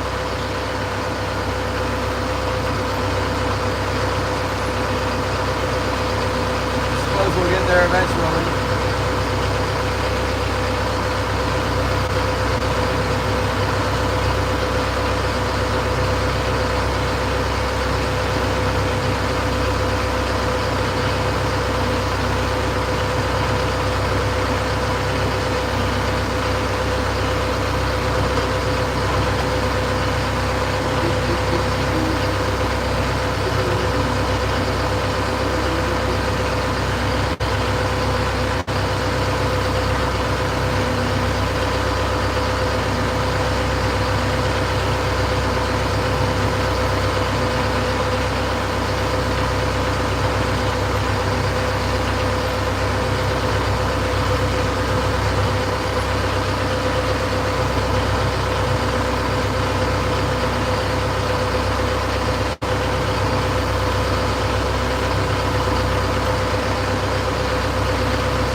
Welcome back in the chat, NJ Guard. What's up? I'm cruising across this big, deeper section. There's no way around it. It's either pick up the gear or just trolling across it.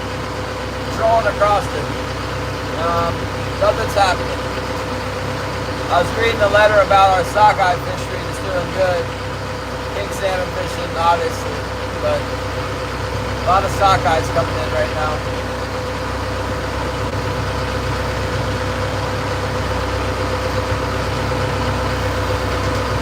There was 125,000 sockeyes last year that made escapement through the weir of the river. Right now there's 16,000 that passed through. There's quite a few fish.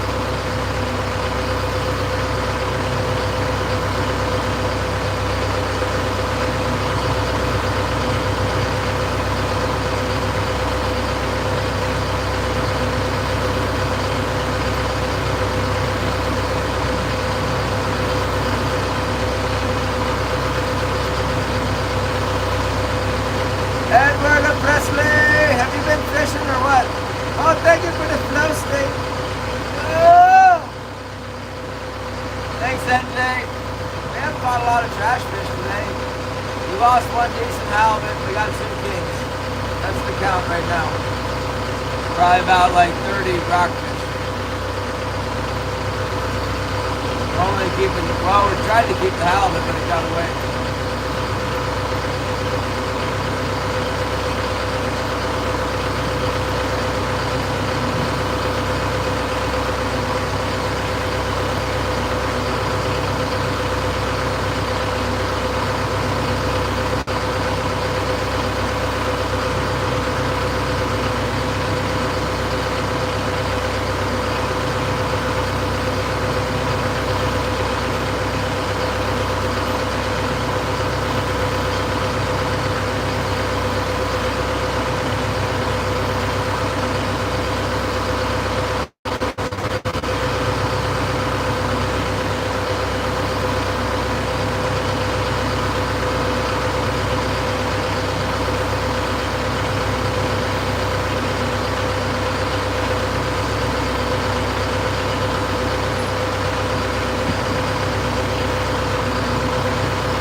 Party hat! Was encouraging. Thanks. That's what we need to see. We need to see some partying. I'm getting ready to read Galatians again so I can beat it into my head once in there.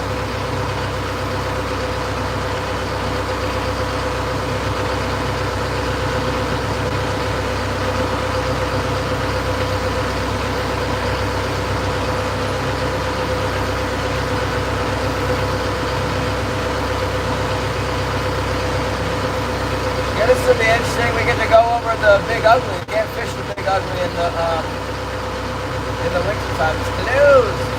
It's open right now.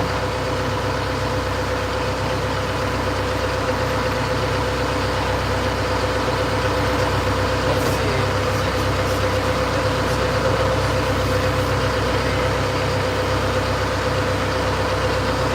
Yeah, we're getting ready to come up on the next big reef here in about 5 minutes. Something will happen.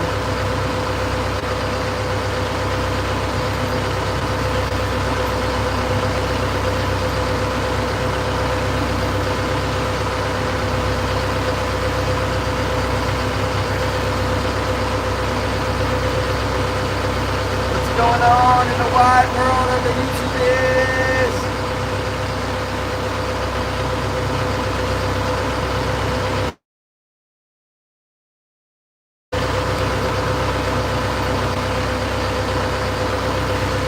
There's a fish.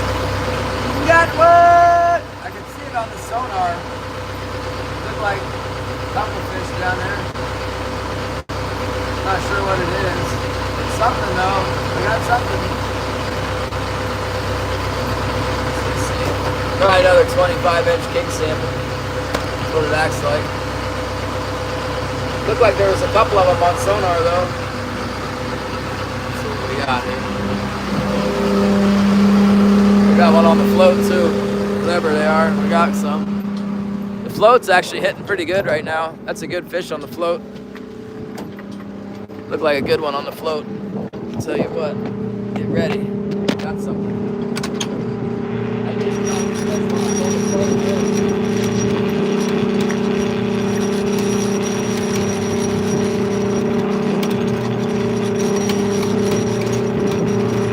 It's clearly got a good fish on it.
a lot cooler if they were big enough to keep. So it wouldn't be a good day. But man, good to see some fish. Right kind. Good to have a bite, you know. And that's it. Thank you so much.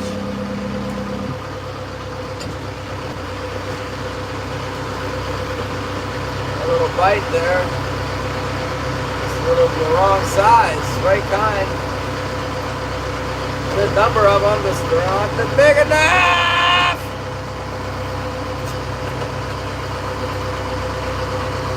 Oh.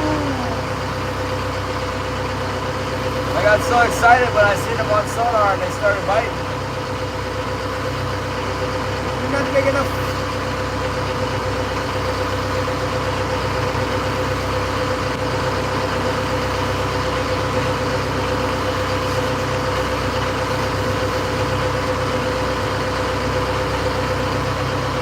Fish here look like the wrong kind of fish.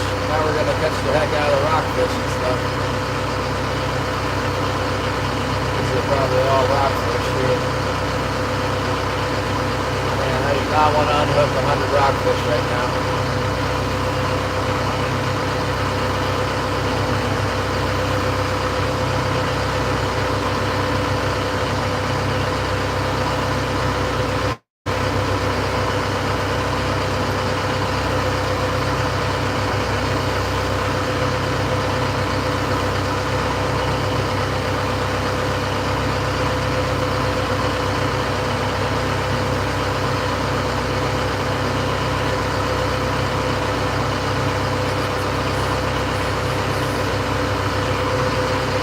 That was a nice little flurry. It's the wrong size, that's all. Now I'm getting the wrong kind.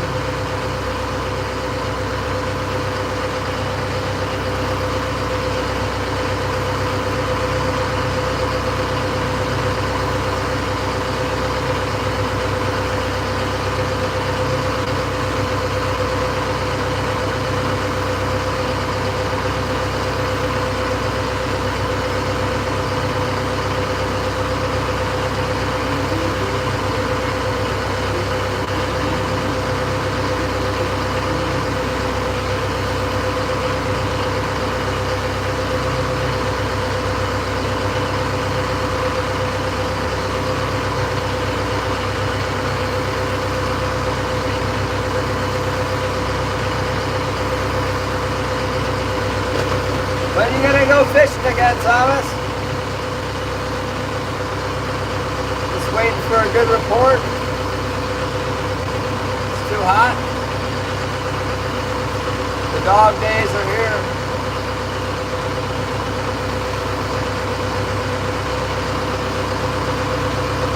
What do you do when it gets so hot? Scotty, this is terrible fishing up here. 4 baby kings. Not big enough. One of them was close though.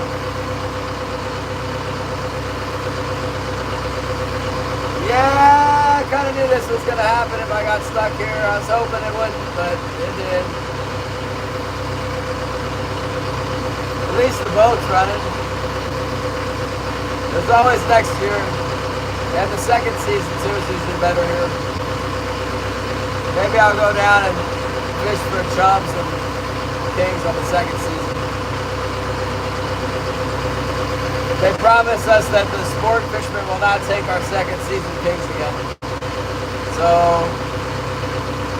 when did that start? Did that start last year or this year? I think they might have got some of our fish last year.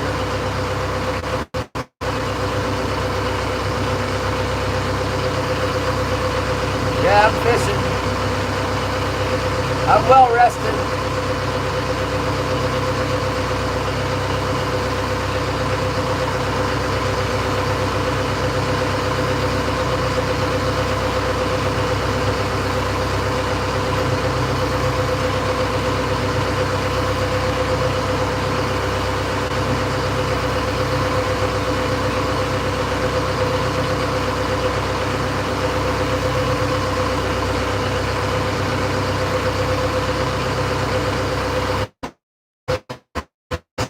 rockfish again. I hook those kings out in like, maybe I should stay in 90 feet. I'm seeing the rockfish here and 13 fathoms is full of rockfish. I hope you run into a group of kings too. All I'm getting is rockfish, I think. Lots of those. I don't know why they won't hit my starboard side. Must have trash on it or something.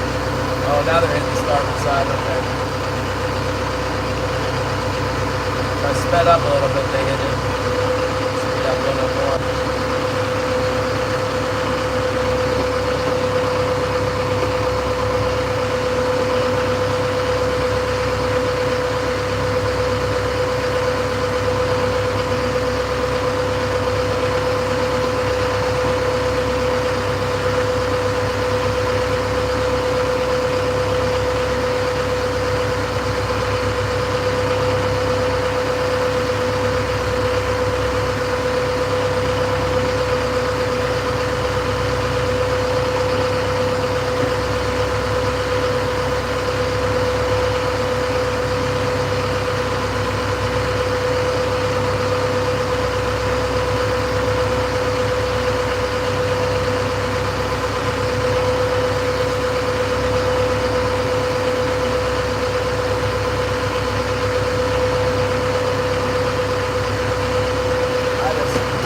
Carrying a bunch of stupid trash fish right now with me. I can see my lines blowing back. Let's go get them. Clear them off of there. It's the only way we can catch kings is if we keep our good hooks open here.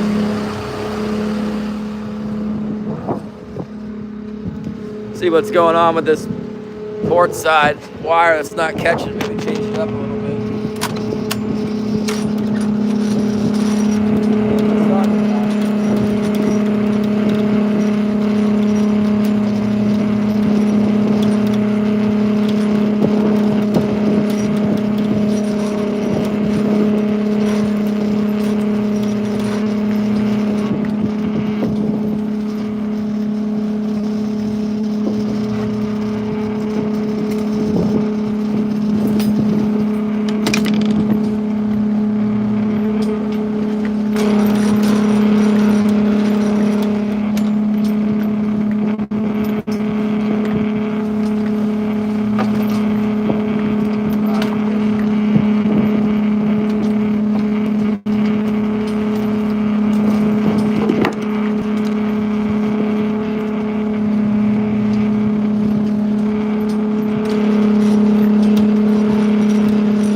rockfish I can take. Put that on the rockfish attack rod.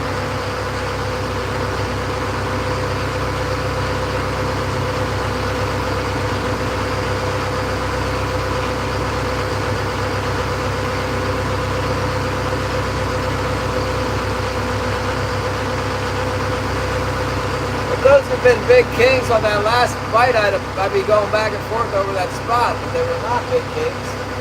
They were like way undersized, so I'm going back and forth a bit more undersized fish.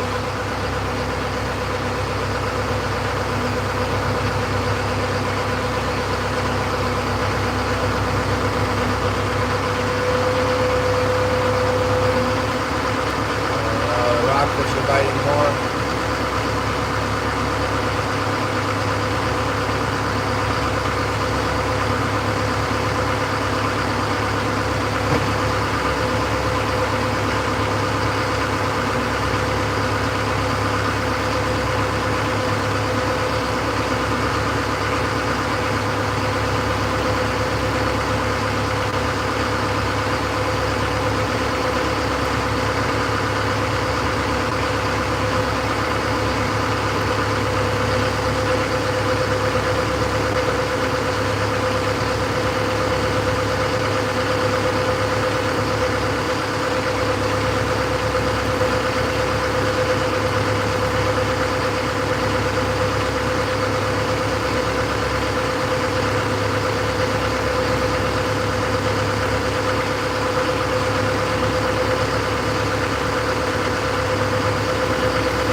My chat is frozen.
Oh, there's a bite. That looks like a good bite. What? Wait, what? It started off like a good bite. And stop.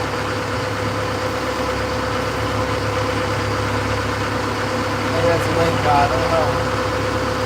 Jonathan! Oh, good idea. Coffee. Okay. We got a bite. Must have been a link god or something.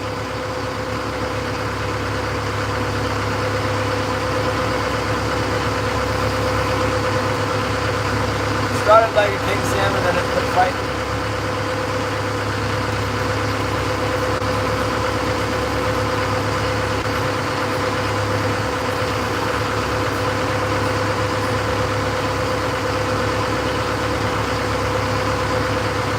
pesky fish, they swim around out there in the ocean, and sometimes they're here, sometimes they're somewhere else.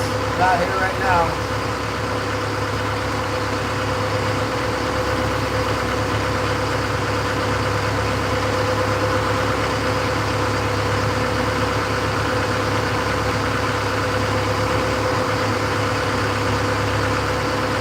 You can't hear me today? Oh no, Edmondson! You hear that? Edmondson!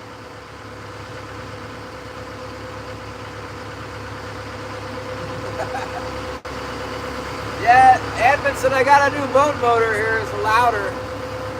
I got a mic. I'll try hooking my mic up again.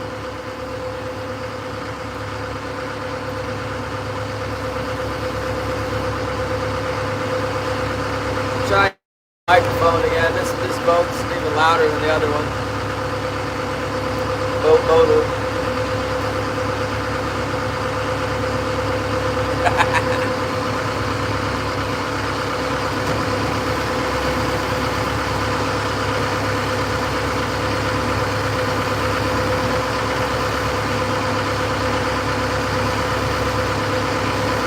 Hey, at least we get to fish.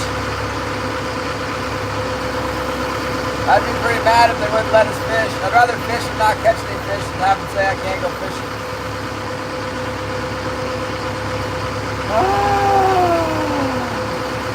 I decide when it's over. Not over yet.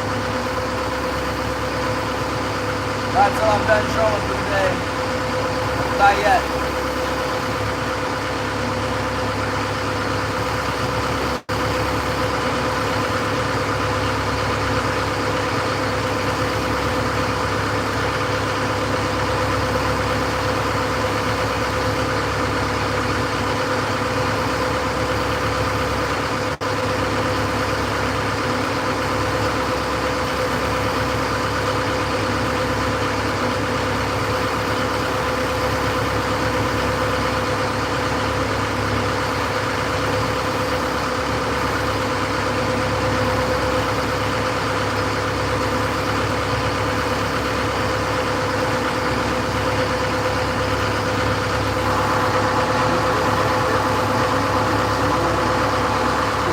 Putting our way back towards the harbor. That makes me happy.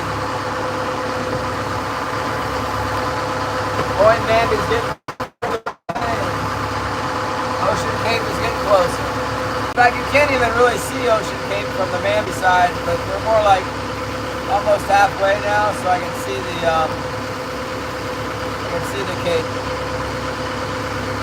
One side of Yakutat Bay is Ocean Cape, and the other side is Point Manby. The closer side of the harbor is the Ocean Cape. I can see the Cape. It's probably 9 miles away from here.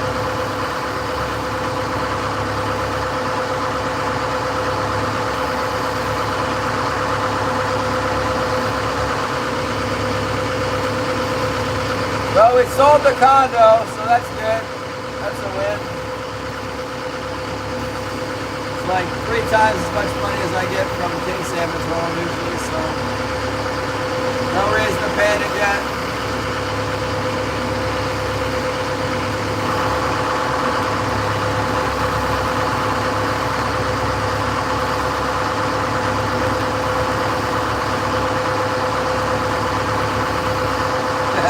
Holly's funny.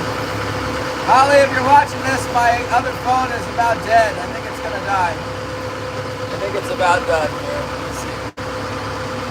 Rafinha! What's up, Rafinha?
Sex high, my phone's dying. Thank you, gang. This reminds me of the winter time for sure. It's like there should be fish, but there's not fish. But I'm still fishing. Oh my goodness. Oh, we need to get some more halibut. We gotta do something. It's not sustainable. I don't know. Get the boat out of here. Start gill net. That's what we're gonna do. Catching the sockeye salmon. Sock them right in the eye with my net. Thank you, dear. Thank you for the heart. Thank you for the floating heart.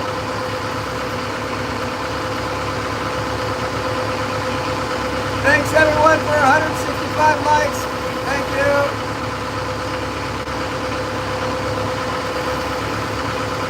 It's not like last year's July stream, but I can't control these things. Oh my goodness.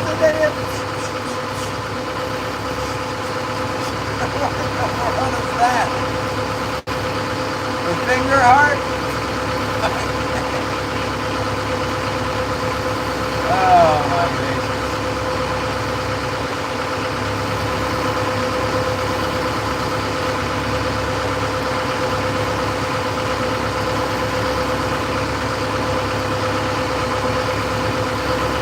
Well, at least I'm not still catching rockfish.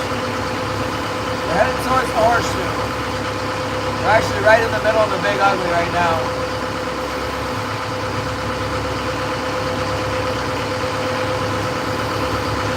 Weird that there's no link cod. There's usually link cod over here.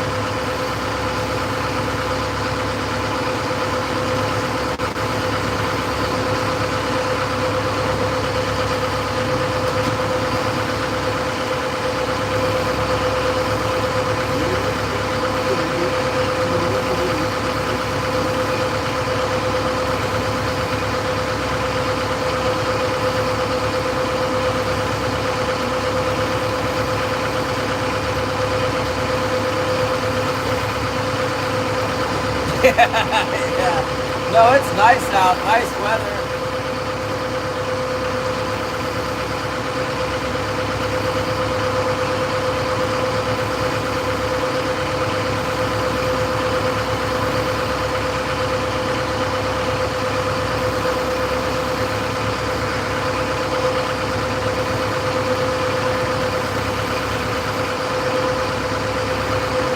Thank you, Gary Hunterman.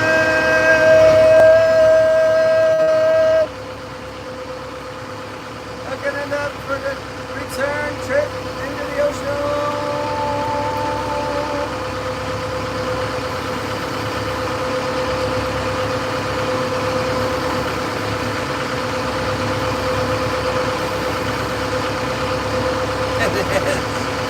This is terrible fishing.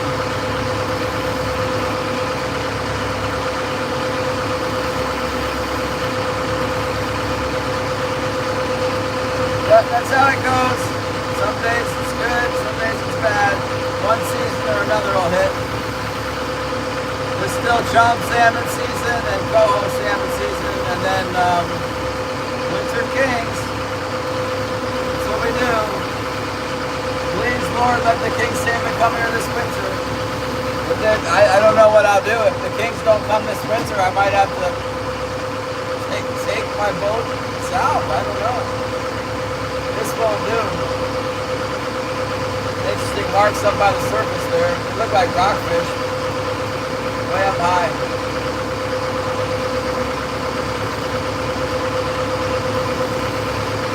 Three of them.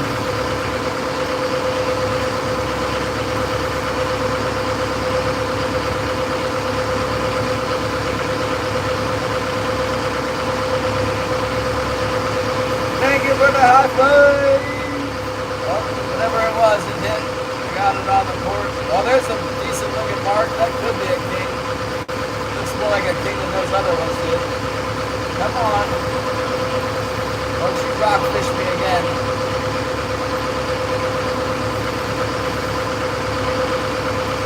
It's coming them up too, whatever it is.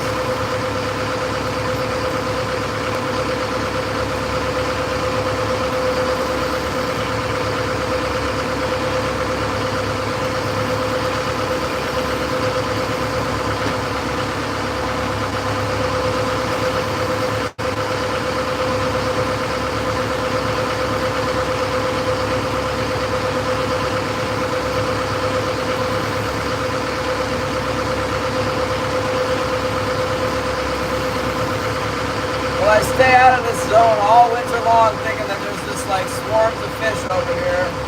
But I come over here and there's no fish, so I go back up there where I fish in the winter time. There's no fish up there either. Oh man. What are you gonna do?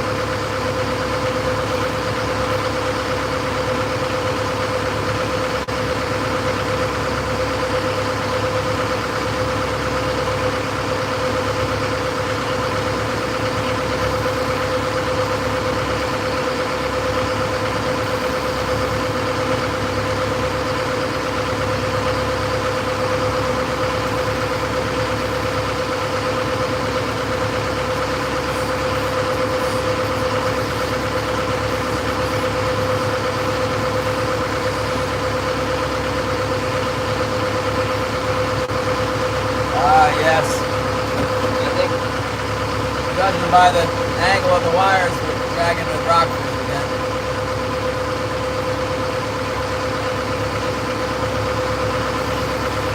How many rockfish did we unhook today? Besides the weather being so nice, the fact that we did catch 2 king salmon, this has turned into like a nightmare. So many rockfish. Rockfish City. I guess the boat's running well enough. Like my hydraulic pump's running a little low on fluid, it's leaking out of the actual pump itself, which is weird.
Found the link dot.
I've caught any lingcod since we started checking the gear. Rockfish, that's good.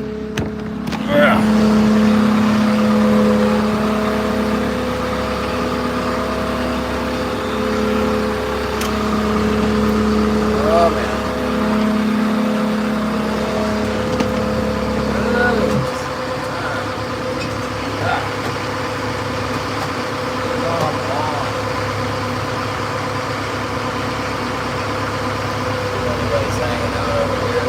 Spot right here where I am right now.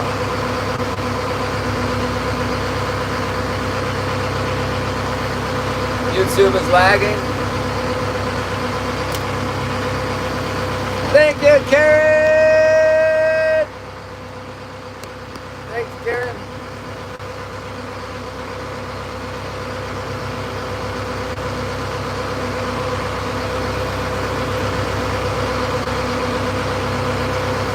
Come on, King Salmon, come on, rockfish.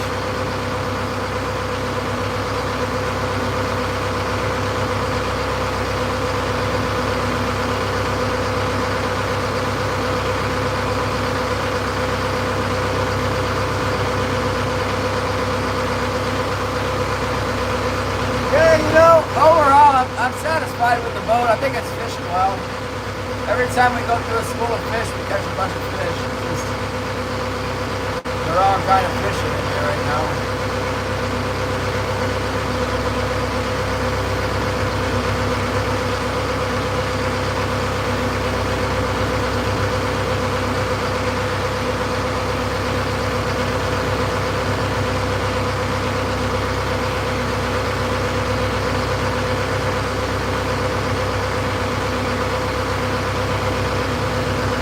Try the horseshoe and then that's it.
hydraulic pump stopped leaking. It's leaking a little bit from the, I think from the top of the hydraulic pump. I'm not sure though.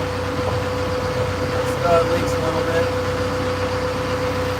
I ordered new hydraulic lines and fittings for the, from the autopilot to the rudder, the hydraulic cylinder, whatever you ram, whatever you want to call it, and to the stern steering station, because back there it's been like in the practically underwater. I think it has been underwater at times, and it's in really bad shape, so it needs to be replaced. I don't know, it might cost $1,000, but I ordered 3 hoses and a bunch of fittings, and actually I ordered 5 hoses, so I ordered 7 hoses, or yeah, a lot of hoses. It's going to be expensive. No, I ordered more, 7, probably 9 hoses. Yeah, I don't want my steering to go out. That's like, I keep imagining myself back there like with a pair of vice grips trying to steer the boat from the inside the pit, like down inside there. And I'm thinking like that really sounds like a terrible idea. Someone was telling me I should get like a, you can make like a tiller handle that fits over the rudder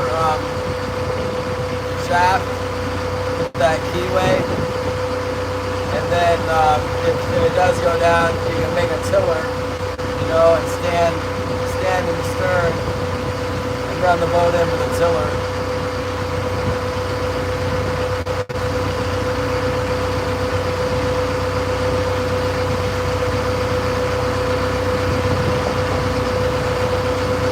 There's plenty of feed around here. There's just not really any king salmon. There's not very many lingcod either, really, compared to what it usually is.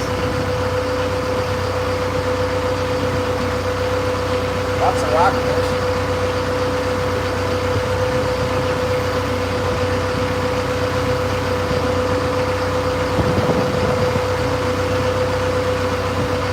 Well, all that searching around, we might as well just stayed at the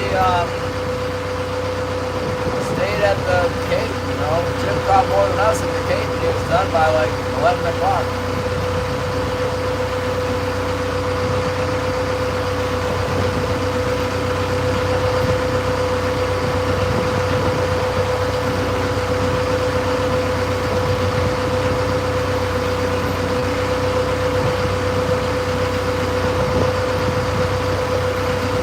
Yeah, autopilot's working. It gave me a hard time the other day. The ground was loose, and it was like shot off to the side, and then I went and looked under there and found out the ground was loose.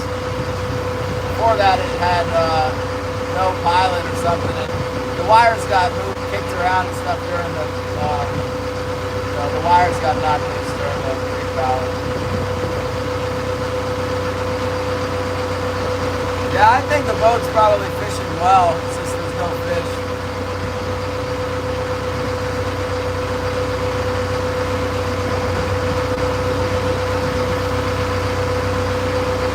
Maybe a few down, maybe a few at the Cape. Maybe we go to the Cape tomorrow, just fish the Cape.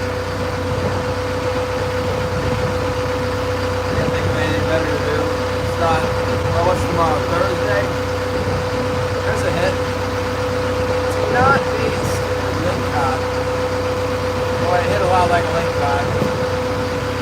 Bounced the wire once real nice and then stopped. Ah, there he goes again. It's got the shape like a cod though, not a king salmon. Maybe the size of a lingcod, I guess. Maybe a halibut.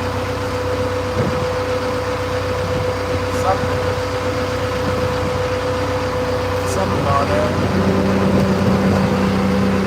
Thanks, Rafina! Getting the workout. Haven't done any fishing like this in quite a while. It's happening now. This could be a sneaky king. Maybe sneaky. I think it's a big guy.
Breeze coming up.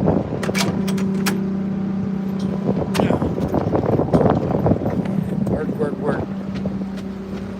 Talk about the loose ends.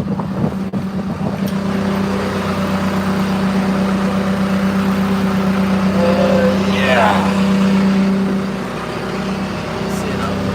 Oh, I am seeing a bite over here. As soon as I come inside.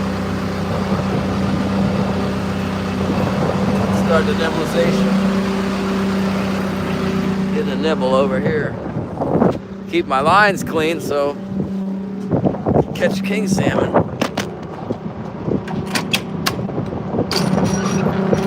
Trying to.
Gotta know they're on the floats right now too.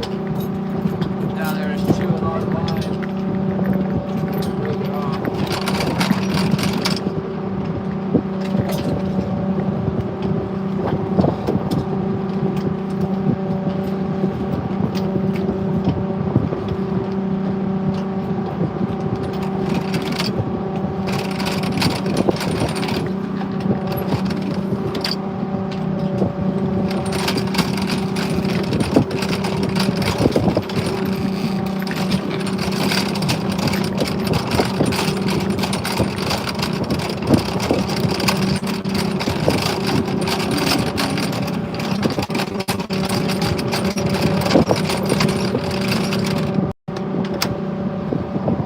I got a sea lion too, because all these birds are following me all of a sudden.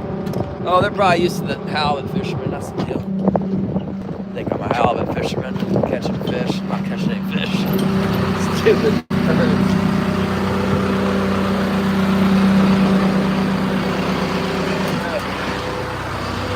Man, one trash fish after another. Probably just stand out there and just reel them in all day long. Goodness gracious. Oh.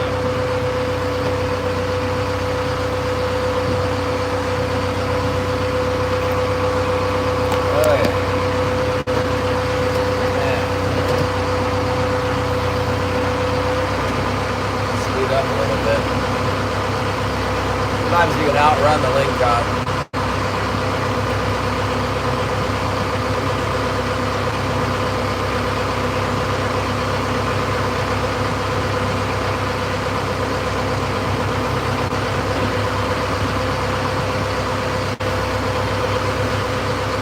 That was a whole lot of lingcod. You guys see that? Man. I barely put the things back in the water and then got tackled in it.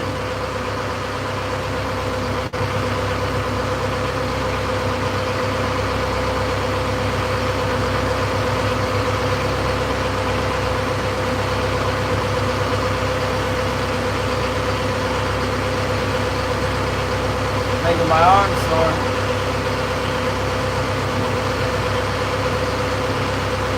Yeah, man.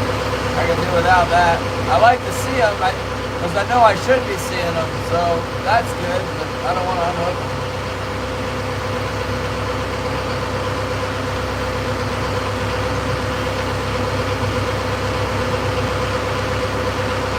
There's got to be a way to like engineer a lingcod unhooking device.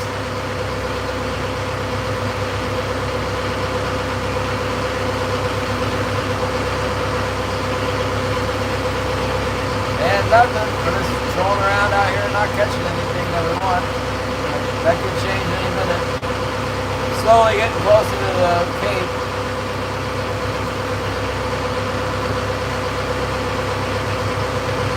The weather is very good. There's a light wind coming up from behind me, blowing me right back into town.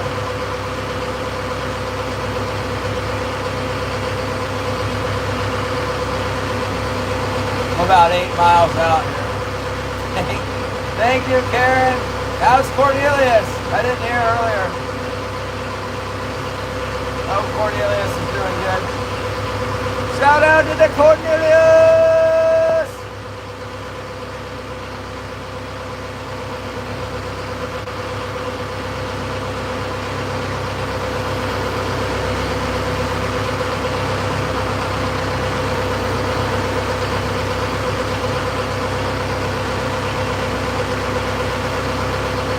I'll probably be home around like 8 o'clock,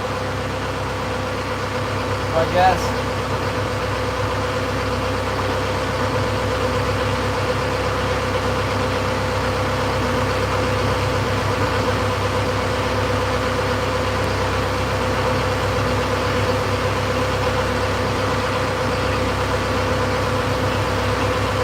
I'm just gonna keep trolling until I get off the horseshoe. Once I'm done with the horseshoe drag, I'm headed home. I don't know, that'll probably take an hour from here. So if that's 7 o'clock, it'll take me an hour to get home from there. So about 8 o'clock.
Man, God's good every day. I know that's true.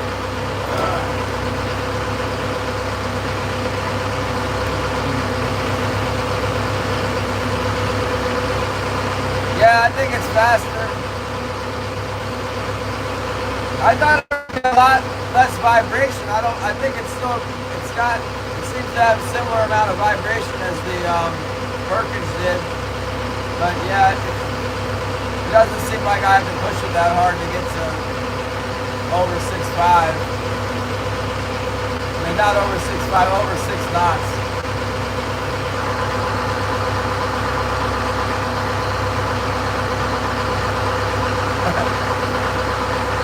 Leo McButt said he's going to watch Mad Max.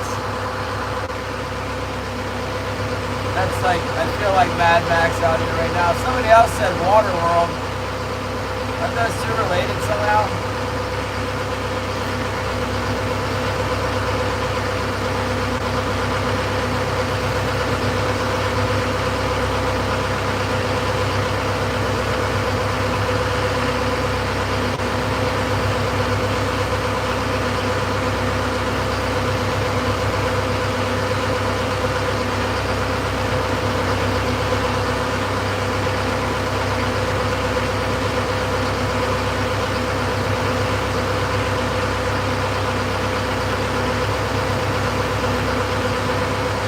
Well, at least we got a couple caught anyway. We caught quite a few king salmon, but just weren't big enough.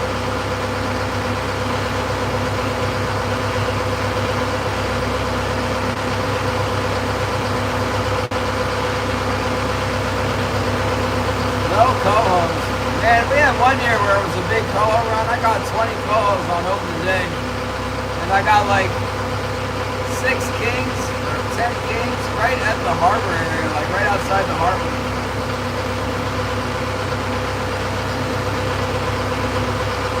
Big change this year, is not in here.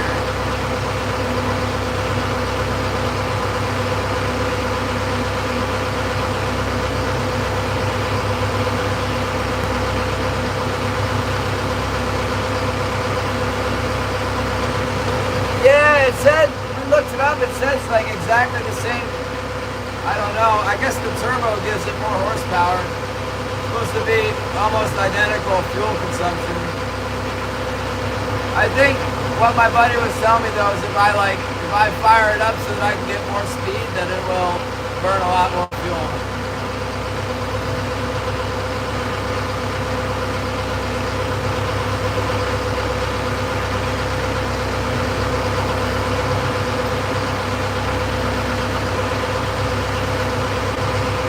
Hopefully it's not burning a ton of fuel right now.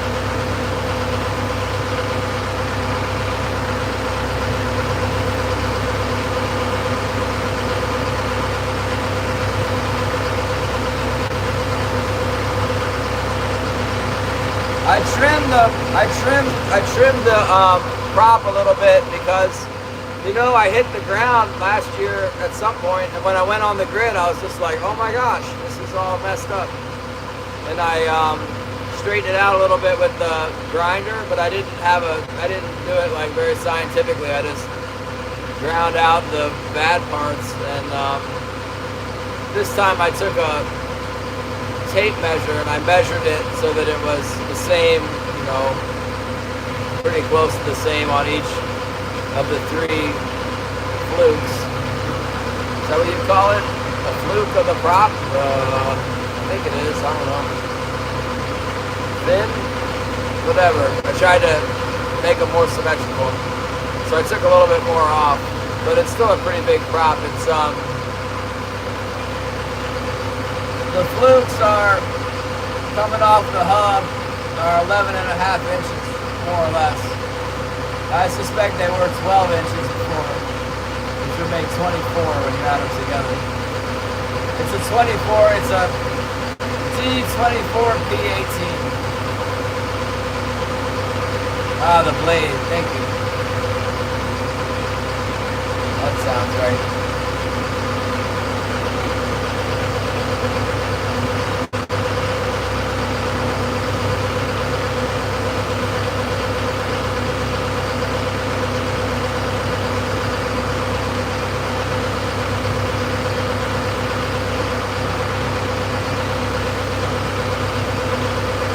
Anyway, I thought trolling was going to be a huge problem, and so I just went ahead and ordered the troll valve.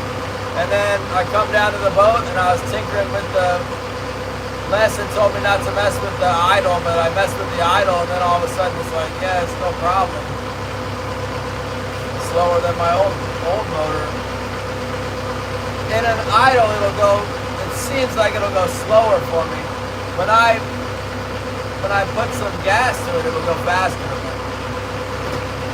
I think the troll valve will still be like really good for chums, and I could also like get some kind of heavy duty octopus hooks and maybe troll cut plugs. I've always wanted to be able to do that, but I've never been able to go slow enough. That could be deadly for winter kings. If you're gonna let us fish winter kings, like the way it's going right now is like, man. Yeah, hopefully they'll get them down there. I want them to catch them somewhere, and then they'll migrate back up in here in the winter. It's like, we don't want the problem from the Yukon River, system is spreading down the coast, and we're now all of a sudden like, we don't have any king salmon in Yakutat either. That's going to be a big problem. Or the Copper River.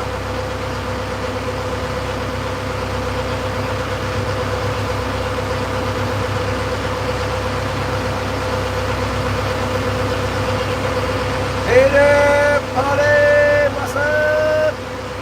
Thank you.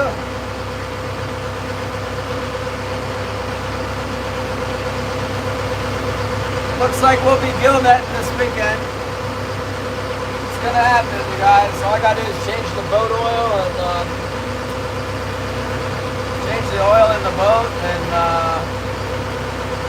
pull it out. Rig my net.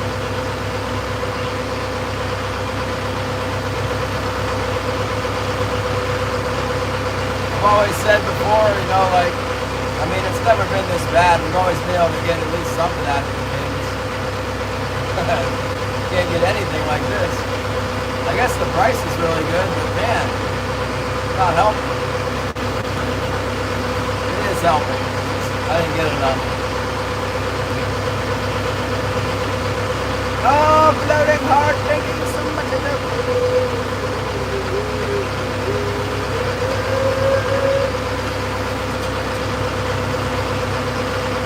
And you guys are great. I'm glad I can stream and hang out with all you guys again. Might do it again tomorrow just to practice the Sunday Bible study thing.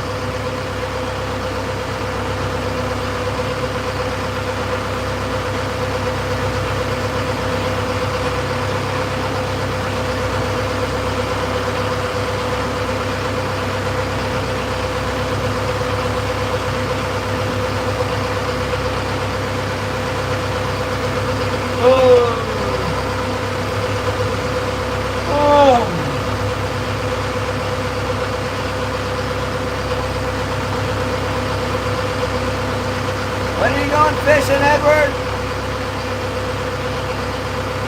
You been out twice without getting one? Sounds like my king salmon trolling today. Sounds like hot enough, they should be in New Hampshire now.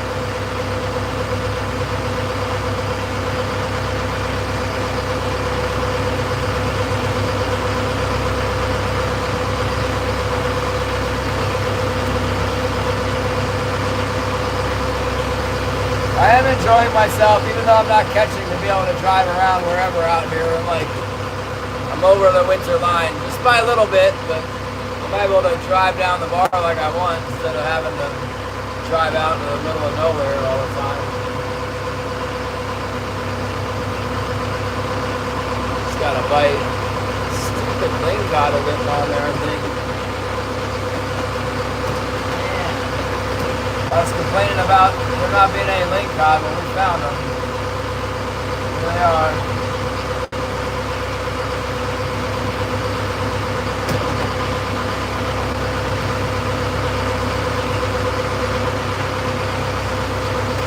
Oh, closed tomorrow and Saturday. What do they give you, like a couple days to fish a week or something? Sounds like my fishery.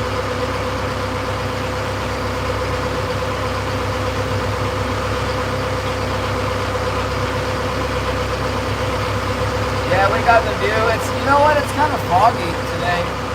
There's some waves coming up here. We're gonna have to go out there and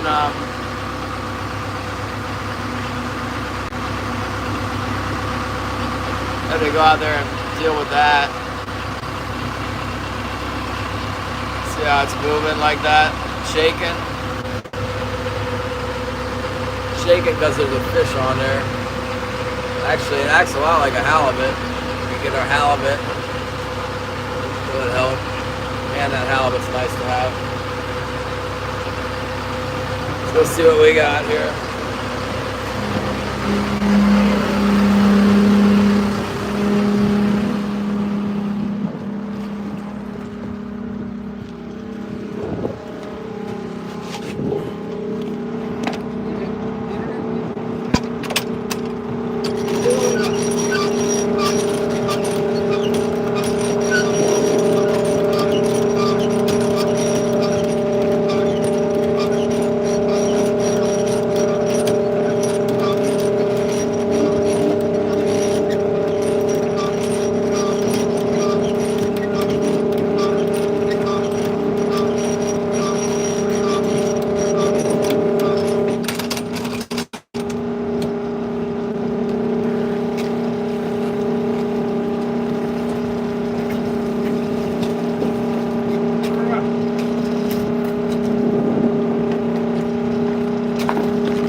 Almost over anyway. This is the dinosaur track, they call it. We're on the dinosaur track, the northern edge. They closed through the winter time. You can get close to them, but not up on the edge like this.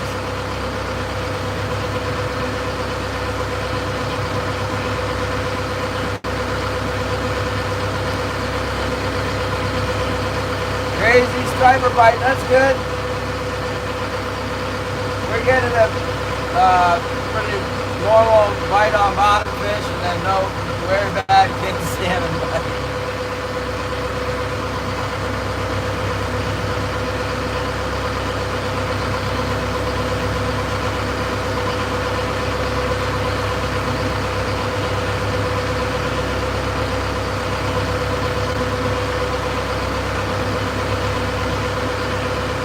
Well, we tried fishing, 40 fathoms this morning and it just didn't pay off. Nothing.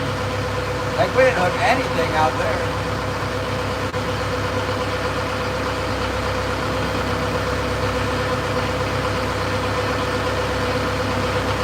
Inside, it acts like it might as well be January or something, the number of fish. Terrible. January is normally better. It wasn't better this year. Horrible this year.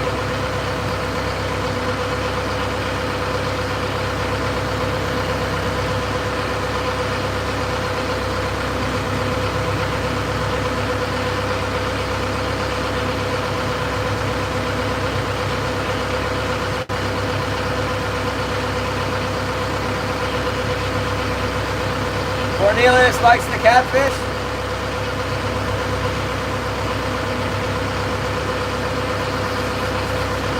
That's a good name right there, Cornelius.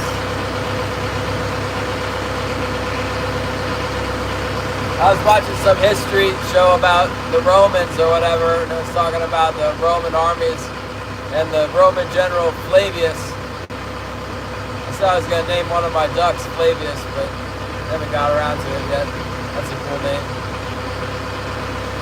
Not as good as Cornelius, though.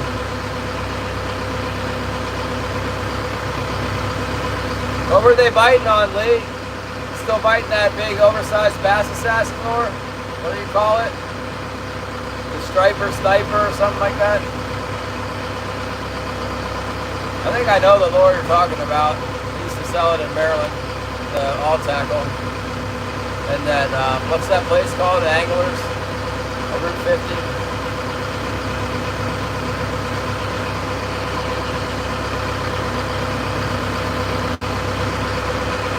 It's a terrible catch, Anton. But thanks anyway. Yeah, I guess we did good. We did good to get anything today, I think. The small boats might have gone back in the islands and got some big fish, but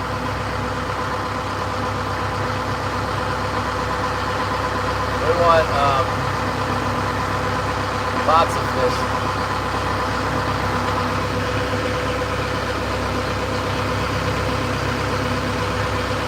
I guess we could try Night Island. That boat, the Heavy Dale, they were there on the last day of the spring opener and they had 3. They got 3, we might be able to get 10, I don't know.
I know it's got to be hot in North Carolina. At least it's dark now. It's not be hot in the dark.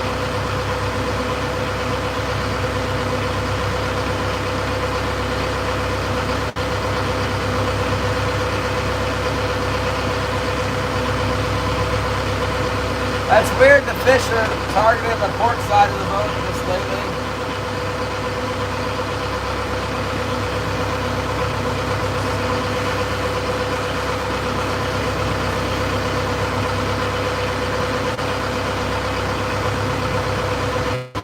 You know, they got an ice cream cone here in the freezer at the grocery store for $8.50. I'm not making that up. Man, I could see the link out on the screen, and then pretty soon they hit the wire. That's good. I'm glad my boat's fishing well. I want to get them when I see them on the screen, whatever they are.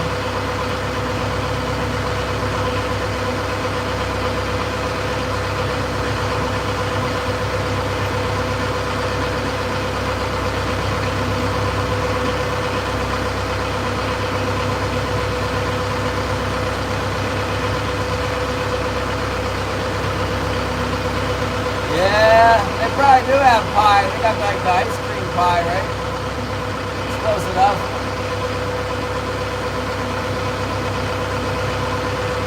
Balloon pie, or what kind of ice cream can we get? Thank you, Anton.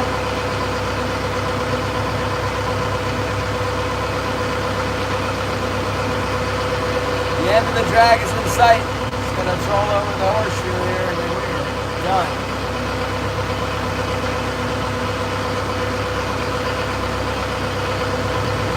On in, cut the stream and watch some YouTube myself. Maybe Zyro will go live.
I got 2 fish. Horrible numbers. Lots of bottom fish. I mean, it could be worse on the bottom fish, actually. But we got enough bottom fish to maybe think the boat's fishing okay. I had a quadruple king salmon, but they were all a little bit too small.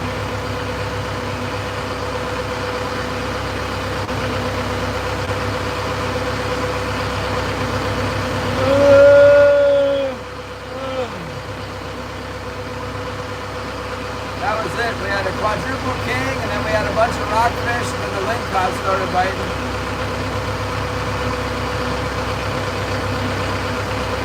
We're getting ready to come up on the prime section of the horseshoe here. Maybe there'll be something good here.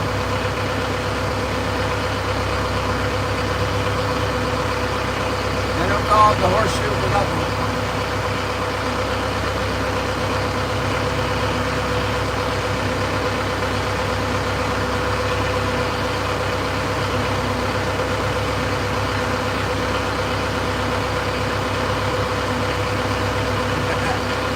Blessings to you, Bambi. God bless you. And we'll see you maybe tomorrow. I'm not sure. Probably not as hardcore tomorrow. might go out to the Cape though.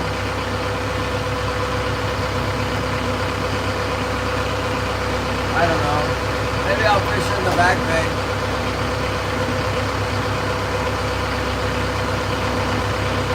Just fish around the harbor. Maybe set the crab trap or something. That's probably a good idea.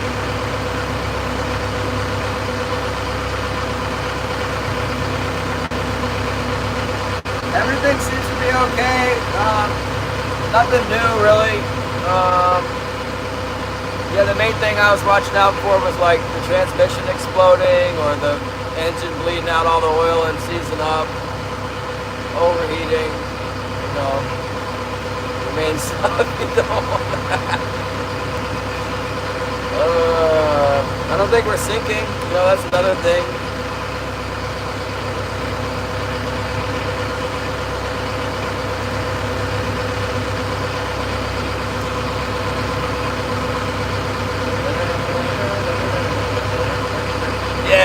The flasher, man. Oh, as bad as everything's going, when that fish threw that flasher overboard, I gotta see it. And I saw it kind of levitating on top of the water for a minute, and I was hoping a leader would catch up to it, and that would be just, you know, not gonna sink, and then it sank. The gaff too, I lost the gaff too. Killed a lot of fish with that hook. Driftwood now.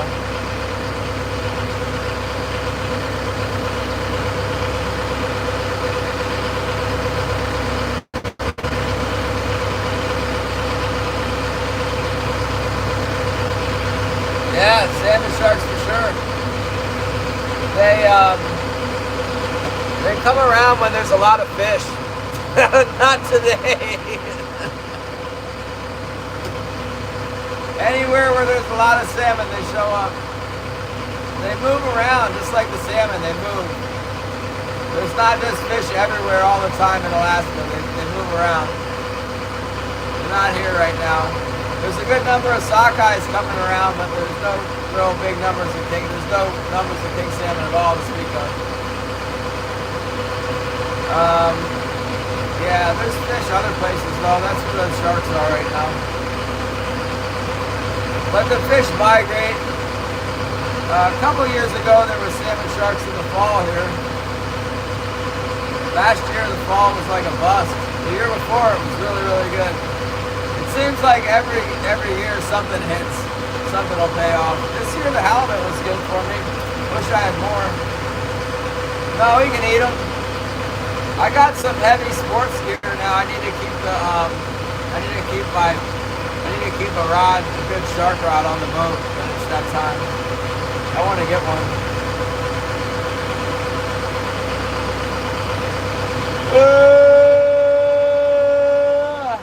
It sounds like there's a lot of sharks down in the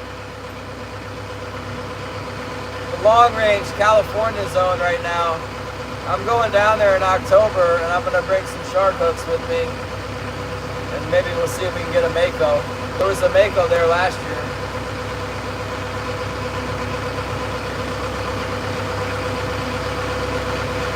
Wouldn't that just be perfect? You like hook a mako and then decide to keep it, and then bigger than you think, they pull it in, it's like 300 pounds. You gotta pay for 300 pounds of the mako.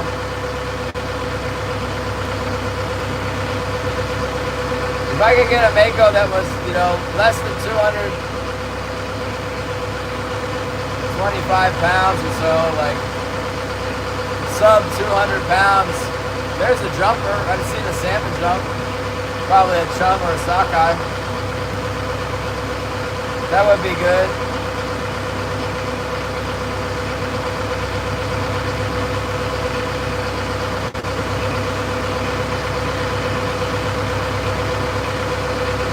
Yeah, I thought I wanted to be a spear fisherman when I was younger, and then I went out in Hawaii and I see the sharks, and I'm like, oh, no, maybe not. There's some gnarly sharks in Hawaii.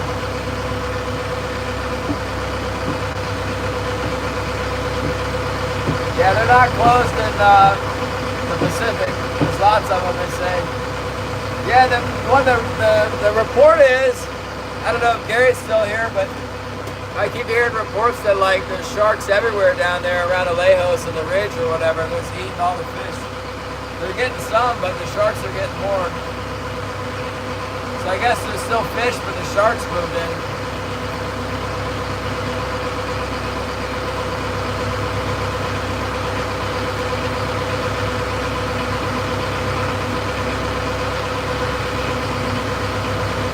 I'll bring my big reels with the 100-pound test line and the big heavy leaders, and then maybe I crank them in past the sharks while everybody else is using their tiny micro thread and getting ate up.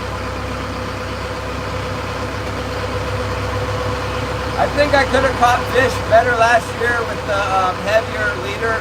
I didn't understand that I needed to have a really long leader because I don't know.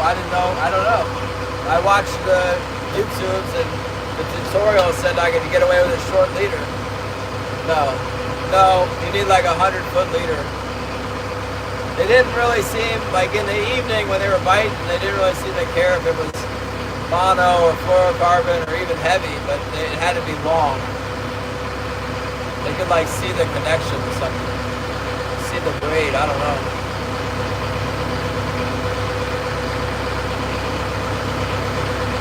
Yeah, I was asking those guys on that Freeman's fishing report, like what kind of sharks. They said there were every kind of shark. They said that there was Galapagos sharks, blue sharks, mako sharks. They didn't say white shark, but you would assume the white sharks too.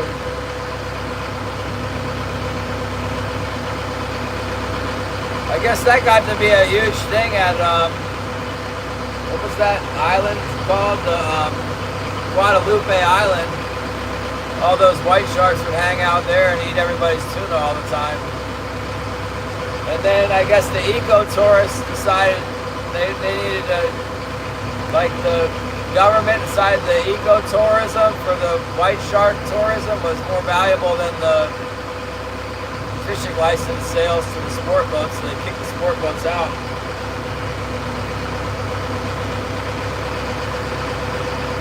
Maybe those sharks decided it was time to go to Alejos.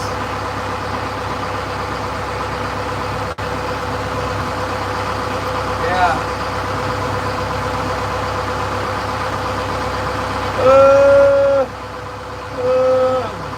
I couldn't believe that. The guys are all, yeah, you gotta use the, the captain's going, use 80 pound. There was bigger fish on the trip before mine. The fish were biting a lot better. He's like, use 80 pound, and all these old guys that were on the boat, they're like, they didn't even listen to him. They just were running 50 pound or something.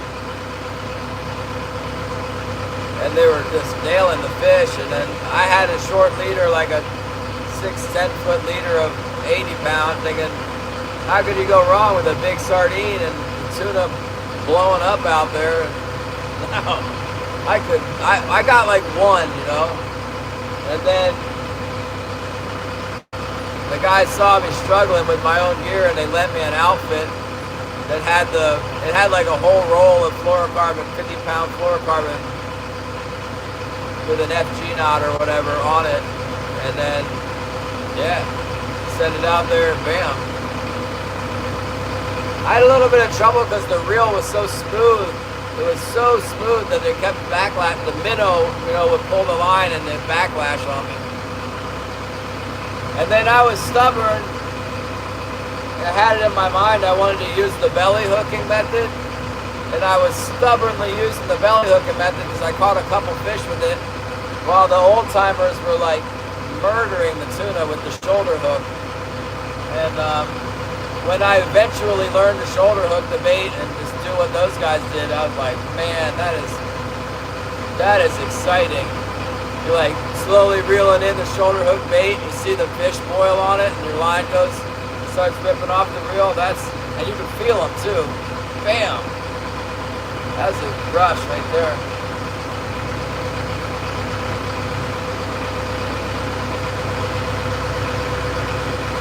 This year I'm hoping I can get more yellowtail in the box because I really enjoyed eating the yellowtail. We still have lots of yellowfin tuna left over from that trip. But we ate the yellowtail early on.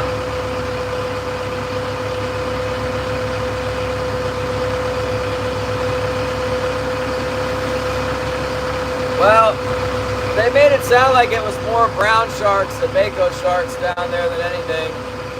I hate them. I've been fishing North Carolina where there was so many brown sharks you couldn't do anything. They would bite a lead jig. They'd bite anything in the water. They bite it. There's tons of them.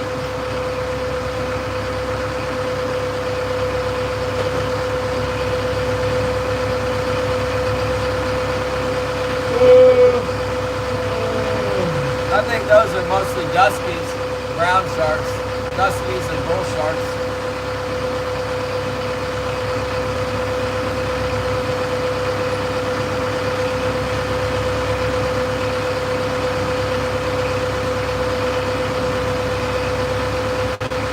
See you later, Lee.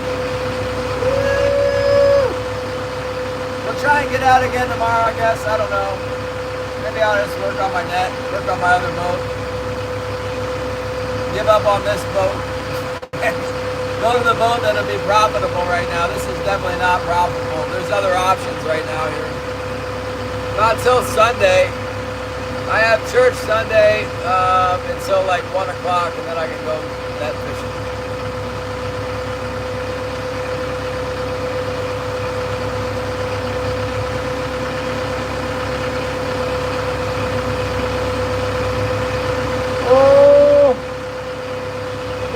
Brown whalers. When we were down there, Gary, there was a mako. I seen it. It was about 300 pounds, I guess. It might have been 200 pounds. I don't know. I didn't get a very good look at it. Just seen it with a fish in its mouth, chomping it up. Big neon blue, purple shark, you know, with a pointy head.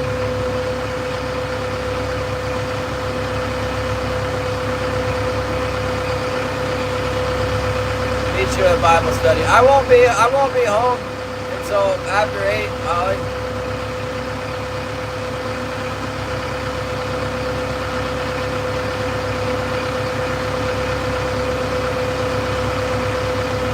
I'll meet you at home. Save me some food and stuff. Everyone pray for the fleet. Pray for the trawlers in Yak Attack because there's no kings. Fortunately, praise God, I have a gill net permit.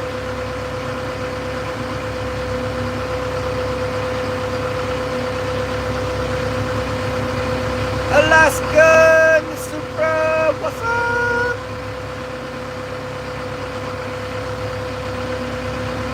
That's a good name. You got a Supra, isn't that a car?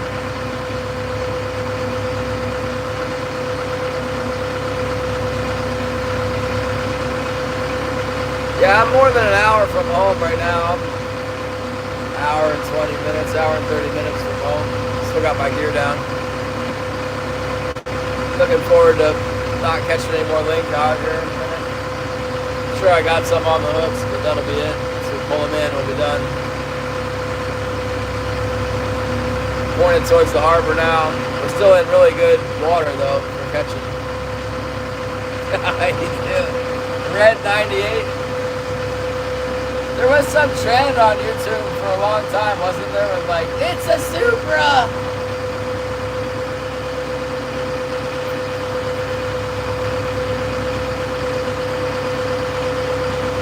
Is a Celica a Supra the same thing? My mom had a Celica growing up. She had a Celica sedan, the bigger one, longer one. I've forgotten all about that.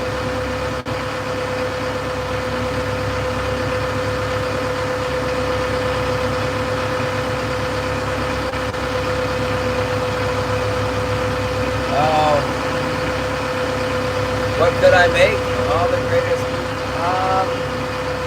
Make some, well, you can make something with that vinegar, Holly. If you simmer the vinegar, it'll turn into a sauce. Thickens up. That's some tangy goodness right there. Oh, there's a bite. Probably lingcod. It's the same lingcod that's been on there for a half hour. He's getting upset that we're headed away from his home.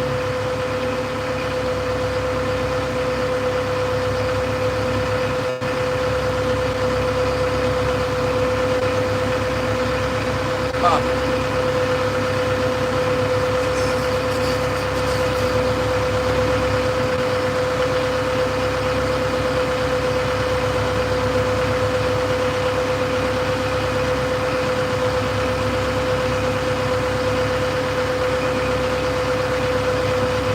How was that, Ollie?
Another boat. I wonder who that is.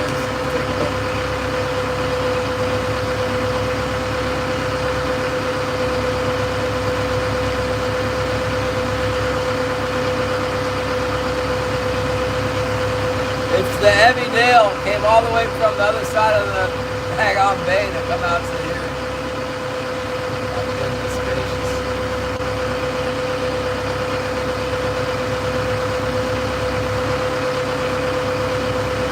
I can check on it.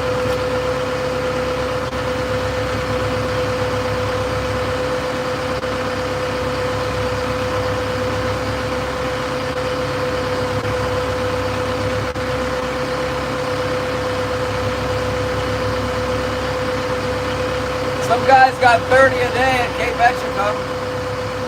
That's not bad. Out on the ocean.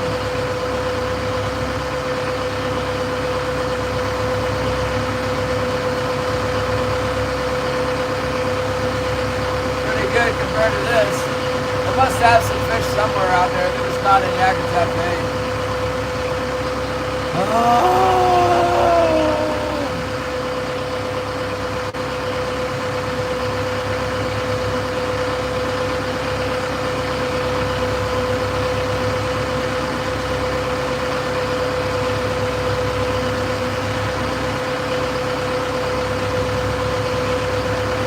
That's good. At least they got 30.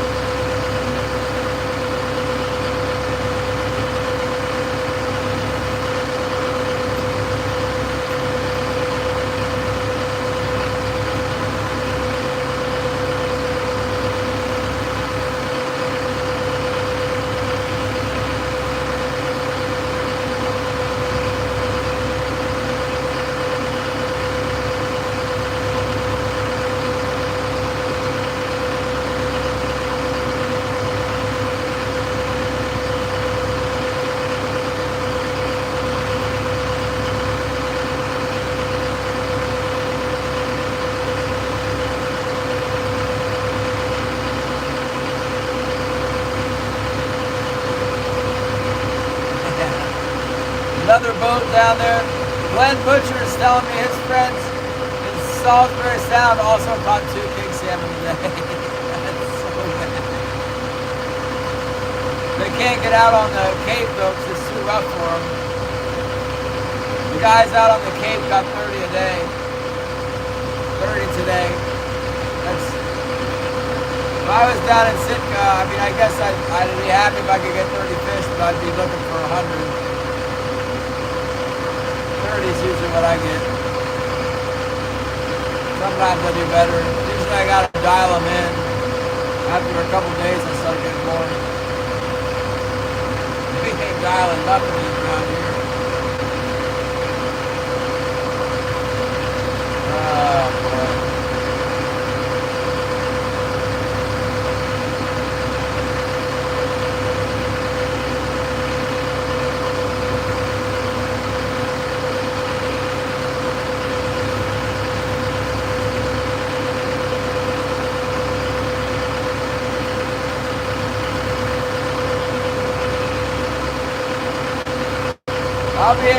my extra half a knot on the way home. I'll tell you what, I'm ready to get out of here.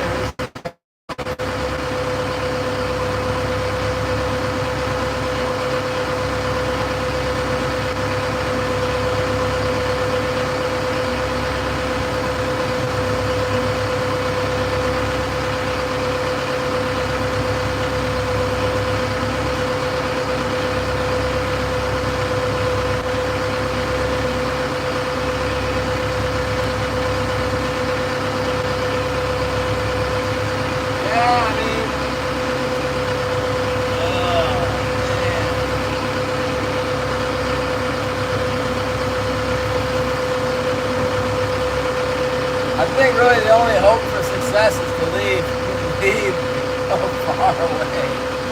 Down by Dry Bay, out on the ocean. Probably some things happening. They could come in anytime. They can just show up tomorrow.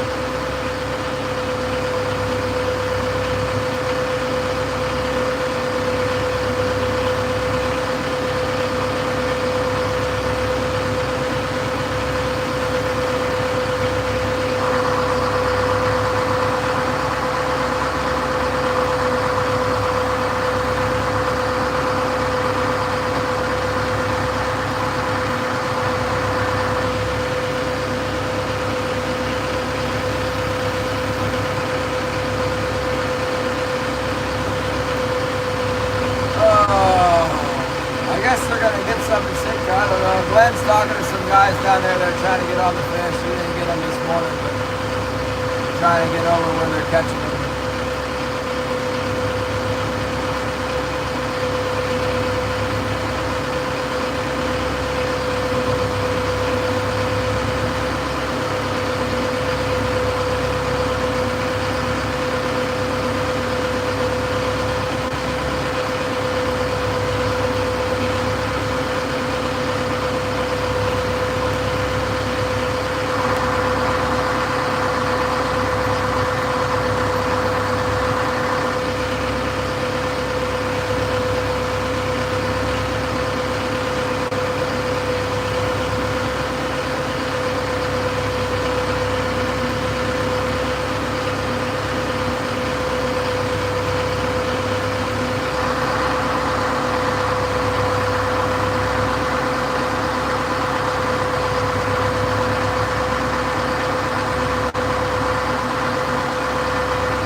A new net, like 5,000. I don't know, maybe more now, maybe 6,000. Hopefully I don't need too much stuff to make it happen. My net's busted right in half, but I got parts to repair it. I don't know about my anchors. I could probably borrow some anchors. I lent Killian an anchor, and then I don't know, I had another one, I don't know where it went. I thought it was on this boat. But I don't see it anymore. It's not. It might be on that boat I sold. I might have forgotten to take it out of there. Sold it for $1,000, or whatever it was. Oh yeah, it was enough. I sold it. I'm happy to be rid of that thing.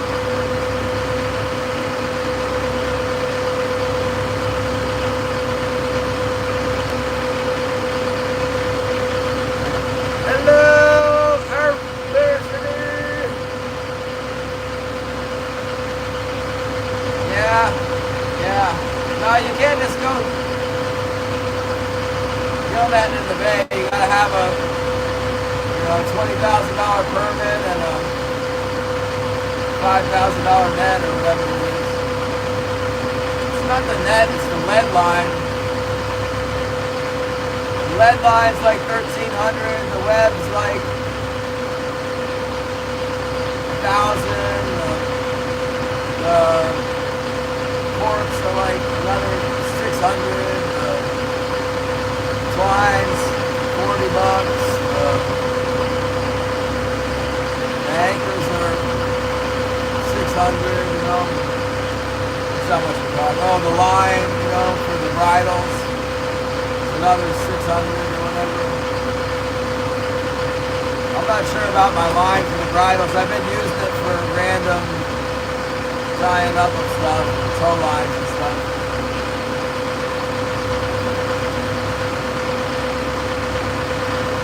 Actually, I guess that's true. I have this braided tow line. They say the braided nylon's not good, or the twisted nylon, because when it comes under tension, it twists and it'll like roll the net up. But I bet I could use it anyway. Anything will be better than this.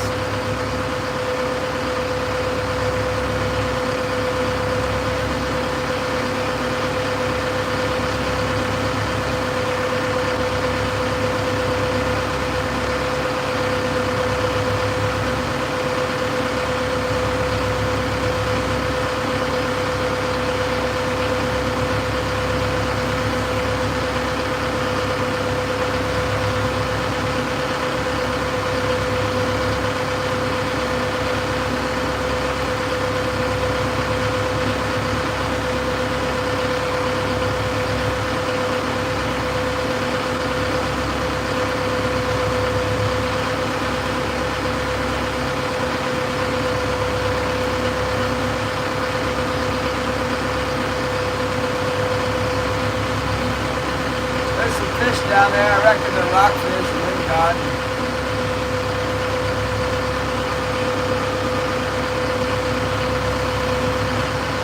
Yeah,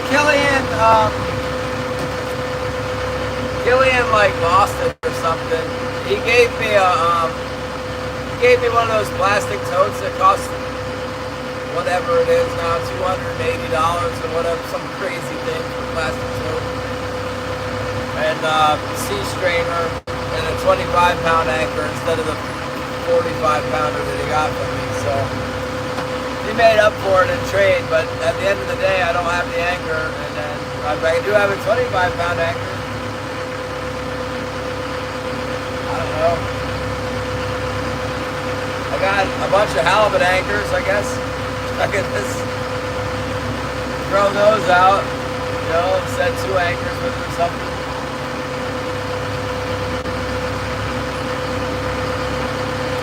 I would like to go across and find somewhere chill, you know, where it's not raging current or whatever, and I'm not trying to set. The trick is the guys take the skiff right into the surf where it's like super dangerous and you get swamped by the waves and killed. And then when the fish are coming down the beach, they run into the net and they go up in the surf trying to get around into the net, but then once it gets real shallow and the waves are breaking, they say, what the heck, and they go right into the net, you know. That's how you catch them. If you don't want to die and you're not good at it, of being risky and getting it in right in the surf, you don't get as many fish because the net's not blocking the beach as well. That's going to be me. I don't care. Give me not as many fish, and then I don't want to have to worry about a wave breaking on me. It's really dangerous.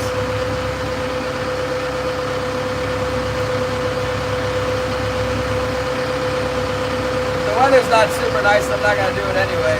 Let's see what the weather will be. It'll give us an idea now. My other phone doesn't die. It might die on me while we're doing this. Let's skip to Sunday.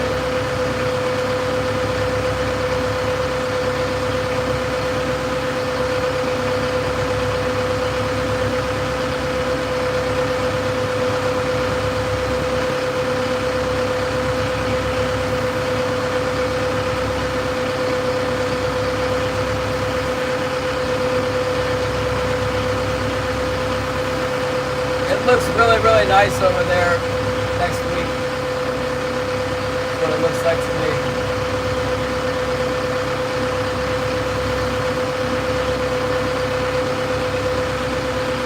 Looks doable. It looks like calm, a little westerly, but you're right up against the beach. The westerly doesn't do anything to you. Should be nice. It'd be great if there was some king salmon. We could catch king salmon every day, but there's not.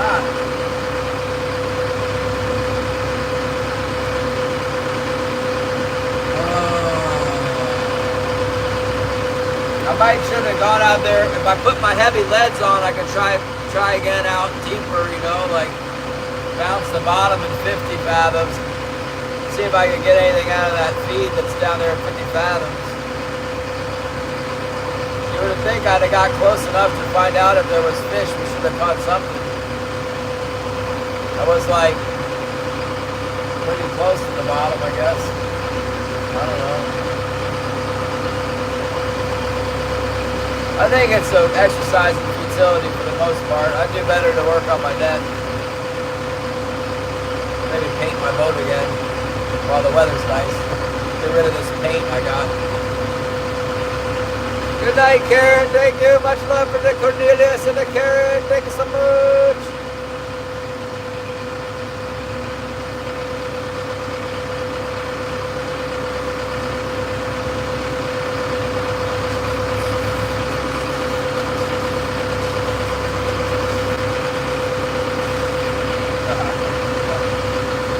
Oh boy. Mark's still headed out to sea. He's going for it.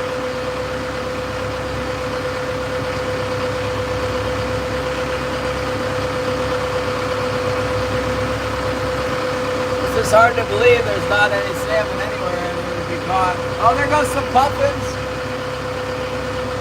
It was actually a puffin and then another bird. It looks just like the puffin, but I didn't see the red on its head. That's cool.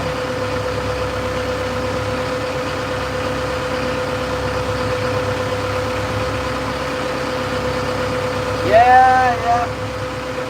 Reason why I go down there. I wouldn't drive 250 or 300 miles for no reason.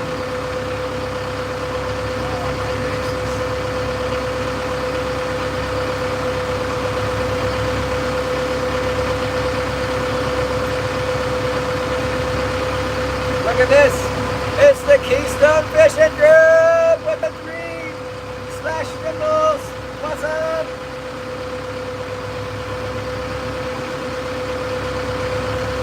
We're almost done. We're going to go out there and release these bottom fish that are hanging on my hooks and then pick up the stabies and run home. Get some food. All we have is a pear and a banana for food today. Pretty hungry. All I got to do is shovel a little bit of ice on top of this last fish I got in there and then good to go.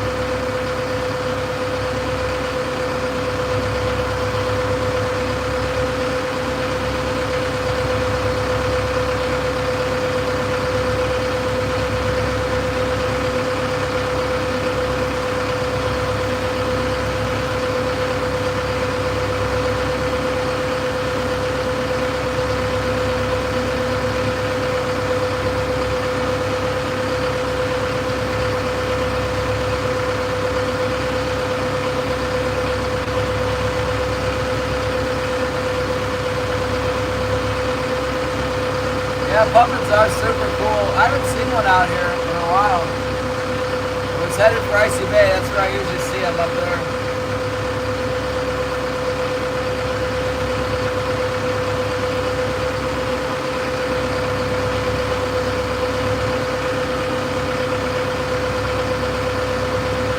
We're commercial salmon trolling right now. It's not going real well. Yeah, I repowered my boat and I couldn't, it wasn't done in time to take it to the fishing grounds. Basically, it's not, sometimes we get them around town here. It used to be more, now it's not. It's still good fishing down southeast, but I'm stuck here. Commercial salmon fishing. It's kind of break it even today thanks to the YouTube support. But I need to test the new engine, so it was good to be able to drive around all day and see it working. It is still working, that's a good thing.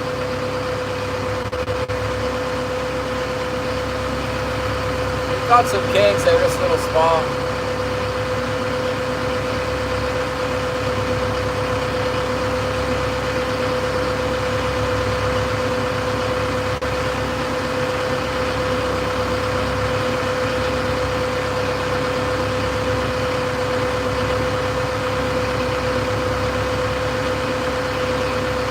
I like your little icon there. It's nice and colorful. It's cheerful. I need something to cheer me up today. Yeah, you know. Darn it. Well, hopefully the co-hosts show up here. Give us a good price on them.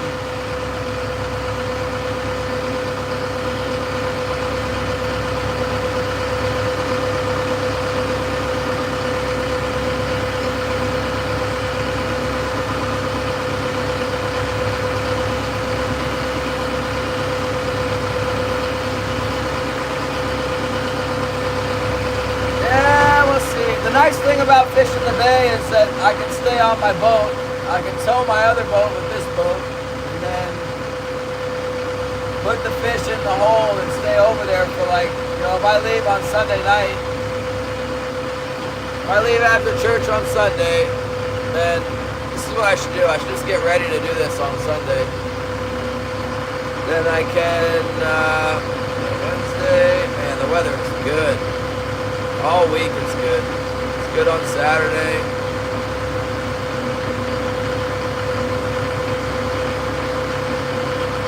Looks like there's a little bit of an easterly breeze on Sunday night. Monday morning looks nice.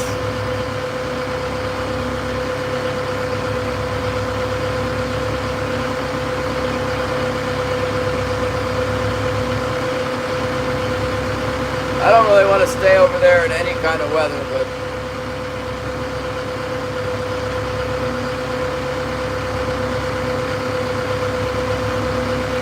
I looking at? I don't know.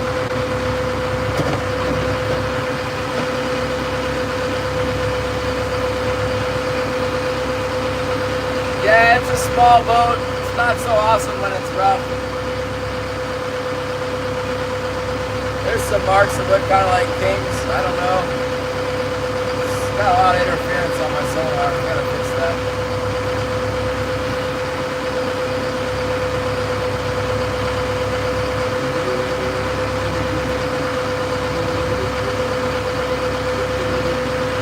I think I'm going to keep a link cod or two for myself here. We're hoping for bycatch.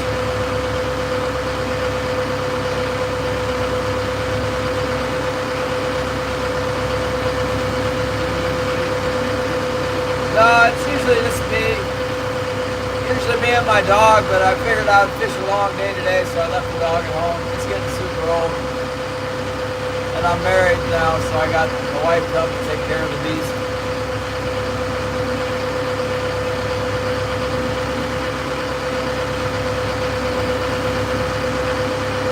Yeah, you know, if I'm just messing around or like sometimes we go hunting or crabbing or whatever, I'll take somebody.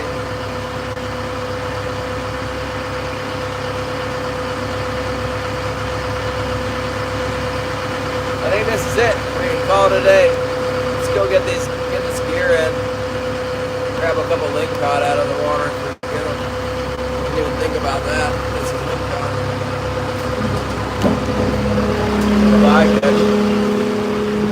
There we go. Yeah.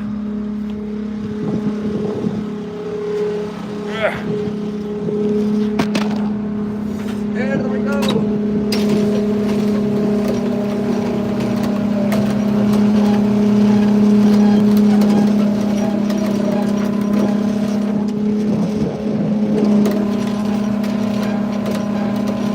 Mars is headed straight out. I wonder if he can get it away from me.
my little clip.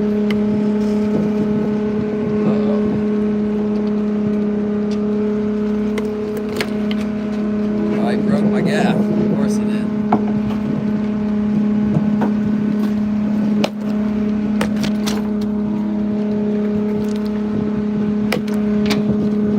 Take that. Probably a Lincoln did that to the knife too.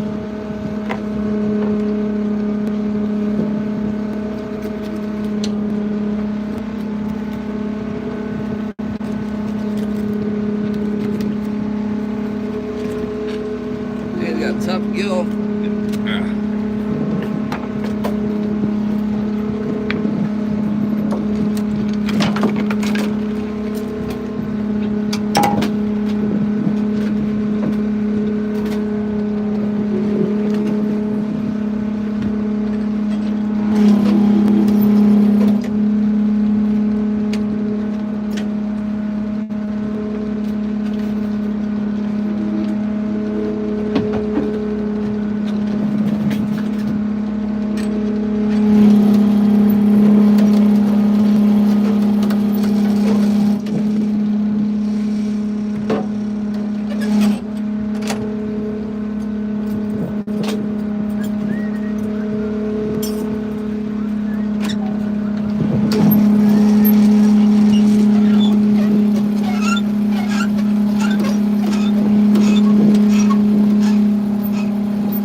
Right there. Mark's asking me a question. Fishing, running in? Both. Both, Mark, both.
now. Remember earlier I was worried they were not bright. They're good now. Looks perfect.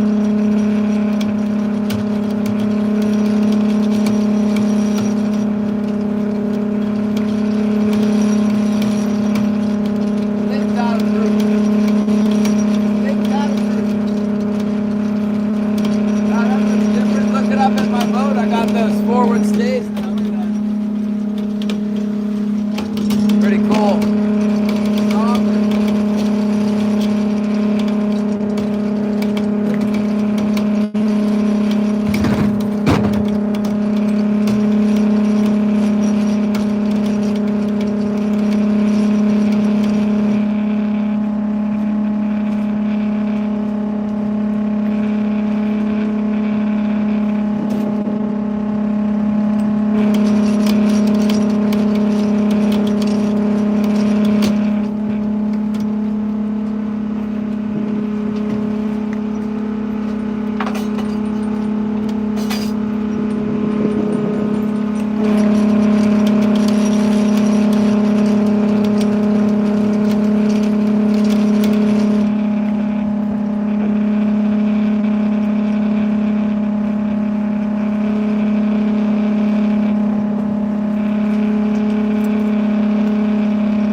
Liking the stream, everyone. 176 likes, very nice. Look at this guy.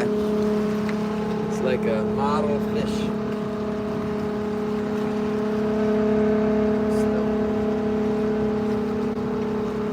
I can pull it towards you like this. Got the fin. That. Oh, where are you going? Nice fish. There we go. I'm gonna turn that whining thing down there.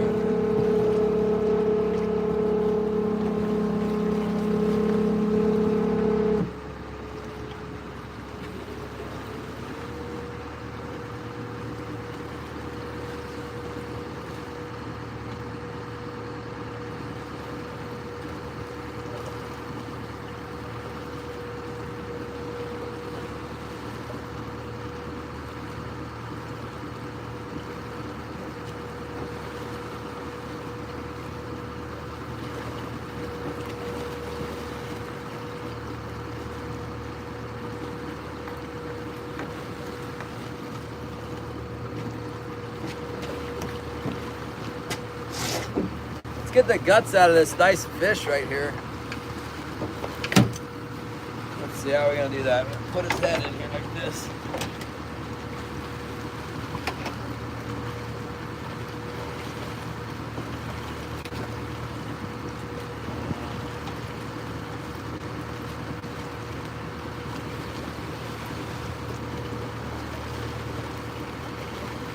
It's not for sure what I'm doing with this thing.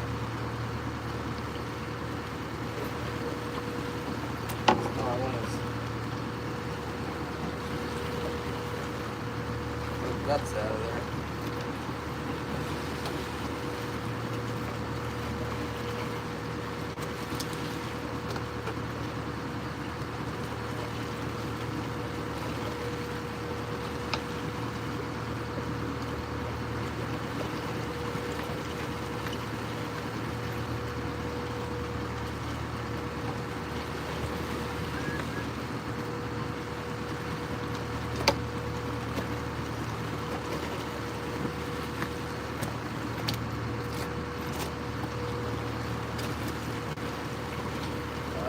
excellent crab bait, wouldn't it?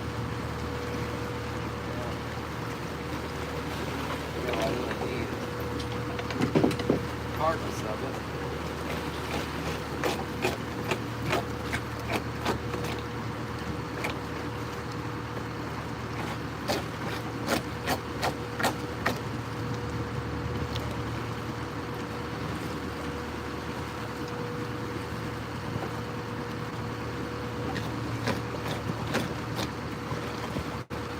Yum yum. Guess I'm gonna eat that real good. That big guy. Ling a ding a ding, ding a ding ding, into the freezer with you.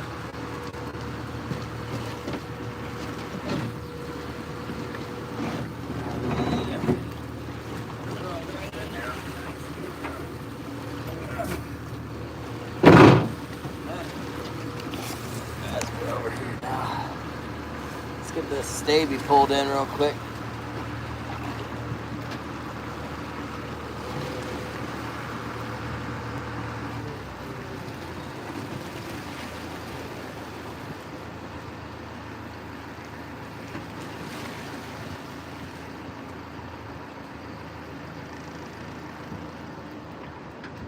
Mark's been fishing all day, went all the way to the north end. I don't know what it is when they go up there. And then went all the way out to the pinnacles. Now he's all the way out here on the bar. He has not caught a single fish today. Makes me feel better about our...